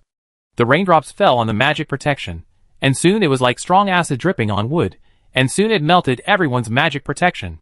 Yes, it is pollution. It is real pollution. Soon other wizards understood. More and more wizards realized what was happening. Although they could not recognize the eye of the storm, the impact of the pollution was obvious. Some wizards with lower strength had already shown abnormal changes. Don't use magic power. You should stabilize your mental power to protect yourself at this time. Someone was good at dealing with pollution and immediately informed everyone. And Byron and his group in the corner had been guarding their spiritual bodies since the black fog appeared. After the black rain fell, they were also affected to some extent, but they were not completely mutated. Thor seems to know something, Byron said in a low voice. The other consciousnesses knew some of Thor's abilities, because they stayed in the diary for a long time. But they never talked about it. It was as if they didn't know. Because the black rain was falling lightly, it didn't have much impact on the people present, so most wizards started to run away after realizing the danger. Seeing that there were fewer and fewer people present, Herbert's face became more and more gloomy. If Thor hadn't been above at this time, he would probably think that he would not be able to wait for the anchor point. Although Thor seemed to have thought of a way to temporarily slow down the outbreak of the Eye of the Storm, Herbert, who had witnessed the outbreak of the Eye of the Storm, was not worried. That was not a force that could be stopped by one person. He was not worried that Thor could really suppress the Eye of the Storm. He was just a little worried that if the people here ran too fast, he might not have enough corpses to provide him with strength later. No one is allowed to escape. Herbert's voice suddenly spread across the Rhine Lake.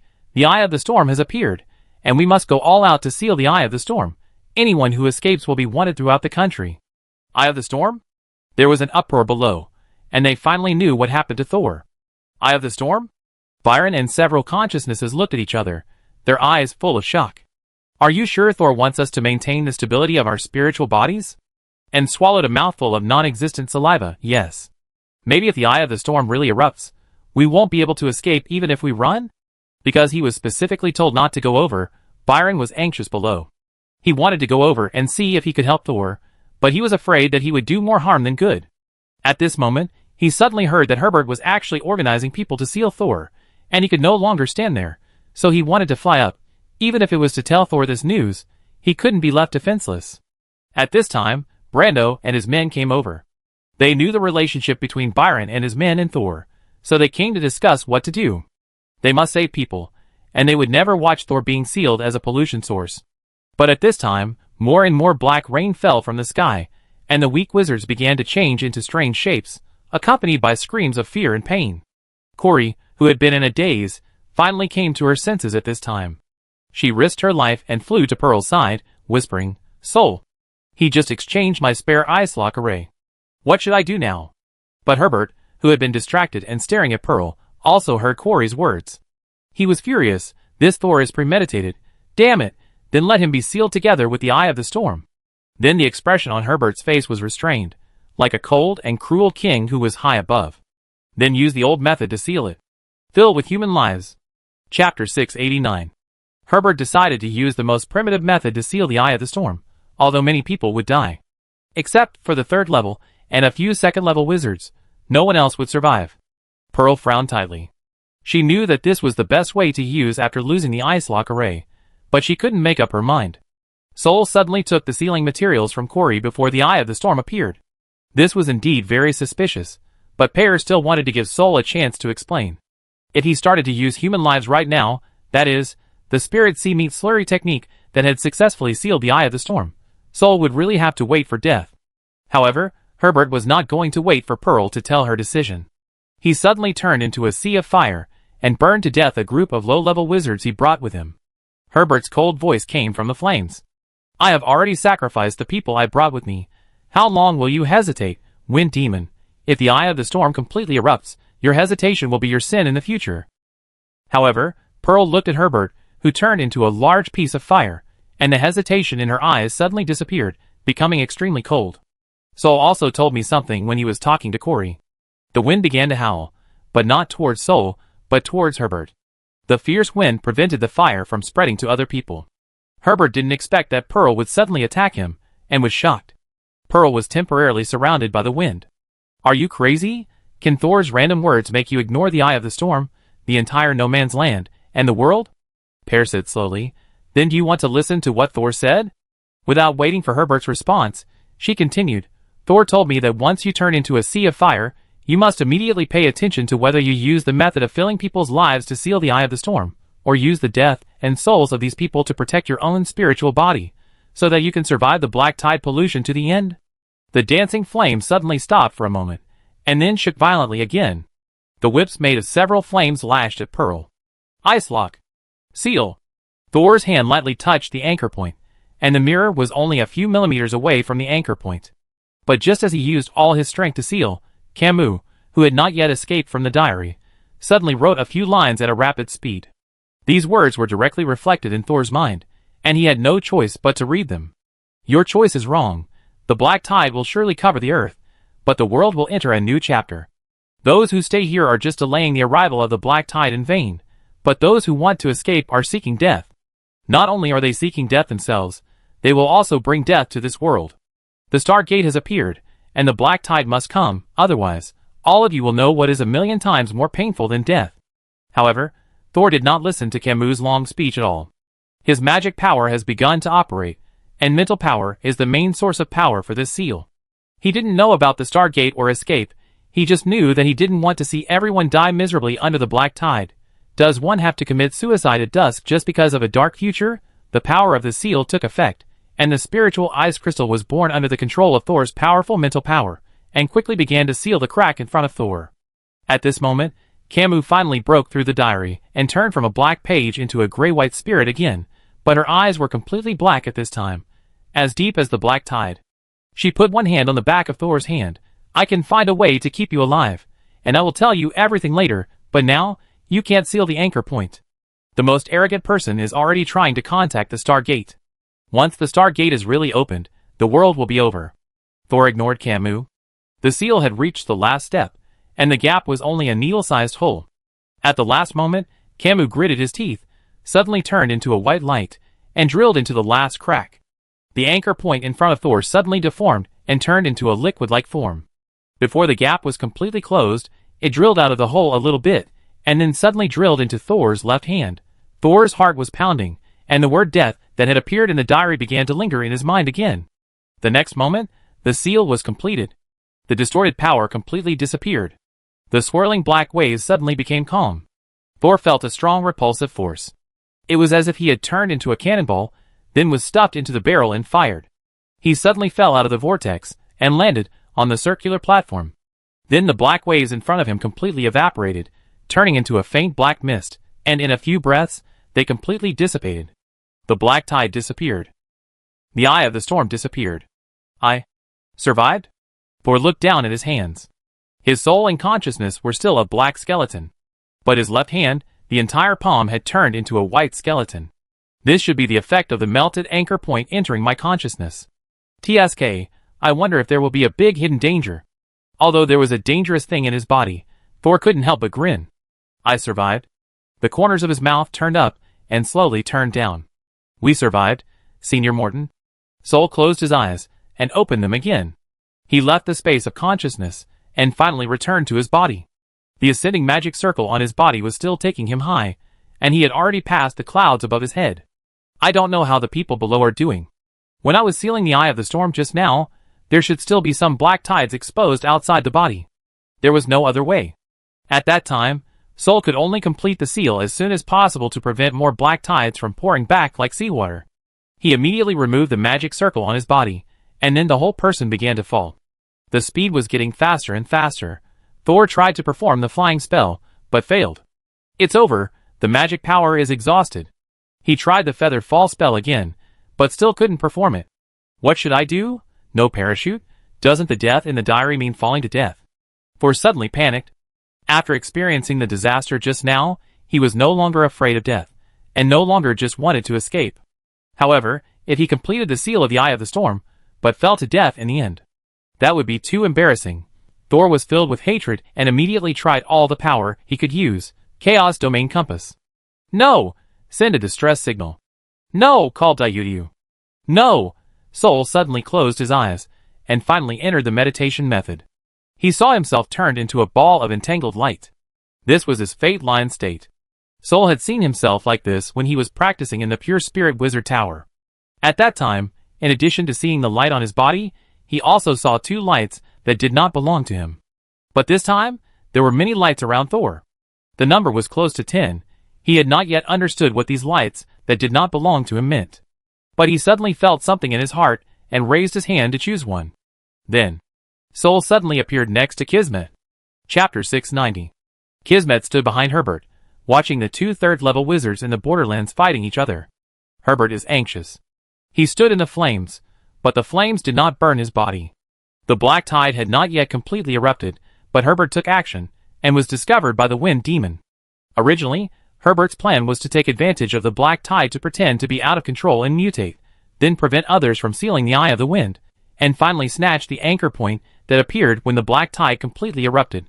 Although the anchor point hidden in the Eye of the Storm will bring great disasters and a large number of deaths, it has two sides.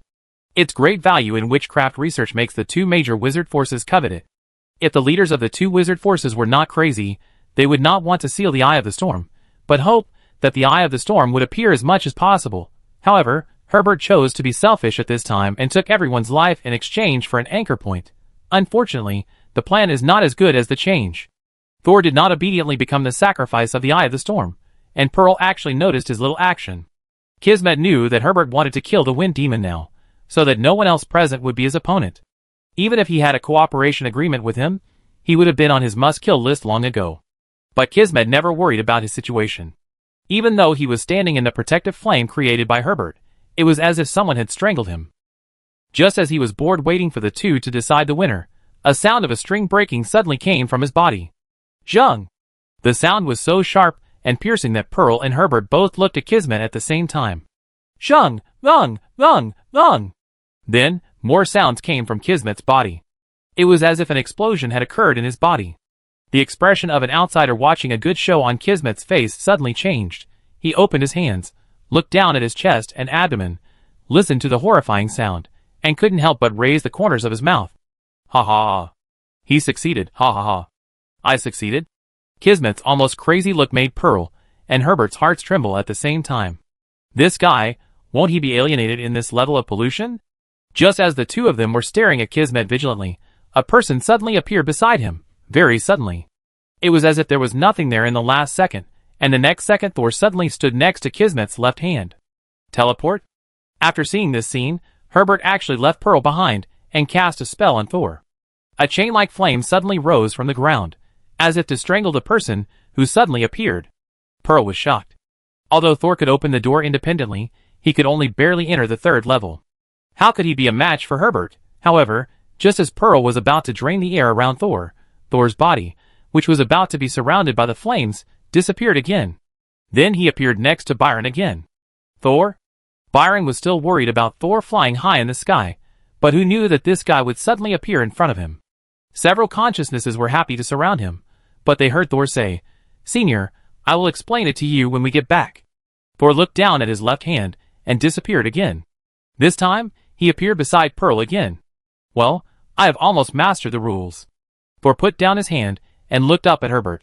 You want to kill me? Herbert emerged from the flames. Seal the Eye of the Storm. He stopped talking halfway. You? Eye of the Storm. Actually, Thor completed the task for him. I have sealed the Eye of the Storm. Yes, since Thor suddenly appeared beside Kismet, the black raindrops falling from the sky disappeared. Even the twisted power that leaked out from the Eye of the Storm and polluted everyone disappeared. No matter how you look at it, it looks like the Eye of the Storm has been sealed. But how did one person do it? Pearl no longer thought about how to protect Thor. What does it mean for a wizard who can teleport through space directly without relying on magic arrays and magic props? This means that from this moment on, Thor's chance of being promoted to the 4th level is far higher than that of Pearl. Pearl bit her lower lip and followed Thor with her eyes, and it was hard to tell whether it was envy or relief in her eyes. Congratulations, you have obtained the first door key to enter the 4th level. Thor's heart moved, and just as he was about to turn his head to ask more questions, he found in his peripheral vision that Herbert's flaming body suddenly turned into 4 huge fire chains, attacking Thor, Pearl and Kismet standing at the back. Pearl jumped up immediately, and a wind barrier surrounded Thor. She was still protecting Thor as usual, treating him as a 2nd level. The huge fire chain just brushed against Pearl's soles and hit the transparent barrier. The air wall in front of Thor was shaking, causing the outside scenery to tremble. Kismet didn't know when he stopped smiling wildly and ran behind Thor, just in time to be covered by Pearl's air wall. Pearl, who was outside the air wall, was fighting Herbert, who was killing crazily alone. The battle between fire and wind. If the wind is not strong enough, it will only help the fire. If the fire is not strong enough, it will be extinguished by the wind. The 2 3rd-level warriors fought back and forth outside. Thor turned around and glared at Kismet. What happened today is inseparable from him. Thinking of the endings that were previewed in the Golden Pages, and Senior Morton, who chose to sacrifice himself in order to seal the Eye of the Wind, Thor really wanted to kill Kismet at this time. Kismet raised his eyebrows, as if he saw what Thor was thinking, raised his hands, and said innocently, "Master, I am just a puppet, I have no choice." Zheng! Suddenly, a sound came from Kismet's body. What's going on? Kismet immediately showed an excited, happy, and somewhat boastful smile. The sound of a broken line. Line? Could it be the line of fate? Soul narrowed his eyes, and looked at Kismet, and found that the line extending from his body to his front was not broken. What line is that? Or whose line? Soul snorted coldly, and turned his head away. It's not that he wants to let Kismet go, but it's more important to deal with Herbert now. When Thor landed beside Kismet, he saw him and Pearl fighting. It was most likely that Herbert was willing to sacrifice everyone's lives to snatch the anchor point in the Eye of the Storm. And the other party suddenly killed Thor, obviously. Just like in the preview of the Golden Page, he already knew that the Eye of the Storm was in Thor's body. But he was not sure whether Thor had really sealed the Eye of the Storm completely. He was still optimistic and thought that as long as Thor was seriously injured, the Eye of the Storm in his body would be activated again. Pearl was protecting Thor, and she also had such concerns. After all, everyone had just discovered that the polluted and distorted power came from Thor's body. Thor was closely watching the fight between Pearl and Herbert. Having just become a 3rd-level warrior, he was not sure he could defeat Herbert. However, it would be a good opportunity to try out his new abilities. Chapter 691. A circle of twisted light suddenly appeared in Thor's consciousness platform. Thor did not enter the consciousness body again, this was just a projection of his soul. Since walking in the Eye of the Storm, Thor found that although the strength of his spiritual body did not change, his toughness directly increased several times. This means that Thor's spiritual body will be difficult to be hurt, distorted and polluted. That's why he can do 2 things at the same time, projecting his soul into the consciousness platform, and he doesn't need to retain any human form at all, and he doesn't need to keep a head to remind himself that he is still a human. When this distorted light appeared in the space of consciousness, Thor could clearly see several thin lines around him. 3 of them belonged to Kismet, Pearl and Byron, which Thor had just confirmed by teleportation. Thor could not determine who the owners of the other thin lines were for the time being. But they were probably people who were close to him. But he did not look at the thin lines nearby, but focused on Herbert. Soon, he saw a thin line extending to the sky above Herbert's head. A thin line in Thor's consciousness was pulled out, his eyes looked up, gradually faded, and finally disappeared. And at the thin line above Herbert's head, a thin line suddenly appeared, with both ends lightly touching. Thor's figure suddenly disappeared, and suddenly appeared behind Herbert. At this time, Herbert's whole body had turned into a flame, and he had a slight advantage in the battle with Pearl. But he never relaxed his attention on Thor. After discovering that Thor's figure suddenly disappeared, an alarm immediately rose in his heart. Instantly, Herbert's body suddenly exploded, from a whole flame, to a cloud of fireflies. These fireflies immediately turned around, and tried to wrap Thor. Several black blades instantly appeared beside Thor, and attacked the fireflies. Soon, more than a dozen fireflies were cut in half, spontaneously combusted, and turned into ashes. But there were still many fireflies left. Thor turned one hand into a soul-fishing tentacle, and with a casual wave, he easily swept down dozens of fireflies, but he failed to pull Herbert's soul into the consciousness platform. There was even a feeling that everything was in vain, and that the other party's soul was not touched at all. Be careful, there is no way to deal with Herbert in this state. As long as there is a firefly alive, He cannot be killed. Pear saw Thor rush out and attack Herbert, but was counterattacked by the other party, and was about to be surrounded. She was very anxious and mobilized the air barrier again to isolate Thor and Herbert. Thor listened to Pearl's reminder and thought, it is true. The higher the level, the more difficult it is to compete with wizards of the same level. These people's means of attack and survival are very powerful. But Thor didn't think that these two tricks could easily solve Herbert. Kismet. At this moment, a cold female voice sounded. And the first person to change his face after hearing this voice was Herbert, who was about to attack Thor. Tens of thousands of fireflies suddenly fled in all directions, flying east, west, south, and north.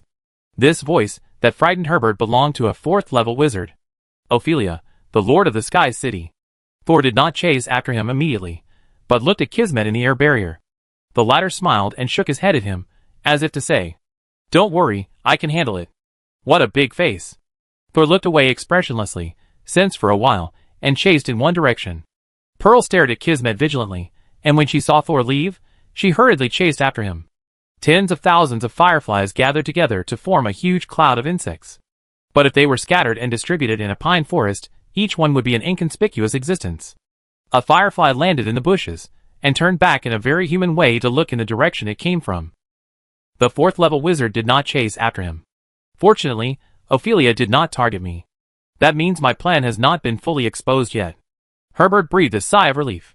Now just contact the tribunal, and this matter will be fine. If Herbert sacrificed the people of the entire Borderlands and got the anchor point, he would definitely become the target of the tribunal and the Stargate Council. But now that his plan has failed, he doesn't have to really break up with the tribunal. At most, he will be punished and sign a few more unequal treaties. The Stargate Council and the tribunal have been in confrontation for many years, so they can't easily take action against Herbert, who is dependent on the tribunal. But the Sky City Lord Ophelia is different. Her clone came to the Land of No Man, and she must have ideas about the anchor point. She may not let go of Herbert, who almost stole her target. So Herbert was scared and ran away immediately after hearing Ophelia's voice. That moody witch might really kill him if she's not happy. He ran away for nearly an hour, and scattered countless fireflies. Ophelia shouldn't chase him. The firefly that Herbert transformed into gradually grew larger, and he became a bald wizard again. He took out the judgment order on his body, with a bit of unwillingness on his face. After contacting the judgment court, he really had no chance of grabbing the anchor point. And after losing the anchor point, would he still have a chance to become a 4th level? You are not afraid of the judgment court, but you are afraid of the Sky City? At this time, Thor's figure appeared behind Herbert again. The gray-white tentacles touched Herbert's neck while Thor was speaking. However, the latter's skin surface was on fire the next moment. Thor suddenly felt like being burned by a red-hot iron sheet, and quickly retracted the tentacles, and turned them back into his own palms. It seems that the ability of your tentacles is not just to absorb pollution. Herbert sneered. He raised his hand, and touched the skin on the back of his neck. You just wanted to introduce pollution into my body? Herbert's frustration was swept away. He was just thinking that he had to give up this opportunity, but he didn't expect the target to be so fierce. He chased him out directly. Is the Eye of the Storm sleeping in your soul? Herbert grinned, pressed his palms, and made a crackling sound of fire burning wood. Then I will extract your soul, and make a roast goose to see if the Eye of the Storm can continue to be quiet? He didn't believe that Thor could seal the Eye of the Storm by himself. It must be a temporary suppression. In this way, the opportunity to take the anchor point will most likely appear in front of Herbert again. Herbert seemed to be unhurried and in a good mood, but he had actually begun to secretly mobilize his magic power. He wanted to block this part of the area, so that Thor could no longer teleport. Although he could not teleport, he knew that as long as he sealed the wizard's magic power, or sealed the magic fluctuations of the entire area, he could prevent the target from teleporting easily. Seeing that Herbert was about to pounce on him again, Thor hurriedly shouted, "Don't move!" Herbert was stunned, but he really stopped. Of course, it was not because he listened to Thor. It was because the pollution Thor had just injected into his neck when he attacked him began to take effect. What is this? Herbert touched his neck for the second time. He had clearly eliminated the pollution Thor had tried to inject. But when he withdrew his hand this time, he found that his palm was burning. It is the anchor you have been thinking about day and night. Thor raised his left hand. The tip of his ring finger was still transparent. The bones inside were black, with only a piece of white bone at the tip.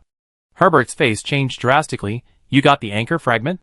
He looked at Thor with bloodshot eyes, and wanted to rush up to take the bone back, but reason told him that it was best to run away immediately. He didn't know how Thor managed to keep the anchor on his fingertips, but he knew that this thing must not be touched directly. The polluting power emitted from it can easily alienate a high-level wizard. You used the anchor fragment to attack me? Herbert suddenly thought of what Thor did when he appeared behind him just now. Without waiting for Thor's answer, Herbert turned into tens of thousands of fireflies again, flying out desperately and chaotically. However, it didn't fly for long before it suddenly began to burn. Every firefly was burning. It seemed that the physical separation did not prevent the spread of pollution. Not only that, in a place that Thor could not see, in the valley occupied by the Firefly Lord, a large number of dancing fireflies suddenly began to burn at the same time. They buzzed and rolled, but could not stop the spread of the flames. Not long after, all the fireflies in the borderlands began to burn and fly high into the sky. It was as beautiful as a burning cloud. Chapter 692. Soul looked up expressionlessly at the burning fireflies floating in the air. Such a tiny insect, not even the size of a thumb tip, burned for a very long time. When Pearl found Thor, the fireflies had not completely disappeared. She looked at the sky in shock, then at Thor, who was standing silently, and hesitated for a while before falling to the ground. "Did you kill Herbert?" Pearl asked, biting her lip. Thor turned his head. "I don't know how this happened." Yes, Thor was not as calm as he looked. In fact, he was almost confused. At the last moment of sealing the Eye of the Storm, Camus merged into the white anchor point and suddenly drilled into Thor's fingertips. After that, the distortion and pollution brought by the Eye of the Storm completely disappeared.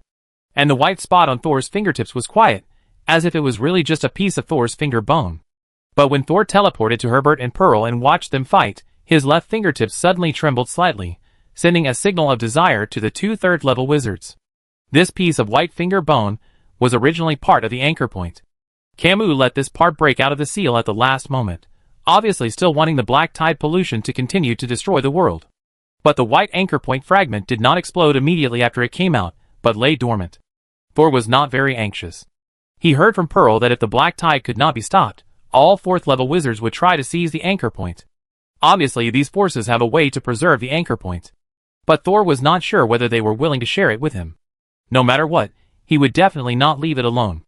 That's why Thor wanted to use his newly acquired teleportation ability to test the 3rd-level wizard, who knew that the moment the anchor touched Herbert, a twisted force suddenly emanated. And this force did not dissipate outside Herbert's body. This means that Herbert alone bore the sudden explosion of the anchor. Although it was only for a moment, it immediately put Herbert into a chain of alienation. In short, Herbert seemed to be directly twisted by a very powerful pollution. He didn't even have the ability to resist. Pear frowned on the side. "According to what you said, I can only think of one thing." "Anchor point?" Soul turned his head and stared at Pearl's face. "Yes. But the anchor point appeared here, which means that the black tide has completely erupted." Pear was puzzled, but there is obviously no twisted power here. She couldn't help but look at Thor with some worry, and a spiritual force was hanging around Thor. "Thor, are you sure you have completely sealed the Eye of the Storm? Do you need me to check you?" "I'm sure, but it's okay for you to check me again." With Thor's permission, Pear wanted to check Thor's body, having completely forgotten how scared she was of him. The moment her mental power was close to Thor, Pear suddenly remembered this matter. Her face turned pale. "What's wrong?" Soul remembered halfway through asking, "Did you hear the sound of the stars again?" No. Just as she was about to deny it, Pear's voice suddenly became sharp. No. Just as she was about to touch Thor's spiritual power, it was immediately withdrawn. Pear covered her ears, and suddenly closed her eyes, not daring to look at Thor. "Pear?" Thor was startled and hurriedly checked his left hand. The skin still wrapped the white finger bones inside intact, and there was no trace of the black tide pollution. It shouldn't be the pollution of the black tide. Could it be the influence of the slight pollution before? Thor instantly extended his powerful mental power. Before, due to Pearl's fear, he had never had the opportunity to help her conduct a thorough examination. But now Pearl's appearance reminded Thor of her terrified struggle before falling into the starry sky in the preview of the Golden Page. This made him dare not wait any longer. I am one step away from Pearl, and I am not affected at all, so the reason why she is so scared is likely in Pearl's body. But before Thor had time to check, Pearl in front of him suddenly opened her eyes again. Only this time, the light in her eyes had gone. Not good. Soul immediately reached out to grab Pearl's hand. "Yes. I shouldn't have hidden," Pear murmured, as if she had been convinced by someone, I should go there. Pear's body suddenly rose, like a free fall, and the speed was getting faster and faster. Sol, who was well prepared, grabbed her hand. But the hand he grabbed was stretched like rubber. There were shallow pits where his fingers touched.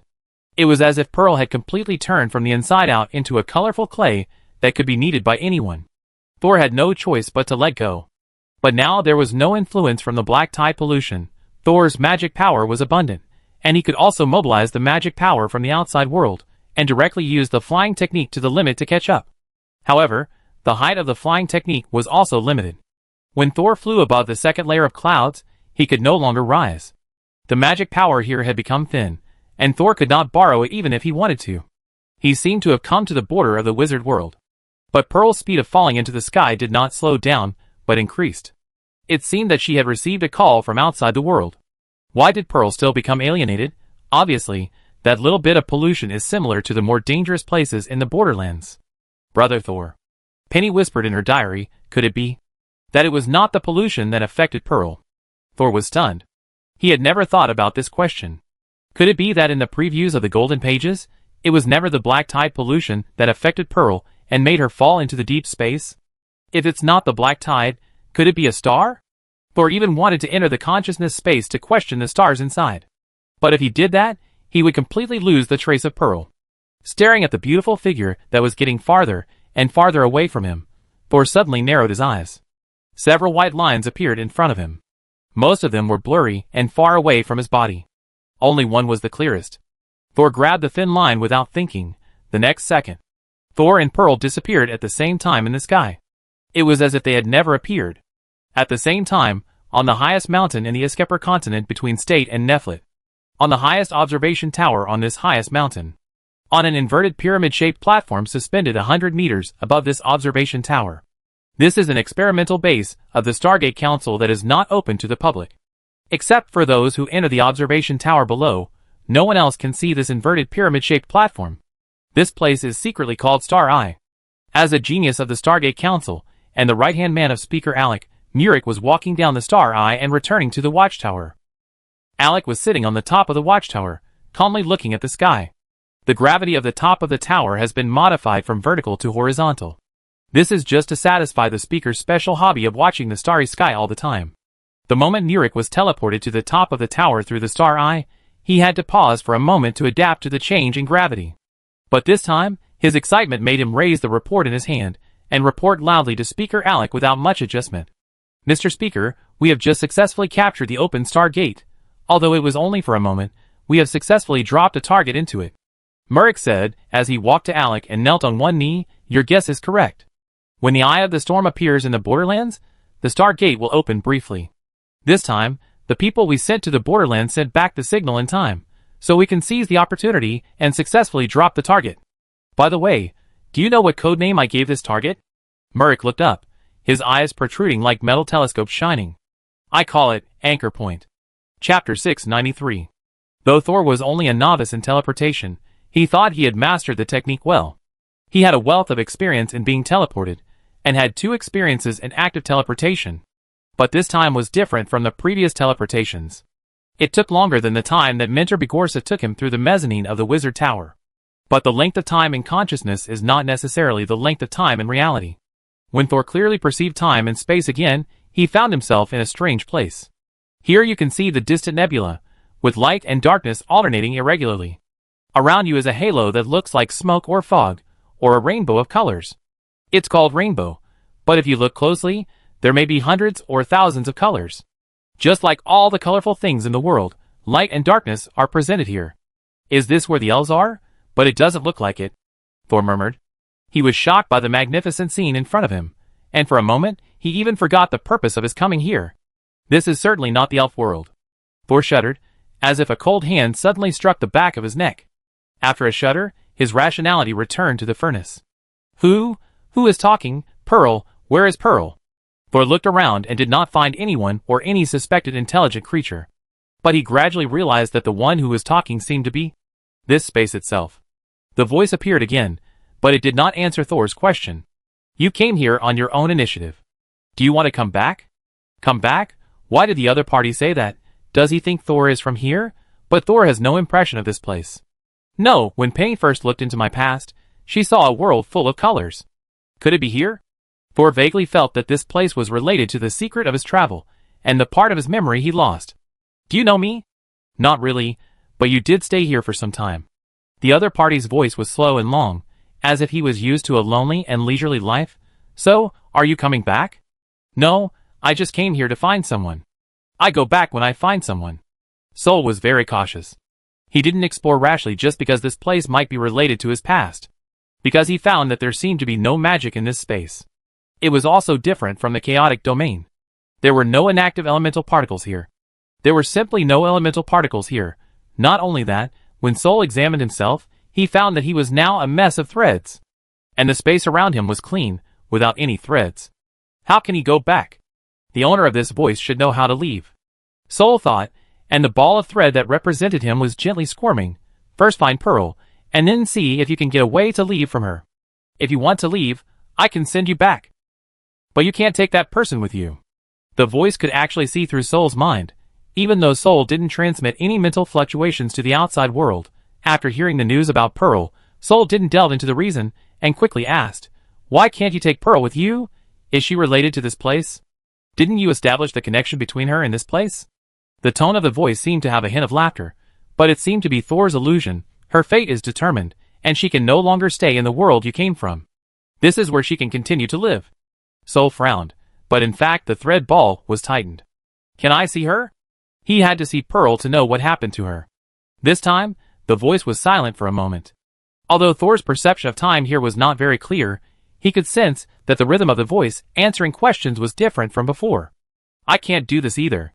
Not all consciousnesses can be like you, suddenly breaking into this place, and still gather together. She scattered. The ball of thread Thor was twitching. You mean she died? Disappeared? No. This time the voice answered faster. She just scattered and broke. But she still has a connection and future with you, so she will gather again in the future. If time is longer, she may gather into a small group like you. There was a hint of smile in her voice again. Soul always felt cute, but he was not happy. So, I can't take her back anymore, right? That's the case at the moment. Moreover, she will only truly disappear if she continues to stay in the world you came from. Her origin is not stable, and the stronger her ability is, the closer she will be to extinction. Thor could sense that the other party was not lying, because there was really no need. How long will it take for Pearl to recover, or to gather together? According to your perception of time. Maybe 100 years, maybe 100 seconds. The voice answered Thor, but it was the same as not answering. Thor was a little discouraged.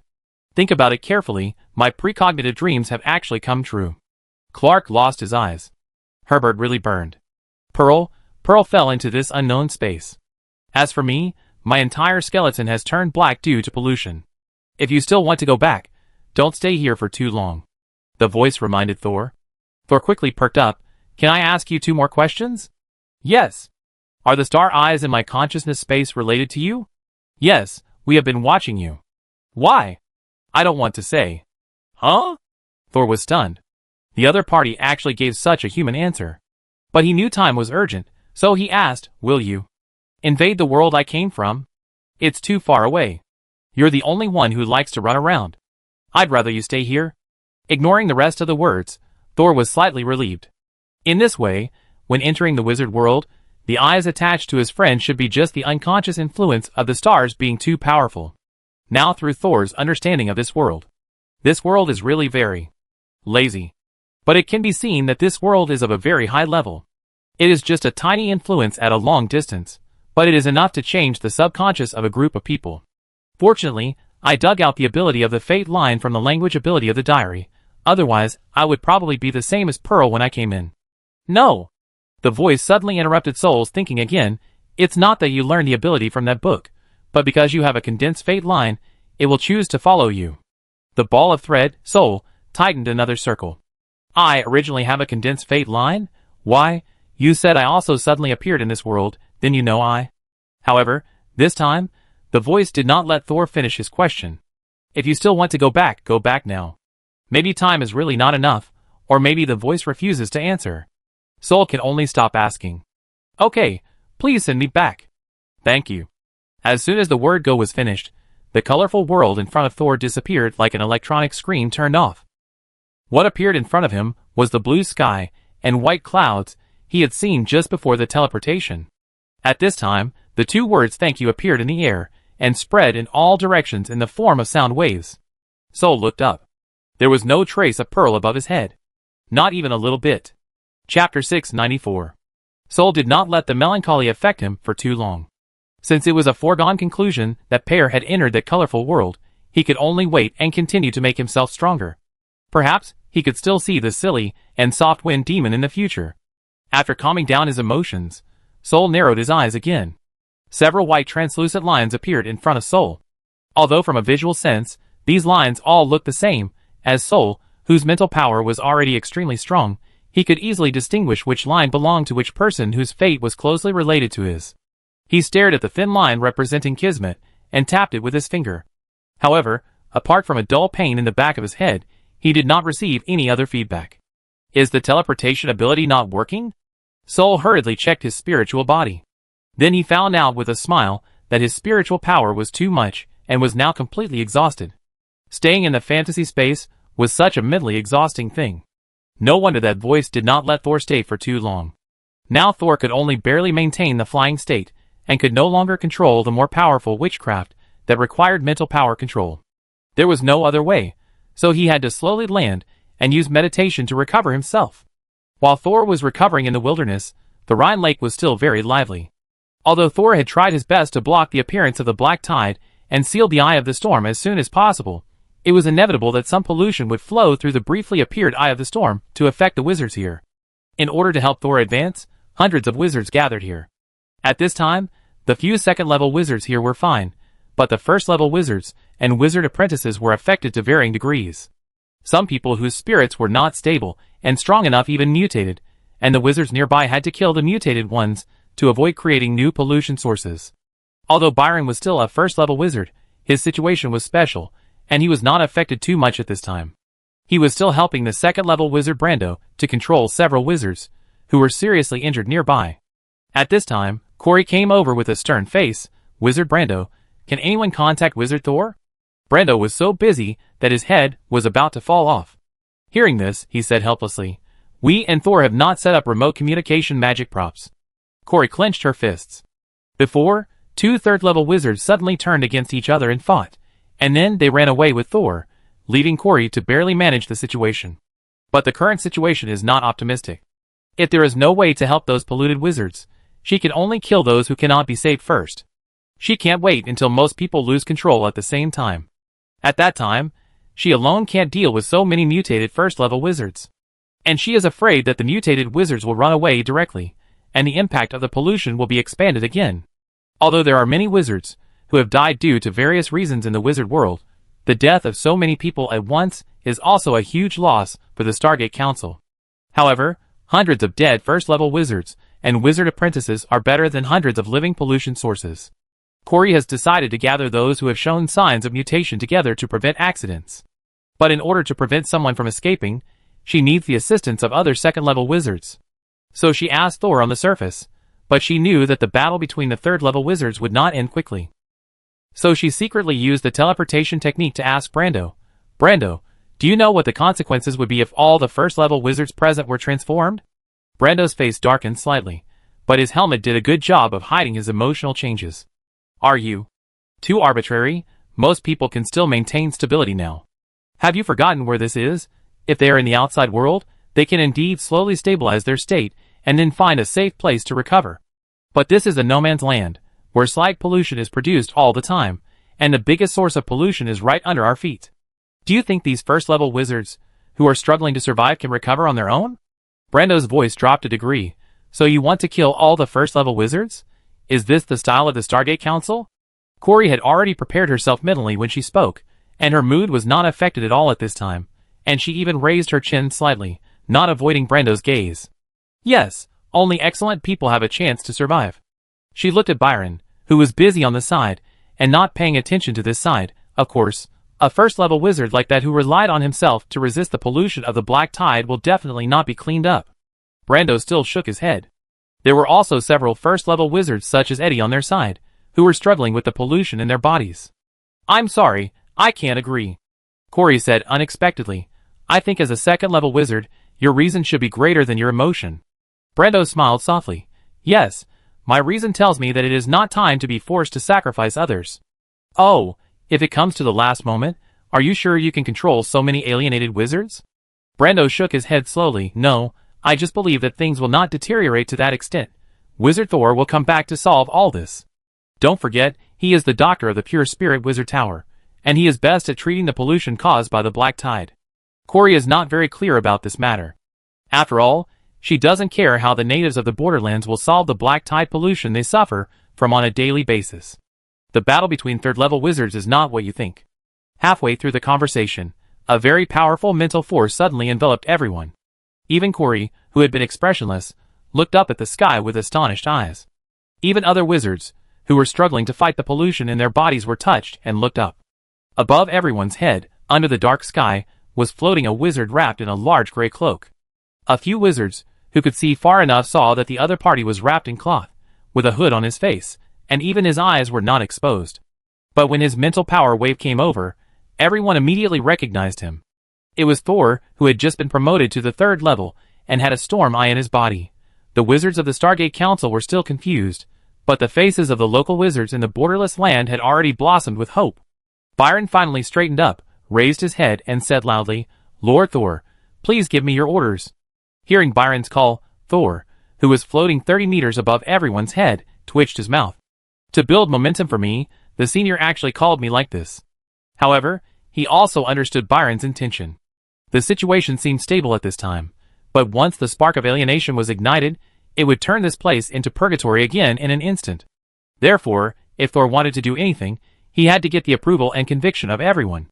And Byron's words were to remind others that Thor was a powerful 3rd-level wizard at this time. At this time, Thor was the last straw. Even if someone secretly hated Thor in his heart, after all, the Eye of the Storm appeared in his body, he had to turn to Thor for help at this time, hoping to get a chance to survive. Therefore, Thor did not correct Byron's address, but ordered in a serious tone without question. Everyone, stand in the promotion array. I want to remove the pollution in your body. Chapter 695. Soul's voice was like a stream of sweet water, flowing into the hearts of everyone who was tortured by the pollution. These wizards, who could not get any practical help, and could only hold on, were already waiting for the judgment of fate. Unexpectedly, someone would take the initiative to stand up and say that he could help them absorb the pollution. Some people who had heard of Dr. Soul's name stood up with a little disbelief and implicit expectation. But most people were still a little hesitant at this time. They were also afraid that the high-level wizards would think that they were hopeless and choose to clean them up.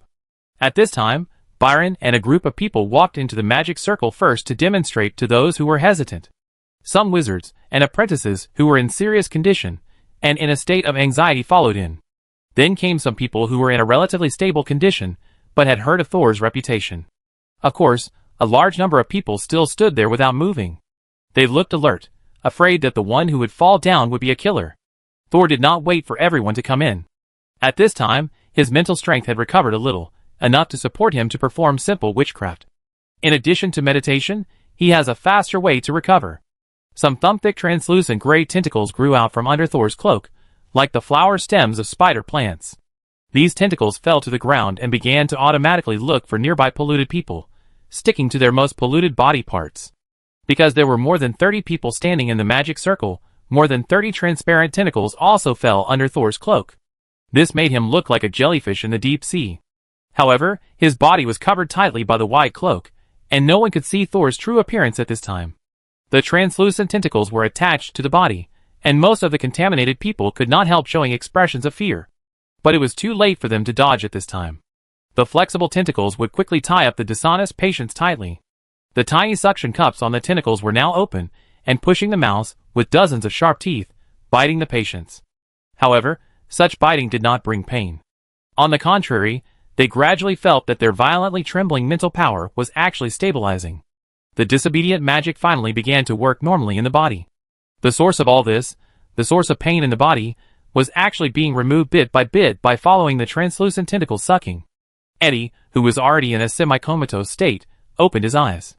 He thought that when he woke up this time, his body would become a new food for the parasites. Unexpectedly, when he opened his eyes again, he was still intact. Then he saw the tentacle attached to his forehead, and was startled at first, thinking that he had mutated and had tentacles growing on his head. Fortunately, there was Gagagu beside him to remind him, "This is the wizard Thor cleaning up the pollution for us." Eddie immediately felt relieved and collapsed to the ground, letting the tentacles do whatever they wanted. More and more people were getting better like Eddie. This scene made the other wizards, who were originally hesitant and vigilant, begin to waver. Finally, more and more people stepped towards the magic circle. As the treatment continued and more people needed treatment, Thor gradually felt exhausted. What made him feel tired was not the black pollution absorbed into his body. The pollution that once gave him a headache, after being absorbed into his body this time, just quietly gathered at the fingertips of his left hand. To be precise, it was hidden at the anchor point of his fingertips. A large amount of pollution was easily absorbed by this small white anchor point, and the impact on Thor could be completely resolved with just one shot to his spirit body. What really made Thor feel tired was the energy required to maintain this form of his body. However, this was also the reason why Thor asked everyone to stand in his promotion magic circle. Because of the corrosion of the black tide, the delicate structure of the magic array has been destroyed, but the various materials used to arrange the magic array, especially the energy materials, can still be used. The black tide did not pollute these materials, and even nourished them.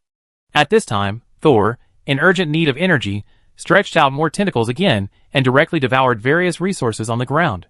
With the energy replenishment, Thor can continue to treat others without distraction. On the shore of Lake Rhine, next to the dense mushroom forest, one person stood high above. The wizard robe still tightly wrapped around his body in the strong wind. Nearly 100 gray translucent tentacles extended from the bottom, connecting the people waiting for treatment.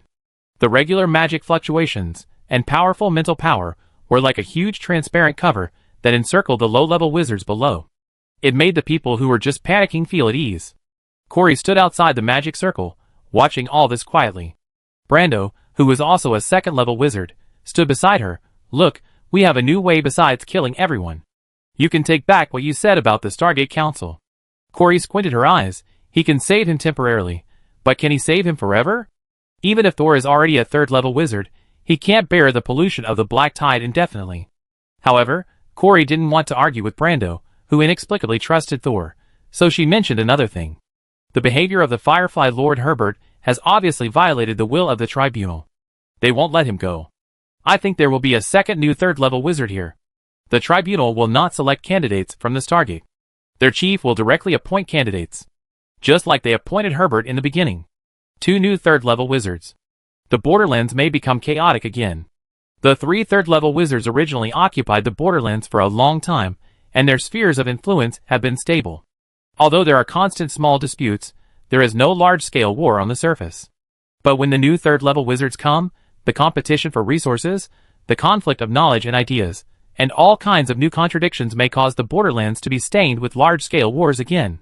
Corey, who failed to become a third-level wizard this time, planned to take advantage of this opportunity to fish in troubled waters, and plan some resources for his future promotion. She said this to Brando because she wanted to form an alliance with him. Both of them are senior second-level wizards, and should have the same desire for promotion. But before Brando responded to Corey's hint, a frivolous voice sounded behind them. "You don't have to worry about this, he." Corey and Brando turned around almost at the same time, and took a defensive posture. They were shocked. "Kismet, when did this guy appear behind us? How come there was no movement at all?" No wonder the two were surprised. They were very confident in their own strength, and the surrounding area was very quiet, and there was no chaotic movement that could conceal Kismet's actions. But they still didn't notice Kismet approaching. If the other party hadn't suddenly spoken, they wouldn't have noticed that Kismet was almost sticking to their backs. Kismet played with a small silver harp in his hand, not caring about Corey and Brando's obvious vigilance, and looked at Thor in the sky with a smile. The Borderlands has welcomed its new owner, and Thor, a third-level wizard, is enough here. Chapter 696. A third-level wizard? Corey looked at Kismet warily. Even if Herbert would definitely be wanted by the tribunal, the Wind Demon was still fine, and had a close relationship with Thor. Kismet seemed to know something, and smiled noncommittally. Brando looked at Kismet's smile, and felt uncomfortable all over. But he couldn't tell why. Just when Brando was thinking about helping Thor keep an eye on Kismet, he suddenly heard 2 pleasant string sounds. It was as if the world was suddenly frozen, and he knew nothing. The same was true for Corey beside him. The two senior second-level wizards seemed to have turned into wax figures in an instant, standing still and no longer speaking. A little red liquid precipitated from Kismet's chest, and then slowly expanded, finally forming the outline of a woman in front of him. The other people present seemed to have not seen this woman at all, and they were only concerned with the promotion circle and Thor above. The two people also stood there and talked to themselves. You really don't tell the truth. The bloody outline gradually showed the appearance of Sky City Lord Ophelia. This wizard named Thor is the new owner of the Death Wizard Diary, right? Kismet didn't give a perfunctory answer this time, and admitted it readily. Yes, Thor is my new owner. Ophelia was not angry when she saw this, and said, as if she had expected it, so you joined me before just to find a backer to help you stir up trouble on various continents, right? Why don't you pretend now? No need now. Kismet was talking to Ophelia, but his eyes were still fixed on the sky. Ophelia followed Kismet's gaze, and her bloodshot eyes showed no emotion. It's just a new nourishment, but you take it seriously. Kismet finally retracted his gaze.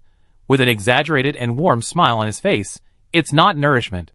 His voice was low and powerful. He has broken through the shackles of the diary, and now he is the real owner of the diary. And I am free too. How can a mere third-level wizard break through the shackles of a rumored fifth-level wizard? Ophelia crossed her hands in front of her chest, feeling that Kismet was talking nonsense again. It was a dead end that had been determined, but he was able to break it with his own strength. The moment he broke through the dead end, the fate that bound us was broken at the same time. Kismet was really happy. After the original owner left, the diary had also chosen other people. But it was like a curse. Under the guidance of the diary, those people were heading towards an inevitable dead end. Finally, they became part of the diary. Kismet was also a slave controlled by the diary. Every time a new person became the nourishment of the diary, there was one more layer of chains bound to him. But despite being bound for many years, all his actions and pursuits were the predetermined choices of the Death Wizard Diary, and Kismet never gave up struggling. He would create just the right dilemma for all those who held the diary, and watch them accelerate towards death. If someone can break the diary's deadlock, then at the same time, the diary will also break the traction rope that controls the new owner. Only by taking this opportunity can Kismet get rid of the diary's control over his will. Become a real, independent consciousness, and for this moment, he has no idea how long he has waited. If you are not lying, then the curse of the dead wizard's diary has been broken? Hearing this, Ophelia looked at Thor in the sky with a cold look in her eyes. Diary of a Dead Wizard. A former fifth-level wizard, a dimensional traveler, who is said to be able to break through the barriers of the world at will. Even the witchcraft props he left behind when he left this world also made the fourth-level wizard excited. If Ophelia was not afraid of the powerful curse that the new owner of the diary would never have a good end, how could she let such a powerful item wander around, just observing it and never possessing it? And now, Kismet actually told her that the fateful curse on the diary had been broken by Thor. Then can she? Ophelia's plan was just a thought in her heart, but she suddenly felt a sense of danger like a sharp arrow, piercing her consciousness directly, and the idea of killing people and stealing treasures was nailed to her heart. Crimson Ophelia turned her head in horror. Kismet. Just now, Kismet suddenly appeared behind Corey and Brando, and his mysterious figure also surprised the two people, but they just thought that Kismet was a very powerful second-level wizard with superb skills, and did not think about other things. But Ophelia was different. Although she appeared here with only a part of the clone's consciousness, she also keenly felt the difference when Kismet released his mental power. The curse has been broken, and the shackles on you have also disappeared? Ophelia's bloodshot eyes stared at the silver-haired man holding the harp. Your current strength. Third level? Kismet turned the harp in his hand like a toy. Yes, the shackles are gone, and I can finally do things according to my own wishes. No need to think about how to create the pages of fate every day, how to find the new owners of the diary generation after generation, and try to kill them again and again, but hope that they can overcome the fate cursed by the diary. He stopped and looked at Ophelia. Are you trying to pass this message back to the original body? Ophelia laughed. Yes, you are much more sensitive now than before. Of course, I have to pass this information back as soon as possible. You are so honest, you actually don't want to leave my clone consciousness at all, right? Kismet pursed his lips. You are still as careful as ever. But there is one thing. He raised his hand, and a cloud of mist appeared in his palm. The cloud of mist moved left and right, but could not leave Kismet's palm. Although you reacted quickly, I was also prepared. Kismet suddenly pressed the cloud of mist on his harp. The strings began to play automatically without anyone plucking them. The music was trapped between the two of them, and no one else could notice the movement here. It was as if the two of them were actually in another world. Bloody Ophelia laughed softly again. It seems that your strength has once again exceeded my expectations. Are you a 4th level wizard? Kismet never denied it. Really, I can only say that you are worthy of being a powerful 5th level wizard who can ignore the barriers of the world. Even the subordinates, who were left in the original world, have the strength of the 4th level. It's really enviable. It seems that I can't go back alive today, and this amazing news can't be passed on to the main body. Ophelia was not angry because of this. Instead, she changed her attitude towards Kismet. This is the strong being respected. Then, if we can meet formally next time. Ophelia extended her right hand to Kismet. This is to show recognition and respect. Maybe we can change the way of cooperation. Kismet smiled gently, and also extended his right hand to resist the bloody palm.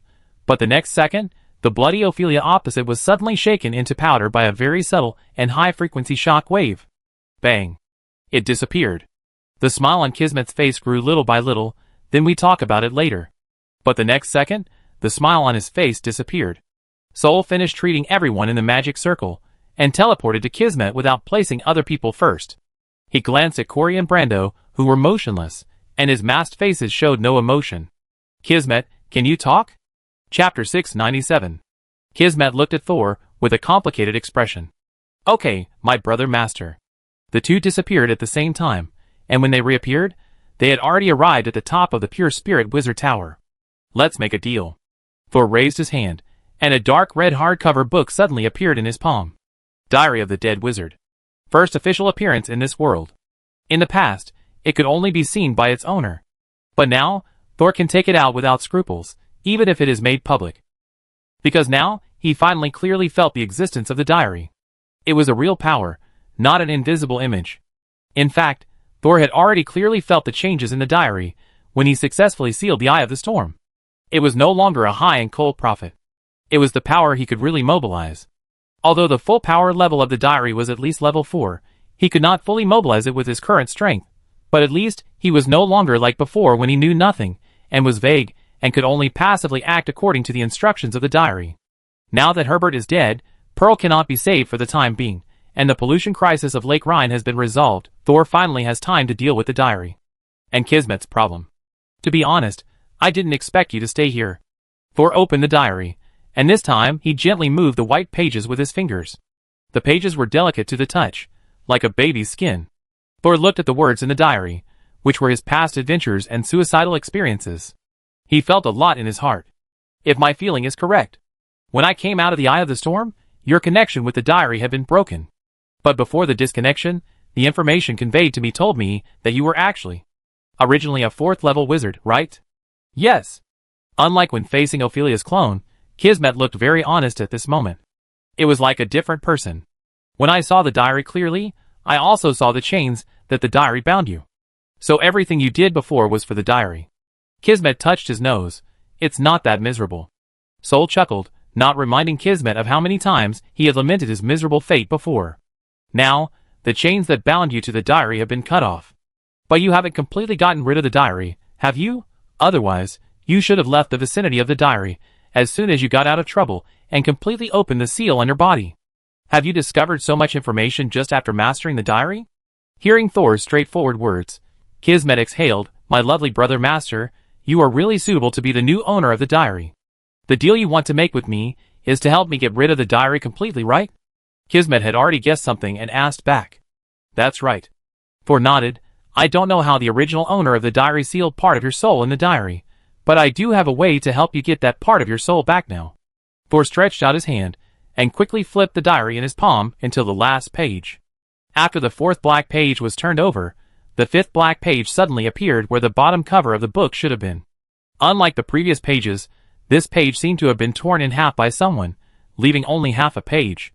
But this half page was completely different from the other black pages with rough edges. It was like a carefully cut piece of obsidian, crystal clear as a whole, and had the elasticity of metal. Thor flicked his finger on it, and it made a pleasant sound like a string. The wizard who created the Diary of the Dead Wizard is really powerful. The consciousnesses he controls are all as powerful as you. But for me, although you are powerful, you are uncontrollable. It is no longer suitable for you to continue to stay in the diary that belongs to me completely. Thor gently shook the black page in his hand, and his eyes followed Kismet's swing. Besides, if I continue to control you with this black page, I will only be attacked by you who lose control, right? Kismet touched his chin. Since Thor had discovered the truth, he didn't need to think about how to fool Thor. Maybe sometimes, being sincere and straightforward can make things more efficient. Okay, you already know almost everything. So what do I need in exchange for my freedom? After saying that, Kismet sat down directly, with his elbows on his knees and his chin resting on the back of his hands. He was waiting for Thor to make an offer. Of course, something of equal value. Thor put away the diary, and it disappeared in Thor's hand as if it had never existed. If you help me advance to the 4th level, you, a 4th level wizard, can also regain your freedom. Kismet, He really wanted to ask Thor how these two things were equivalent. But looking at Thor's appearance, he probably had no room for bargaining. If Thor didn't know that part of his soul was in the diary, then Kismet would still have a chance to play tricks, but now? Then sign the contract. Kismet smiled again. How else can I trust you? Seeing Kismet's happy smile, Thor did not feel at ease that the deal was done. Having dealt with Kismet for so many years, he had a certain understanding of Kismet's character. The other party was smiling so happily, and he must have started to calculate in his heart. But Thor wanted Kismet to help him continue to be promoted. This mission was difficult and full of dangers. A little omission could lead to death. He didn't want Kismet to have any tricks or hidden dangers in this matter. So Thor summoned the Death Wizard Day again. Kismet looked up and saw the diary in Thor's hand again, and a trace of vigilance flashed in his smiling eyes. This little master's actions were often beyond his expectations, so Kismet would be extremely vigilant when facing him. However, when he saw Thor's next move, he was stunned. Thor actually opened the diary to the last page again. Then, he tore off half of the black page that was as crystal clear as obsidian. He flicked the index and middle fingers holding the page lightly, and half of the page flew straight into Kismet's face like a dart. Until the last second, until the half page was almost inserted into Kismet's forehead, the latter came back to his senses and grabbed the page that Thor flew over. Kismet was really confused and stunned by Thor's operation this time. Until he had grasped half of the black page that sealed his soul, he couldn't believe what was happening before his eyes. Why you? The things he had longed for hundreds of years, the soul he thought he had to plan for decades, actually returned to his hands so lightly. Unlike the ecstasy of the chain breaking just now, Kismet only felt empty at this moment. It was as if everything was just a dream, and he would wake up in the blink of an eye. No reason. Soul said calmly, I have completed my part of the deal. Now, it's your turn to slowly fulfill your promise. I haven't agreed yet. Kismet pouted, and his tense back collapsed. Although he didn't agree, his hand tightly grasped half of his black book page. Soul was not as relaxed as he looked. The thing he just threw out was probably worth half of the unclaimed land. He looked at Kismet, and slowly narrowed his eyes. In his eyes, he turned into a complex and entangled ball of light again, and a translucent light trembled on Kismet's body opposite him, hesitating but without choice, extending in front of Thor and connecting with one of the ends of Thor's light ball. The second application of the fate line, causality theory achieved. Chapter 698. Soul had always thought that he had learned about the fate line through the diary of the dead wizard. But the voice in the fantasy world told Soul that he himself had a complete and concentrated fate line. The diary of the dead wizard was able to gather around him because of this nature of his own.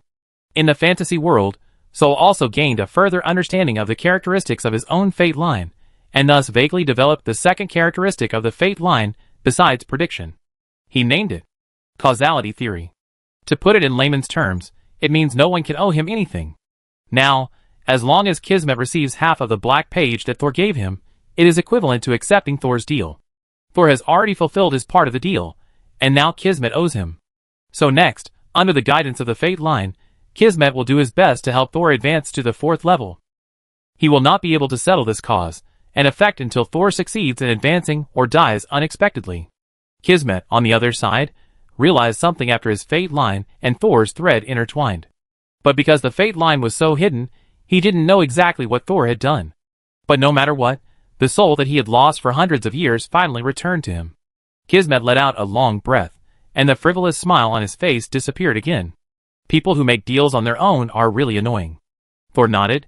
Thank you for the compliment, I learned it from you. Kismet smacked his lips, and had to accept the result. Then, we have a lot of things to do next. Kismet accepted Thor's deal and became proactive. My lovely brother master, well, before you enter the 4th level and complete the deal, you are still my brother master. He laughed again, his fingertips plucking the strings, making a dissonant and pleasant sound. But before we prepare for the advancement, you still have a big problem to deal with. Thor walked to the side of the round platform and looked at the wizards across the Rhine Lake. The wizards and apprentices who had just been cleared of the black tide pollution in their bodies were now paralyzed inside the promotion array, stabilizing their abnormal spiritual bodies due to pollution. Some people have recovered from their abnormal state, but these people did not leave. They stood by the Rhine Lake and outside the mushroom forest, quietly looking at Thor standing on the highest round platform of the Pure Spirit Wizard Tower. They were silent, but their eyes were fiery. It was like seeing a god who saved the world. Soul can treat the black tide pollution. This is a powerful ability, but it is not enough to make people worship it so much. What is really scary about Soul is that he can not only treat hundreds of people at the same time, but he himself does not seem to be affected by any negative effects. This means that in the polluted land of no man, Soul is a protective lock on everyone's life. As long as you surrender to Soul, you don't have to worry about the trouble of pollution in the future.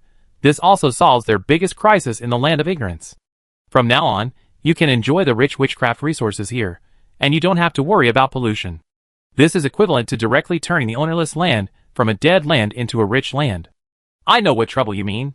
Although he has been promoted to the 3rd level, showing off his ability to treat pollution will definitely bring some trouble to Thor. However, he still has to move towards the 4th level in the future. If he can't occupy the resources here, it will be difficult for him to accumulate enough resources to continue to promote and continue research with only one wizard tower. This can be seen from the resources consumed in this promotion to the 3rd level. It would take Thor decades to accumulate such a large amount of materials by himself. But the Stargate Council was able to prepare it in just a few months. The huge gap between individual strength and collective strength is so vividly reflected. Even if I have to face the doubts and covetousness of the Stargate Council and the Court of Arbitration, I can't hide anymore. Feeling the burning gazes of the crowd, Thor slowly turned around. With Herbert's death and Pearl's disappearance, I am the only 3rd level wizard left in the Borderlands. He said word by word. But, from now on, the Borderlands only needs me, a 3rd level wizard. Kismet's shoulders shook twice. I understand what you mean.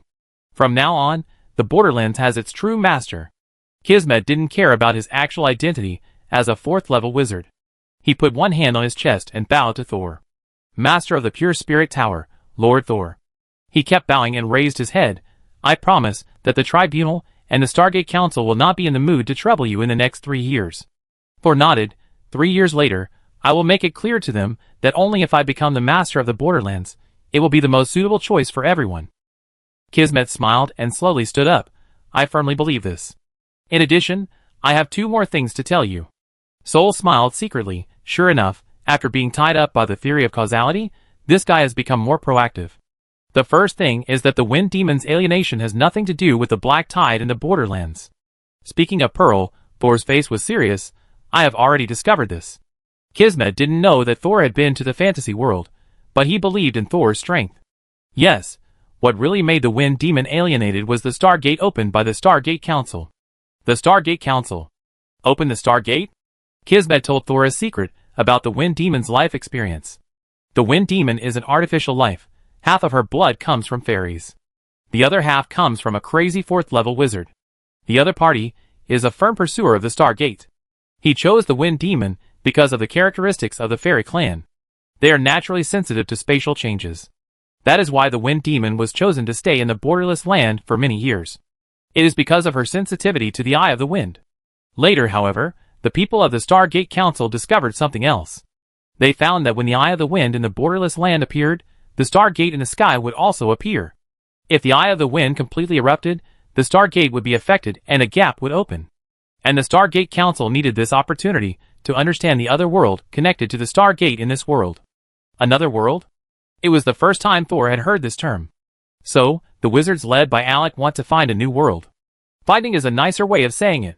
The unpleasant way is to escape. Kismet plucked the strings of his harp, but did not play. This world has been restricted by the Eye of the Abyss. It is no longer possible to open the world barrier from the inside. We can only rely on external forces. He raised his index finger. Escaper has gathered a group of adventurers led by the Stargate Council, who only want to escape to other worlds through the Stargate. Kismet raised his second finger. Nephrite is a group of conservatives who only try to please the will of the world and want to use the origin of this world to fight against the Eye of the Abyss. Originally, the adventurers of the Stargate Council wanted to use Clark's special dream ability to observe the world behind the Stargate.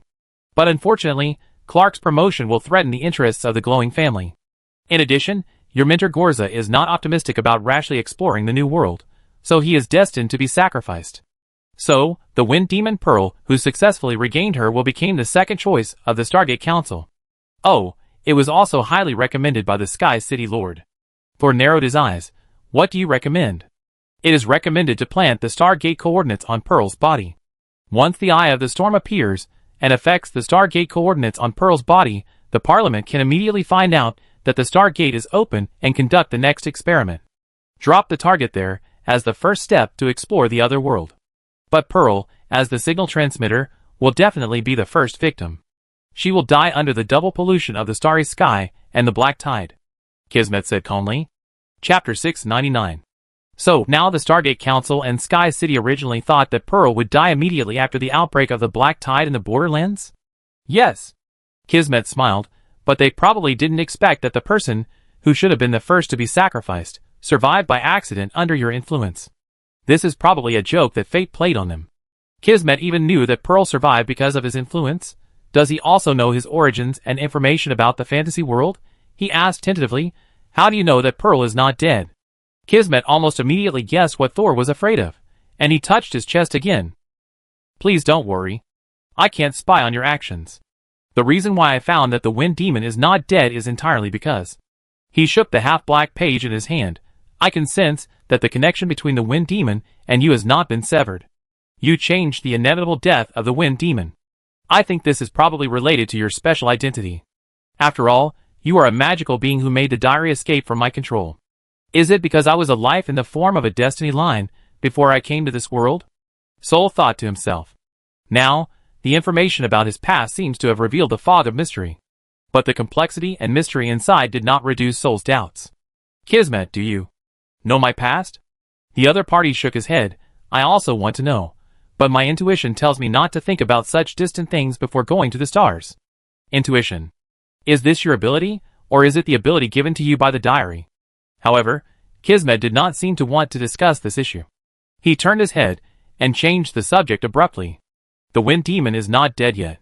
Now it is the turn of the Stargate Council to have a headache. Kismet still has a secret. But as long as the other party does not play tricks in helping him to advance to the 4th level, Thor has no intention of exploring the secrets that others are unwilling to reveal. He naturally continued. Pearl was used by someone, and her body was connected to the black tide and the Stargate at the same time. Originally, this connection would soon disappear due to Pearl's death. But now, she is not dead. Even though she is no longer a normal wizard, she is still alive, so the connection between the black tide and the Stargate has not been cut off. Kismet heard Thor's guess, licked his lips with a smile, and his eyes were full of excitement. Yes, the show is about to begin. Thor was not excited at all. He thought of what Camus said when he stopped him. Are there more dangerous monsters behind the Stargate? Will this world be destroyed because of this? The world will definitely not be destroyed, but the Stargate has been opened, and it is uncertain what will happen to the people in this world. Thor was a little uneasy. The current wizard world is somewhat powerless to fight against the black tide, not to mention the pollution of the starry sky. He came to the round platform again and saw Byron and his group transporting Brando and Corey, who were motionless, to the wizard tower. The two of them obviously had some problems. When Thor went to find Kismet, he found the abnormality of the two. Seeing that they were not in danger of life, but were just fixed by some kind of witchcraft, he did not rush over. He continued to say to Kismet, we need to cut off this connection. In addition to killing Pearl, do you have any other way? Killing Pearl is no longer an option. Even if Thor is willing to sacrifice her to cut off the connection, he can't find her now.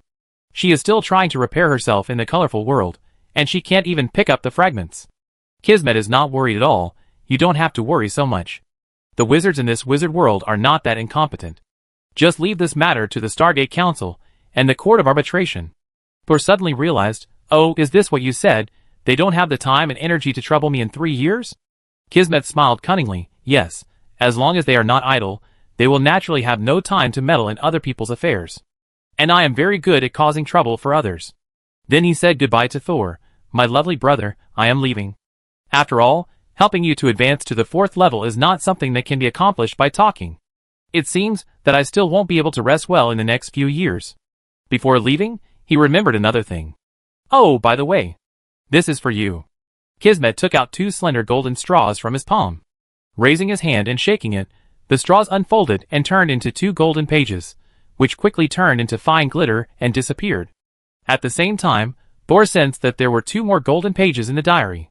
I didn't give you these 2 golden pages before because I didn't want you to be too deeply affected by the diary. But now, you have completely controlled the diary, so you don't have to worry about becoming its nutrients. I will naturally feel at ease to give you the remaining pages. Looking at the empty palm, Kismet was in a trance for a moment, but soon he smiled again.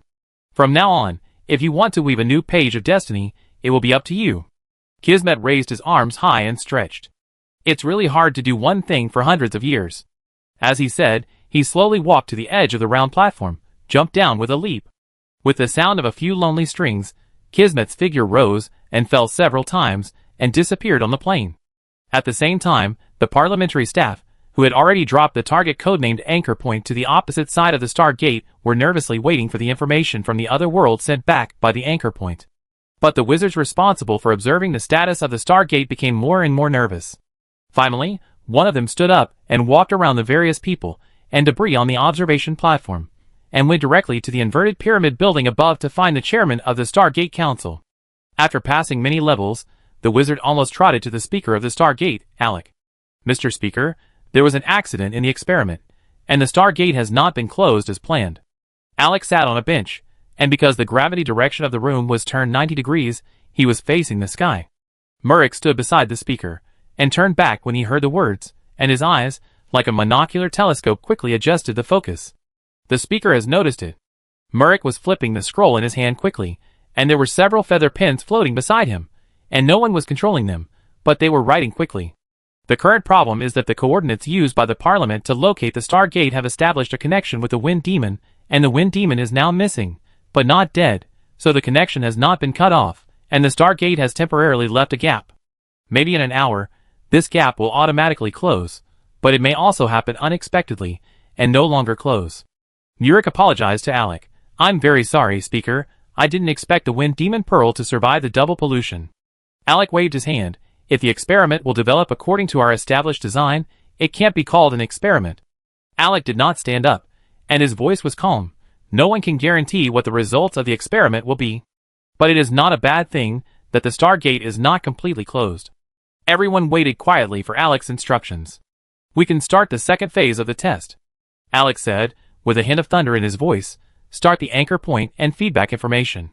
Others were still shocked, but the first assistant Murick had a smile on his face. Yes, Speaker. He lowered his head and began to record quickly again. It's a good thing that the Stargate is not completely closed. No need to worry about the clarity of the signal anymore. At this time, Alec spoke again. If the Stargate is not closed, and the danger level of the signal sent back is less than level 3. Everyone looked up. Some were uneasy, some were expectant. Then send someone to observe the gap. The wizard who came to deliver the message felt his legs go weak, and he asked tremblingly, Speaker, don't you need to convene a member council? Wouldn't it be too fast to directly observe the gap? Murick was an absolute supporter of the Stargate speaker. When he saw someone raise an objection, his eyes immediately focused on the other person's face. But Alec was not angry, but explained calmly, only when conducting a crossing experiment is it necessary to convene a member council. This is the resolution made before the Stargate experiment began. As for the progress, we need to be as prepared as possible.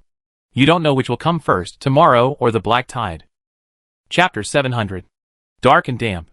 Water drops hit the glass window, forming a slanted water line. The water lines became more and more numerous, accompanied by the sound of crackling and then splashing. The sound became louder and more frequent. It was raining. Haywood raised his head from the desk, staring blankly at the gloomy sky outside the window, and the black raindrops in a string under the sky. The water-absorbing pen in his hand was covered with ink, and due to gravity, it was rapidly condensing into a group of ink drops, which were about to fall on the turmeric parchment. It's raining again. There's a lot of rain this year. The ink finally couldn't bear it anymore and dripped from the tip of the pen. Swish. A thin black tongue suddenly stretched out, rolled up the drop of ink, and shrunk into a dark face with no visible features. You're daydreaming again. The black shadow sat down on the parchment that she had just protected, not caring at all whether the parchment would be wrinkled by her. It doesn't matter if there's a lot of rain. What does it have to do with us? That's something that only high-level wizards on the Wall of Sighs need to consider. With his sister Heidi blocking the parchment he was writing on, Haywood simply threw the pen back into the pen holder. He leaned back and said helplessly, "Yes, no matter how much rain there is, it is not something that we two wizard apprentices can handle." It has been a few years since Haywood came to the Wall of Sighs, but he still has not broken through the boundary between apprentices and formal wizards. Over the years, the only change that has happened to him is that his sister Heidi has been separated from him and transformed into a black silhouette, imitating the appearance of Mrs. Euler. Although she still didn't look completely normal, Heidi at least had a short period of free time to move around independently. As long as she returned to her brother Haywood every once in a while to replenish her consumed mental energy, it would be fine. The two had accepted the fact that they could not become formal wizards, and lived a stable life for a long time in this dangerous sea under the protection of Mentor Gorza. But Haywood has been restless recently. For some reason, since Gorza came back from outside last year, he always felt that his stable days were coming to an end. A month ago, Gorza even asked for leave from the master of the Wall of Sighs, Wizard Murphy, and retreated to the lowest level of the wizard tower to conduct experiments. He did not even come out to fight during the recent black tide attack. Haywood knew that this time, Mentor Gorza would achieve his goal for many years. This time, no one else knew the progress of the experiment. Even Haywood, who had been following Gorza, did not know. But what he knew was that Gorza would not let others hinder his experiments again. This time, Gorza did not ask a third person to help him throughout the whole process. Maybe this time, Mrs. Euler can really be resurrected. Haywood paused, looking at his sister who was like a black silhouette beside him. "Heidi, do you want to be resurrected?" The black shadow without facial features sneered, which was enough to scare a few timid humans to death in the world of ordinary people. Hee, resurrection? I'm fine now. Why should I be resurrected? If I have to be a painful person for resurrection, then I would rather be a vengeful spirit happily. Haywood was stunned, because he had no ability to resurrect Heidi. Therefore, he had never asked this question before. Today, he was inexplicably inspired, and he didn't expect Heidi to have this idea.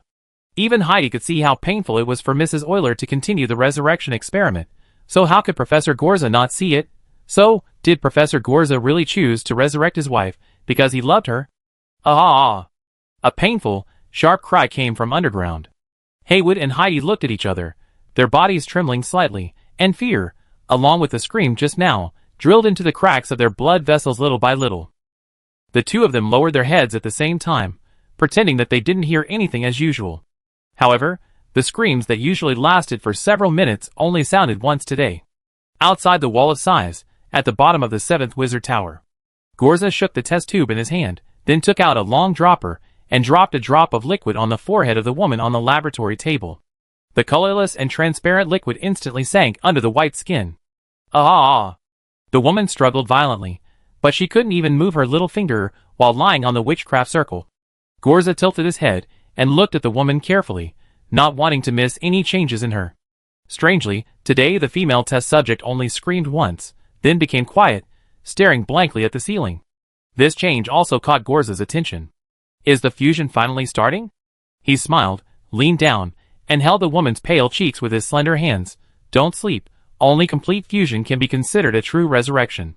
The woman's eyeballs trembled and moved, and her purple lips made a faint sound. Resurrection? Yes, the experiment has been going smoothly so far. You will definitely be able to successfully resurrect this time. Gorza stood up and checked behind the woman. On the white and naked skin of her back, a brown branch grew like a seedling breaking through the soil. The branch followed the hole deliberately left on the experimental table, and drilled into the square box below. In the box was a kind of colloid culture medium, black and red mixed together, exuding the fragrance of melons and fruits. If you look closely, you will find that this colloid is trembling slightly with the rhythm of your heartbeat. With each tremor, nutrients will be transported into the woman's body along the branches, making it exude vitality like a real living body. After confirming that the culture medium is in good condition and has sufficient energy, Gorza looked at the woman again and encouraged her softly. Eula, I know you are in pain now, but success is just around the corner. As long as the fusion is completed, you will be free. Freedom? This long-lost word gave the woman strength. She suddenly opened her eyes wide and looked at Gorza. 1 second, 2 seconds, 1 minute, 2 minutes. The wind and rain outside the tower could not affect the two people in the basement at all. Finally, a familiar mental wave came from the woman. Gorza immediately stepped forward, pressed one hand on the woman's forehead, closed his eyes, and felt the other's condensed soul. Yes, that's it. The body born from the combination of the Black Sea tree source and the Red Sea tree source has a strong tolerance, and there is almost no backlash against the soul entering. Plus this, very powerful, extremely overbearing adhesive, your soul has completely merged with this witchcraft creation. He stood up, with a sigh and relief on his face. In short, congratulations, you are alive. The woman, or the resurrected Eula, felt the power brought by the new body. When her soul broke through the last obstacle and completely merged with this artificial body, the feeling of powerlessness just now disappeared. Instead, it was full of energy as if waking up from a good sleep. With a little effort, Eula actually sat up. The branches behind her were stretched, but not broken.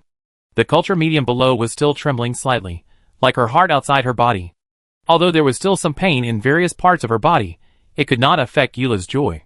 Once, for the sake of witchcraft research, Eula easily gave up her life. Later, when she suffered a lot for resurrection, she realized the preciousness of life. Eula's eyes were hot, and she felt liquid flowing down the corners of her eyes. Even tears? Eula wiped the corner of his eye with his fingertips, then looked at the transparent liquid on it, and shed more tears. I'm really alive. Gorza crossed his arms and smiled. Okay, don't keep crying, otherwise the culture medium will flow out of your eyes. Eula was stunned and froze there. After all, this body is not a real human body, and it's normal to have some special reactions. You can think of yourself as a changed race.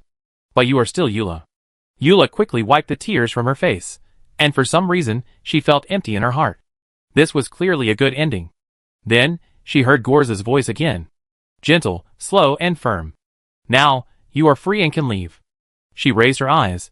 Her eyes were full of confusion. What? Leaving what? Across from her, her lover in life and her enemy in death repeated softly. Leave my wizard tower, after all. The experiment is over, isn't it? Chapter 701. The sun is shining. It is spring again. It has been half a year since Thor was promoted to the 3rd level. During the past half year, there has been a turmoil in the borderlands. The Firefly Lord Herbert suddenly transformed and died, the Wind Demon Pearl disappeared for no reason, and the impact of the death of the Dream Maker Clark has not been completely resolved. Most of the forces in the settlements have started a war for resources. Only the area near the Rhine Lake is relatively peaceful, because it has the only 3rd level wizard in the borderlands. At first, only some small forces nearby came to join Thor. Most of the others were watching. The borderlands has always been governed by 3 3rd level wizards from different forces. So many people wanted to see the reaction of the Arbitration Court and the Stargate Council. However, to everyone's surprise, half a year has passed in the blink of an eye, and the Arbitration Court and the Stargate Council have not sent other 3rd level wizards to the borderlands. They also did not help senior 2nd level wizards to be promoted to the 3rd level. After waiting for news here for half a year, Corey finally understood that the Stargate Council would not nominate other 3rd level wizards at present. She had thought of the reason. A 3rd level wizard who had just been promoted and had independently completed the Seal of the Eye of the Storm.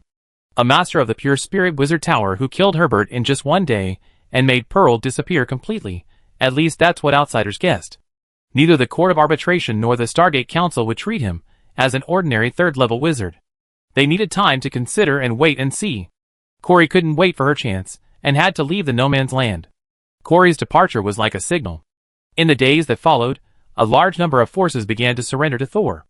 But no matter what size of forces came to join Thor, he did not change his style of doing things. He handed over all the complicated matters to the first few wizards who joined him, and then the experienced Butler Hope was responsible for managing these wizards. After stabilizing the situation nearby, he plunged into the laboratory. In the past 6 months, in addition to consolidating his magic and mental power, he mainly studied the diary of the dead wizard that had changed. This diary had issued death warnings again and again when he was weak, helping Thor avoid risks and correct research directions. But as Thor became stronger and stronger, and the level of his enemies also increased, the ordinary pages of the diary rarely gave him warnings. Thor could avoid most crises with his own abilities, and the ones he couldn't avoid often required the golden pages to simulate and rehearse, in order to find a ray of light hidden in the dark future. But whether it was the ordinary white pages, the black pages, or the rarest golden pages, which only had 2 pages left. They were all extremely passive forces. Before, Thor could only slightly control the black pages of the storage consciousness. But he had no idea how the diary's power worked. So, although the Death Wizard's diary became Thor's locator, saving him a lot of time for study and research, if Thor could not understand the diary's power operation mode, he would not be able to further control his locator. This would definitely be a big hidden danger in the future. In order to master his own power as soon as possible, Thor has been studying the diary after stabilizing his strength. On the second day after his birthday, Thor finally found a chance to unravel the mystery of the diary. At this time, Thor stood on the top floor of the Pure Spirit Wizard Tower. Through the French windows, he could see the Rhine city under construction outside the Mushroom Forest. Because Thor liked quietness, the Rhine city opposite was also a long distance away from the Wizard Tower. Thor raised his hand, and the Death Wizard diary in his hand floated in the air, level with his sight. He tried to empty his mind, so that except for the diary, everything else in his eyes became illusory because he could not focus. Afterwards, Thor's mental power spread to the surface of the diary, and constantly adjusted the frequency of fluctuations, and finally reached a strange synchronicity with the diary. The diary that was once untouchable also quickly gave Thor feedback. After a burst of electric stimulation, a white page in Thor's eyes suddenly lost its color, and the three-dimensional white page turned into a line structure like a sketch. On the page, crisscrossing straight lines appeared. These branches are deep and shallow, seemingly just a simple two-dimensional pattern, but it gives people a thick and three-dimensional illusion. Thor's mental power pulled the pages of the book, and continued to adjust the angle and amplitude. The lines on the diary seemed to jump out of the paper, and suddenly changed from two-dimensional to three-dimensional. Thor then discovered that the lines that seemed to be on the same plane just now were actually the projection of an extremely complex three-dimensional pattern. The three-dimensional figures on the pages of the book had no regularity, neither round nor square, and seemed sharp or blunt. The seemingly short lines actually had a weak extension, extending from in front of Thor to the sky. These lines are somewhat like the line of fate, but they are not quite the same. The line of fate is a curved, ever-changing ball of thread, but the lines on the pages are all straight lines. Thinking of the projection of this three-dimensional figure just falling on the white page, Soul couldn't help but have a new guess. Could it be that these lines are actually the projection of things on the diary? Some established things are straight lines, and their trends and angles are captured by the diary, and after evolution, they become text that I can understand. Is this the real reason why the Dead Wizard's diary can issue a death warning? Thor reached out, and gently fiddled with a three-dimensional figure on the top of the diary. His fingers penetrated the figure without causing any effect. Just like the diary before, it was just a projection on his retina or consciousness. But when Thor used his mental power to scan the pages, he could clearly feel the figure on the top of the diary. At present, I can only see how the warning is formed. If we can understand the principle of line composition, and use the same power to influence it, is it possible to change the lines of other things in turn? That is, changing the fate of other people and things? Thor thought in a trance until the sun in the sky slid from the top of his head to the top of the mountain. He rubbed his aching temple. It's still too complicated. Although a third-level wizard can mobilize external forces, it is still a quantitative change, not a qualitative change. I still have a long way to go if I want to use the power of the diary's warning to influence other people and things in turn. Thor came out of his highly concentrated state. The diary also disappeared from his palm. Compared with studying the power of changing the diary, there is a more serious problem facing Thor now. After controlling the diary, I found that the operation of the white pages requires continuous consumption of a kind of energy. That should be the energy obtained by Kismet from constantly stirring up trouble and changing the fate of everyone. Let's call it death energy for now. After all, a person's death is the greatest change to his fate. Now that Kismet is not replenishing the diary with death energy, according to my current level of power, the speed at which the diary consumes death energy will only get faster and faster. I'm afraid the remaining energy won't last for many years. The Death Wizard's diary is Thor's locator, and one of the cores of his power. Thor can't watch its energy run out. What should I do next? Should I also kill people everywhere like Kismet to replenish the diary's death energy? Chapter 702. Thinking of the death traps created by Kismet, Thor thought of a scene he had seen when he used the nightmare butterfly to observe the history of the diary. In that history, a former owner of the diary was sitting on a mountain of corpses, holding the diary and sighing. He must have killed a large number of people for the energy of death. Looking at the mountain of corpses, it must have taken killing a continent of people to reach this level. Thor asked himself, Did he want to become the next Kismet, or become the same as the previous owner of the diary? Without thinking too long, he had already thought of the answer. Kismet's life was not good. And the owner of the diary obviously gave up the diary that sacrificed countless people in the end. Sol did not intend to follow the old path of his predecessors. And he had a new idea in his mind about how to replenish the death energy of the diary. Sol left the 5th floor of the Wizard Tower and walked down the spiral staircase. As Sol moved, several eyes appeared on the wall as if in a stress response. They would come out from the wall when Thor approached, and close their eyes again when Thor left, hiding as if they didn't exist. When Thor reached the 3rd floor, a mouth suddenly appeared on the white door of the same color as the Wizard Tower. Master of the Tower. The mouth greeted Thor warmly, but before Thor responded, the door it was in was open from the inside. Byron's wooden face appeared, his eyes full of dark blue. Maybe we can recruit some assistants. Byron was wearing a specially made black wizard robe with many steel needles stuck in it. We need to purchase a new batch of living bodies. Thor smiled. Just tell Hope about these things. He will help you contact Gadagu. Byron bared his teeth. I need apprentices and formal wizards to cooperate in experiments.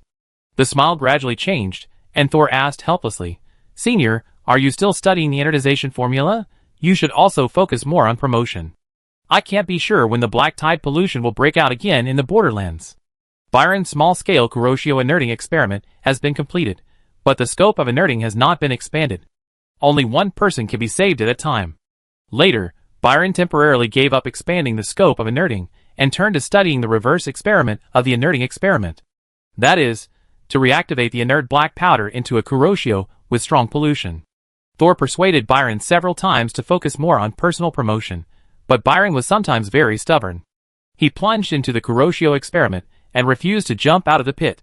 As a result, his magic power has not changed much over such a long time. But his mental power has gradually become stronger after being polluted and treated by Thor. Don't worry, I know what to do. Byron used his usual excuses to get by. I need a few assistants to cooperate with me in experiments for a long time. They may need to live in the Wizard Tower. Or if you think it is not convenient, I can move to the Mushroom Forest. Don't bother. Thor waved his hand. Although my Wizard Tower is not particularly spacious, it is no problem to accommodate more than a dozen people. And I put the mouth and eyes in the mezzanine out so that there will be a surveillance when someone else enters the Wizard Tower in the future. Sol thought for a moment and then said, I will go out in 2 days and take Agu and the others with me. Before that, I will arrange an assistant for you. Byron nodded and did not ask where Thor was going. Anyway, if Thor needed him, he would call him. After the communication, Byron did not waste any time. He closed the door and went back to continue his research. The mouth on the door continued. Master, good evening. Do you need me to open the door for you? TSK. Sol pulled the corner of his mouth in disdain. You've been out for so long, but you still don't have any brains. The mouth on the door. He laughed, revealing yellow and sharp teeth. You're so right. Sol continued to go down, and the eyes in the wall were like colorful light strips, following Sol down. When he came to the underground floor, a black mist blocked the stairs, covering the next floor tightly. This layer of black fog will block unauthorized intruders. Deep in the fog is the black tide pollution extracted and processed by Thor. Even if a 3rd-level wizard enters, he will be blocked for a while by the sudden high-purity pollution. If you continue to force your way in, those with insufficient strength will be quickly eroded by the pollution, and their whole body will be alienated and turned into an unknown monster. As the owner of the Wizard Tower, Thor will naturally not be blocked by the black fog. In the blink of an eye, Thor passed through the black fog and entered the laboratory on the 1st underground floor. This place is generally used for more dangerous and secret experiments. Some monster limbs are distributed on several experimental tables of different sizes. Most of the limbs are still active, and different instruments are connected to the tissues. The books next to the instruments faithfully record the experimental processes and data. Agu, who was monitoring the values of active limbs in the laboratory, saw Thor coming and quickly put down the instrument in his hand and walked over. Master, let me see the reaction of the basic magic mirror. You continue to be busy. Agu immediately recalled the relevant data and took the initiative to introduce it to Thor. Currently, the souls left in the magic mirror are being monitored, but because of the influence of the magic mirror, the values are always changing, and the accuracy has yet to be confirmed. Sol and Aga came to a corner of the laboratory. It looked like there was only a row of shelves here, but after removing the disguised witchcraft on the surface, what appeared in front of the two was an ancient full-length mirror. In the mirror, there was a woman's back. She hugged her knees with her hands, curled up, and sat on the ground. The long hair was scattered and fell to the ground, forming several natural arcs. From the gaps in the black hair, it can be seen that the woman with her back to the mirror seems to be naked. The seductive body curves are looming, exuding a seductive charm. If someone with distracting thoughts saw it, they would probably lie on the mirror, expecting to see more beautiful scenery as the distance is shortened. But both Sol and Egu looked calm, standing 1 meter away from the mirror, motionless. After waiting for a while, seeing that the figure in the mirror was still motionless, Thor tapped the mirror with his fingers. No one here is interested in illusions. If you don't want to be beaten like last time, you'd better come out immediately. The mirror of the basic magic mirror rippled with a circle of water. When the ripple stopped, the original woman's back disappeared and turned into a white smoke ball that continued to expand and shrink. In the center of the smoke ball was a human head that Thor was very familiar with. That was Pearl's face. But when this face opened its tightly closed eyes, the strong malice emanating from the eyes almost turned into substance and drilled out of the mirror. You're finally here. Pearl's face in the mirror was extremely gloomy. Can you sense Pearl's consciousness now? Thor ignored the resentment of the person in the mirror and asked calmly. I said it. The head approached suddenly and slammed against the mirror, unable to get out. I want to eat the souls of 99 women, otherwise I won't help you contact that idiot. Thor crossed his arms. Have you forgotten that you are also a soul fragment peeled off from Pearl? The human face laughed. What do you know? It was me who took the initiative to leave her. I left that jerk, that idiot. She doesn't look very smart. Egu covered his mouth with the back of his hand and complained to Thor in a not very low voice. Sol did not continue to joke with Egu. She is the evil thought stripped from Pearl. This mindless mania may be just a disguise. Don't be confused. Everything should be done according to the rules. Chapter 703. In the mirror, the soul belonging to Pearl also heard the conversation between Thor and Egu. Her expression did not change at all, and she did not seem to care about Thor's opinion of her. Thor raised his left hand and pressed it on the mirror, and his mental power entered the mirror along the mirror surface. You are also Pearl. Don't you want to contact your other half of the soul? After returning from the fantasy world, Thor lost the ability to go there again. Until recently, the basic magic mirror that had been stored here suddenly had an abnormal reaction. Only then did Sol discover that the soul of Pearl stored in this mirror had developed independent consciousness after being separated from the main body for a long time. After a difficult communication, he was surprised to find that this soul with evil thoughts could vaguely sense the missing Pearl. But when Sol asked the other party to further try to communicate with Pearl in the distance, she resisted and asked to devour a large number of souls. And it must be a newly dead, clean enough soul. A complete evil character. Although with Sol's current status and strength, let alone 99 newly dead souls, even 99 living people can be easily obtained. But Thor did not intend to make this deal with Evil Pearl. Evil Pearl's consciousness lacks humanity, and the three views formed by many years of life experience, and cannot be treated as a normal independent individual. And Thor did not intend to be led by a broken soul. Why contact her? It's better if she doesn't come back. Evil heard Thor's words and sneered. If she comes back, she will only lock me up. Since I already have my own consciousness, I don't plan to merge with her again. Egu sighed softly. Soul division has such hidden dangers. I was the same at the beginning. So I didn't divide my soul according to personality, but divided my life experience into 3 parts. But even so, if it weren't for you, I wouldn't be able to merge back so easily. After being reminded by Egu, Thor ignored the shouting of the evil thought Pearl and thought about it. At the beginning, I used the black pages of the diary to directly merge your souls, so it was effortless. In fact, I can also use this method to control evil thoughts. Egu was puzzled, but Master, the soul of evil thought is probably not enough to form a complete black page, right? Incomplete black pages cannot communicate. But Thor didn't have much else in his hand, but he had a lot of souls. He raised his hand, and a red hardcover book appeared. Evil thought Pearl saw this book for the first time, and was a little curious, but didn't want to show her curiosity, so she glanced at the ground. Sol moved his mind, and the pages turned until the last black page. This black page belonged to Nyrila, a second-level wizard who once pretended to be a wind demon. Sol had no intention of keeping her, so Nyrila was on the verge of disappearing. Although Nyrila's soul was anxious, Sol blocked her ability to perceive the outside world and actively communicate, so she could only watch herself walk towards the end of death and disappearance. Watching death approach step by step was extremely maddening. But she couldn't even break down and cry when she was in the black page. So, when Soul opened the black page where Narila was again after a long time, she really wanted to kneel down to Soul immediately. "My lord, please save me. I don't want to disappear like this." Narila's handwriting is faded to the point where it is almost unreadable. Soul pointed his index finger at the page and input a little soul energy into it. "I want to make a deal with you." Soul began his guidance. "I need to control a soul fragment and need to preserve his consciousness, but I can't hurt him. So I will temporarily merge you with him. You help me control him, and I will give you a chance to survive. Are you willing?" "Yes, sir. I am willing, I am willing." After a year of waiting for death, Narila no longer cared what she had to pay in order to survive. As soon as she heard Thor's request, she couldn't wait to agree to Thor's deal. And Thor was straightforward, immediately replenishing a large amount of soul energy for Narila, and directly tore off the black page and threw it on the mirror. "What are you doing?" The evil thoughts in the mirror were confused, and their eyes were fixed on the black paper stuck on the mirror. If the white pages can interpret the lines of the development trend of the people and things around, then the black pages are the condensation of the life experience of a consciousness. In Soul's eyes, the consciousness in the black pages is also a collection of intersections formed by countless straight lines.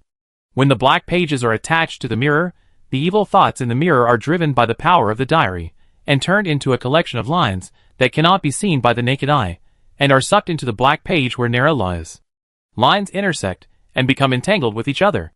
Although the evil thoughts were extremely reluctant, they could not resist the power of the diary. Soon the two groups of lines merged together. Under Thor's deliberate guidance, although the two groups of lines were almost indistinguishable from each other, they did not change their original form. It was just a shallow fusion. But just this level of fusion was enough for the more powerful Narila to control the evil thoughts, to a certain extent. Using the old saying in Thor's memory, it can be described like this. A single hair moves the whole body. The black page that absorbed Pearl's evil thoughts floated down from the Bisek magic mirror, as if blown by the wind. After spinning a few times in the air, it fell right into Thor's hands. Thor took back the black page and inserted it into the diary. The black page automatically merged into the diary, as if it had never been torn off. "Narila, can you try to use part of Pearl's soul to contact her other half of her spirit now?" "I can try, but it will take some time." Narila first answered Thor's question, and then sighed. "So, the he you're talking about is the wind demon." Narila's tone was a little complicated. After all, the two were mortal enemies before. And now they have merged with each other's soul fragments. It can only be said that things are unpredictable. Thor is not interested in Narila's mental journey. Anyway, he has now fulfilled his promise, and let Narila survive. Then under the influence of the theory of causality, Narila will do her best to help Thor communicate with Pearl in another world. As long as he could get in touch with Pearl, Thor believed that he could better understand the mysterious, colorful world full of destiny lines. The power level of that world is much higher than the wizard world he is currently in. It is also the promotion path after the 4th level that Thor seeks for himself. The experience of living against death in the Black Tide has completely changed Thor's originally conservative thoughts. He is no longer satisfied with his strength staying at a certain stage, and began to set his sights on higher places. A height so high that the world cannot reach it. Watching Narila sink into silence, Thor, snap, closed the diary. Then the diary faded until it disappeared. Ego looked at Thor with more respect, even with a hint of admiration. Now the evil thoughts and Narila have not completely merged. It is a special kind of one soul and two consciousnesses. Check the books in the Wizard Tower to see if there is anything to pay attention to for this special spirit. Yes. Ego quickly agreed. Thor exhaled, then next. Go see Shuzhou. Chapter 704. After Thor was promoted to the 3rd level, the partner who changed the most was the algae planted by him under the Pure Spirit Wizard Tower. In the preview of the Golden Pages, the algae was once transformed into a huge tentacle monster due to the pollution of the Black Tide. In reality, due to Thor's seal, the Black Tide did not erupt on a large scale. But when Thor finished dealing with the things outside and returned to the Pure Spirit Wizard Tower exhausted, he was greeted by a room full of huge black vine-like tentacles. The algae revolted? After Thor's emergency rescue, Hope, the butler, who was almost crushed into a meat paste, was rescued. The first words Hope said were, "Camus set the algae on fire." Thor squeezed in through the gap between the huge and thick tentacles, and finally understood what fire meant after squeezing to the 2nd underground floor. There was no real fire on the 2nd underground floor. but a large number of pale souls squeezed into the roots of the algae one after another, as if they were confused. Every time a soul enters the body of the algae, the black tentacles will grow bigger.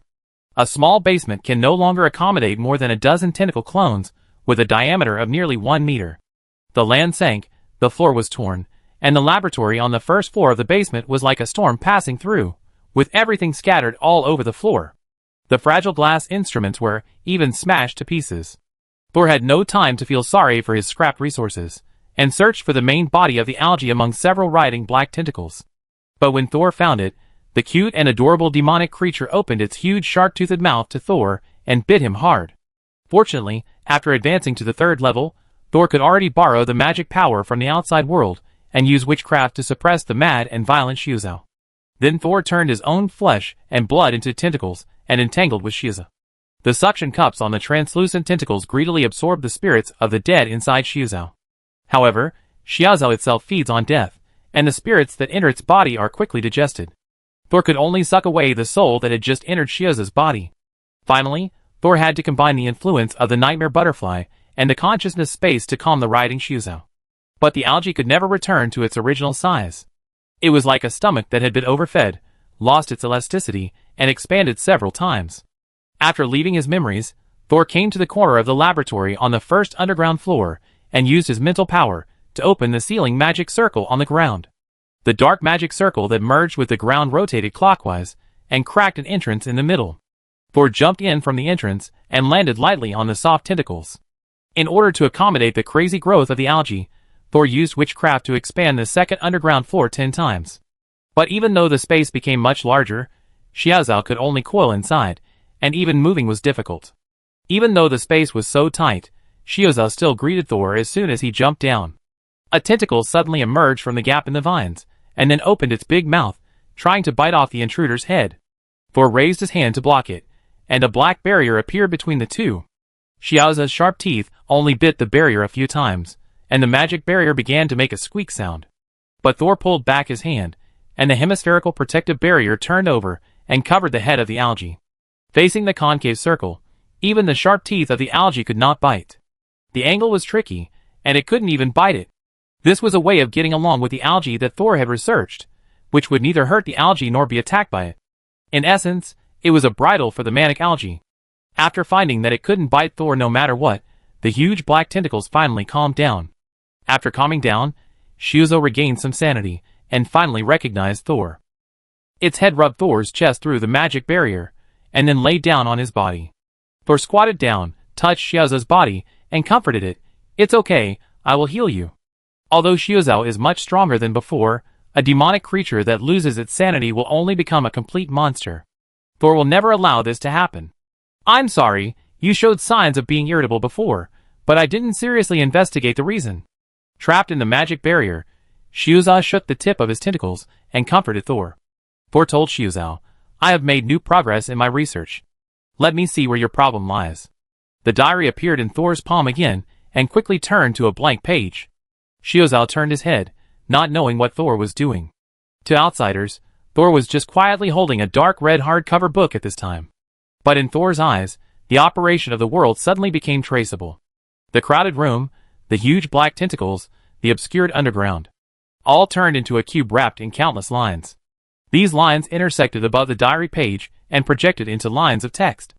April 5th, 320th year of the lunar calendar. If the root of pain is not resolved, then the tragedy will only continue. But when you desperately try to get closer to the truth, you will find that the truth is too heavy for you to bear. Thor looked at the words in the diary and frowned, too abstract. After taking control of the diary, Thor turned the completely passive death warning into a death exploration. But because it was a lack of goal exploration, the answer he sought became more vague. Thor made adjustments to the diary and finally re-recorded the information from all around. He thought of the source in the diary, and his eyes fell on Foresaw. The many souls that invaded Foresaw came from underground, but they were not the undead in the Rhine Lake. They came from deeper underground, just like Camus. Although these souls are not as powerful as Camus, they are numerous and are all contaminated by the black tide. They use themselves as nutrients to invade the algae, and seem to intend to turn the algae into a monster. After Thor controlled the algae, the dead still emerged from the underground. It was not until Byron, and he used the energization formula to seal the underground that the algae was not continuously contaminated. It seems that the source of your influence is still underground.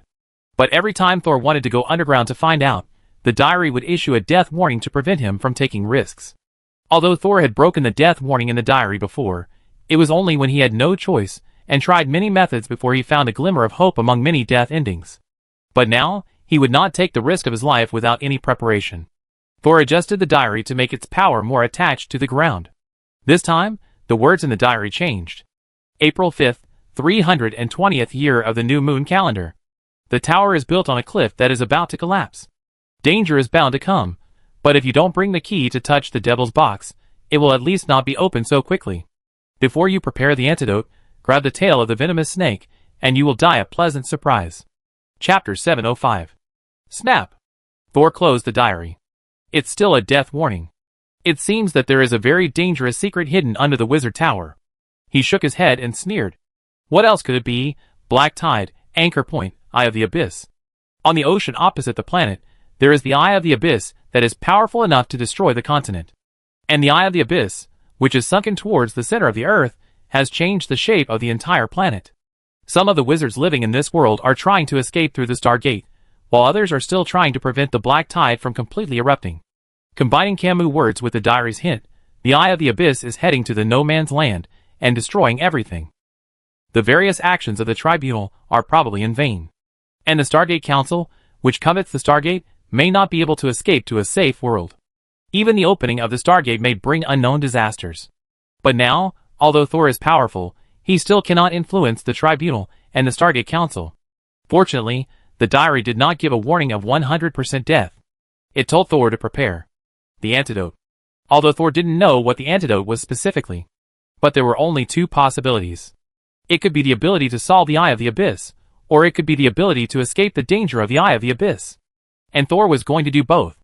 He retracted the magic barrier and touched the tip of Xiaoza's tentacle again. I go out in a few days. Xiaozao raised the tip of the tentacle. I can't take you with me. Don't worry, I won't ignore you. Now I can't eliminate the influence of the black tide on you. So I plan to change the way to make you stronger and rely on your own strength to defeat the pollution. Thor stood up from the overlapping tentacles. I bring you something delicious when I come back. After comforting Xiaozao, Thor left the second underground floor and sealed the basement. He was ready to leave the wizard tower, but there were few people here except him who could control the crazy Xiaozao, so it was safer to seal it up. Next, Thor spent 5 days quickly selecting several wizard apprentices and first-level wizards to enter the Pure Spirit Wizard Tower. Most of them were people he had treated and whose bodies had been contaminated by the star eyes. There are also wizards with good talents and smart minds who are absorbed. In this way, even when Thor leaves, the Pure Spirit Wizard Tower can maintain normal operation. Byron originally wanted to go out with Thor, but Thor handed all the newcomers to him. Just how to place these newcomers and how to assign experimental tasks is enough to keep Byron busy for a few days. One morning, Thor ended a night of deep meditation and called all consciousnesses to the round platform on the top of the wizard tower. And has nothing to do recently. She is not a research talent, and after a little stability in the no man's land, she has nothing to do. She also doesn't like to participate in the construction of Rhine City. She was once the core figure of the noble family, and after her death, she was tired of the days of intrigue. Now she wanders around the wizard tower every day, like a security guard. She also likes to pester Thor, but it's a pity that Thor is even busier than before after entering the third level. And it's busy that she can't help. Today, Thor suddenly suspended all their work and said he would take them out for a trip, and was extremely excited. Herman, however, looked a little absent-minded. What's wrong with you? And nudged Herman with his elbow. Unexpectedly, Herman did not answer Anne's question, but suddenly walked to Thor, who was communicating with the giant bird Dyudiu. Master. Thor tilted his head slightly, his hand still stroking Dyudiu's feathers. Herman mustered up his courage. I stay in your diary this time when I go out. Thor stopped moving and tilted his head to look at Herman. Herman's eyes were full of determination. My current strength can only be barely considered a first-level wizard. My knowledge is not as broad as Agu, and my combat power is not as good as An. So I will stay in the diary. Maybe I can help you. No need. Sol suddenly interrupted Herman abruptly. I don't need any of you to sacrifice anymore. His voice was just as firm. And suddenly bit her lip, feeling a little uncomfortable. In fact, she Agu, Herman, and the disappeared predecessor Morton are all dead people without a future. It is difficult for them to improve their strength, and they can only rely on external objects or Thor's research. Many times, and also feels that she has no future. So she has lost interest in many things she liked in her life. Although Herman's request today was a bit sudden, and had to admit that she occasionally had such thoughts. Staying in the diary, maybe she can still contribute her strength when the master needs it. Or life. But today, she suddenly realized that Thor did not regard them as consumables. Different from the later Black Pages. They have accompanied Thor from the first-level apprentice to the present day. Even if there were conflicts, they have long been worn out in the long-term companionship. And straightened her chest. For some reason, she suddenly had more motivation to live. She walked forward, hugged Thor's arm, and then rubbed and rubbed. Thor's mood was originally a little gloomy, because he thought of Morton, but he was immediately broken by En's action. "What are you doing again?" And deliberately said in a coquettish voice, "Master, if you have any needs on the road, you can tell En." Thor twitched his mouth in disdain, and pulled En's white hands away. "Oh, don't worry, you be busy in the future." After Thor finished speaking, he took the three consciousnesses back to the diary. Although he would not let these people stay in the diary for a long time, it was convenient to put them in occasionally. It was also very quiet. Thor jumped on Dayudi's back. The beautiful big bird with pale yellow feathers stretched its wings. The length of the huge wings fully spread exceeded the diameter of the entire cone. When it flapped its wings and tried to fly, its shadow stretched by the morning sun was projected on the ground, with a majestic momentum that covered the sky and the sun. Mash, who was planting mushrooms under the wizard tower, put down the small shovel in his hand and straightened up. The halfling Dagagu, who was carrying a huge bag outside the mushroom forest, stopped and looked up.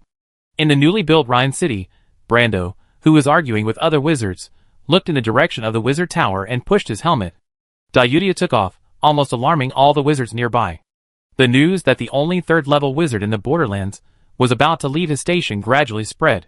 Then, the news that Thor left the wizard tower for the first time 6 months after his promotion quickly spread to further places. However, those who delivered the news did not know that after Thor boarded the giant bird Dayudiu in front of everyone and left, he quickly disappeared from the bird's back, leaving only a shadow flying away. The disappeared Thor flashed and appeared near the old manor, which had not been visited for a long time.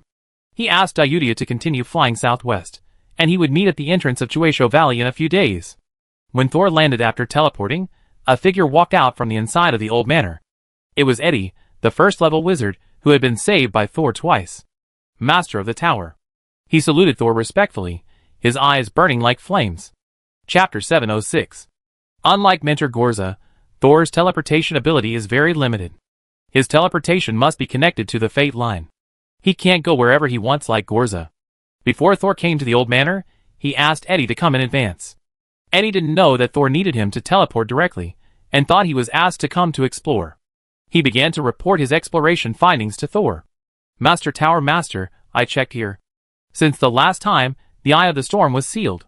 No other pollution has appeared. It is cleaner than most areas in the Borderlands." Thor nodded. Did anyone else pass by during this period? Some people passing by on their way to Rhine City, but caravans and lone travelers basically don't go near here. After all, it was the place where the Eye of the Storm once erupted, and wizards were generally unwilling to approach it for fear of potential pollution. Only Eddie witnessed Thor's ability to help him clean up the pollution in his body, so he was not as afraid of the old manor where the Eye of the Storm once erupted as others. Listening to Eddie's report, Thor's eyes have already fallen on the dilapidated roof of the old manor. "Okay, I know. Next, you leave here first, and don't tell others about my being here. If someone asks you about the old manor," Eddie immediately replied, "I will say that it is for the development of Rhine City, and to investigate the safety of the surrounding areas." Sol glanced at Eddie. An eye appeared on the other's forehead and quickly disappeared. These people seemed to have treated him as the lord of the city. Thor did not refuse.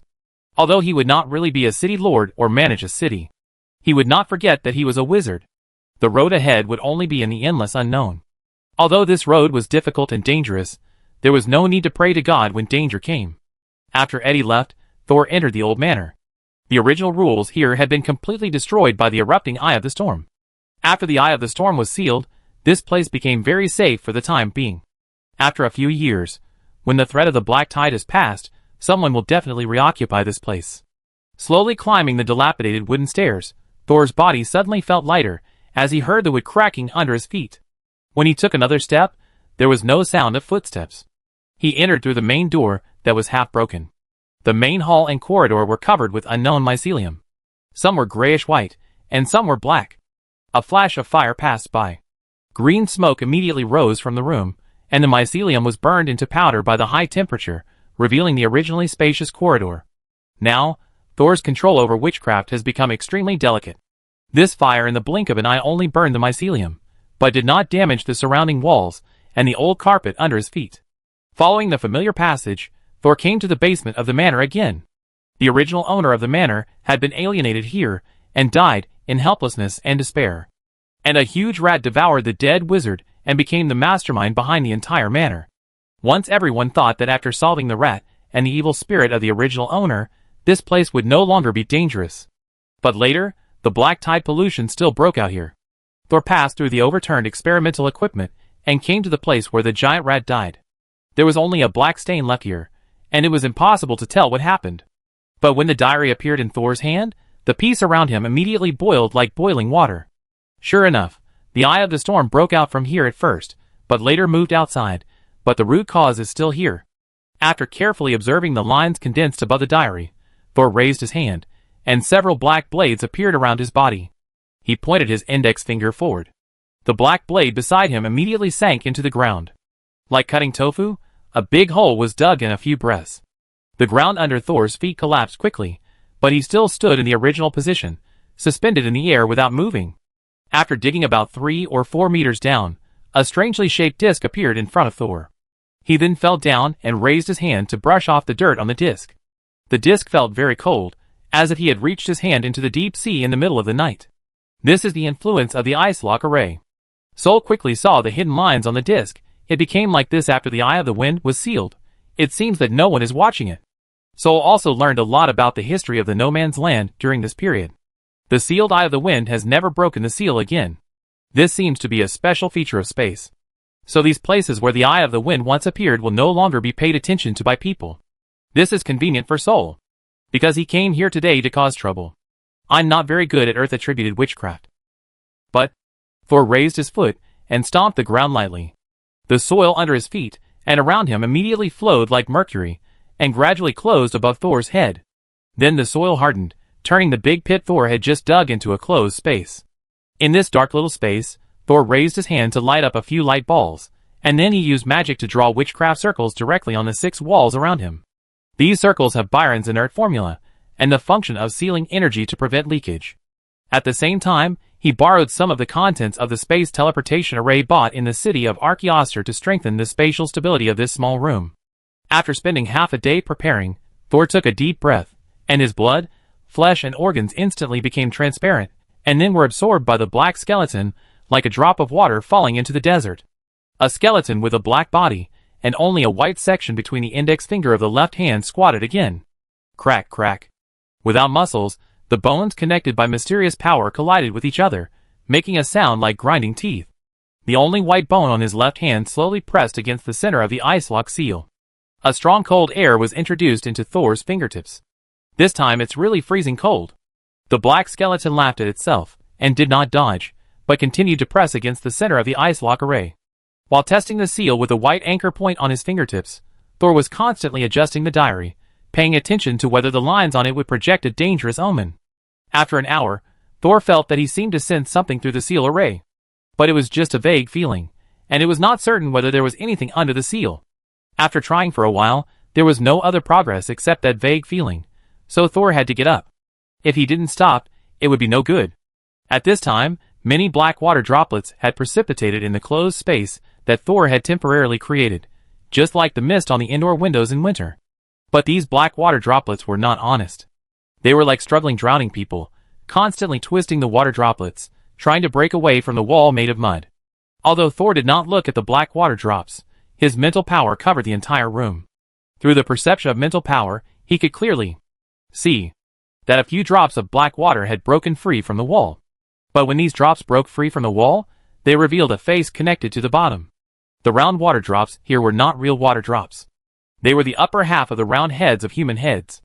They revealed the faces that were buried in the wall before, and they were exactly the same as Thor's. The empty mouths on these faces opened and closed, and layers of sounds were transmitted to Thor's brain. It has no meaning. Chapter 707. Looking at the countless black figures who looked like him, Thor calmly used his mental power to detect the pollution level around him. This is the seal point of the Eye of the Storm, but the most important anchor point inside the Eye of the Storm seems to be no longer here. However, my experiment just now still attracted the pollution that exists underground. Thor originally wanted to try to find another anchor point here, but this attempt obviously failed. Not only did it fail, but it also caused a violent pollution reaction. No point. Is it meaningless to persuade me to resist the black tide, or is it meaningless to find an anchor point? Thor closed his eyes and opened them again. The black faces on the walls around him turned into black water droplets again. Everything just now was just an illusion. The pollution affected my perception.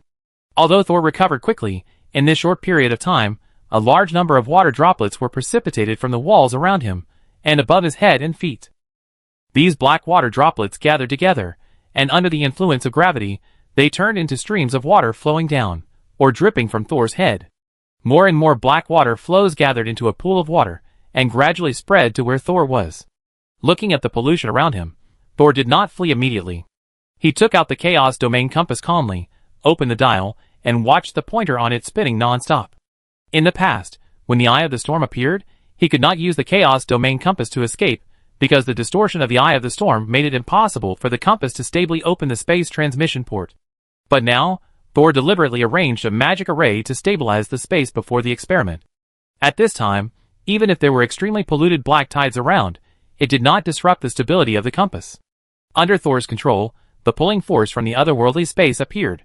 He did not enter the chaotic domain immediately, but waited for a while, until the nearest black water submerged the soles of his shoes, and Thor's figure suddenly disappeared. After a dizzy spin, Thor landed on the black desert. The moment the black tide pollution touched him, he activated the compass, and came to the chaotic domain. As his feet touched the ground, the black water drops attached to the soles of his shoes also came to this world. Thor lowered his head, and stared at the water on his shoes.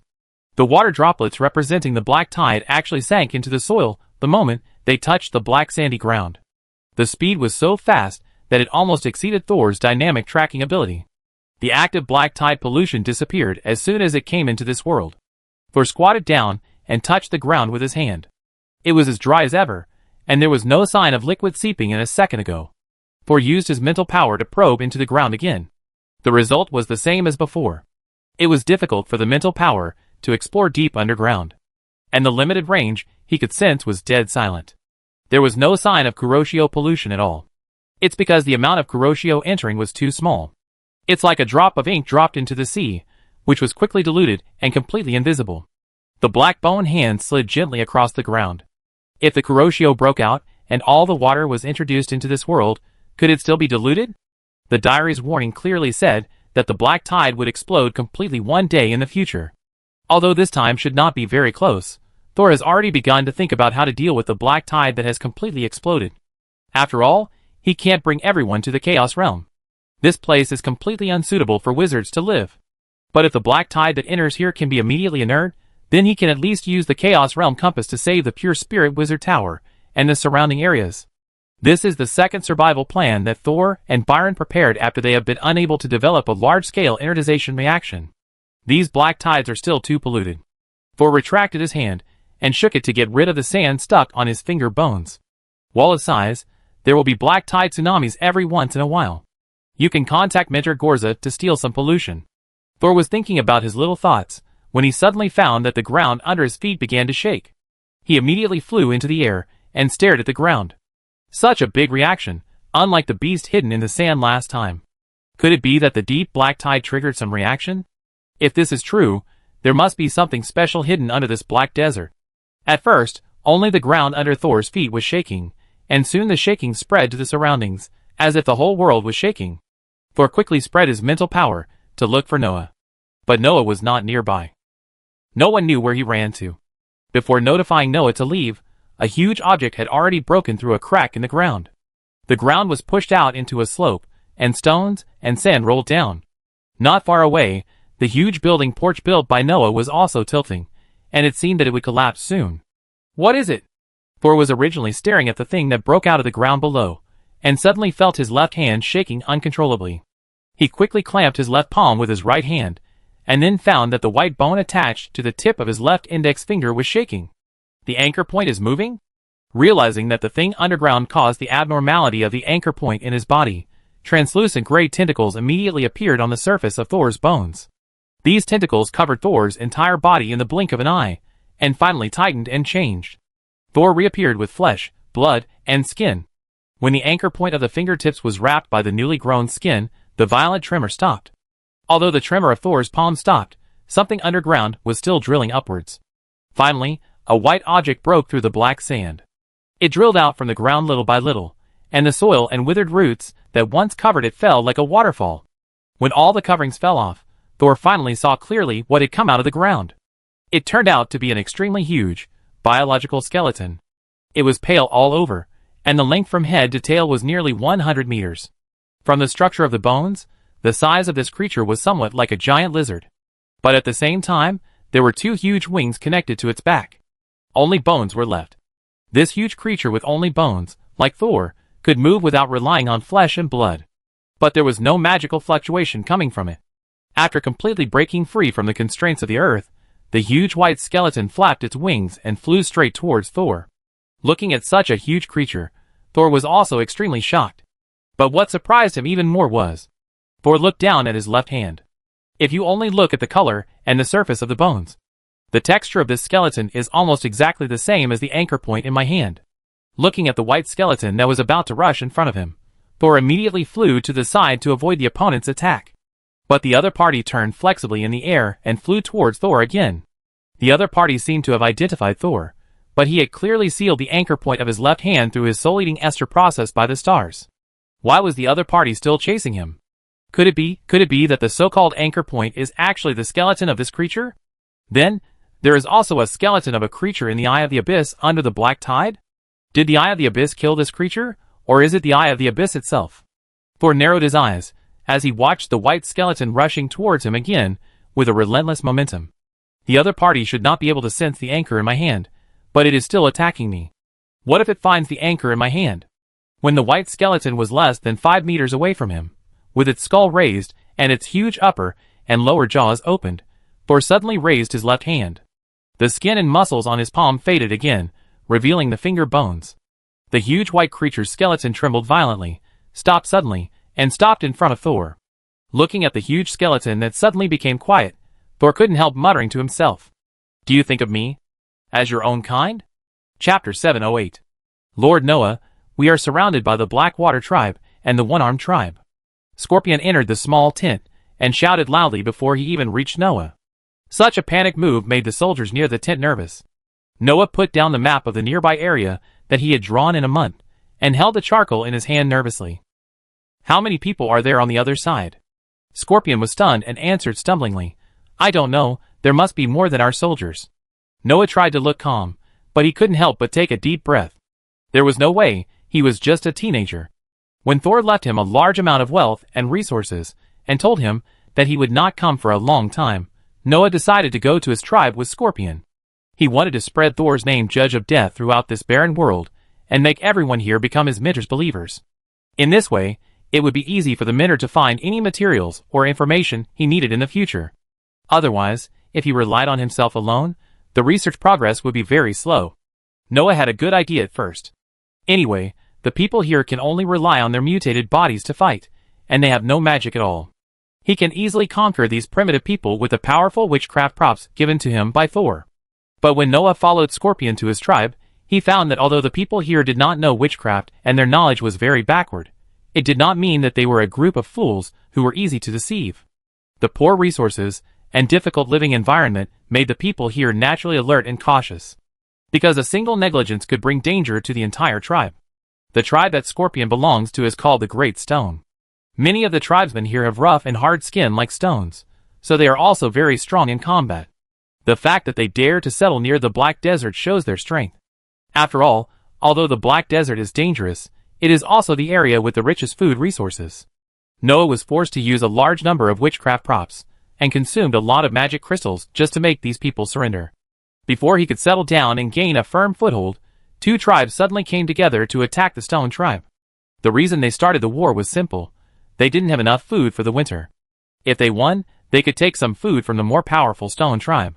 If they lost, there would be fewer people eating food this winter, and the remaining people would survive as long as they were not wiped out by the enemy. But for some reason, the Blackwater and One-Armed tribes, who originally had a bad relationship, suddenly formed an alliance and attacked the Stone tribe together. This made the advantage of the Stone tribe disappear at once. However, when Noah first learned about this, he was quite happy.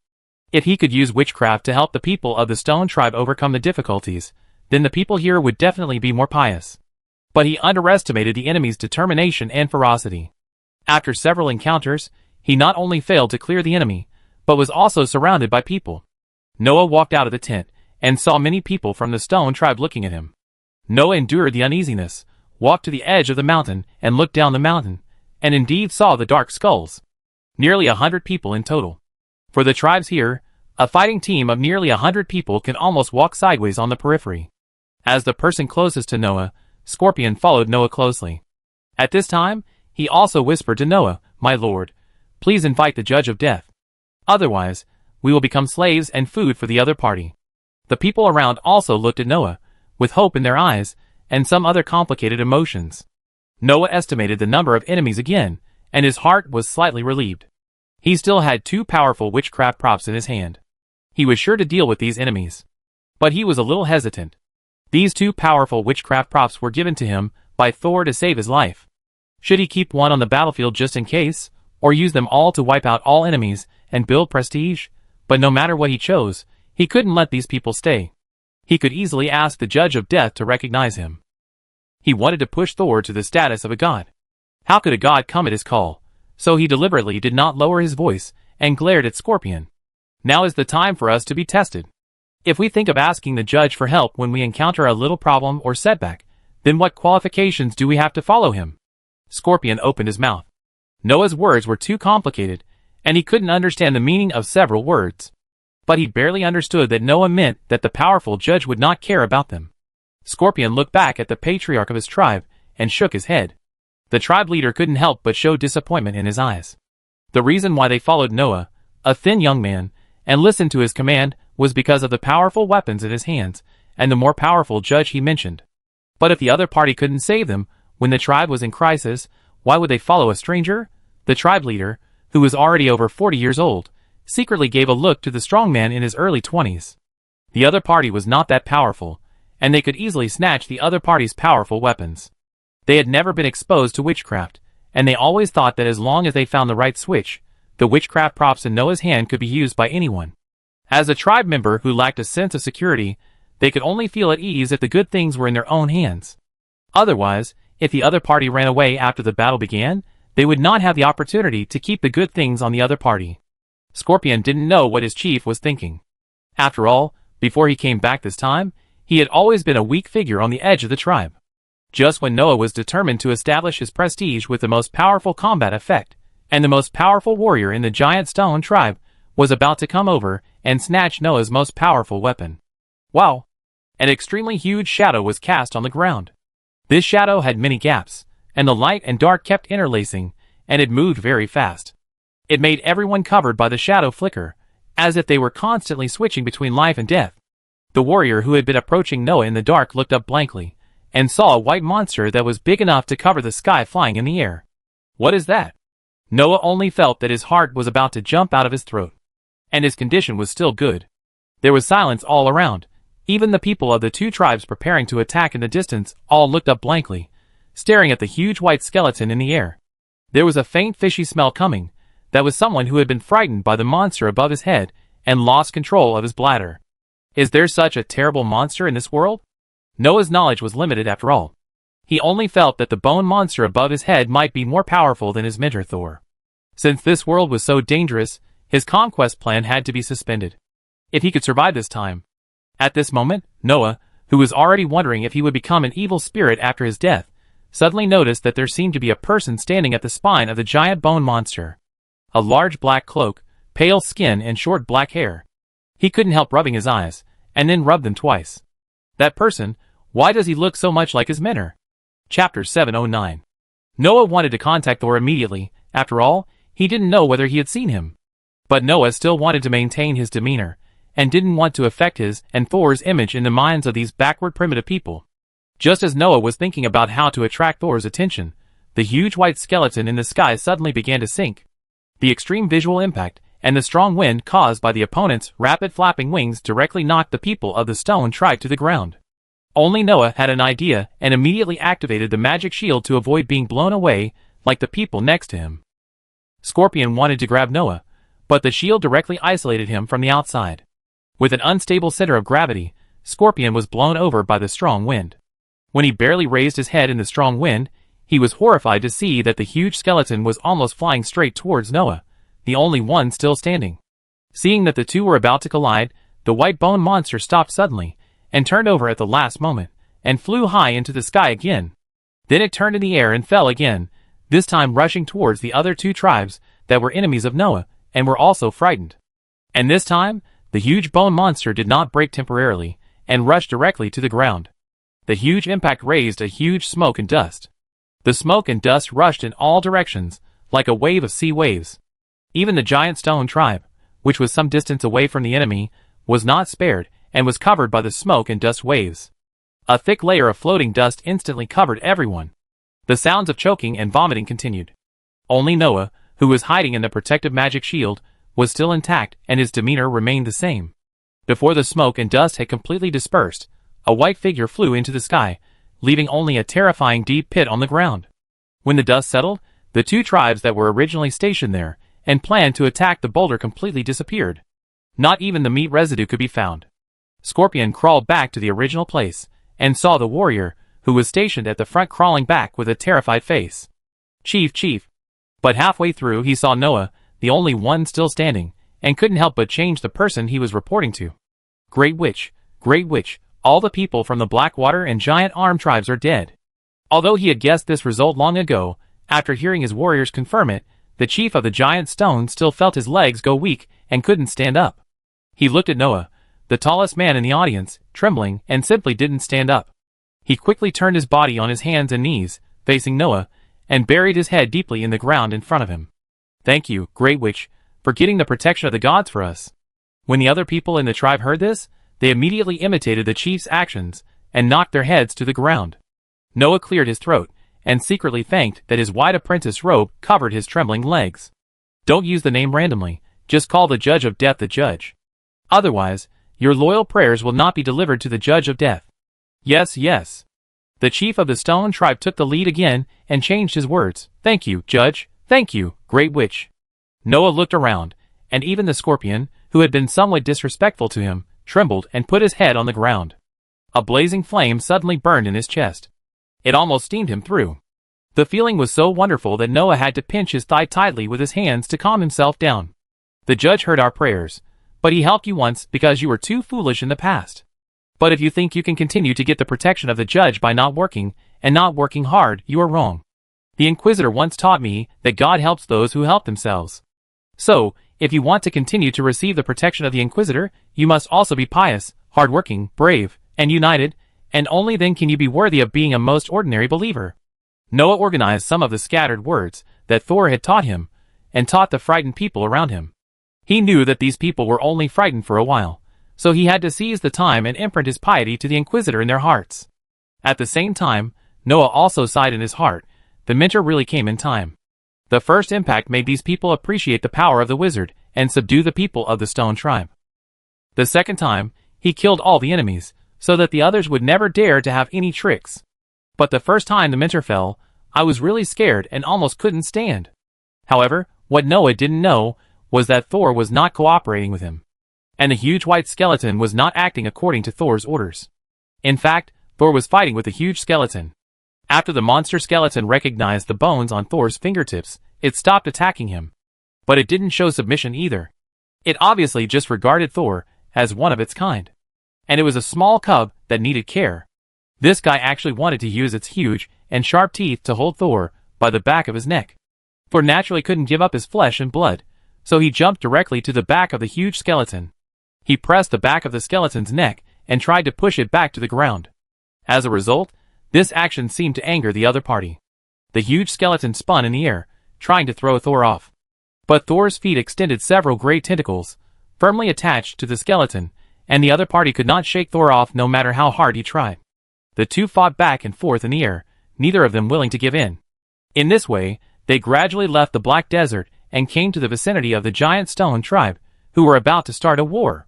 There was a sudden fluctuation of magic power on the side of the giant stone tribe. This seemed to be very attractive to the white bone monster, which led to the scene of the white bone monster swooping down on Noah at the beginning. Thor thought of the attack of the bone monster at the beginning, and now the bone monster was looking for Noah, and immediately realized that it was extremely sensitive to magic. Seeing that Noah was about to be smashed into powder by the bone monster, Thor immediately fired a black blade into the sky. The magic contained in the black blade was more than Noah's protective magic shield. Seeing that the black blade was getting farther and farther away, the bone monster finally couldn't hold back and turned to fly into the sky. Not long after he went up, Thor turned the black blade again. During this time in the sky, he had observed that Noah was being besieged by the enemy. In this case, Thor didn't mind helping Noah to show off his power. He turned the black blade and rushed towards the enemy's position. The black blade was inconspicuous and fast. Except for the unlucky guy who was beheaded by it, no one else saw that the white bone monster was chasing the target. After creating a huge attack, Thor had no time to communicate with Noah. He directly led the white bone monster back to the Black Desert. If he stayed any longer, he was afraid that he would be exposed. Through Thor's preliminary observation, the white bone monster and the anchor point on his fingertips are indeed the same existence, but because there are no active elemental particles in the chaotic domain, the white bone monster has lost its most terrifying pollution ability. I can only wrestle Thor. And Thor can't fully exert his third level strength, because there is no magic here. Finally, after spending most of the day, Thor finally tied this huge monster tightly with chains near Noah's camp. He panted and wiped the sweat from his forehead. I haven't fought like this for a long time. Chapter 7:10. After tying up the skeleton monster, Thor used the large amount of magic crystals he carried with him to create an underground seal. This seal was made by Thor after extracting metal elements and reinforcing it. It was also a pure physical confinement cage. Then Thor took a small bone from the skeleton monster with difficulty, buried it under his skin, and then sank the huge monster into the black sand. When a large amount of black sand covered the monster again, the monster gradually calmed down. The black sand here is mixed with a lot of inert black tide pollution, which seems to have a certain sealing effect on the anchor point. Looking at the quiet monster, Thor was also inspired. It seems that even if Senior Byron's innertization experiment cannot be expanded, it still needs to continue. The black powder formed after innertization may save everyone's lives in the future. Facing the unknown black tide disaster, the more prepared the better. Thor left a message for him under the death gate built by Noah, and then saw that the one-day cooling time was up, so he immediately left the chaotic area. Back in the original world, he was still in the basement of the old manor. At this time, there was no black tide in the closed room he had temporarily created. The black tide that had contacted me before was brought to a part of the chaotic area by me, but there must be some left here. Now the room is unusually clean. Sure enough, when there is no eye of the storm and anchor point, the black tide hides mostly underground, and the pollution caused to the people living here is also very small. This also confirms Thor and Byron's research on the black tide. Thor originally wanted to use the newly obtained bones to test the black tide in this room again, but after thinking about it, he gave up. He opened the sealed wall above his head and crawled out of the silent basement. As soon as he walked back to the hall, Thor saw Kismet sitting on the ground playing the harp out of boredom. He didn't seem to have changed in half a year. His aura and magic fluctuations were still like those of a second-level wizard. Only his eyebrows were more calm and less melancholy. "Why are you here?" Thor asked. Kismet smiled. "I perform a show for you." As he said that, he didn't wait for Thor's consent and sped up his performance. As the clear and pleasant sound of the strings rang out, two men wearing black wizard robes and covering their faces walked down the stairs from the second floor. It's not accurate to say that they walked down, because they were actually dancing on tiptoe. Their toes kept rising and falling, and their hands and arms were also drawing not-so-graceful arcs in front of their chests. Their heads tilted slightly to one side, trembling with the shaking of their bodies, as if the neck connected to their heads had become a spring, and as long as they moved a little more, their heads would be bounced off by the spring. This duet was neither graceful nor funny, but it made people's backs cold, and their toes, arms, and necks felt uncomfortable. Thor looked away and turned back to Kismet. "Who are these two people?" "Wizards from the Stargate Council." Kismet answered Thor's question while playing, They followed Dayudia secretly, perhaps to see where you were going. I saw Dayudia and jumped on it, but you were not there at all. I thought you might come to the old manor, so I brought these two people with me, so that they would not be disappointed like me. Hee hee, how kind I am. Thor just wanted to say that Kismet and kindness had nothing to do with each other. Kindness means killing them, and dancing like clowns? Kismet pouted, it's really boring waiting for you, so I have to pass the time by rehearsing dance. Do you think they dance like clowns? Alas, they really have no talent. Kismet's hand heavily scratched the strings, and two wizards from the Stargate Council, plop, fell to the ground. Finally, I can die peacefully. Why are the wizards from the Stargate Council following me? They probably want to invite you over, but I don't recommend you go now. After all, they are doing a very uncertain experiment. Kismet always has his sources. Thor was not polite to him. What experiment? Kismet shook his eyebrows. Stargate observation experiment. It's really a very dangerous experiment. Thor sneered. He didn't forget how the Stargate Council secretly attacked Pearl, and made her the coordinate for opening the Stargate. So far, Thor has asked Narila to try to call Pearl many times, but still got no response.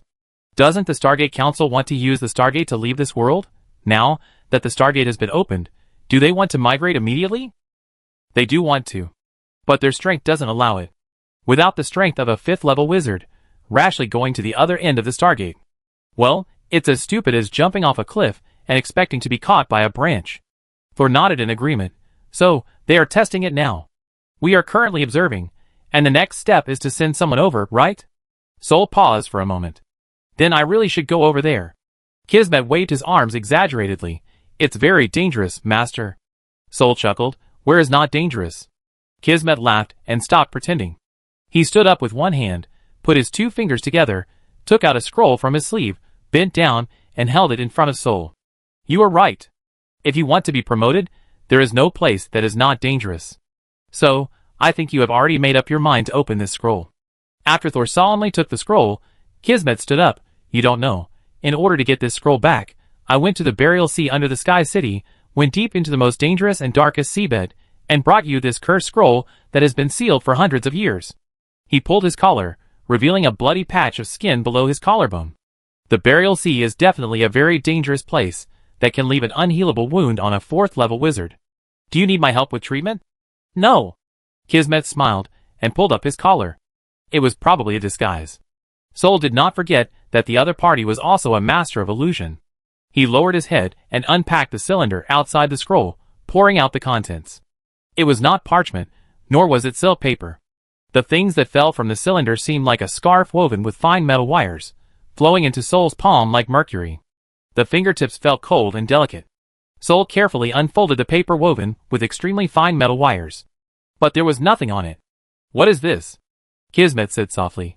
This is the method for the previous owner of the diary. Oh, I'm talking about the method for a true owner like you to be promoted to a 4th level wizard. The previous owner of the diary? The wizard who created a mountain of corpses and a sea of corpses, but abandoned everything? Thor became much more cautious. He lowered his head again, and his mental power had covered the metal wire paper. The next second, Thor's brain shook, and a crooked pentagram appeared in Thor's eyes.